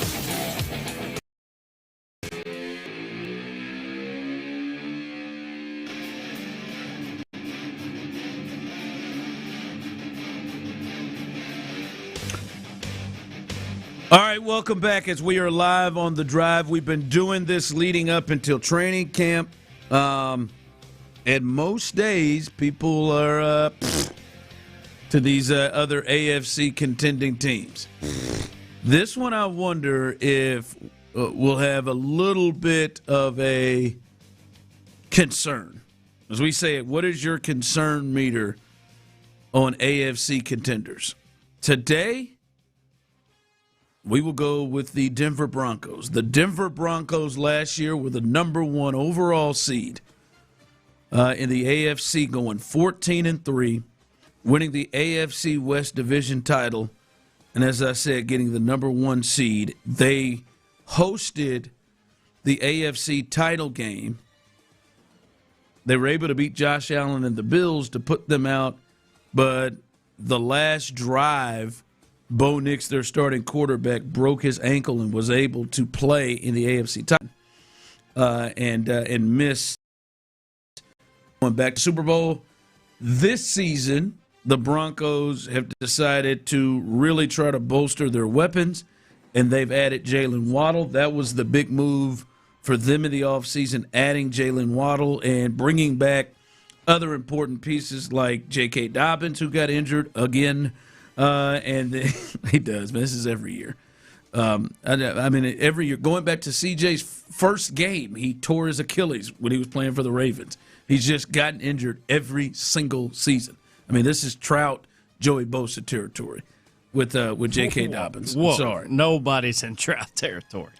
Tyler, he has had a season-ending season 3-4 straight years. I'm not kidding. Trout's on like 10 or 11. Yeah, man. but they're not all. I mean, this is football, so I mean, it's pretty comparable. For sure. But he's back. Alex Singleton is back. And I mean, look, their skills with Bo Nix, Dobbins and R.J. Harvey, who had to take over, they really like, and Cortland Sutton, Waddle, Troy Franklin, and Pat Bryant, they really like. Marvin Mims. Little Jordan Humphrey and crew, Evan Ingram, pretty good, and obviously we know about that defense, and that's really been their calling card. They did lose one of their big defensive linemen to free agency, but they still have Zach Allen, and they still have Nick Bonito, and we'll see how long they have Jonathan Cooper. That Jonathan Cooper thing, he's got a legal situation happening right now. They have excused him from camps, so we'll see what happens there, but obviously they're back in. They've got arguably the best corner in the game. And then they have one of the real treasures, a white corner, and Riley Moss. I think he is one of two in the league. And that's what the whites used to do. And he gets picked on, sometimes unfair, I believe. A new meaning to getting mossed. Yep. A new twist, plot twist to that I think he gets called for pass interferences too much. I don't know what the reason is. But I've heard his teammate Patrick Surtain said he feels like he's racially profiled. Well, as a corner, as a white corner. Is that an overcorrection for America? Don't know. Hey. But that's the quarterback whatsoever. Really? And I think their coach can help, but I think he's an asshat too. And I think karma's coming for how he treated Russell Wilson in the middle of the field. I really do. But I do not trust their quarterback very much at all. And I do think the weapons potentially will help him, and we'll see. And I don't think that defense is going to be as good as it was last year. So if I think their defense is going to take a step back, and I listen, they had a very Kansas City Chiefs thing last year going on. All those one-score games, right? They won about 10 or 11 of them themselves. I watched the Chiefs do that and then come back and lose 10 straight one-score games. Hey, the quarterback was a big factor in them winning them one-score games, man. He was gutsy. He was a gutsy guy. I think the defense also helped keep the game close to allow him all of it together. To have his magic. You need all of these things to happen together. And they had some things happen. We watched D'Amico Ryans and Davis Mills help them be able to get in possession to win that game here in Houston. So I'm at a 6, and I think a lot of it has to do with their quarterback, and that I think their defense takes a step back from where it was last year. Where are you at when it comes to the Broncos in terms of your concern meter? I have them lower than the Patriots and lower than the Chargers. I would have been lower than the Chargers. Wow. Yeah. I had the Chargers. I was at a 7 with the Chargers. I'm at a 6 with the Broncos. I would have. So I would have been in a similar space with you on the quarterback, on Bo Nix, if we had this discussion a year ago. Like, I was not a Bo Nix guy at all. And he made you a believer. He showed me a little something. And it wasn't just it was almost Tebow-esque, but he's much better than that. It was like, man, this guy's got some kind of like it factor going on. Yep. When you say Tebow-esque, that is not making me slide to your side, but I hear you. Fair enough. But to Baker, the point, maybe Baker-like. Maybe you're moving into the Baker. I was just kind of going with the Broncos idea, but yeah, more Baker-like. I don't think he's nearly as good as Baker, so I don't want to disrespect Baker. I think I like the quarterback a little bit more than you do, and I agree with your point about the defense, but I still think it's a really good defense. My concern level is at a solid 8 here. You're at an 8, huh? Yeah, once you bring in Jalen Waddle, and Sean Payton is still whatever quarterback whisperer he is with Bo Nix, but we understand he's one of the better offensive minds in the game. And they got all of these weapons. I say this too. Bo Nix and the Broncos, like Bo Nix with the Broncos, is really the conversation that people think they're having about C.J. Stroud. Or like what they're saying about C.J. Stroud, can he just not mess it up, that whole narrative? You're really talking about Bo Nix. Can he just not mess it up and then make some plays here or there because the team around him is so good? I believe in their roster overall. Their quarterback probably is, to your point, the biggest question mark. And I agree with you. He had a knack of coming up with plays late. Yeah, last year. He made a believer out of me last year. So I'm going to go ahead and go with a solid 8. Solid 8. Definitely more than the Chargers. Is this the a little bit more than the Patriots. We've done the Patriots, Chargers, and Steelers yesterday. Is the Broncos the top for you? Is that the number one that we've done thus far the most concerning? Yeah, for me. They're in a similar space with it. I know I had them slightly ahead of the Patriots. What did I have, like a 7 for the Patriots? Yeah, they're at the top. They're at the top between their play caller, offensive-minded head coach, Sean Payton we're talking about here. What he's been able to do with Bo Nix has been impressive. And now Jalen Waddle is factored into this thing with that defense that should still be really good. Yeah, man. And I think they should be. Yeah, we'll see. Their offensive line has been pretty good. Like I don't think they have a dynamic run game, which, I think Bo Nix will need to help him with that offense. And yes, they add Waddle, and that is a big piece. And we'll see what they're able to do with him. But I think, to me, you take a step back in terms of those close game victories, and I think the law of averages probably are just going to slide with that, especially when you don't have an elite quarterback to bail you out. He had big moments in those, but to be consistent with that, I would stop short of elite. Yeah, and then we'll see with their defense. We'll see what happens there with their defense if their defense steps, because their pass rush has been the best pass rush over the last couple of years. I'm just overall. I think obviously the Texans have guys there, but when they're throwing Zach Allen and those guys off the edges and guys they've had in the past, I think they've been really, really good. So to me, I'm a little lower on them. A little like I'm not even sure if they make the playoffs. Like, I think that's in question for them. I think that's in question for them. A team that was 14-3. I think it's damn sure in question for the Steelers. I think a team that went 14-3 last year to go and vision. Yeah. The other part where You know, I think it's in question for them. Yeah. I damn sure don't believe they're going to be a 14-3 level team and a team that wins the conference. And see, I don't think that they're necessarily a 14-3 team, but I'd actually be surprised if they didn't win 10 games. Like they feel like a 10-game or 10-win floor type of team. I doubt that they get to the 14, but I mean, it's just a solid roster all the way around. Yeah, we'll see. We'll see. Someone texting, how is Sean Payton a quarterback whisper? Drew Brees. That's all Breeze. Man, hey, Payton. Look at this Bo Nix guy out here, man. I didn't think he was good at all. I'm going to be real with y'all. I didn't think he was an NFL quarterback, not a starter. And Sean Payton just turned him into one. He couldn't do nothing with Russell Wilson, apparently. But, yeah, man, I mean, Sean Payton is not a proven enough offensive play caller at this point? I think so. Okay. A lot of people, even if you go back and look at the 1 year he had with Russ, Russ's numbers are a lot better than what people remember them to be. Yeah, I mean. Like in your mind, I bet you would be shocked. If you go look at the 1 year Russ was there and you look at his numbers across the board, like it feels like because of what he did to him and embarrassed him, and that season hurt his Hall of Fame chances when it shouldn't have. Fair enough. That's right. Yeah, stop. Go Big Blue. Again, what is he going to have for CBS? What's up, guys? Russell Wilson here. He's going to make Bill Cowher do this. Nate's going to be in on it, but he's going to make Jim's going to look at him crazy. Is he going to use his NFL voice or his Sierra voice? Because you know when he does non-football things with Sierra, you hear different sides. This will be football. This will be football. Okay. All right, coming up, we got to take a look at Amen Thompson. He has been thought to be untouchable when it comes to trades. Quite frankly, we look at this right now. Is this a guy that can be your 1 and 2? Have we seen enough to determine if he would be a 1 or a 2 on a championship team? Let's discuss that next. Payne and Pendergast.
presents The Drive with Stoerner and Hughley.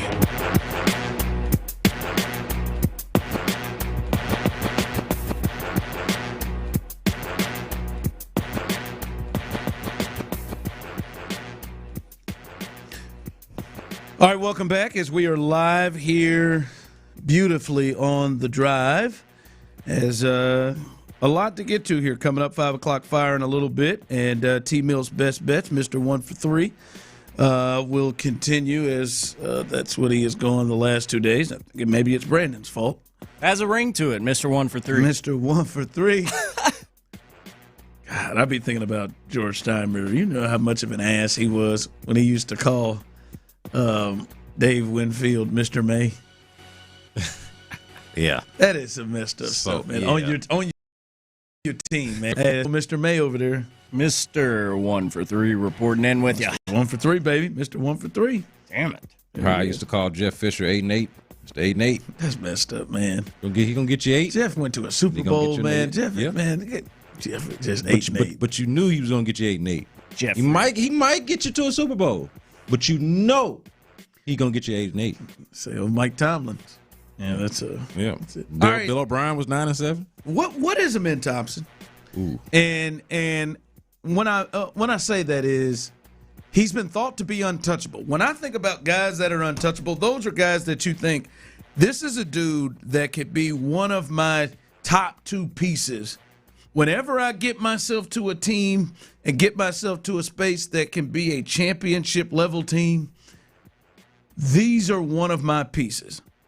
And we can think of young guys around the league, right? And I kind of throw that in the same kind of space that he's in, right? I think Cade Cunningham is a untouchable piece because I think Detroit can clearly see if we win a championship, that dude can be our not just a 1 or a 2, that dude can be our 1. Yeah, the reason why we win it. Yes. I think Boncaro in Orlando, I think you could look at him and say maybe he's not a 1, maybe he's not Cade, but I think you could look at him and say he could be the second best player. I think he's shown that enough. Yes. Hell, I'll be honest with you, I think Cooper Flagg has shown it enough already for me that he could be the best player on a championship team. Maxey, to me, has shown that I think he could be a 2 for a championship team. I think Dylan Harper has shown they got a 1. They got that. We can already look at that. Hell, I think that he may have been a 2 on the championship team had he been given the reins to play more. Should have been in the finals. That could have helped them win it. Maybe that's neither here or there. But those guys are in that category. Do you feel like you've seen enough from Amin Thompson to either put him in that category and say, yes, he is a guy that you can see and project that can be a number 1 or 2 or a championship team? Or have you seen enough to say, yeah, I don't think he's going to be that? You know, I have seen enough to say that he is not that.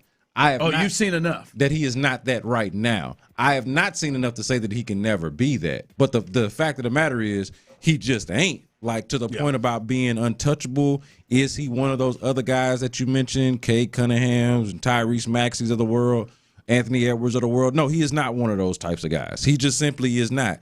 Can he be?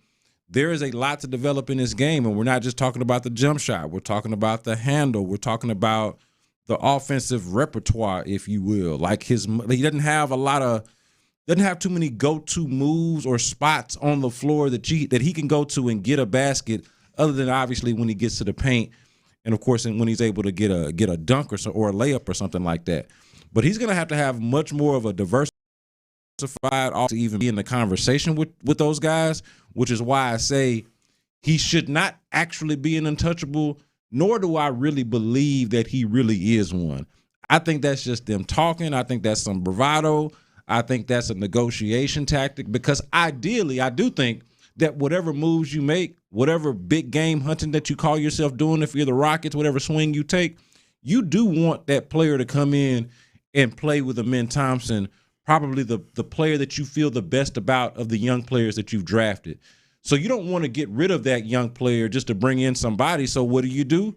You create this atmosphere or this narrative or this world where hey, this is the guy that's untouchable. When he's really not untouchable, what you're really saying is he's the one that we value most and would be most reluctant to give up. But if you could get Tyrese Maxey, if you could get Cade Cunningham, if you could get Luka Doncic, I would personally you would trade that guy. I would have him a part of a trade of any of those guys that I named. Easily. Now, the borderline does get to Jaylen Brown. And I know you say that you would do it.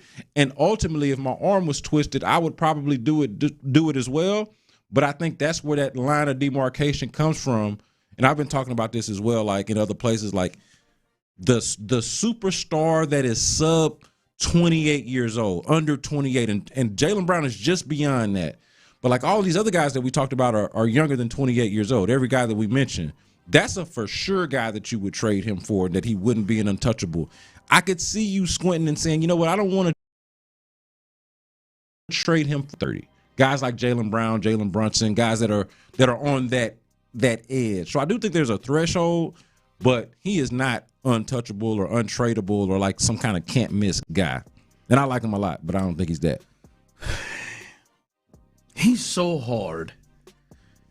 He's so hard to figure out because he is just 23. Yeah. Now, this is just his third year. He's raw. He's still raw, and he's raw and improving across the board for the most part, except for the shooting portion of things. Yeah.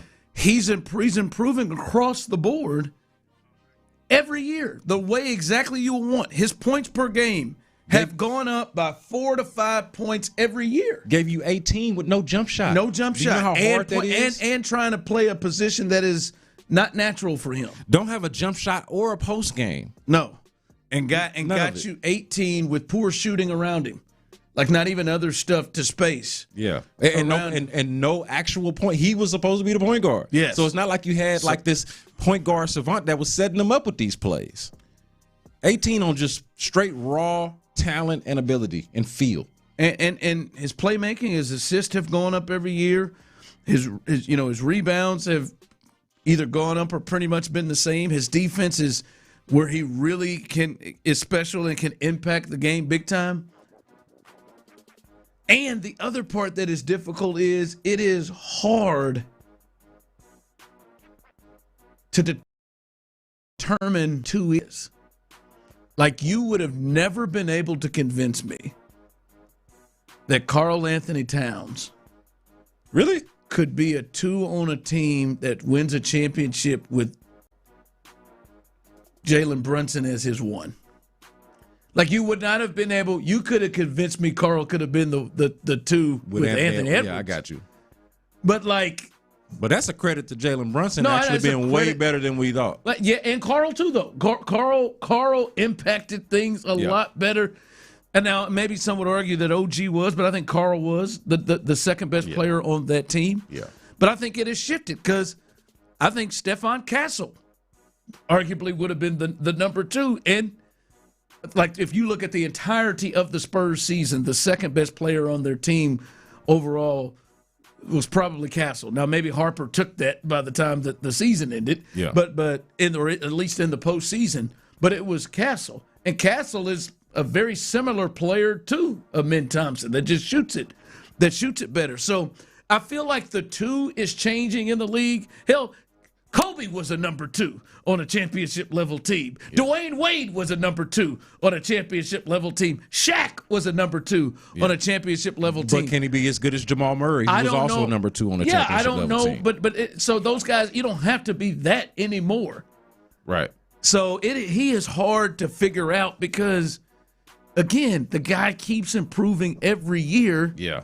And he's super, as you saw. The big thing about, like, team development is that it's just so much more than just who your 1 and your 2 is. Like, it's not the NBA that we grew up on where that mattered the most. I think it still matters the most, but it's not as much as it was before, where you have to have way more depth today than you did before. And I think that's a big reason why you're able to see, no disrespect, but lesser 2s, B2s on championship teams, because teams are deeper. And so can Amen Thompson ultimately be as good as Jamal Murray was, or as, if you want to look at, either Devin Booker or DeAndre Ayton that year that they went to the championship, didn't win it, but went. Chris Middleton the year that the Bucks won it. Could he be that level of player? Could he be as good as Chris Middleton? Different types of players, but absolutely he could be that good. Could he be as good as Jamal Murray? 100%. He just doesn't have a refined offensive game, and until he gets one, it's hard to really see the path of him being a non-shooting guard who's the second or third best player on a championship team. He has to unlock that part of his game. But there's no reason to think that it's impossible, right? Like, he's got all of the physical tools and seems to be made of all the right stuff to think that he can develop into that, even if he's not a knockdown shooter. But he definitely is none of all of that today. He should not actually be untouchable. No, I don't think so. It's just he is difficult. Like someone texted in, Thompson is a 3 or a 4 on a good team. I think not a 1 or a 2, and I think that may be the case currently. But I don't know if he just developed a mid-range jumper. Like if he could just shoot that with any level of consistency, it would change. Well, I keep saying this is the issue with having both him and Şengün on the team. If one of those guys is going to be on the team and have the ball in their hands as much as both of those two guys has, the other 4 guys on the floor got to be able to shoot, which makes them together an issue. So you surround Thompson with shooters, I'm looking at him a lot differently. Yeah. But clogging up the lane with him and Şengün, nobody can shoot, it's an issue. All right, we'll get you ready for the Astros and the Blue Jays, their chance to win a 4th straight series. And they're starting, well, we'll tell you in a bit who they're starting. Rockets, they've got a couple of picks tonight. How should they look at that? And a team that the Rockets may have to compete with just locked up one of their top players. Does that make things easier or worse for the Rockets? We'll discuss that coming up next. If the OG has it.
match from the opening rounds all the way to the final. Last week, Portugal was trading at 12% to win it all, meaning a $100 trade could pay out $800 if they win soccer's biggest prize. Want to know where they're at today? Check Kalshi. For a limited time, download the Kalshi app and use code PITCH to get a $10 credit when you trade $10. That's promo code PITCH. Kalshi. Trade on anything. 18 plus only. Must be present in state where it is legal to trade. Event contract trading involves risk and may not be suitable for all investors. Prizes, values, and available markets may differ from those mentioned. $10 free credit with no expiration. Restrictions and eligibility requirements apply. For more information, see Kalshi.com/regulatory. From the West Point Lincoln and West Point Lincoln of Sugar Land Studios, KILT FM HD2 Houston.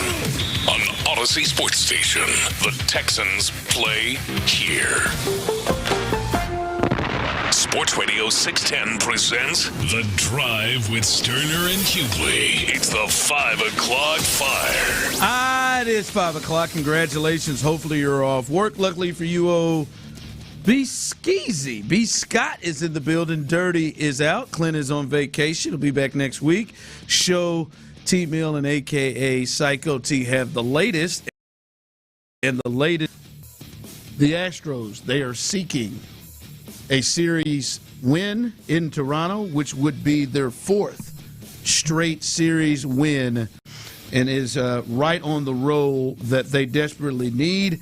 But some news that has come out roster-wise for the Astros before we get you set up for that series, Brandon and Tyler. One, the Astros, they have recalled Colton Gordon for a fresh arm. And they've sent Logan Van Way, who got the save and came up with 2 huge innings. They've optioned him back to AAA Sugar Land after pitching the last 2 days and recording his first Major League win in that 11-inning game. So he goes back to Sugar Land to get Colton Gordon up. Colton Gordon, I would have felt more comfortable as a starting option than the one that they ran with. But we'll get to that a little bit. And also notes, Christian Javier is a candidate to start one of the weekend games, but the Astros are, quote-unquote, not ready to make that announcement yet. Joe Espada said Javier would be on 5 days rest on Saturday since his last rehab start. So they could be getting Christian Javier back. And I want to get your thoughts on the Javier part of this, Brandon. The last time we saw Javier, it was not exactly like he was pitching at a big-time level. Like he would be one that's pitching for his life if he did before. He was an issue. Is this, for you, still a positive for the Astros, and should he be immediately? Because they got 5 starters right now in Homer Mike. They got 5 starters without Mike. Is he somebody you think should be in the rotation? No, not right now. I would Really? start him off as a reliever and just kind of see how it goes. Let somebody either pitch their way out of the rotation or give him a chance to pitch his way into it. But the good thing about Christian Javier is that we know he has the background of being either a starter or a reliever. We've seen him have success in both roles. I think in an ideal world, he would be healthy already and he could do the thing that they're asking Mike Burrows to do today. It could ideally be Christian Javier. Unfortunately, he's just not ready to do that yet. I bet you if you inject some truth serum into them and they told you, hey, what would you rather right now today? Try this Mike Burrows thing today or go with Christian Javier as maybe even an opener? I bet you it would be Christian Javier. It's just not there yet. But no, I would not. I wouldn't make him that 6th guy that apparently Mike Burrows is right now, and mostly a reliever when you're in a 5-man rotation. Yeah, I mean, who would he unseat? It would either have to be Tongue. I think what you talked about, Kaiway could do the same thing, and they don't have $64 million invested in Kaiway. I mean, I don't know how much of that matters. Yeah, at this point, it's money spent. But I think that a part of that has mattered with Imai, because I feel like Imai for position if they hadn't committed what they committed to him. So maybe there's somewhere in there. He's just somebody you've seen be a starter and be, like, especially before his Tommy John surgery, somebody that has been a top 3 type starter in the playoffs for you. That's been big time. You've also watched him pitch since. No, you have. You know, kind of the point you were making earlier, like the way it started this year, did not necessarily make a case for him. So this would be more of a name than his game type of decision if you did put him out there. It would be, hey, he's Christian Javier, postseason success, we know, and all of those types of things, as opposed to, hey, what we've seen of him as of late versus the guys who are already in the rotation. And has Kaiwei Tong done enough for me to say, I would keep the guy that I've seen and maybe have some confidence in on the bench. I think Peter Lambert has. Obviously, Spencer has. Yeah. But I think either one of those guys, Peter Lambert or Tongue, and more likely Tongue, could pitch their way out of said rotation. And I think we're talking about really Tongue here mostly, as Mike Burrows has really already done that, except for today for some reason when you could have gone with Colton Gordon. But anyway, I think that there is a guy who can pitch his way out of the rotation, and I would keep an eye out for that, knowing that Christian Javier is back. And speaking of today, Tyler Milner tried to coerce me into trying to do the lineups today. Really wanted us to do the live. Very clear, I will not do the lineup until they get to 500. No, I feel like a failure. Thank you. Even after an extra inning victory led by a bunch of bombs from the Astros lineup? I will do the lineup when I take them serious. And I take them serious when they get to 500. And I am now you could help them get to very, very happy that I stuck to my guns because they've decided to start Homer Mike Burrow in a chance to win a series. So, and a term that I've heard said more by this person, Brandon Scott, than anyone. If they want to be unserious, I will be unserious with them. Yes. So I am not going to do lineups. They are going to give Mike Burrows another start, Homer Mike Burrows another start in this series, a chance to win their fourth straight series, a guy who has really struggled giving up the long ball in a place that gives up a lot of long balls with a team that's very capable, especially their first two hitters in Springer and Vlad Guerrero Jr., of going deep. Hell, they hit 2 yesterday, and you want to throw him out there to me when you got 5. You got 5, and you know Christian Javier is on his way to take the spot of somebody else to potentially start on Saturday, and you know that Saturday or Sunday, and you know that's one way you can get him in. I hate every thought of this. Now, it may work. He may go out there and pitch 7 innings and give up 2 runs, but still. If you did the lineups, you might. No, I won't. We will never know. No, I know. Yeah, but we will know. But we will know is, and Dana will come together and start him with a chance to win the series. Just a buzzkill. Tyler, did you notice how this anti-lineup reciting, anti-Mike Burrows starting take from Ron basically answered a question that he asked earlier in the season about the Astros golden era? Ooh. Like if you don't take them seriously, I already gave in. If you can't even take them seriously enough to tell the lineup or to give the lineup, do the lineup like you used to do, that was golden era Astros baseball, right? Back when we had my man Ron the Show Hughley bringing the energy with the lineup. He don't even want to do that. Fair assessment. So they're under 500. Yeah, I mean, they were in the golden era, and I didn't take them serious till they got to 500 in 2024. Well, so they were still in it, and I still didn't do it. But to your point here about Mike Burrows, I just can't if this works, kiss my ass. It's bad in practice. It's just terrible. You know what it also feels like? It feels like you're telling the lineup because nobody's like blind or not paying attention to what's happening. So you know those guys in the lineup are like, it's almost like you're telling them, hey, boys, it's a shootout today. Go out and go get you one. Well, guys, the number one afternoon drive sports talk show didn't do our lineups again. Let's just go try to do our best, I guess. But it's almost like, hey, man, Burrows is out there. So you know you're going to have to go get your 9 or 10. You know you're going to, hey, Taylor Trammell, Cam Smith, outfielder. Y'all got anything in you today? Because we're going to need everybody. You're going to need everybody. Let me ask you guys. This is a pull yourself up from the bootstraps type of night. A serious question. Serious question. Don't be outlandish with this answer. Okay. How many straight games do you think Mike has given up a home run as a starter? Like how many straight games every start this season. I was going to say either 7 or 8. Again, not being outlandish. I'm being dead serious. 7 or 8? Okay, first start of the year, maybe not. Every start since his first start as a Houston Astro in this baseball season, I would say yes. He's top 3 in home runs given up this year in all of baseball. Top 3. Yeah. Well, you are wrong on all accounts. He gave up 2 home runs in his first start of the season, and just like old Mike. And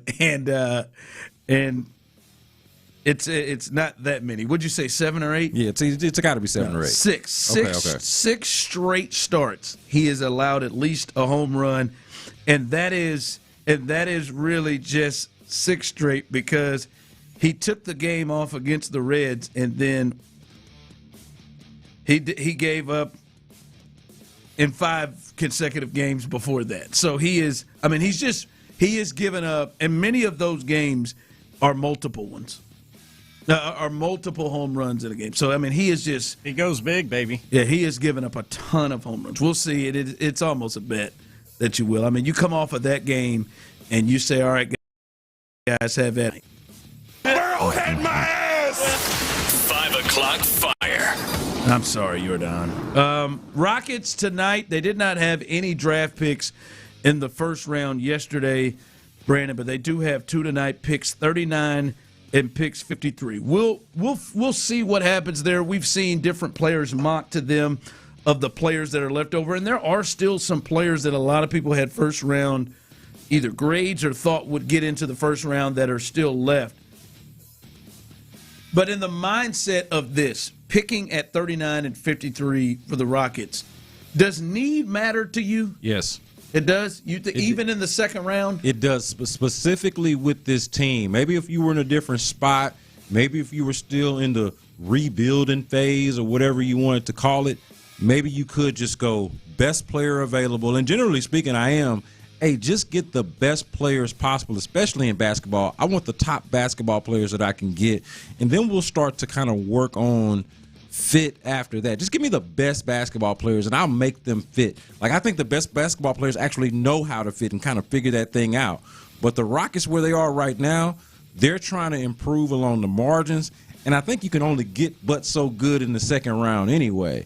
So rather than getting necessarily the best player available, I would rather a guy that can just flat out shoot, right? You tell me this guy's a better player, but he's a 32% or a 28% three-point shooter. Well, I don't really want him. You tell me this guy's a slightly less, he shoots 40% from 3. The Rockets could use that, right? Now, one of the issues with the Rockets is they could use a lot more skilled players. But I think shooting has to be the primary focus with everybody that they add to this team, draft, free agency, trade, or otherwise. Yeah. I know some teams look in the second round and just say, all right, let me just get the best dude that I possibly can. And who knows, maybe he turns into Jokic. Maybe he turns into Draymond. Maybe he turns into, Jalen Brunson. These are all second-round picks. Yeah. But I think you're right. When you're in the situation the Rockets are in, for them, one of the big differences between the Rockets and the Spurs and OKC is the depth that those teams have. Yeah. And the amount of guys, whether it be for OKC, Caruso or Mitchell or Carson, or who's the guy that just traded to Atlanta? Wiggins. Aaron Wiggins. Cason Wallace, all of those guys. Yeah, they have so many depth pieces of guys that can jump in. And a lot of those have been those type of picks. And you look at it with San Antonio as well, with Schimpeni and Vassell. Yep. And Keldon Johnson, the sixth man of the year, coming off the bench. And that some of the guys that they have a little buried down on the bench that they haven't allowed to play a ton. Carter Bryant. Yeah, Carter Bryant coming out there in the first round. They've got depth of guys that they can bring in, and I think that's probably something that is super important for the Rockets right now. Yeah, it's the big thing is that they had one of the more pitiful benches really anybody in the league by the time we got to the end of it, but certainly of any team in the playoffs. And I think the odds would probably tell you that in the second round, you're much more likely to get a decent rotation piece than you are to get Jalen Brunson or Nikola Jokic. Yeah. So I'd go for that. 5 o'clock fire. All right, so news around the NBA, a Western Conference contender, the Lakers. They go ahead and extend Austin Reeves, give him a 4-year, $185 million max deal. They reach an agreement with him, and the Lakers are saying it has no impact of their cap flexibility this summer, as the team projected salary space takes into account Reeves' money that he just got. So he's getting 43. He'll make $43 million in the first year, but 4 years, $185. As a Rockets fan, when you look at that with the Lakers and they bring back Austin Reeves, and they've got Austin Reeves and Luka locked up for a while, your thoughts? Yeah, no, I think that they're in a pretty good spot now. Yep. Do I think Austin Reeves? When I see, do I get a little sticker shock there? I'm like, yeah, I don't know if I would do that. I get why they did. Don't feel like I would do it. From a Rocket standpoint, though, it does make me think, hey, Amen Thompson's deal should be right around the corner. Like this doesn't necessarily set the exact template for it, but you're talking about relatively the same, similar type of deal, right? For his, it's probably going to be 5 years because you're talking about the rookie scale versus this guy getting the veteran max. But you're talking about probably a 5-year, somewhere around $200 million, roughly close to what this guy is going to get. So somewhere over 200, but nowhere near that max of 251. So I'd be surprised if Amen Thompson's deal isn't announced in short order. It's interesting because Austin Reeves, this is a guy, and we talked about this with Amen Thompson. He's gotten better and better and better, and now before his injury that kind of took him out a bit in the middle of the season, and then towards the end in the playoffs, even started the series with the Rockets. Like, it's a guy that then jumped up to now. He was an all-star level player, and they were able to win with Luka and LeBron out and him being the number one option for long stretches this year. A guy that was over 23, 5 and 5, shooting 50% from the field. He's 28 though, and how much more growth is there in his game? What other level can AR take it? That's the other part in this thing. But would you trust him to be that engine of an offense for like an entire season? You can see stretches of 10, maybe 15, 20 games where he can kind of carry you a little bit, but I don't know if he's really a 1A guy. So I would have questions about that. And he's had postseason shortcomings as well, right? I believe in him as a player, but it feels like they would need a second piece that maybe jumps him, or a really, really strong 3. Yeah. Like an OG. Like a really, really strong 3. All right, coming up, we've got it's the 5 o'clock hour, so T-Mill's Best Bets is around the corner. And the conversation and narrative around C.J. Stroud is getting really annoying to me. We'll discuss that coming up next.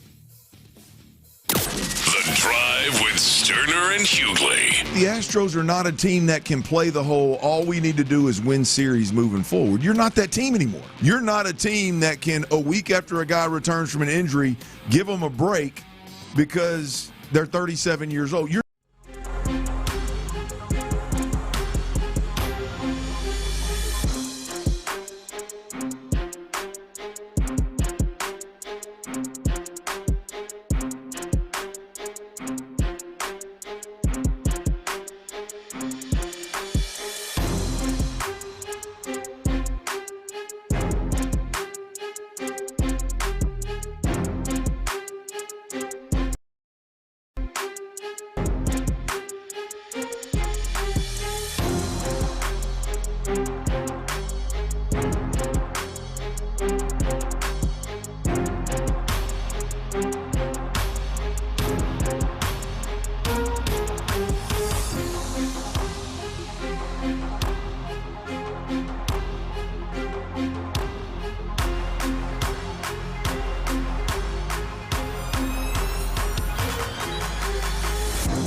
Shell Energy Stadium.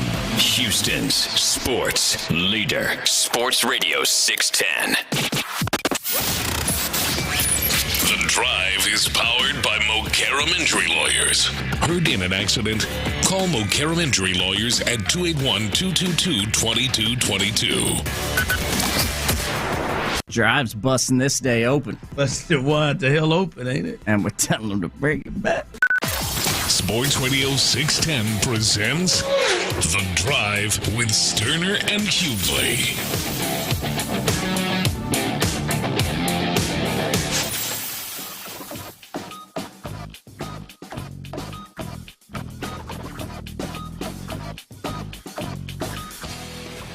T-Mill's best bets coming up a little bit later on in the show. Be ready for that. Appreciate you jumping in, being a part of the show with us.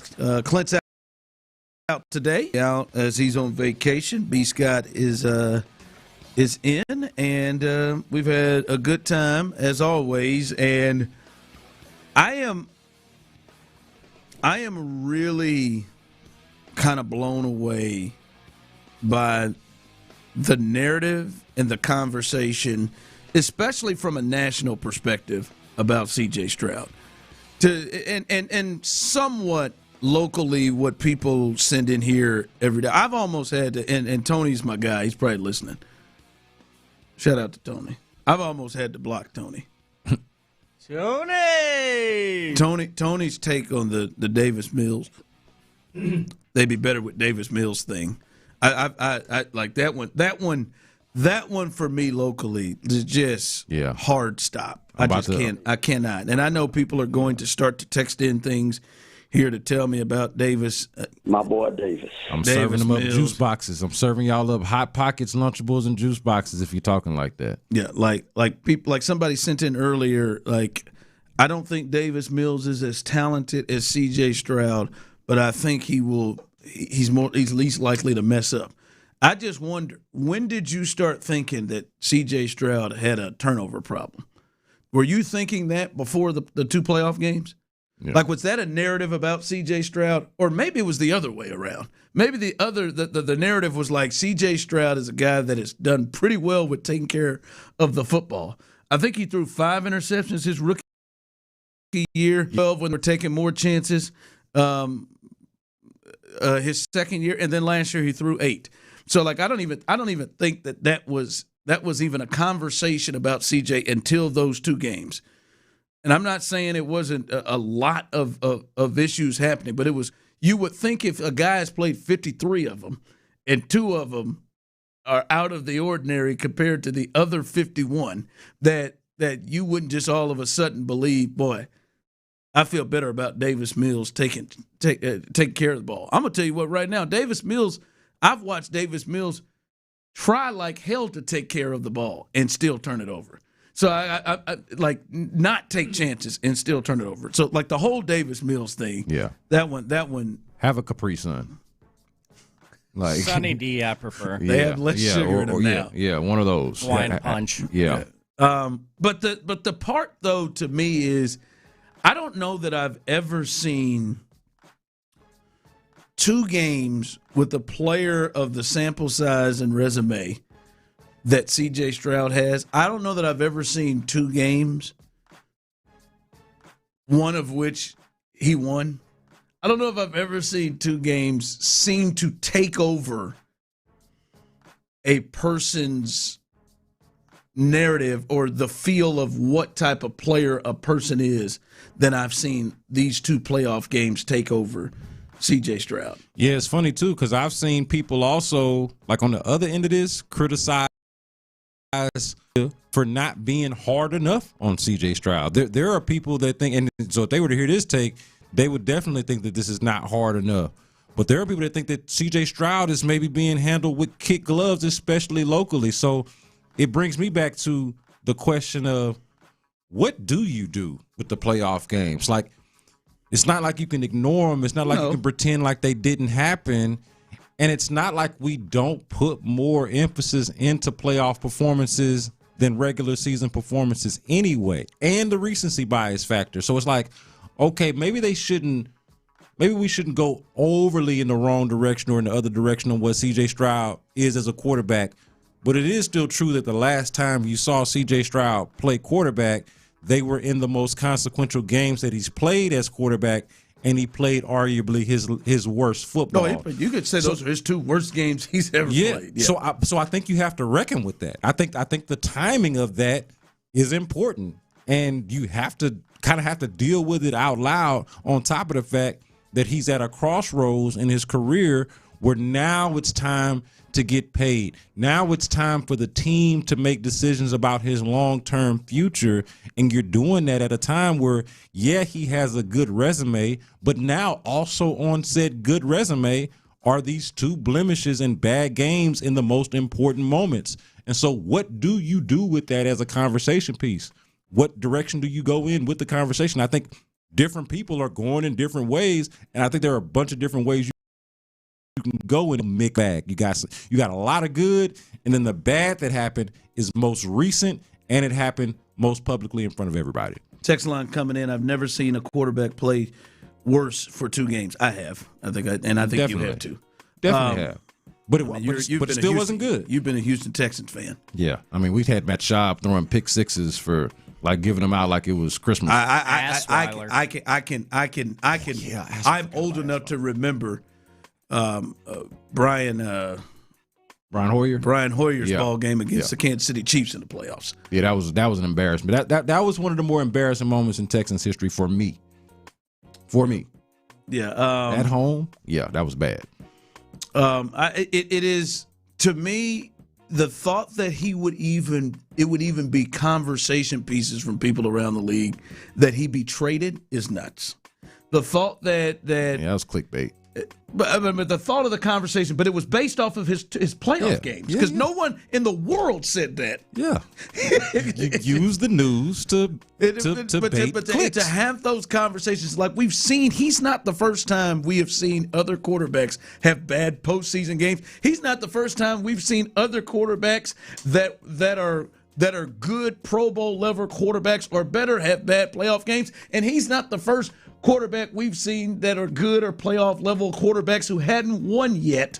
Because I understand, I could tell you right now that Patrick Mahomes had just as bad a game in the Super Bowl as C.J. Stroud did against in his playoff in the last time we saw him in the playoffs compared to CJ's. Yeah. Now, I know there's a difference because the son of a bitch has won 3 Super Bowls rolling into that, but we have seen the likes of Peyton Manning have bad games before he won big. We've seen the likes of other quarterbacks who have struggled. It is really why I've never seen 2 games become such a narrative of who the player is and just ignore the other 50-something games too. But wouldn't you agree that quarterbacks who have arrived and quarterbacks who are established, which I think C.J. Stroud, because of his rookie year alone, has arrived and is an established quarterback, and then the success, the resume that we're talking about, he is an established quarterback in the NFL. Wouldn't you say that quarterbacks who have arrived, who have set a certain standard for themselves, should be held to high standards once they have arrived? So I think that part of it, we've gone a little bit overboard, but I think that part of it is something that should be done. We should hold established quarterbacks accountable for piss poor performances in the playoffs. I agree. And I think that's what's happening. I agree with that, but it feels like to me, and maybe it's just me, it feels like to me that the discourse is more than holding him accountable. The discourse is now questioning, if he can play, if he can be at least average, if he should be traded. The discourse is stronger than that questioning. Like even for me with Clint, I disagree with Clint.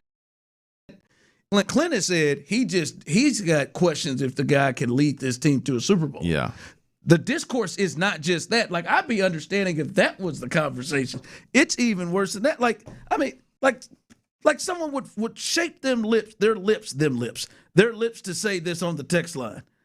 He doesn't have, come on, guys, he doesn't have a good resume. A good resume wouldn't have I S the bed in the biggest moments on it. That's not a good resume. Well, maybe you should look at the resume because he's played other games. And that's the other part to this. He's played other games that are big games, that are playoff games where he has played well. God bless, brother. and he has played these games where he didn't, and so it's a mixed bag. It's but don't say on the resume that you know what I mean. That's ridiculous. They've won double-digit games every year, won a playoff game every year. But even to the other point of like everything going into the last two playoff games, they used to use, man, CJ's won more playoff games than Dak has already. Yeah. CJ's won more playoff games. Like, Justin Herbert has not won a playoff game and has played like hell in multiple playoff games. Nobody questions if he can play. I've also done shows with Clint Stoerner going all the way back to the 2024 season, CJ's second season, where he's been saying, hey, C.J. Stroud needs to get back to rookie year C.J. Stroud. This is like week 3, week 4 of his second season. And ever since then, there has been a feeling of, hey, he has not matched the level of what we first saw, which I think is, if people are saying, hey, the best that I saw of I saw him and the worst that I saw of him is the most recent, I think it is fair to question, okay, what is the reality? Is he closer to what I saw in the beginning or closer to what I've seen as of late? That person, Clint, also said he don't think he'll ever replicate that first season ever again. That's also what he said. All right, coming up, T-Mill's best bets. And interesting take that our guy B. Scott has on Tank Dell. We'll let you hear that and talk about it next. Payne and Pendergast.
ZipRecruiter.com/team. ZipRecruiter. Sports Radio 610 presents The Drive with Stoerner and Hughley.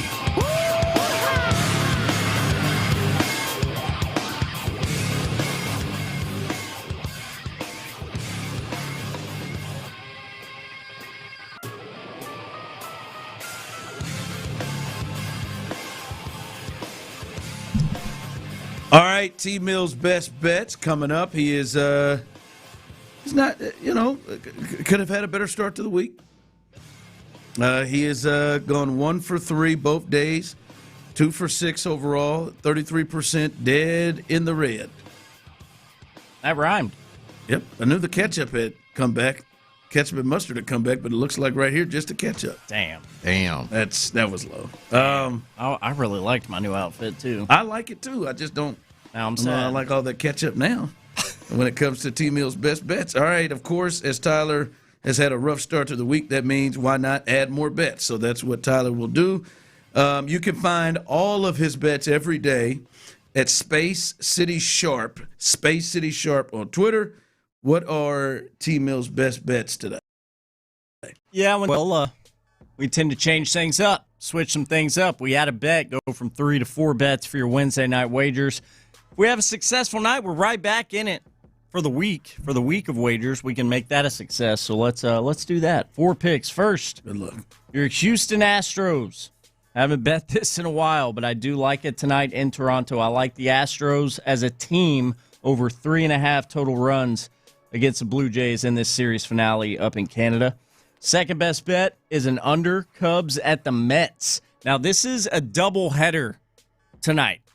And a little advice for all of my fellow degenerates, any of you that ever place any wagers or bets on the sports, as we talk about every day right here, anytime there's a doubleheader, always bet the under on the run total in that second game of the doubleheader. He said always. Always. Now, I'm not, Jesus, so I'm not going to tell you it's going to hit every single time, and he probably wouldn't appreciate me talking about Just sports use the word gambling always. with his name. But more often than not, the under is going to hit. So under 8 between the Cubs and Mets in game number 2 for them today. Bet number 3, Brewers at the Reds, another under. This one set at 9.5 runs. And then your fourth and final best bet, I got the San Francisco Giants plus 1 run, 1 even run for the Giants as they host the Athletics yet again. I'm sorry. I could not get over the thought of Jesus potentially. He compared him, said he's not Jesus. Either betting on games or would Jesus fix games? No, he would just be right. But I'm saying, what if the area that he's preaching at all of a sudden, they need the money, they're poor. You know what? I'm going to fix it for y'all. I don't think that's how I'd go about it. I think he would just win the bet. Take the under, y'all, for the whole nation. Yeah, he would do his best bets and just take the under, guys. He don't have to fix it. With the fish and the loaves of bread type of thing, water in the wine, miracle working type of stuff, leprosy. But what you have to stop doing is you have to stop trying to make it that Jesus is doing something that is wrong. It's not wrong. That's what I'm saying. Fixing it. If Jesus do it, it ain't wrong no more.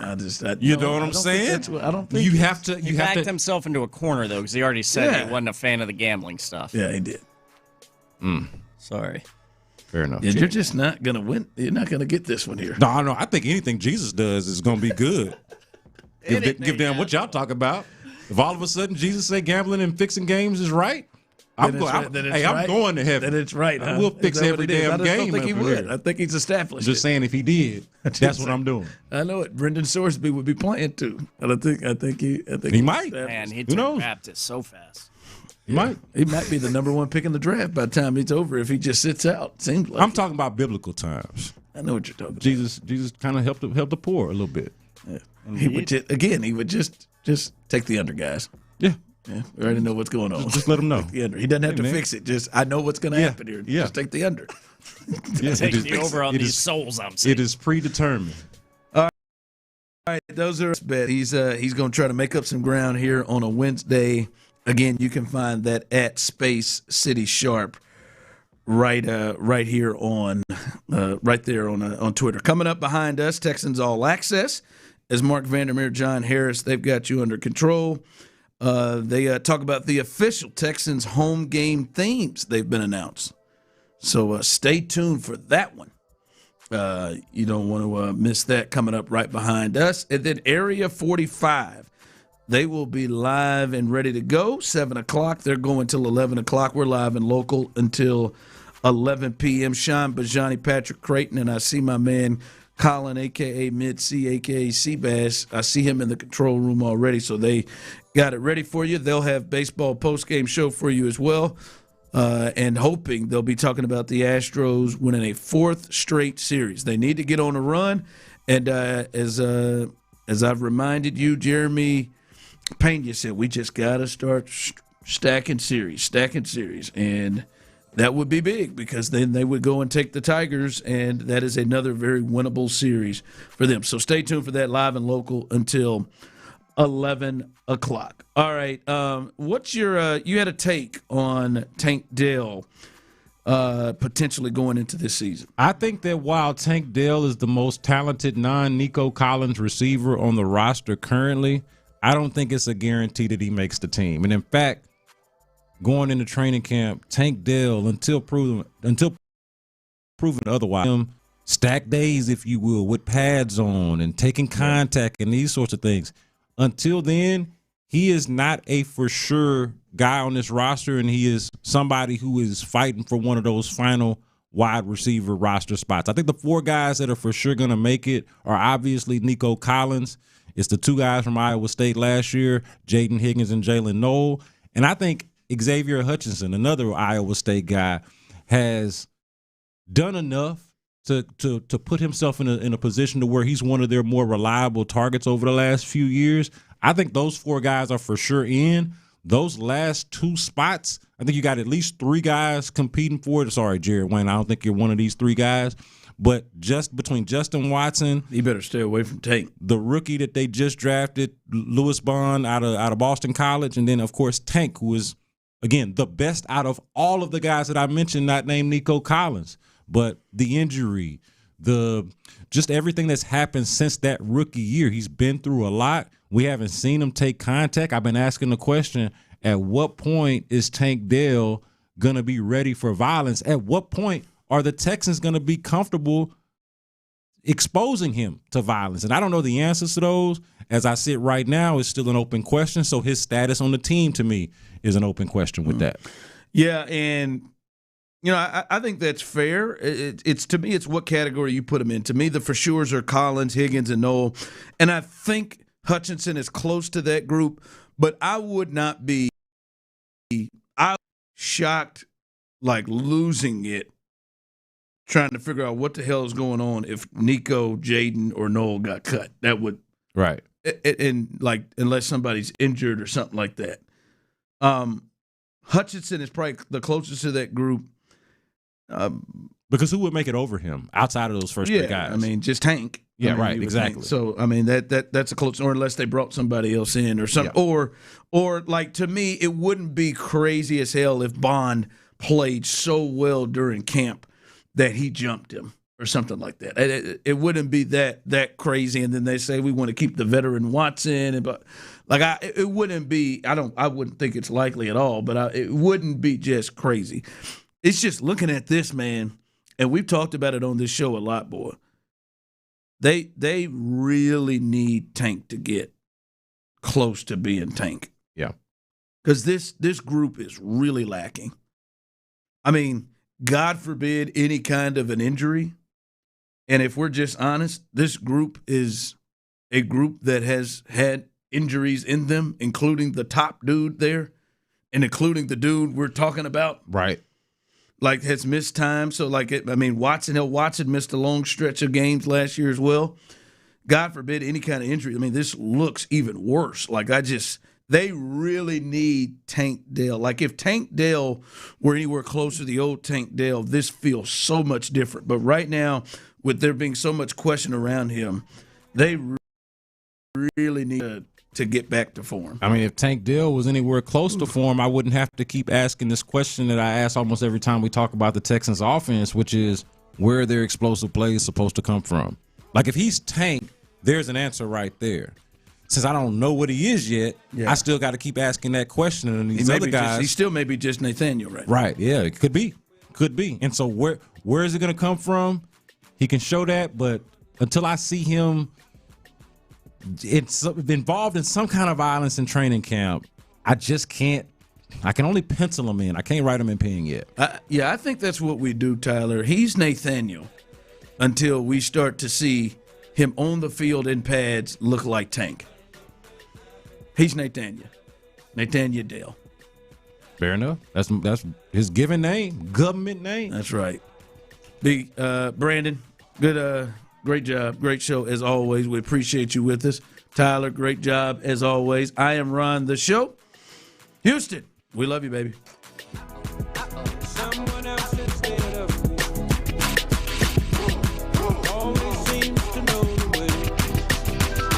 Brought to you by